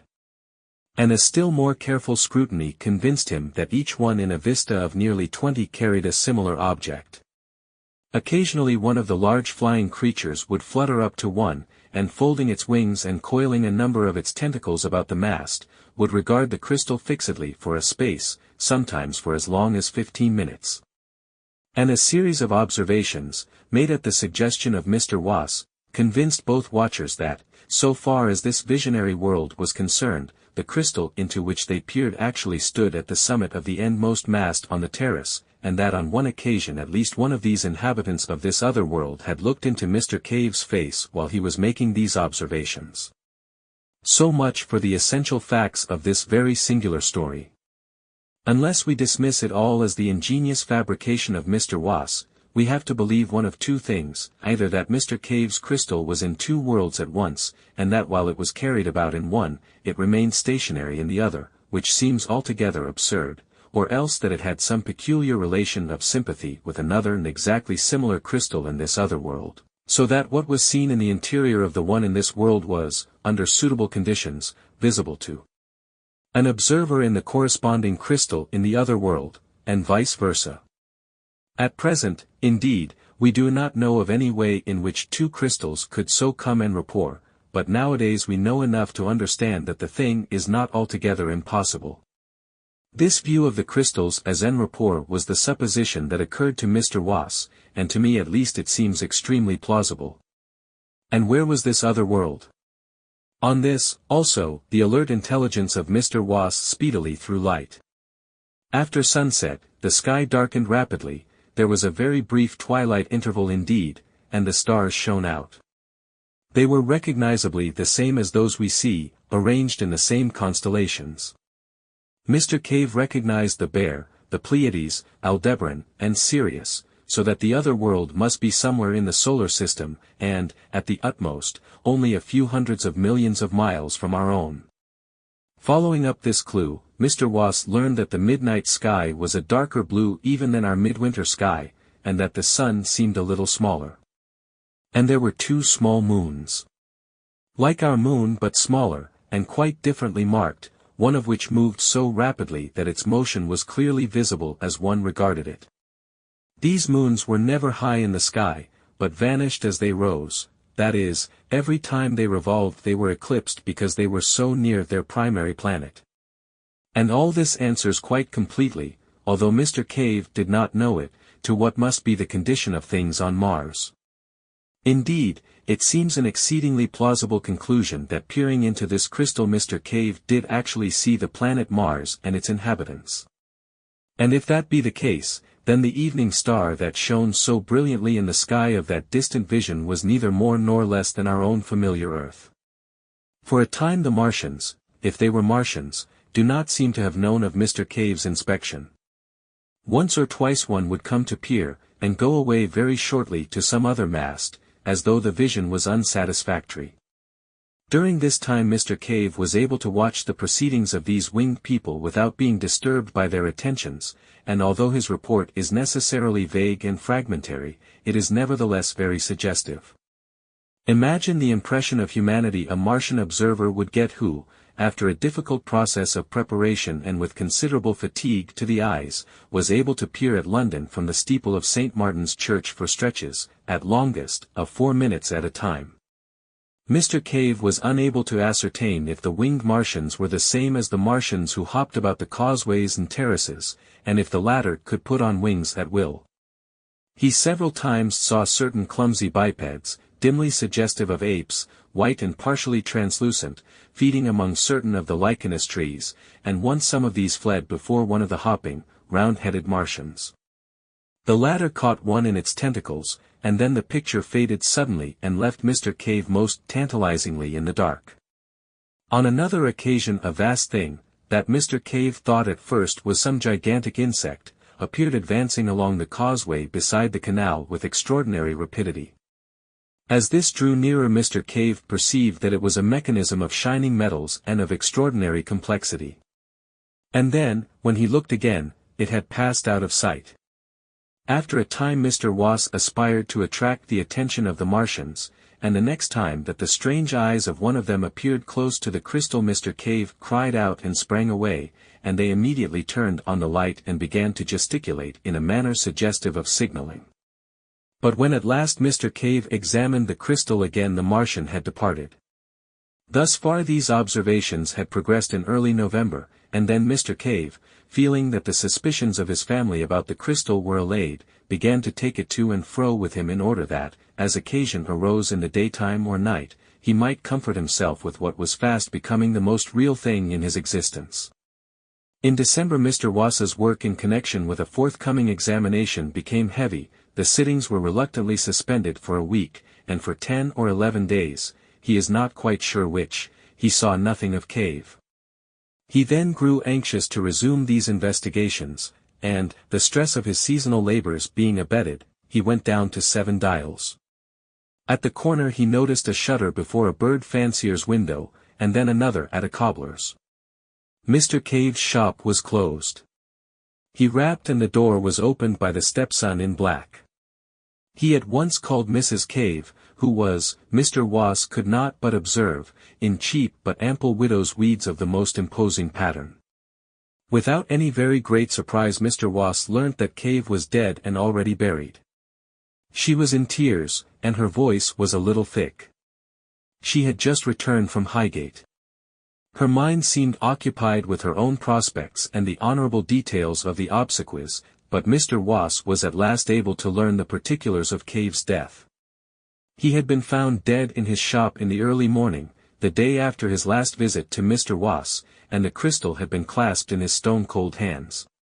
His face was smiling, said Mrs. Cave, and the velvet cloth from the minerals lay on the floor at his feet. He must have been dead 5 or 6 hours when he was found. This came as a great shock to Wass, and he began to reproach himself bitterly for having neglected the plain symptoms of the old man's ill health. But his chief thought was of the crystal. He approached that topic in a gingerly manner, because he knew Mrs. Cave's peculiarities. He was dumbfounded to learn that it was sold. Mrs. Cave's first impulse, directly Cave's body had been taken upstairs, had been to write to the mad clergyman who had offered £5 for the crystal, informing him of its recovery, but after a violent hunt, in which her daughter joined her, they were convinced of the loss of his address. As they were without the means required to mourn and bury Cave in the elaborate style the dignity of an old Seven Dials inhabitant demands, they had appealed to a friendly fellow tradesman in Great Portland Street. He had very kindly taken over a portion of the stock at a valuation. The valuation was his own, and the crystal egg was included in one of the lots. Mr. Wass, after a few suitable condolences, a little off-handedly proffered perhaps, hurried at once to Great Portland Street. But there he learned that the crystal egg had already been sold to a tall, dark man in grey. And there the material facts in this curious, and to me at least very suggestive, story come abruptly to an end. The Great Portland Street dealer did not know who the tall dark man in grey was, nor had he observed him with sufficient attention to describe him minutely. He did not even know which way this person had gone after leaving the shop. For a time Mr. Wass remained in the shop, trying the dealer's patience with hopeless questions, venting his own exasperation. And at last, realizing abruptly that the whole thing had passed out of his hands, had vanished like a vision of the night, he returned to his own rooms, a little astonished to find the notes he had made still tangible and visible upon his untidy table. His annoyance and disappointment were naturally very great. He made a second call, equally ineffectual, upon the Great Portland Street dealer, and he resorted to advertisements in such periodicals as were likely to come into the hands of a bric-a-brac collector.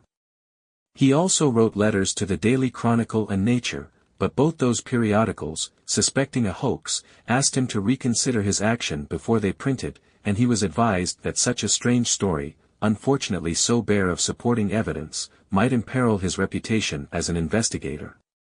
Moreover, the calls of his proper work were urgent. So that after a month or so, save for an occasional reminder to certain dealers, he had reluctantly to abandon the quest for the crystal egg, and from that day to this it remains undiscovered. Occasionally, however, he tells me, and I can quite believe him, he has bursts of zeal, in which he abandons his more urgent occupation and resumes the search. Whether or not it will remain lost forever, with the material and origin of it, are things equally speculative at the present time. If the present purchaser is a collector, one would have expected the inquiries of Mr. Wass to have reached him through the dealers. He has been able to discover Mr. Cave's clergyman and Oriental, no other than the Reverend James Parker and the young Prince of Bosokuni in Java. I am obliged to them for certain particulars. The object of the prince was simply curiosity, and extravagance. He was so eager to buy because Cave was so oddly reluctant to sell. It is just as possible that the buyer in the second instance was simply a casual purchaser and not a collector at all, and the crystal egg, for all I know, may at the present moment be within a mile of me, decorating a drawing room or serving as a paperweight, its remarkable functions all unknown. Indeed, it is partly with the idea of such a possibility that I have thrown this narrative into a form that will give it a chance of being read by the ordinary consumer of fiction. My own ideas in the matter are practically identical with those of Mr. Wass. I believe the crystal on the mast in Mars and the crystal egg of Mr. Cave's to be in some physical, but at present quite inexplicable, way en rapport, and we both believe further that the terrestrial crystal must have been, possibly at some remote date, sent hither from that planet, in order to give the Martians a near view of our affairs. Possibly the fellows to the crystals on the other masts are also on our globe. No theory of hallucination suffices for the facts.